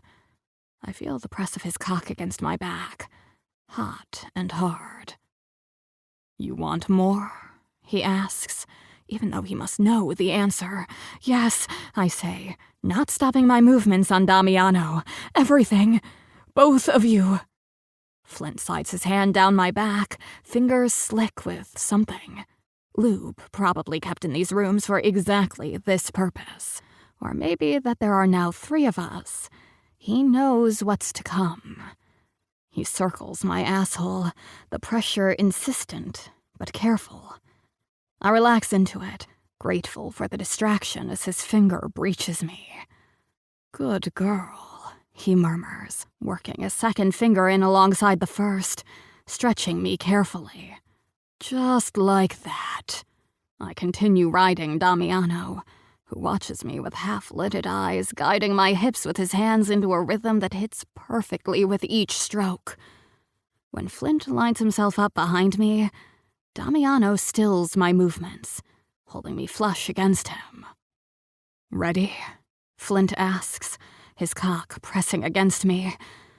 "Yes," I breathe, and then he's pushing forward, the pressure intense as he enters me slowly, inch by careful inch. The sensation is overwhelming, both of them inside me, filling me completely, stretching me to my limits. For a moment, none of us moves, simply adjusting to being connected so intimately. This is different than the lighthouse. This lacks pain. In fact, it's so fucking good. It feels so fucking right. Then, Flint rocks forward slightly, and I gasp as pleasure shoots through me. That small movement triggers Damiano to move as well, and soon they find a rhythm, one pushing in as the other pulls back, never leaving me empty. The pressure builds quickly, almost too intense. I'm pinned between them, completely at their mercy, and I love it. I let my head fall back against Flint's shoulder as Damiano's mouth finds my breast, sucking hard enough to mark. "That's it," Flint says, his pace increasing. "Take us both. Show us how much you need this." The bass from the club pulses through the walls, matching the rhythm of our bodies. I'm close, so close, trembling on the edge. Damiano reaches between us, circling his thumb over my clit with each thrust. "Come for us," he says, eyes locked on mine. "I want to feel you squeeze around us both." That pushes me over. I shatter, my body clenching around them as pleasure crashes through me in waves. They follow quickly, Flint with a curse, Damiano with my name on his lips, both of them holding me tightly as they empty themselves inside me. For a long moment, we stay joined, sweaty and panting, the reality of what we've done slowly seeping back in. The club beyond these walls, the body buried in the maze. But right now, in this moment, none of that matters. Only the three of us tangled together, finding something like peace in the eye of the storm. "I need to get back to work," Flint says. And there's that reality smacking us in the face again. "Take her home," he adds to Damiano. "The night's only going to get crazier with every hour. The hunt starts tonight." Chapter 29. Briar. The hot water cascades over my shoulders, washing away the sweat, the smoke, and the lingering scent of whiskey from the vault. But nothing can wash away the memory of being sandwiched between Damiano and Flint, the feeling of them both inside me, claiming me completely. The drive home was quiet, Damiano's hand resting on my thigh, both of us still reeling from what happened. When he dropped me off at the estate, his kiss was tender, so different from the hungry, desperate ones we shared at the vault. "Lock the doors," he reminded me, "and stay inside. The hunt starts tonight." The hunt. The island's darkest tradition, about to unfold in the woods surrounding Windward Estate. I step out of the shower, wrapping a fluffy towel around myself. Through the bathroom window, I can see fog settling over the grounds, thick and ghostly in the moonlight. Perfect hunt weather, according to island lore. I pad to my bedroom, towel drying my hair as I go. The house feels too big. Too empty without Mrs. Fletcher's presence. The silence wraps around me like another layer of fog, broken only by the occasional creak of old wood expanding and contracting. After moisturizing, my skin always dries out painfully in the island air. I slip into silk pajama shorts and a matching camisole. But as I'm about to climb into bed, something catches my eye through the window. A red glow. I move closer to the glass, peering out into the darkness. There it is. A red light bulb glowing softly above the front porch. My heart skips. I didn't put that there. Didn't sign up to be prey in tonight's hunt. But I know who did. Damiano. Or Flint. The smile tugs at my lips despite myself. So they want to play hunt games, do they? After what we shared at the vault, this feels like the natural next step in our twisted island romance. I hesitate for only a moment before moving to my closet. If they've gone to the trouble of setting this up, I might as well play along. At the back of the closet, I find what I'm looking for. A white nightgown like the one I wore to my party the night this all began. The night Liam died. It's strangely fitting to wear it again for this dark island ritual. I slip it over my head, the soft fabric floating around my body like mist. The collar dips low, exposing my collarbones, and the hem falls just below my knees. Modest compared to the barely there gowns I saw on some women at the vault. According to tradition, I should be barefoot. I kick off my slippers and glance at myself in the full-length mirror. With my hair loose around my shoulders and the white gown against my pale skin, I look like a ghost. Beautiful but spectral. Perfect for the hunt. Do I grab a coat? No, that would ruin the aesthetic. Besides, if everything goes according to plan, I won't be cold for long. Either Damiano or Flint, or perhaps both, will catch me, and then... The thought sends heat rushing through me. After tonight at the vault, I can only imagine what they have planned. I make my way downstairs, the hardwood floor cool beneath my bare feet. I unlock the heavy front door and step onto the porch. The red light casts everything in a bloody glow, transforming the familiar entrance into something sinister. The night air hits me immediately, cold and damp with fog. I wrap my arms around myself, already shivering but determined to play this game. The protocol, from what I've gathered, is to wait. The hunter initiates with a whistle, and then the chase begins. So, I wait, standing beneath the red light, exposed and vulnerable in my white gown. Minutes pass. The fog grows thicker, curling around my ankles like ghost hands trying to pull me into the earth. I'm about to give up, to decide this was some kind of mistake, when a low whistle carries on the wind. 3 notes, rising in pitch, then falling. The signal.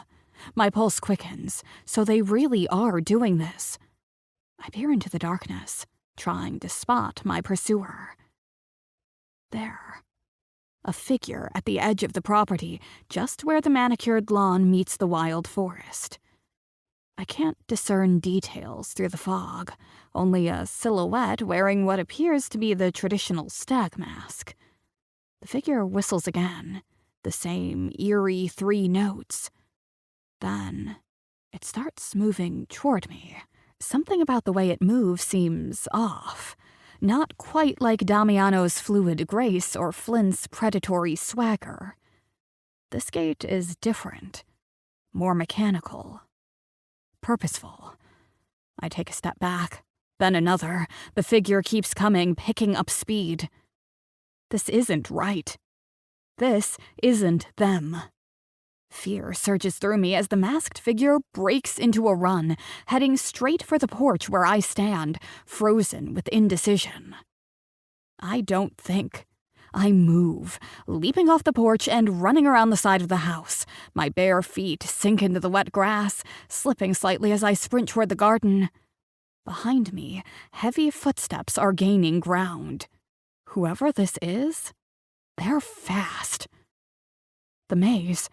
If I can reach the maze, I might lose them in its twisting paths, and the greenhouse is just beyond. If I can reach Damiano... I change direction, heading for the maze entrance. My nightgown billows around my legs, the fog swirling with each step I take. My lungs burn with the exertion, my condition making itself known at the worst possible moment. The whistle comes again. Closer now. 3 notes, but sharper, more urgent. I reach the maze entrance and plunge into the darkness between the high hedges. Immediately, shadows so dense they feel solid swallow me. No moonlight penetrates here, and I have to run with my hands outstretched, feeling my way forward. Left turn, right turn, straight ahead. I try to remember the path to the center, to where we buried Liam. From there, I know the way to the greenhouse. But in the darkness, with fear clouding my mind, every path looks the same. My pursuer crashing through the hedge maze echoes behind me. He's not bothering with the paths, simply pushing straight through the foliage, taking the most direct route. I take another turn, then another, panic rising as I realize I've completely lost my bearings. Have I been here before? Are these the same hedges I just passed? My foot catches on an exposed root, and I go down hard, my knees hitting gravel. Pain shoots up my legs, but I scramble back up, ignoring the sting. I can't stop. Can't let him catch me. I take another turn and find myself in a small clearing. Moonlight breaks through the fog here, illuminating a stone bench. I've reached the center of the maze, and buried beneath this peaceful scene lies Liam Bastion's decomposing body. For a sick moment, I wonder if it's Victor behind the mask, if he's somehow figured it out, if this is his revenge. I don't have time to dwell on it. I need to get to the greenhouse, to Damiano. I scan the clearing, trying to remember which path leads out toward the back of the property. There. That narrow opening between 2 particularly tall hedges. That's the exit, the one that leads to the greenhouse. I start toward it, but I'm too slow. The masked figure bursts into the clearing behind me, blocking my escape. In the dim moonlight, I can finally see him clearly, black hoodie pulled up over the stag mask, obscuring any identifying features. He stands perfectly still for a moment, breath coming in harsh gasps through the mask. "Please," I say, backing away slowly. "I didn't put up that light. I'm not part of this." He tilts his head, studying me. Then he steps forward, reaching for me. I turn to run, but a hand catches my arm, yanking me back with enough force to make me gasp. His grip is iron, fingers digging into my flesh. "Let me go!" I thrash, trying to break free, but he only tightens his hold, pulling me against him. His other hand moves toward my face. I flinch, expecting a blow, but instead he traces a finger down my cheek.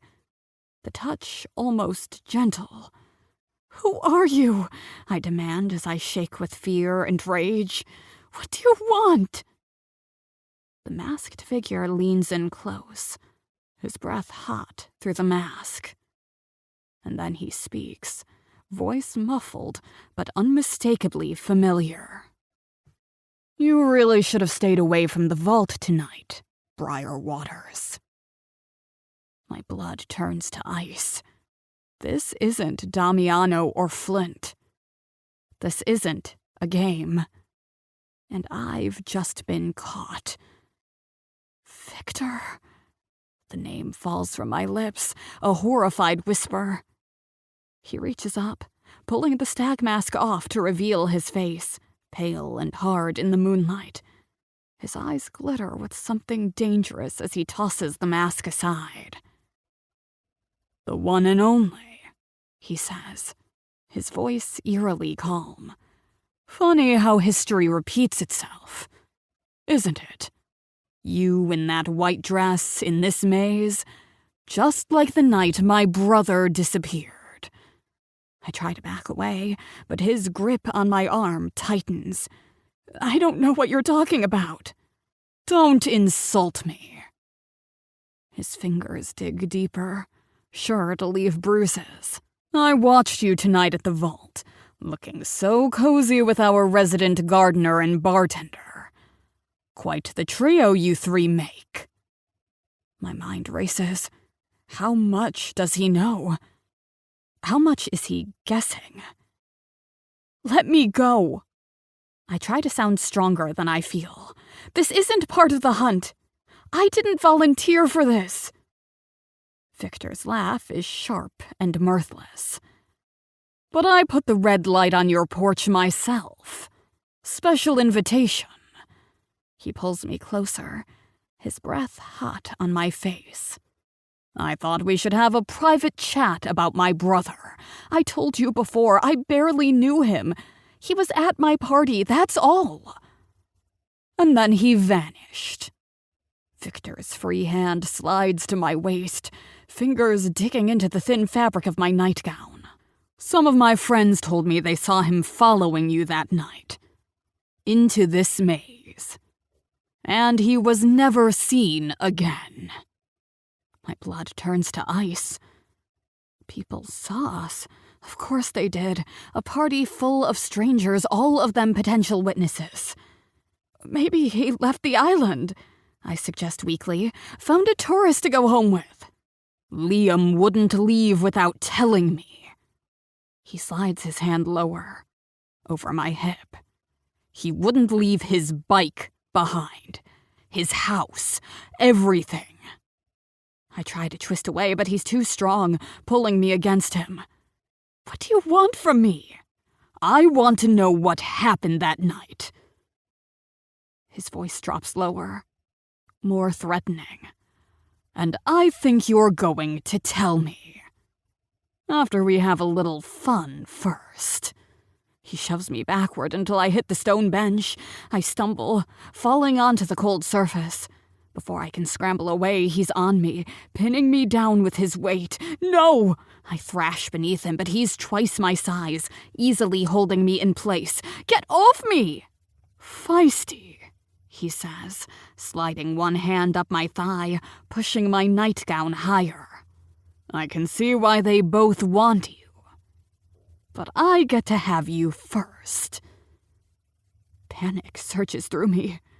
This is Liam all over again. Same place, same situation, same family. Is this my punishment? Am I doomed to repeat this nightmare? I claw at his face, my nails catching his cheek, drawing blood. He curses, grabbing both my wrists and slamming them above my head, held in one of his massive hands. You'll pay for that, he growls, fumbling at his belt with his free hand. I can't breathe. Can't think. My condition makes fighting even harder, my lungs already burning from the run through the maze. But I can't give up.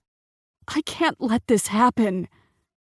You won't get away with this, I gasp, still struggling beneath him. Damiano will what?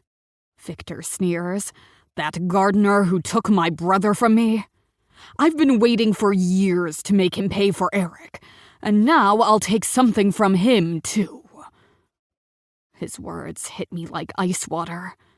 The confirmation that Victor suspects Damiano's involvement in Eric's death sends fear coursing through me. I feel the cool night air on my thighs as Victor pushes my nightgown up to my waist. His hand is rough, calloused as he slides it along my inner thigh.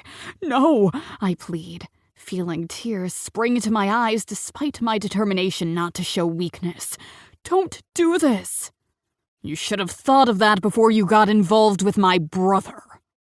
He leans down to bite my neck hard enough to make me cry out.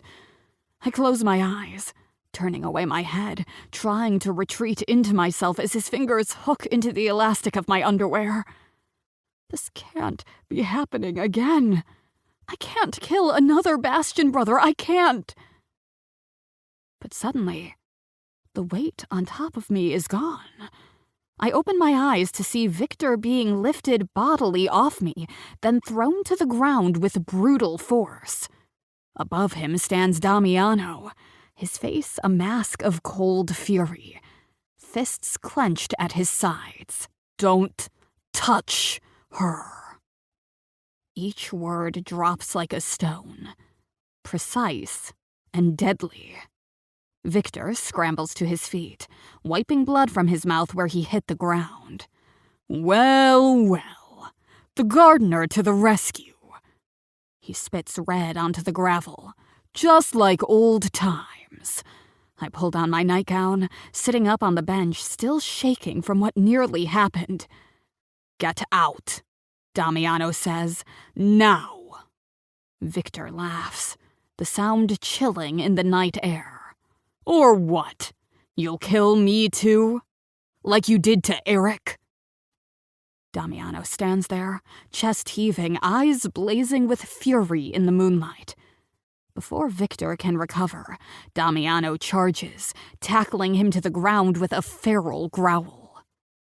The two men collide with the sound of meat hitting stone. They roll across the gravel, a tangle of limbs and violence, each fighting for dominance. Damiano gets in the first solid blow, his fist connecting with Victor's jaw with a sickening crack. But Victor is bigger, stronger, trained in security. He absorbs the hit and counters with a knee to Damiano's ribs that makes him gasp. They separate momentarily, circling each other like wolves. I've waited a long time for this. Victor spits blood onto the gravel. Should have done it years ago when you took Eric from me. He attacked me, Damiano growls, just like Liam attacked Briar. Victor's eyes darken with rage. So you admit it. You were involved in Liam's disappearance. Instead of answering, Damiano lunges again. The fight turns brutal. Primal. They crash against the stone bench, then against the hedge wall. Fists connect with flesh.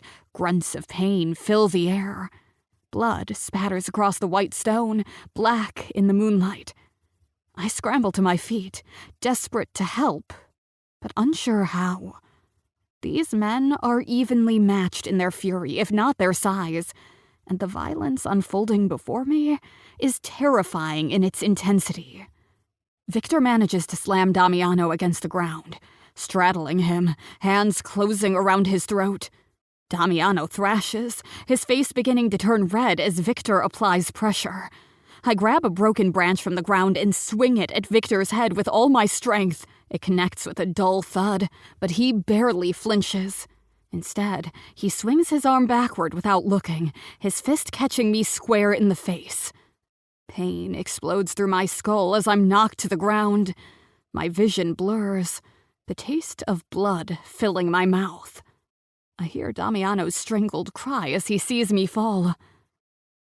That momentary distraction costs him. Victor tightens his grip on Damiano's throat, his massive hands squeezing mercilessly. I'm going to finish what I should have done years ago, Victor snarls. Then I'll deal with your little girlfriend. And finally, Flint. Damiano's struggles weaken, his face turning from red to purple. I try to get up, to help him, but my limbs won't cooperate. The world tilts and spins around me. Damiano! I manage to choke out, reaching toward him uselessly. His eyes find mine, and I see something there. Regret, apology, goodbye. Then, suddenly, a dark blur bursts into the clearing. Flint appears like a demon summoned from the shadows, a garden statue clutched in his hands. Without hesitation, he brings it down on Victor's head with terrible force. The sound is sickening, a wet crack that echoes through the maze. Victor's grip on Damiano loosens immediately. He sways, turning toward Flint with confusion in his eyes, blood already streaming down his face. Flint doesn't give him a chance to recover. He swings the statue again, catching Victor on the temple. This time, Victor crumbles to the ground like a puppet with cut strings. Damiano rolls away, gasping for air, his hands going to his bruised throat. Flint stands over Victor's body, the bloody statue still gripped in his hands. his chest heaving. "Is he?" I whisper, my question barely audible. Flint kneels, pressing his fingers against Victor's neck. After a long moment, he looks up, his expression grim in the moonlight. "He's dead." The three of us stare at each other across Victor's body, the reality of what just happened sinking in. Another Bastion brother dead. Another body to hide. Chapter 30. Flint. Death has a particular stench. Not just the metallic tang of blood painting the moonlight silver black, but something deeper, older. A reminder that we're all just walking meat sacks with expiration dates. Victor Bastion's expiration date came about 20 years too late, in my opinion. I stand over his body, the garden statue still clutched in my hands, its smooth stone surface now slick with blood and matter. My chest heaves as I try to catch my breath, adrenaline making my vision too sharp, too focused. "Is he?" Briar's voice comes from somewhere to my left, barely more than a whisper. I force myself to kneel beside Victor, pressing my fingers against his neck where a pulse should be. Nothing. Just cooling flesh and the unmistakable stillness of death. A moment ago, this man was breathing, thinking, threatening. Now he's just meat. He's dead. I sound strangely calm to my own ears. I look up at Damiano, still struggling to breathe after nearly having his windpipe crushed, then at Briar, huddled against the stone bench, blood trickling from her split lip where Victor struck her. The moonlight makes her nightgown glow unnaturally white, like some kind of fucked-up ghost bride. And between us lies Victor, a spreading pool of darkness seeping from his shattered skull. 3 dead Bastion brothers, one for each of us to carry. We need to move. I drop the statue with a soft thud on the gravel beside Victor's body. Now. Damiano nods, rubbing his bruised throat. Same place, he manages to rasp. Jesus Christ. A hysterical laugh bubbles up from somewhere deep inside me. Why not? It's already turning into a fucking family plot. Stop! Briar comes across stronger than I expect. She rises unsteadily to her feet, but there's something hard in her eyes when she looks at Victor's body. We need to think this through first. What's there to think about? I gesture to the corpse between us. Another Bastion brother, another grave. Tradition at this point. Flint, Damiano says in a broken whisper, but it stops me cold. She's right. This is different. How? I demand, anger surging through me, hot and welcome after the cold shock of what I've done. This piece of shit was going to rape her. Would have killed you. Probably me next. What's different? There's a high chance people know he's here, Briar says quietly. After the party, he was talking to Locke. People saw him put on the mask and leave. We can assume people knew he was coming after me. The truth of her words hits me like a second blow. Shit. She's right.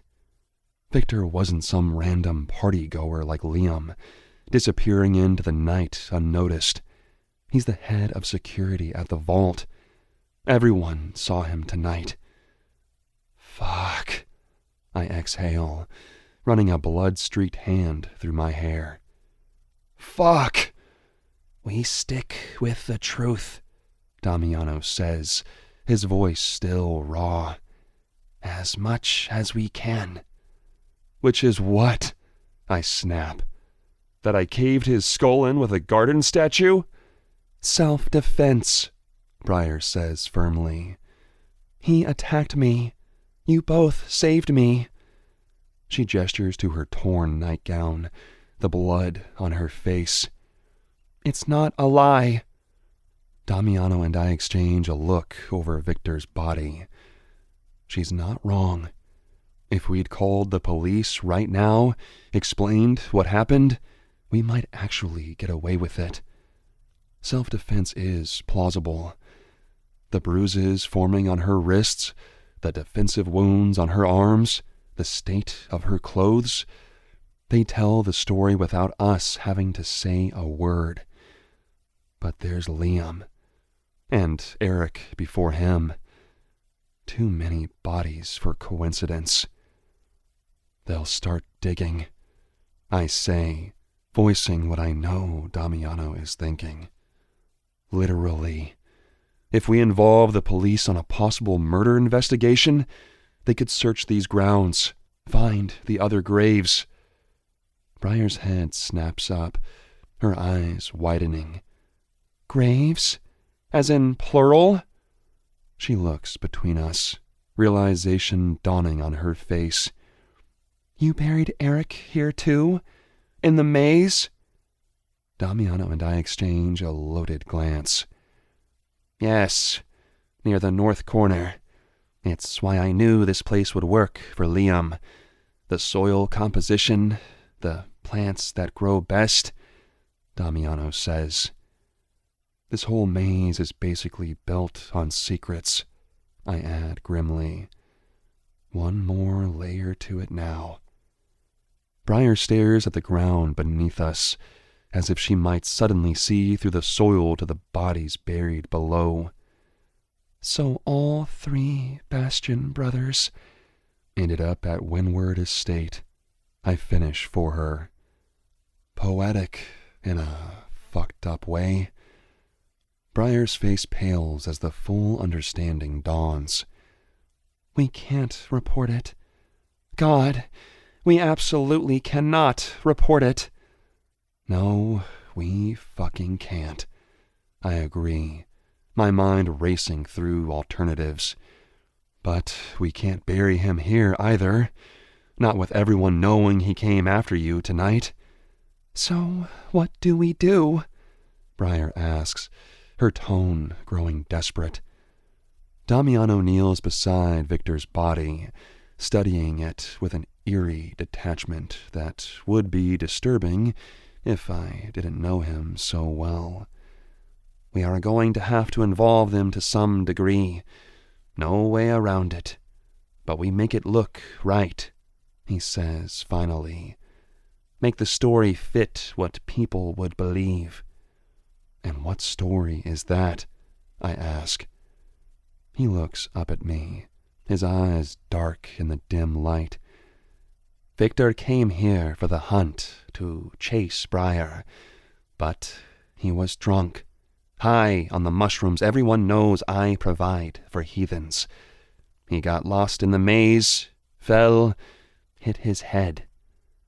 An accident, Briar says slowly, catching on. Exactly, Damiano nods. People saw him leave the vault in hunt gear. They'll believe he came here looking for easy prey, got disoriented, took a bad fall. It's not a terrible plan, but it has flaws. The damage to his skull doesn't match a fall, I point out. And what about your throat? Briar's face? There's evidence of a fight. We clean up, Damiano says, rising to his feet with obvious effort. Wash away our injuries, his too, and we reshape his wound.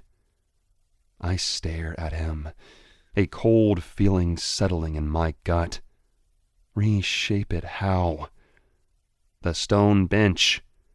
He gestures to the ornate marble piece beside Briar. If he hit it falling from standing height, it would split his skull.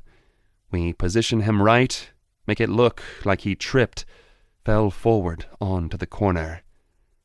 The clinical way he describes it makes my skin crawl. Damiano's always been the planner between us, thinking 10 steps ahead, while I react in the moment. It's why we complemented each other so well once, why we were lethal together. This is insane, Briar whispers, but I can tell part of her is considering it. We all are. When the alternative is 3 murder charges, insanity starts looking pretty reasonable. His blood is on that statue. I point to the makeshift weapon I grabbed in desperation. We clean it, put it back, Damiano says. Replace it with his blood on the bench. It's possible. We just need to work fast. I look from Damiano to Briar, weighing our options. In the distance, faint and distorted by fog, I hear whistles. The hunt, in full swing across the island. Other hunters, other prey, oblivious to the real predator lying dead at our feet. Okay, I say. Let's do it. But we need to be thorough. No mistakes. For the next hour, we work with grim efficiency. I've never seen Briar like this, her hands steady as she helps us position Victor's body. The fragile, sick girl I originally mistook her for is nowhere to be found. In her place is someone harder, someone who understands survival at any cost. We stage the scene carefully, making it look like Victor stumbled in the dark and hit the corner of the bench at just the right angle to cave in his skull. Damiano uses his knowledge of plants to create a mixture of crushed leaves and soil that mimics the scattered pattern of someone falling forward. I clean the stone statue with my shirt, then replace it exactly where I found it. Briar disappears briefly, returning with a bottle from the main house. Bourbon, she explains, pouring some over Victor's clothes, splashing his face and hands. Makes the drunk story more believable. Smart. I wouldn't have thought of that. Finally, Damiano kneels beside the body, pulling latex gloves from his pocket that he always carries for handling toxic plants. With clinical precision, he begins manipulating the wound on Victor's skull. His fingers probe the broken edges where my statue had caved in the bone, carefully reshaping the impact point to match the corner of the marble bench. We need to make it look like a single impact, he murmurs, using his thumb to smooth jagged fragments of bone that would reveal multiple blows. The bench corner would create a cleaner, more concentrated point of impact. I watch as he meticulously works, pressing Victor's shattered skull against the bench edge to capture the exact pattern of the marble's ornate corner. He uses water from a small bottle to wash away blood that doesn't match the spatter pattern of a forward fall, then deliberately creates new blood spatter by pressing the wound against the bench in the right orientation. Head wounds bleed a lot, he explains, sounding detached as if giving a lecture. But the pattern matters. A fall forward would send blood in this direction, not that one.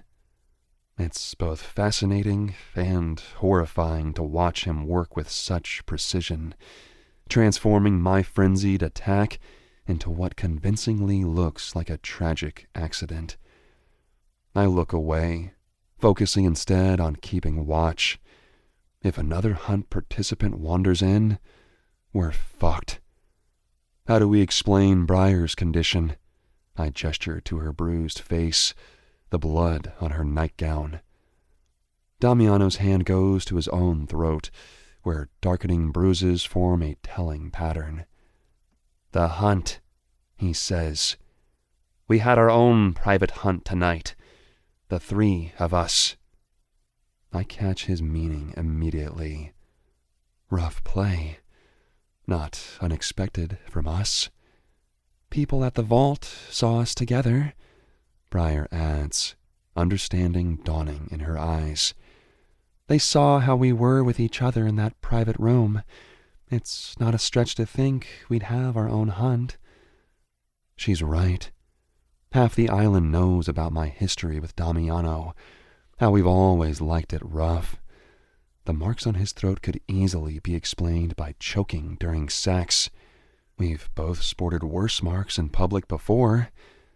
"Your face, though," I say to Briar, reaching out to gently touch her split lip. "Things got intense," she says with a shrug that's too casual to be real. "First hunt, we got carried away. I fell during the chase, hit my face on a rock. If anyone asks, I'll say I loved every minute of it." There's a darkness in her eyes that tells me part of her hates this story, hates reducing what we have together to something so base, so primitive. But she's right. It's the perfect cover. The island thrives on gossip, and nothing travels faster than news of a sexual scandal involving the Waters family. "The three of us had our own hunt, while Victor had his accident elsewhere in the maze," Damiano summarizes. "We never saw him, never heard him. Too caught up in our own activities." The plan is solid. Explains our visible injuries, keeps us far from Victor's death, and most importantly, it's believable because it's built on what people already think they know about us. And let's be honest, I add, thinking ahead. The island police aren't exactly known for their investigative prowess. They're going to do the bare minimum. Damiano nods in agreement. Island business is handled by islanders. Always has been. It's why nobody ever really looked into Eric's disappearance. "And Victor? Will anyone really investigate?"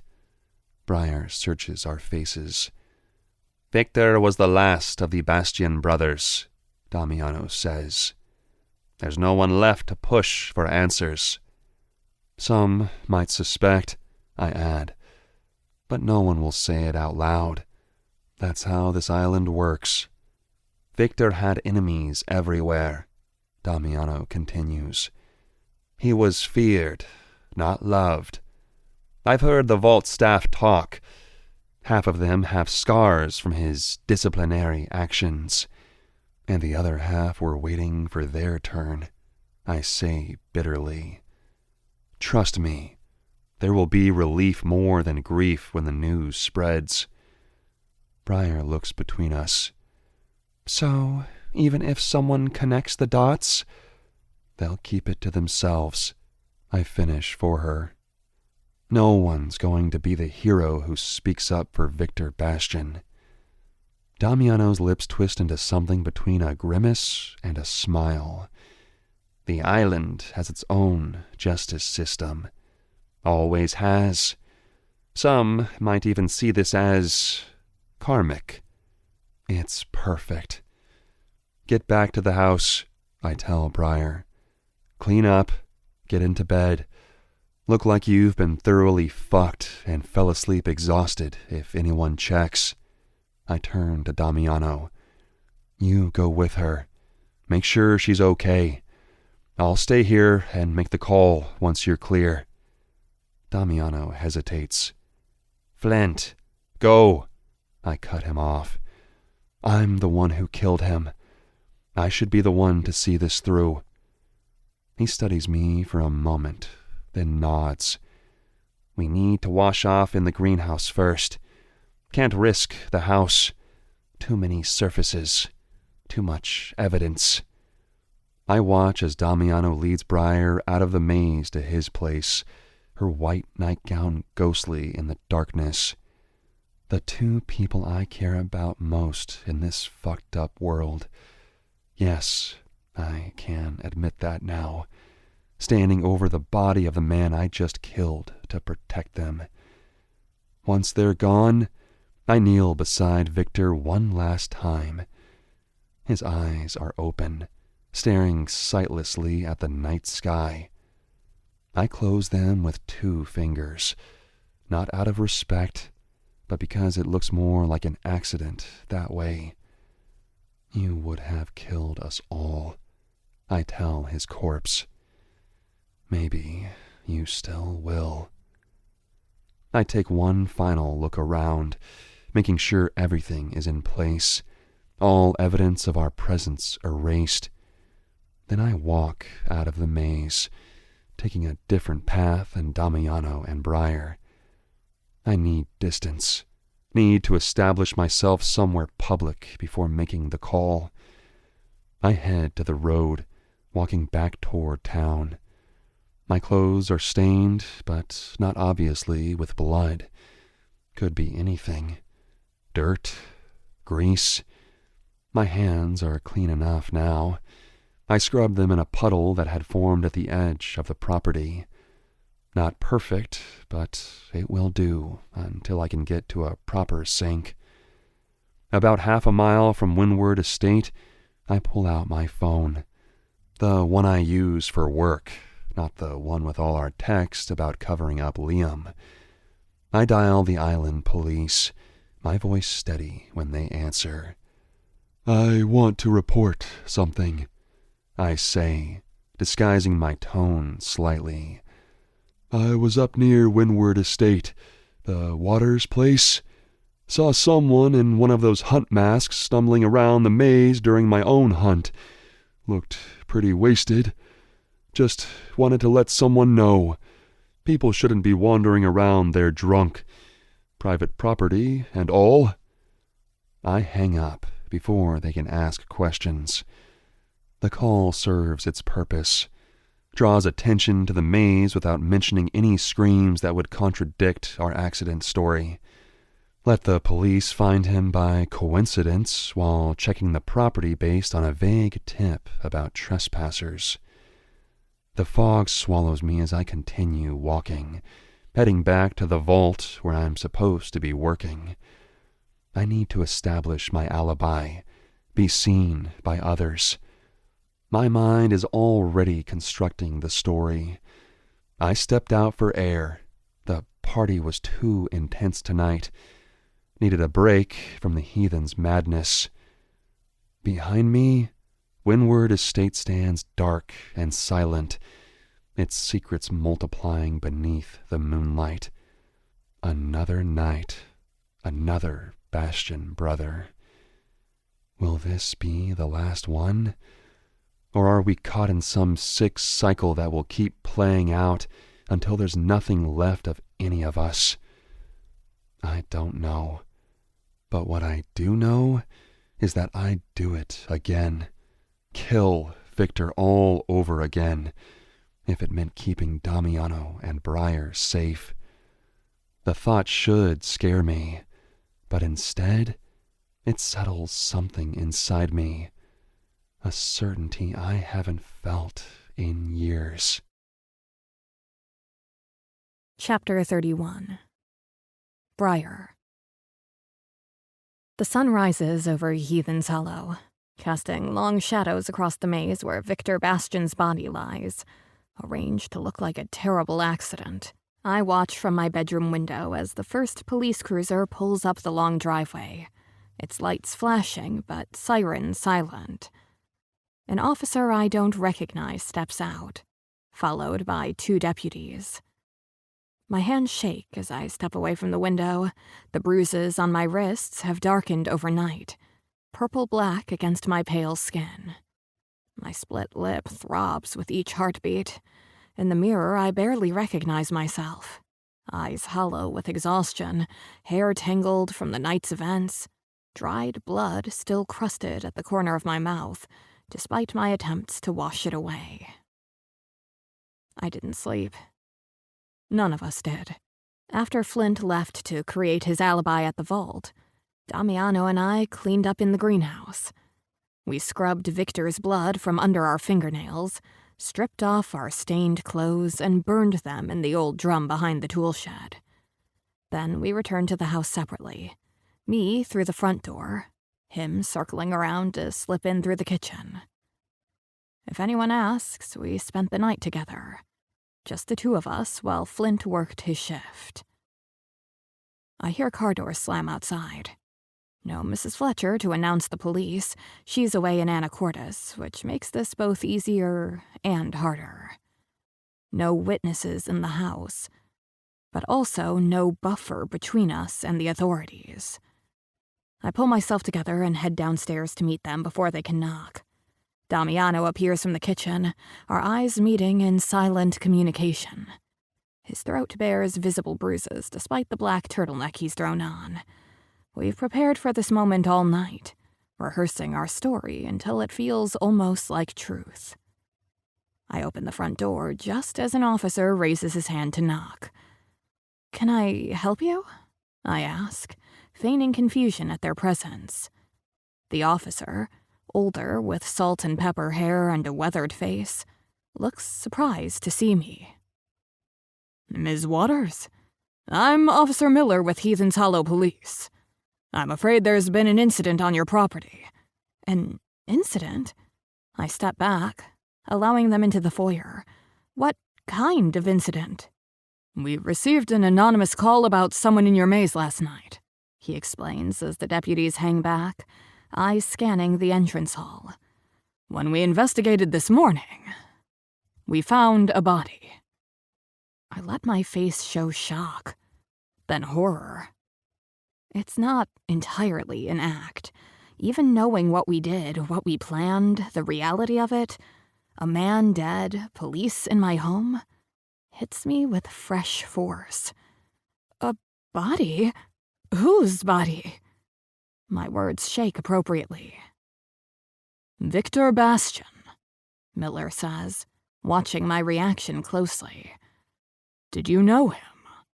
"We'd met," I say carefully, "at the vault. He worked security there." Damiano steps forward, coming to stand beside me.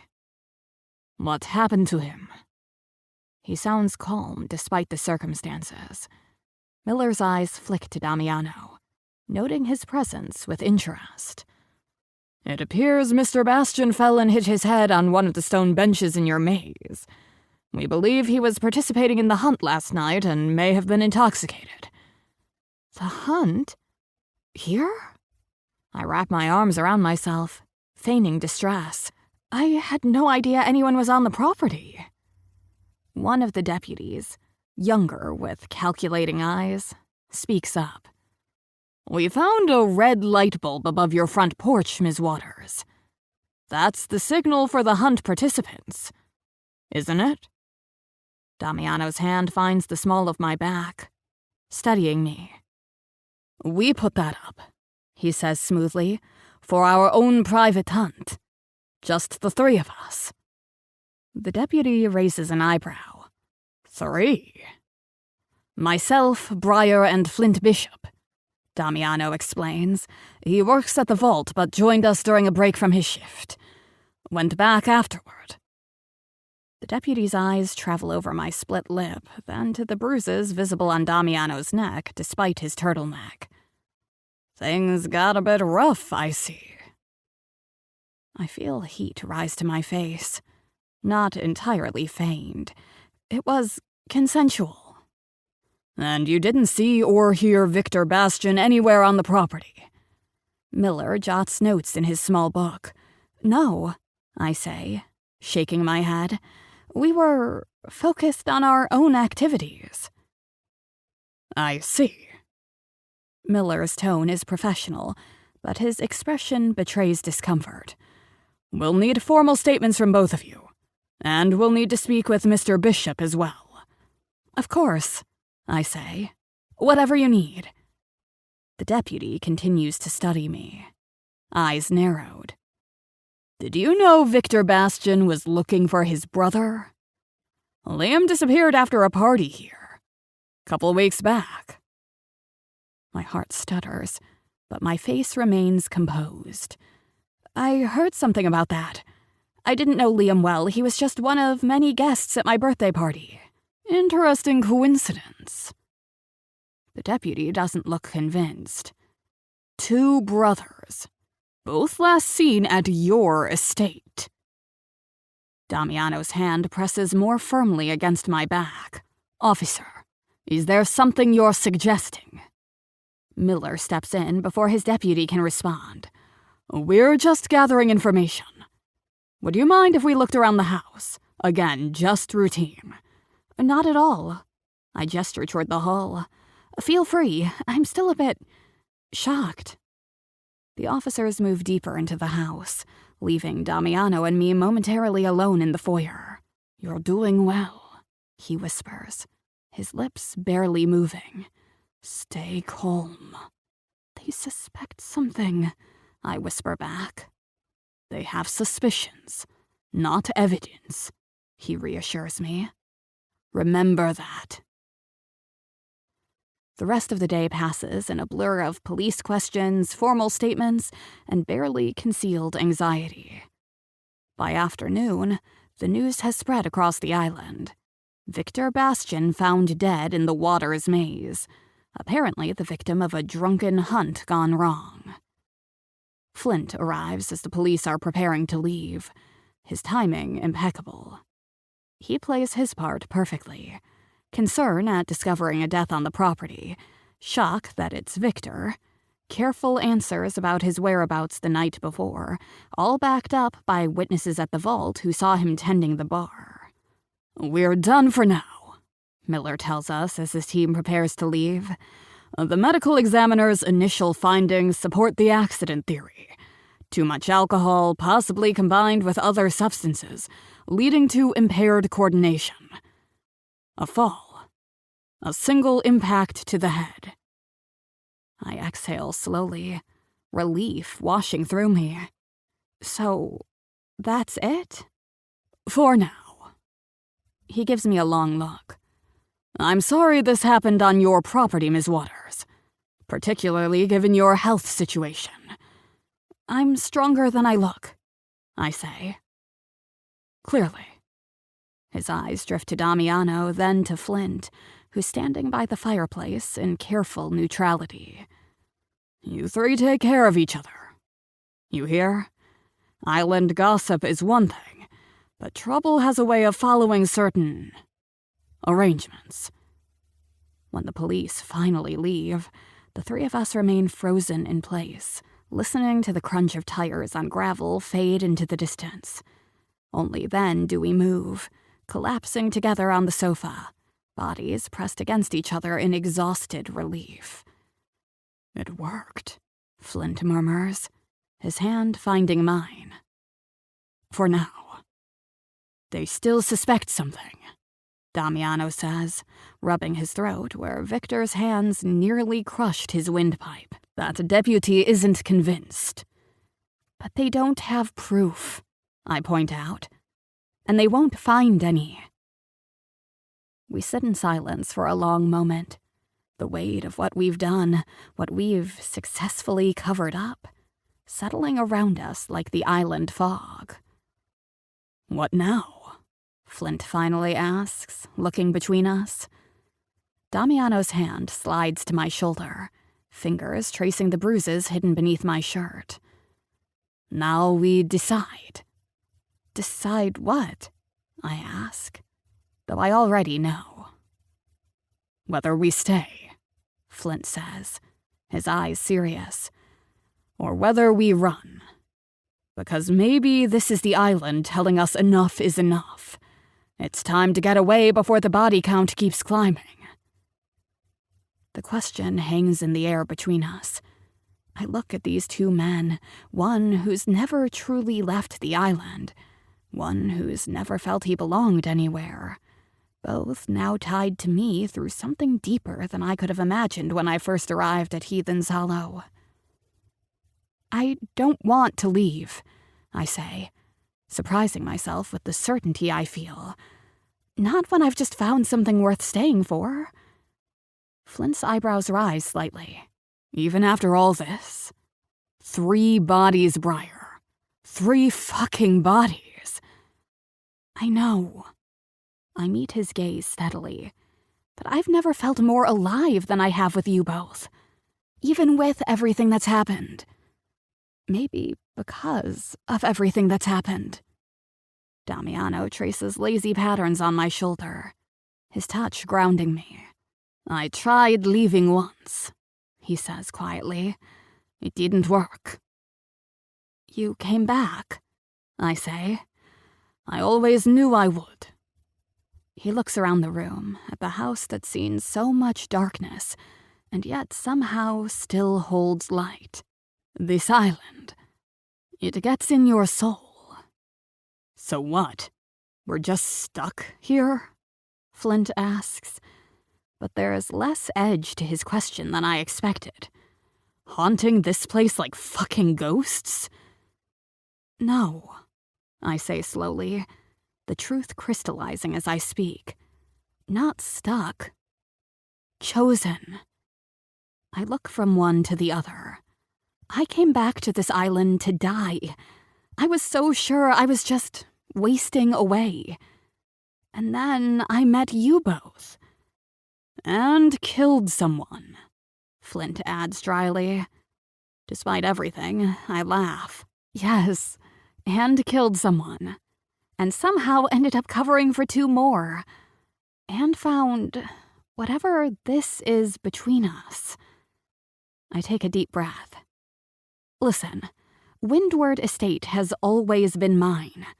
My mother set up a trust when I was little. It passed to me when I turned 21. It's why I came back here instead of staying in Seattle. Damiano's hand stills on my shoulder. You own this place. All of it. I nod. Everything you see, the house, the grounds, the maze, it's all mine. Jesus, Flint breathes. So this whole time, I wasn't just staying at my father's vacation home. I finish for him.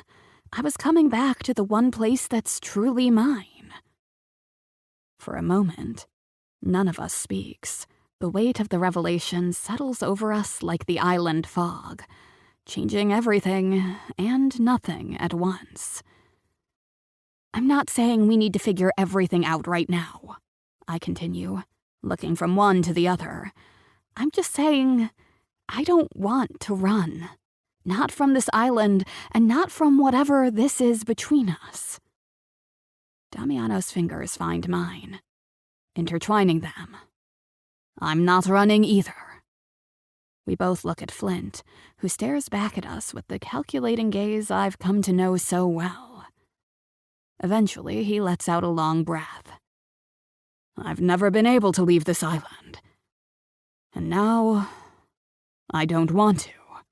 I've never felt more alive than I have these past weeks, I tell them honestly. Even with everything that's happened. Being with you both, it's like I finally found the pieces I didn't know were missing. Something shifts in Flint's expression. You're serious. Dead serious, I say, then grimace at my poor word choice. Poor phrase considering, but yes, I don't want to leave. Not if it means leaving you two. I look around the large room, but it's a massive house. A lonely house, and, well, you both could move in here. With me. Both men look at me with surprise. You don't think this is too fast? Damiano asks. We buried a body together. I'd say we skipped to the front of the line that night, I tease. So you're saying we could stay here? Together? Flint sounds skeptical but hopeful. Why not? I say. Damiano already takes care of the grounds. You have the vault. I can resume my photography. We can make it work. Simple as that? Flint asks, but I see the longing in his eyes, the same need for belonging, for home, that I feel myself. No, I admit. Not simple at all. We've got 3 dead men connected to this property. We've got history between us that's messy as hell. We've got complications I can't even begin to count. I squeeze their hands. But we've got each other, too. Damiano tightens his fingers around mine. So we stay. Together. Flint's laugh is soft, almost surprised. The fucked up 3 musketeers. Who would have thought? It's not perfect, I say, leaning into them both. But it's ours. The air shifts between us, charged with something more than just decision. The weight of what we've done, what we've chosen, settles around us. Not as a burden, but as a bond. No body, no crime, I say softly, echoing the island saying I'd heard whispered since I arrived. That's what they say on Heathens Hollow. Flint's mouth quirks into that dangerous half-smile. Except we've got 3 bodies. All safely buried, Damiano adds, tracing patterns on my knee. But I do need to check the plants over Liam. Make sure everything's as it should be. And I should get back to the vault, Flint adds. Keep an ear out. See what people are saying about Victor. I nod, understanding their need to maintain appearances, to move forward as if nothing has changed when everything has. Tonight, I say. Come back tonight. Both of you. They look at me, questions in their eyes. I want us together tonight, I explain. All of us. Just to sleep, Flint asks, that familiar heat already building behind his eyes. I shake my head slowly, feeling something wild and reckless building inside me, something that belongs to this island, to these men, to whatever darkness we've all embraced. No, I say. I want to do the hunt tonight. For real this time. They both go still, eyes locked on mine. Briar, Damiano begins cautiously, with everything that just happened. That's exactly why, I say. I'm tired of being chased through that maze by someone trying to hurt me. I want to know what it feels like to be hunted by someone who... Who what? Flint prompts. Who loves me, I finish. The word hanging between us, new and fragile, and yet somehow as solid as the island beneath our feet. Damiano's breath catches. Flint's jaw tightens, that muscle jumping in his cheek the way it does when he's fighting for control. You want us to hunt you, Damiano clarifies. Both of you, I say, my gaze moving between them. White nightgown, red light, whistles in the dark, the whole tradition. I reach for both their hands. I want to reclaim it. Make it ours. Flint tightens his fingers around mine. You trying to exorcise some demons, princess? Maybe, I admit. Or maybe I just want to feel what it's like to be prey without the fear of dying. To be caught by the right predators. Flint and Damiano exchange a look. Some silent communication passing between them that makes my skin prickle with anticipation. Get the red light, Flint says to Damiano, his eyes never leaving mine. I'll bring the masks. Tonight, I say. The word both question and command. Damiano brushes his lips against my temple, warm and certain. Tonight. The island fog presses against the windows, surrounding Windward Estate like a protective blanket. Outside, The maze waits, its secrets multiplying with each passing day. But tonight it will hold one more. Not a tragedy this time, but something wilder, darker, and infinitely more alive. Tonight, I will be the prey. And for once, I can't wait to be caught. Chapter 32. Briar. The red bulb casts bloody light across the porch where I stand. My white nightgown flutters around my bare legs, practically translucent in the moonlight. The fabric feels both foreign and familiar against my skin. The same style as the night everything changed. But not the same gown. That one burned in the fire pit behind the greenhouse along with other evidence. I curl my toes against the cold wooden boards, remembering the rules of the hunt. Barefoot, dressed in white, prey waiting for predators. The night wraps around Windward Estate like a cloak, fog curling between trees and slithering across the lawn. Perfect hunting weather. I breathe it in, tasting salt and pine and anticipation. They're out there somewhere, watching, waiting. A breeze lifts my hair, sending dark strands dancing across my face. I push them back, scanning the darkness for any sign of movement. Nothing yet. Just shadows and silence. Then I hear it. The whistle. 3 notes carried on the wind, rising in pitch, then falling. The signal. My pulse kicks up instantly, adrenaline flooding my system. It comes again. Closer this time. Not from the direction I expected. Not from the forest, but from somewhere to the left, near the hedge maze. I step off the porch, my bare feet sinking into dew-damp grass. The night air brushes against my skin, raising goosebumps across my arms, my legs, my neck. I pause, listening. The whistle comes again, from a different direction. They've split up. 2 hunters, 1 prey. A laugh escapes me, something wild and unfamiliar. This is what I wanted, to be hunted by men who want to catch me, not kill me. Men who have seen the darkest parts of me and stayed anyway. I run. Not toward the maze, that would be too obvious.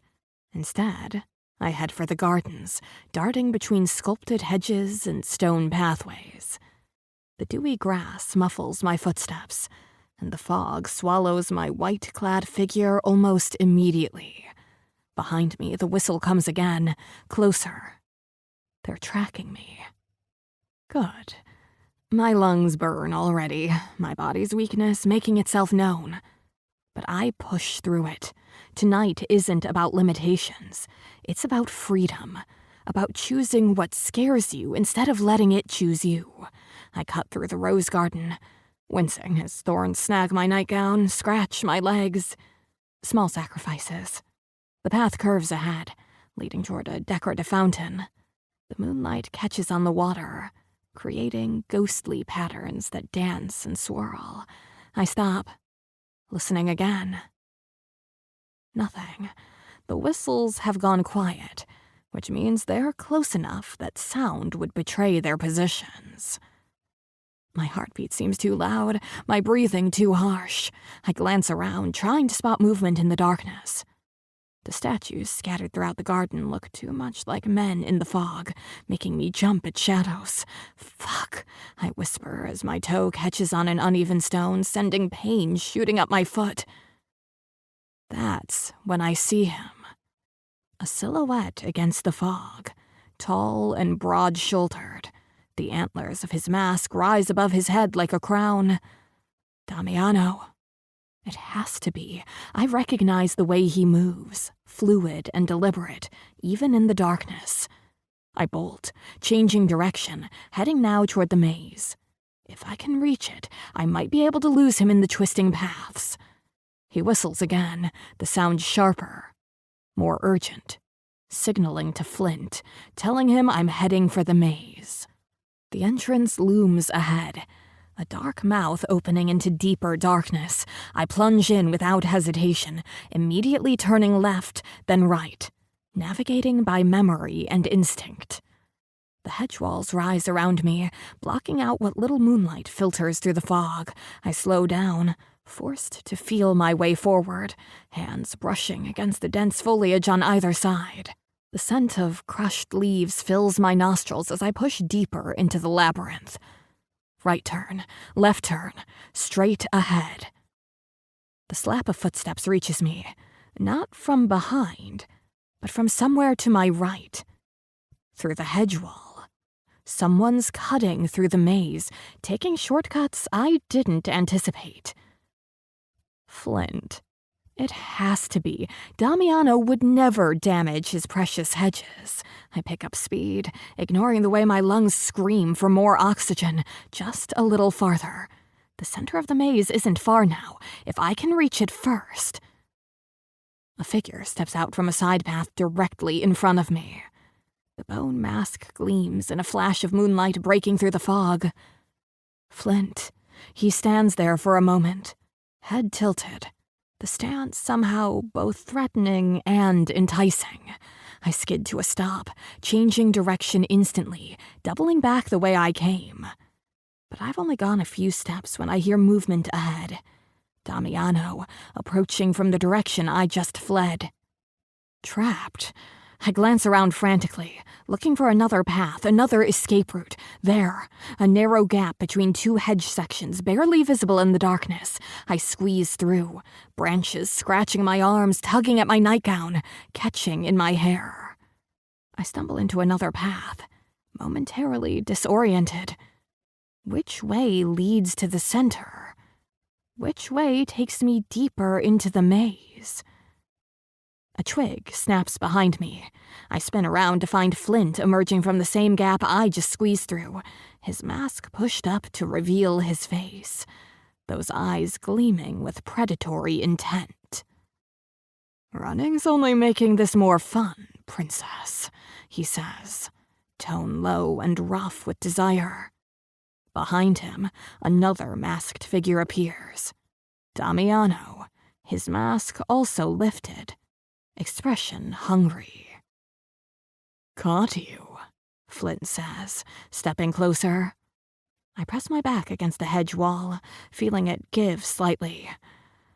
"Not yet," I breathe, then throw my weight backward, pushing through the foliage into the adjacent path.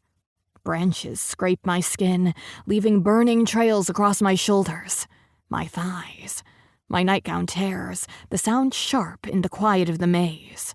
I break through to the other side, stumbling but staying upright, only to find myself in the center clearing. The stone bench gleams dully in the moonlight. The ground beneath my feet is soft with fresh growth, Damiano's special plants covering what lies beneath. I pause for an instant, feeling the weight of the past weeks pressing down on me. The ghosts of 3 men haunt this place. The memory of blood and fear and desperate survival. But not tonight. Tonight, we take back the maze, make new memories to bury the old ones. Movement to my left, then my right. They found me, my hunters, closing in from both sides. I don't run. Not this time. I stand my ground as they approach, these 2 men who have somehow become everything to me. Flint reaches me first, his hand closing around my wrist, firm but not painful. "Got you," he says, pulling me against him, his body radiating heat in the cool night air. "We both do," Damiano adds, stepping behind me, caging me between them. I let my head fall back against Damiano's shoulder, excitement thrumming through me. "So, what happens now that you've caught me?" Flint traces his fingers along my collarbone, dipping beneath the torn neckline of my nightgown. Now we claim our prize. Damiano grips my hips, pulling me back against him, letting me feel his hardness pressing into the small of my back. You were never meant to be hunted by anyone but us, he murmurs against my ear. Damiano's teeth graze my neck, the bite sharp and claiming. A moan escapes me, primal and raw, and they both respond with fierce intensity, hands and mouths and bodies demanding everything I have. Flint shoves the fabric off my shoulders, exposing skin to the cold air, to their burning touch. The nightgown falls away, forgotten, and I stand naked in their grasp, prey already consumed. They move me, lowering me to the ground, to the soft plants and the memories buried there. Flint finds my breasts with his lips, urgent and insistent, while Damiano kneels behind me, his hands spreading my legs open, his breath hot against my thighs. I should feel vulnerable and exposed, but instead, I feel powerful, defiant, alive. Flint crashes his mouth against mine, fierce and demanding. I part my lips, letting his tongue in, tasting want and whiskey, and something both of us need. His grip on my wrist loosens, slips down to my waist, pulling me tighter, making me gasp into his mouth. Flint tears at his own clothes, fumbling with his zipper, freeing himself, and then his fingers are working me open, sliding inside, coaxing slick heat with every thrust. Damiano's tongue is there, moving in tandem, lapping greedily, and I come apart beneath their ruthless touch. I arch, meeting them, demanding more, more. A guttural sound vibrates through Flint's chest as he pushes into me, filling me completely. And I cry out, more animal than human. Damiano's hands are everywhere, his mouth possessive against my skin, marking me as Flint fucks me hard and relentless. Your pussy is so fucking tight, Flint praises as he thrusts even harder. They're wild, untamed, and I match them, taking everything they give, every bruising thrust, every harsh bite. Flint's breath comes ragged, mimicking mine, exhaling each moan as he pounds into me. Damiano shifts, moving to straddle my face, and I taste his hard cock with greedy hunger. Feel the weight and the heat of him against my lips as Flint moves faster, deeper, losing control and taking me with him. Damiano growls, low and approving, tangling a hand in my hair, pushing and pulling and setting the rhythm, and I meet him as Flint's pace turns desperate. A cock in my mouth and a cock in my pussy. Nothing has ever felt so right. The soft earth shifts beneath me, all of us feral and consuming and alive. Pleasure builds, spiraling, everything blurring into a fevered haze. Flint drives into me harder, faster, his taut body a reflection of my own undoing. He grabs my hips, pounding recklessly now, relentless, and my moans grow frantic, matching Damiano's guttural sounds as he fucks my mouth, as he watches Flint take me. I'm dizzy and breathless and so fucking close. Flint's thrusts turn wild, like he's breaking me apart and putting me back together, pushing us both over the edge. Come for us, Damiano orders, voice tight. And I do, spiraling into oblivion as pleasure hits, raw and consuming. A shaking groan tears through me, through Flint, and I feel him all the way inside as we go over together, body and mind and soul, as Damiano thrusts deep and I swallow him down, his fingers clenching in my hair. Damiano growls, hot and primal, and I feel the jolt as he comes, the musky taste of him coating my tongue as Flint empties himself into me with a shuddering curse. I am wrecked and wanted and consumed, claimed 1,000 ways. They collapse against me, their bodies damp with sweat and fog, my pulse thunders in my ears, their harsh breathing mixing with mine. We lie tangled like that for long minutes, the night air cooling us, our hearts slowly finding their rhythm again. Flint is the first to move, pulling out of me and rolling onto his back with a groan. He drags me over, a possessive arm slinging across my middle.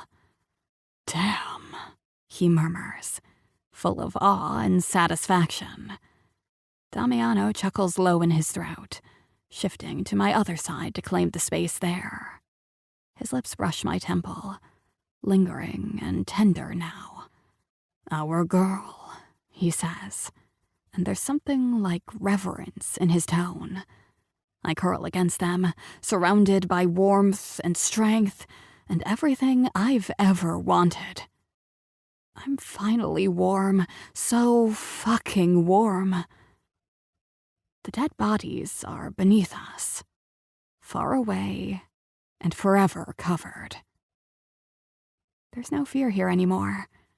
No scars we can't heal. Just us, tangled together in a maze of our own making.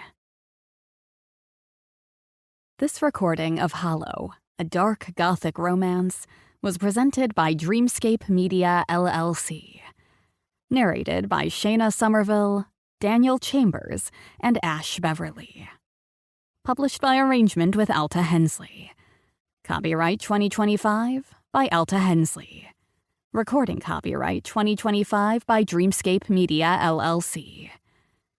Thank you for listening. Please check dreamscapepublishing.com for Dreamscape's latest releases. Audible hopes you have enjoyed this program.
masks, that familiar heat already building behind his eyes.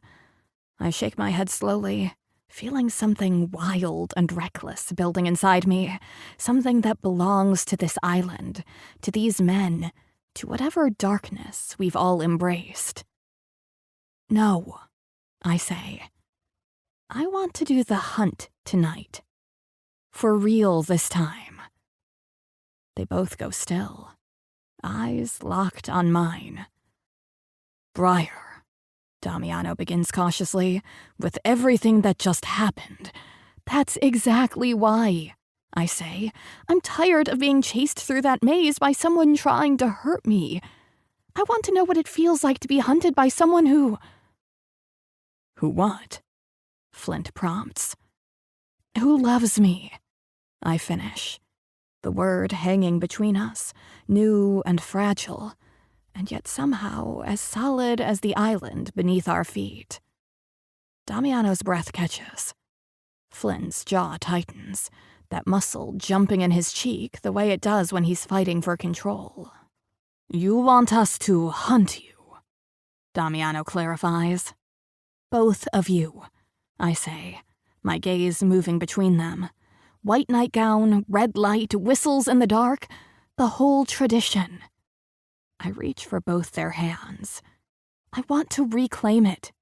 Make it ours. Flint tightens his fingers around mine. You trying to exorcise some demons, princess? Maybe, I admit. Or maybe I just want to feel what it's like to be prey without the fear of dying.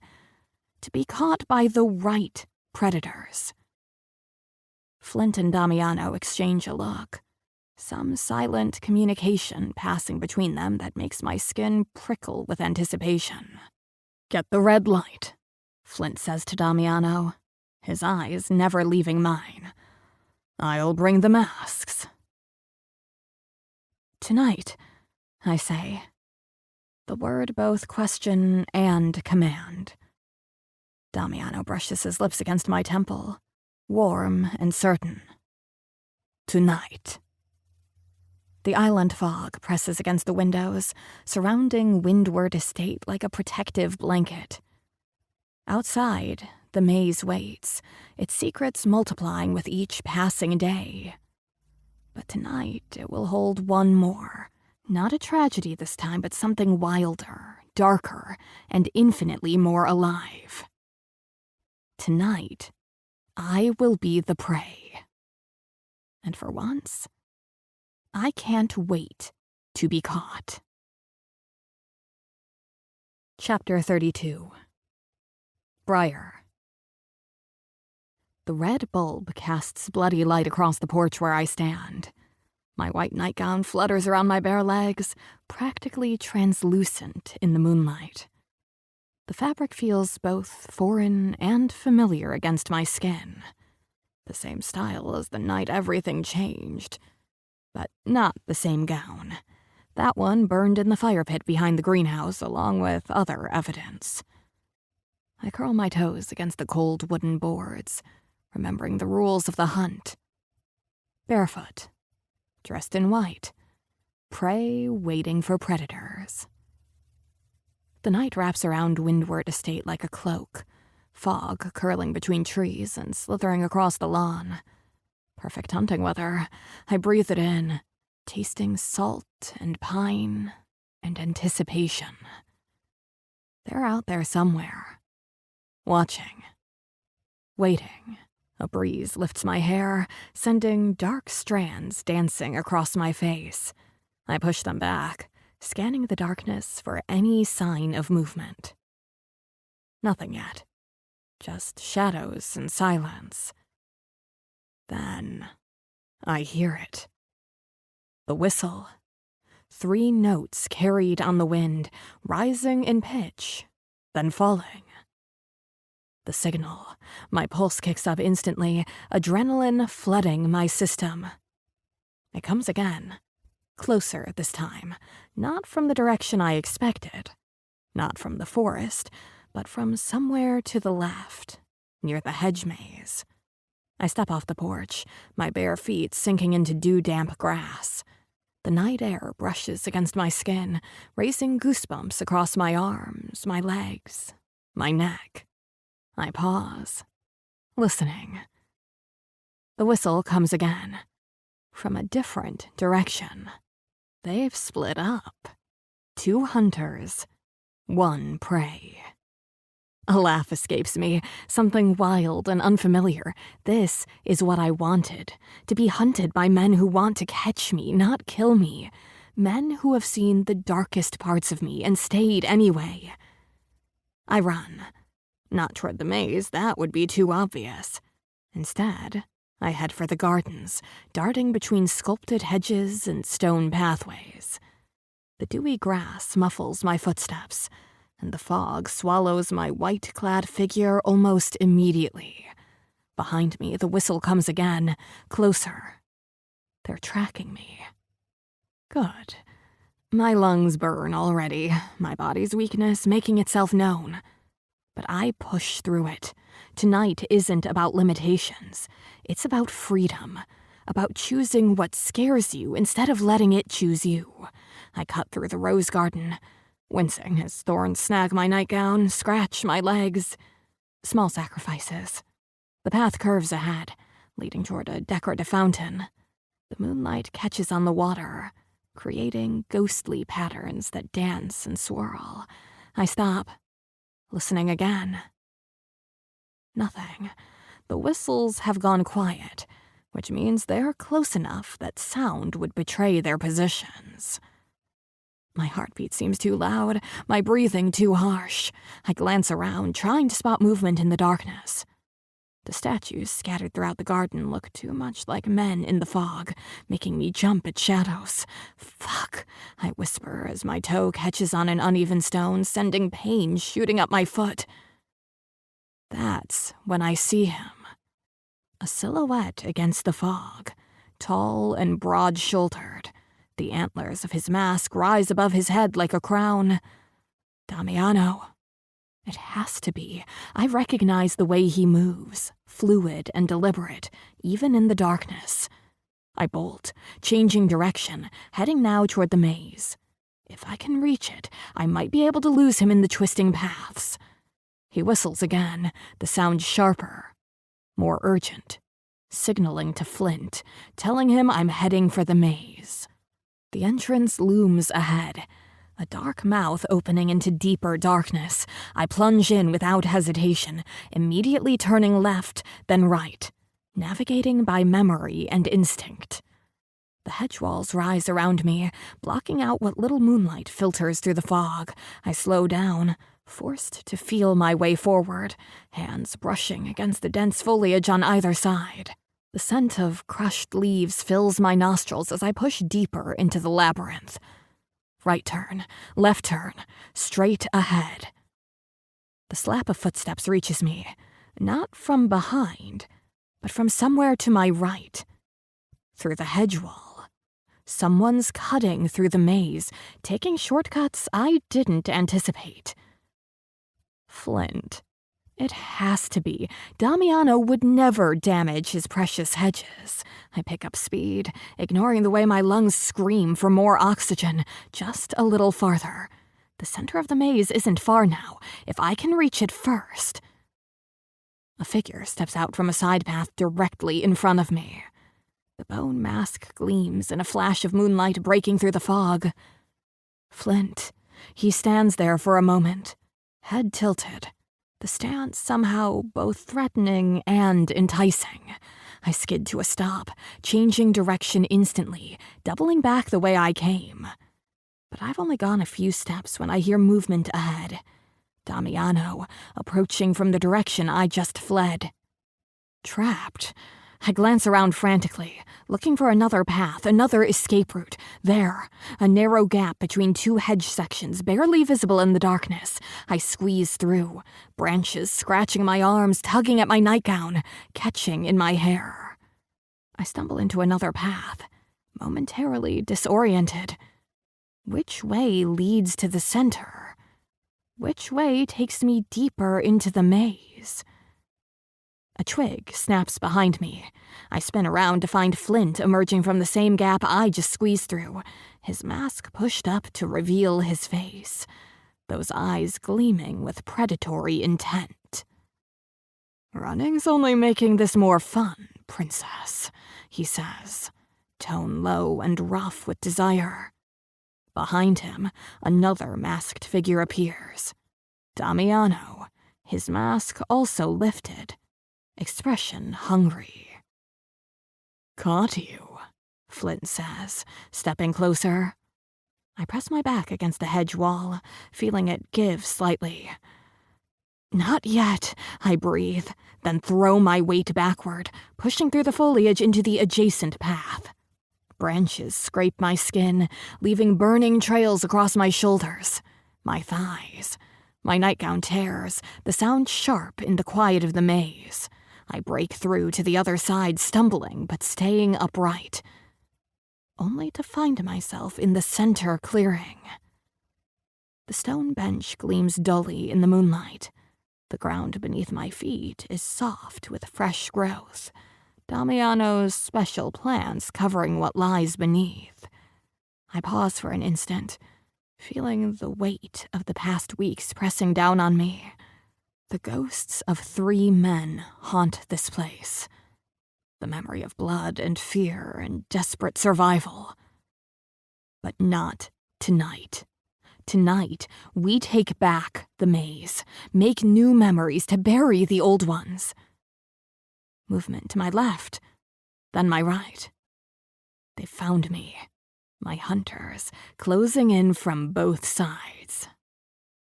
I don't run. Not this time. I stand my ground as they approach, these 2 men who have somehow become everything to me. Flint reaches me first, his hand closing around my wrist, firm but not painful.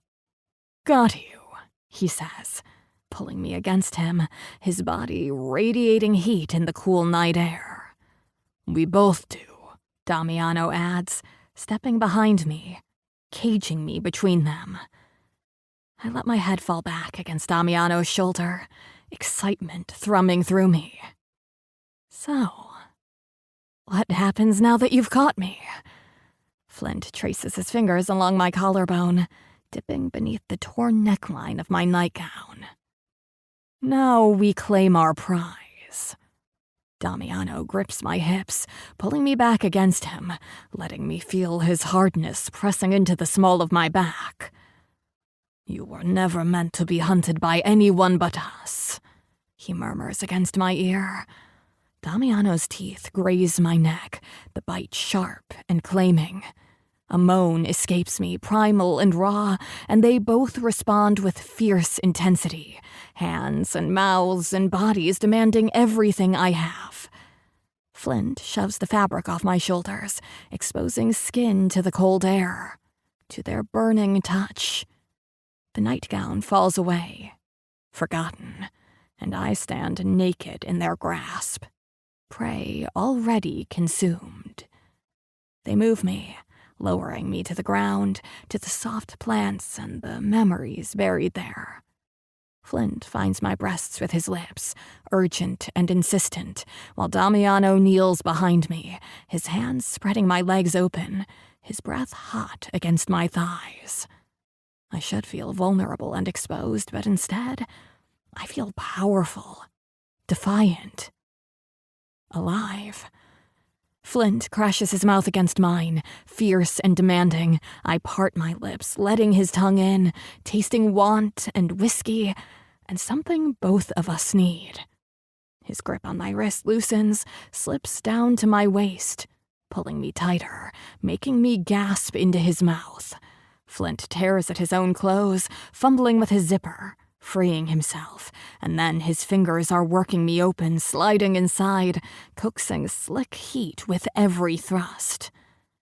Damiano's tongue is there, moving in tandem, lapping greedily, and I come apart beneath their ruthless touch.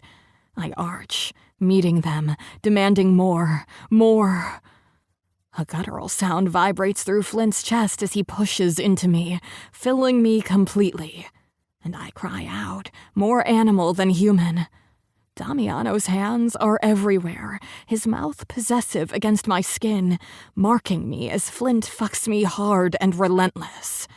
"Your pussy is so fucking tight," Flint praises as he thrusts even harder. They're wild, untamed, and I match them, taking everything they give, every bruising thrust, every harsh bite.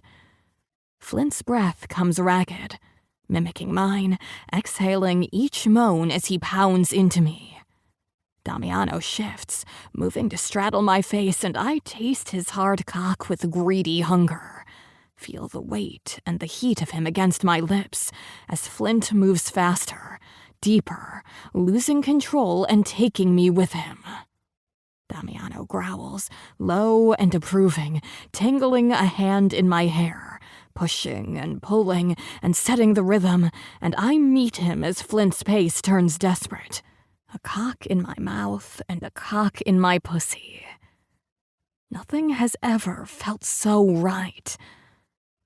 The soft earth shifts beneath me, all of us feral and consuming and alive. Pleasure builds, spiraling, everything blurring into a fevered haze. Flint drives into me harder, faster, his taut body a reflection of my own undoing. He grabs my hips, pounding recklessly now, relentless, and my moans grow frantic, matching Damiano's guttural sounds as he fucks my mouth, as he watches Flint take me. I'm dizzy and breathless and so fucking close. Flint's thrusts turn wild, like he's breaking me apart and putting me back together, pushing us both over the edge. "Come for us," Damiano orders, voice tight. And I do, spiraling into oblivion as pleasure hits, raw and consuming. A shaking groan tears through me, through Flint, and I feel him all the way inside as we go over together, body and mind and soul, as Damiano thrusts deep and I swallow him down, his fingers clenching in my hair. Damiano growls, hot and primal, and I feel the jolt as he comes, the musky taste of him coating my tongue as Flint empties himself into me with a shuddering curse.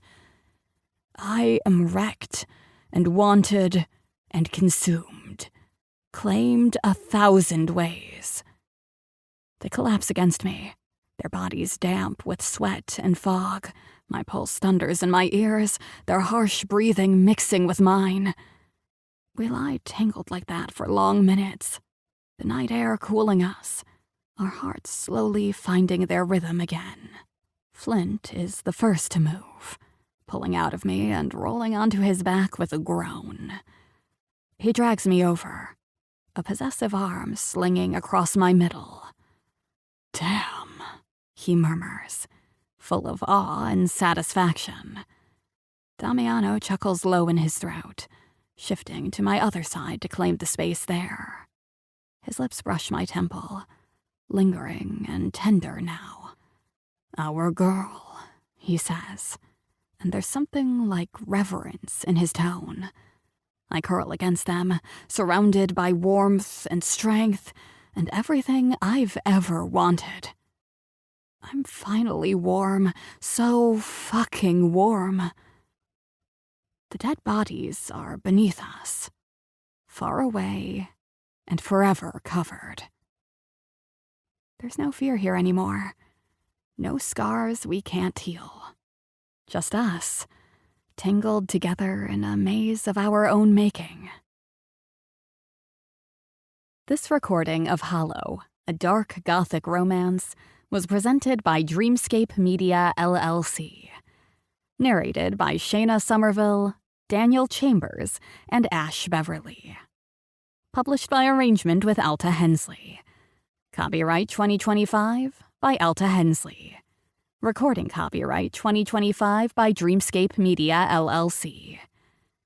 Thank you for listening. Please check dreamscapepublishing.com for Dreamscape's latest releases.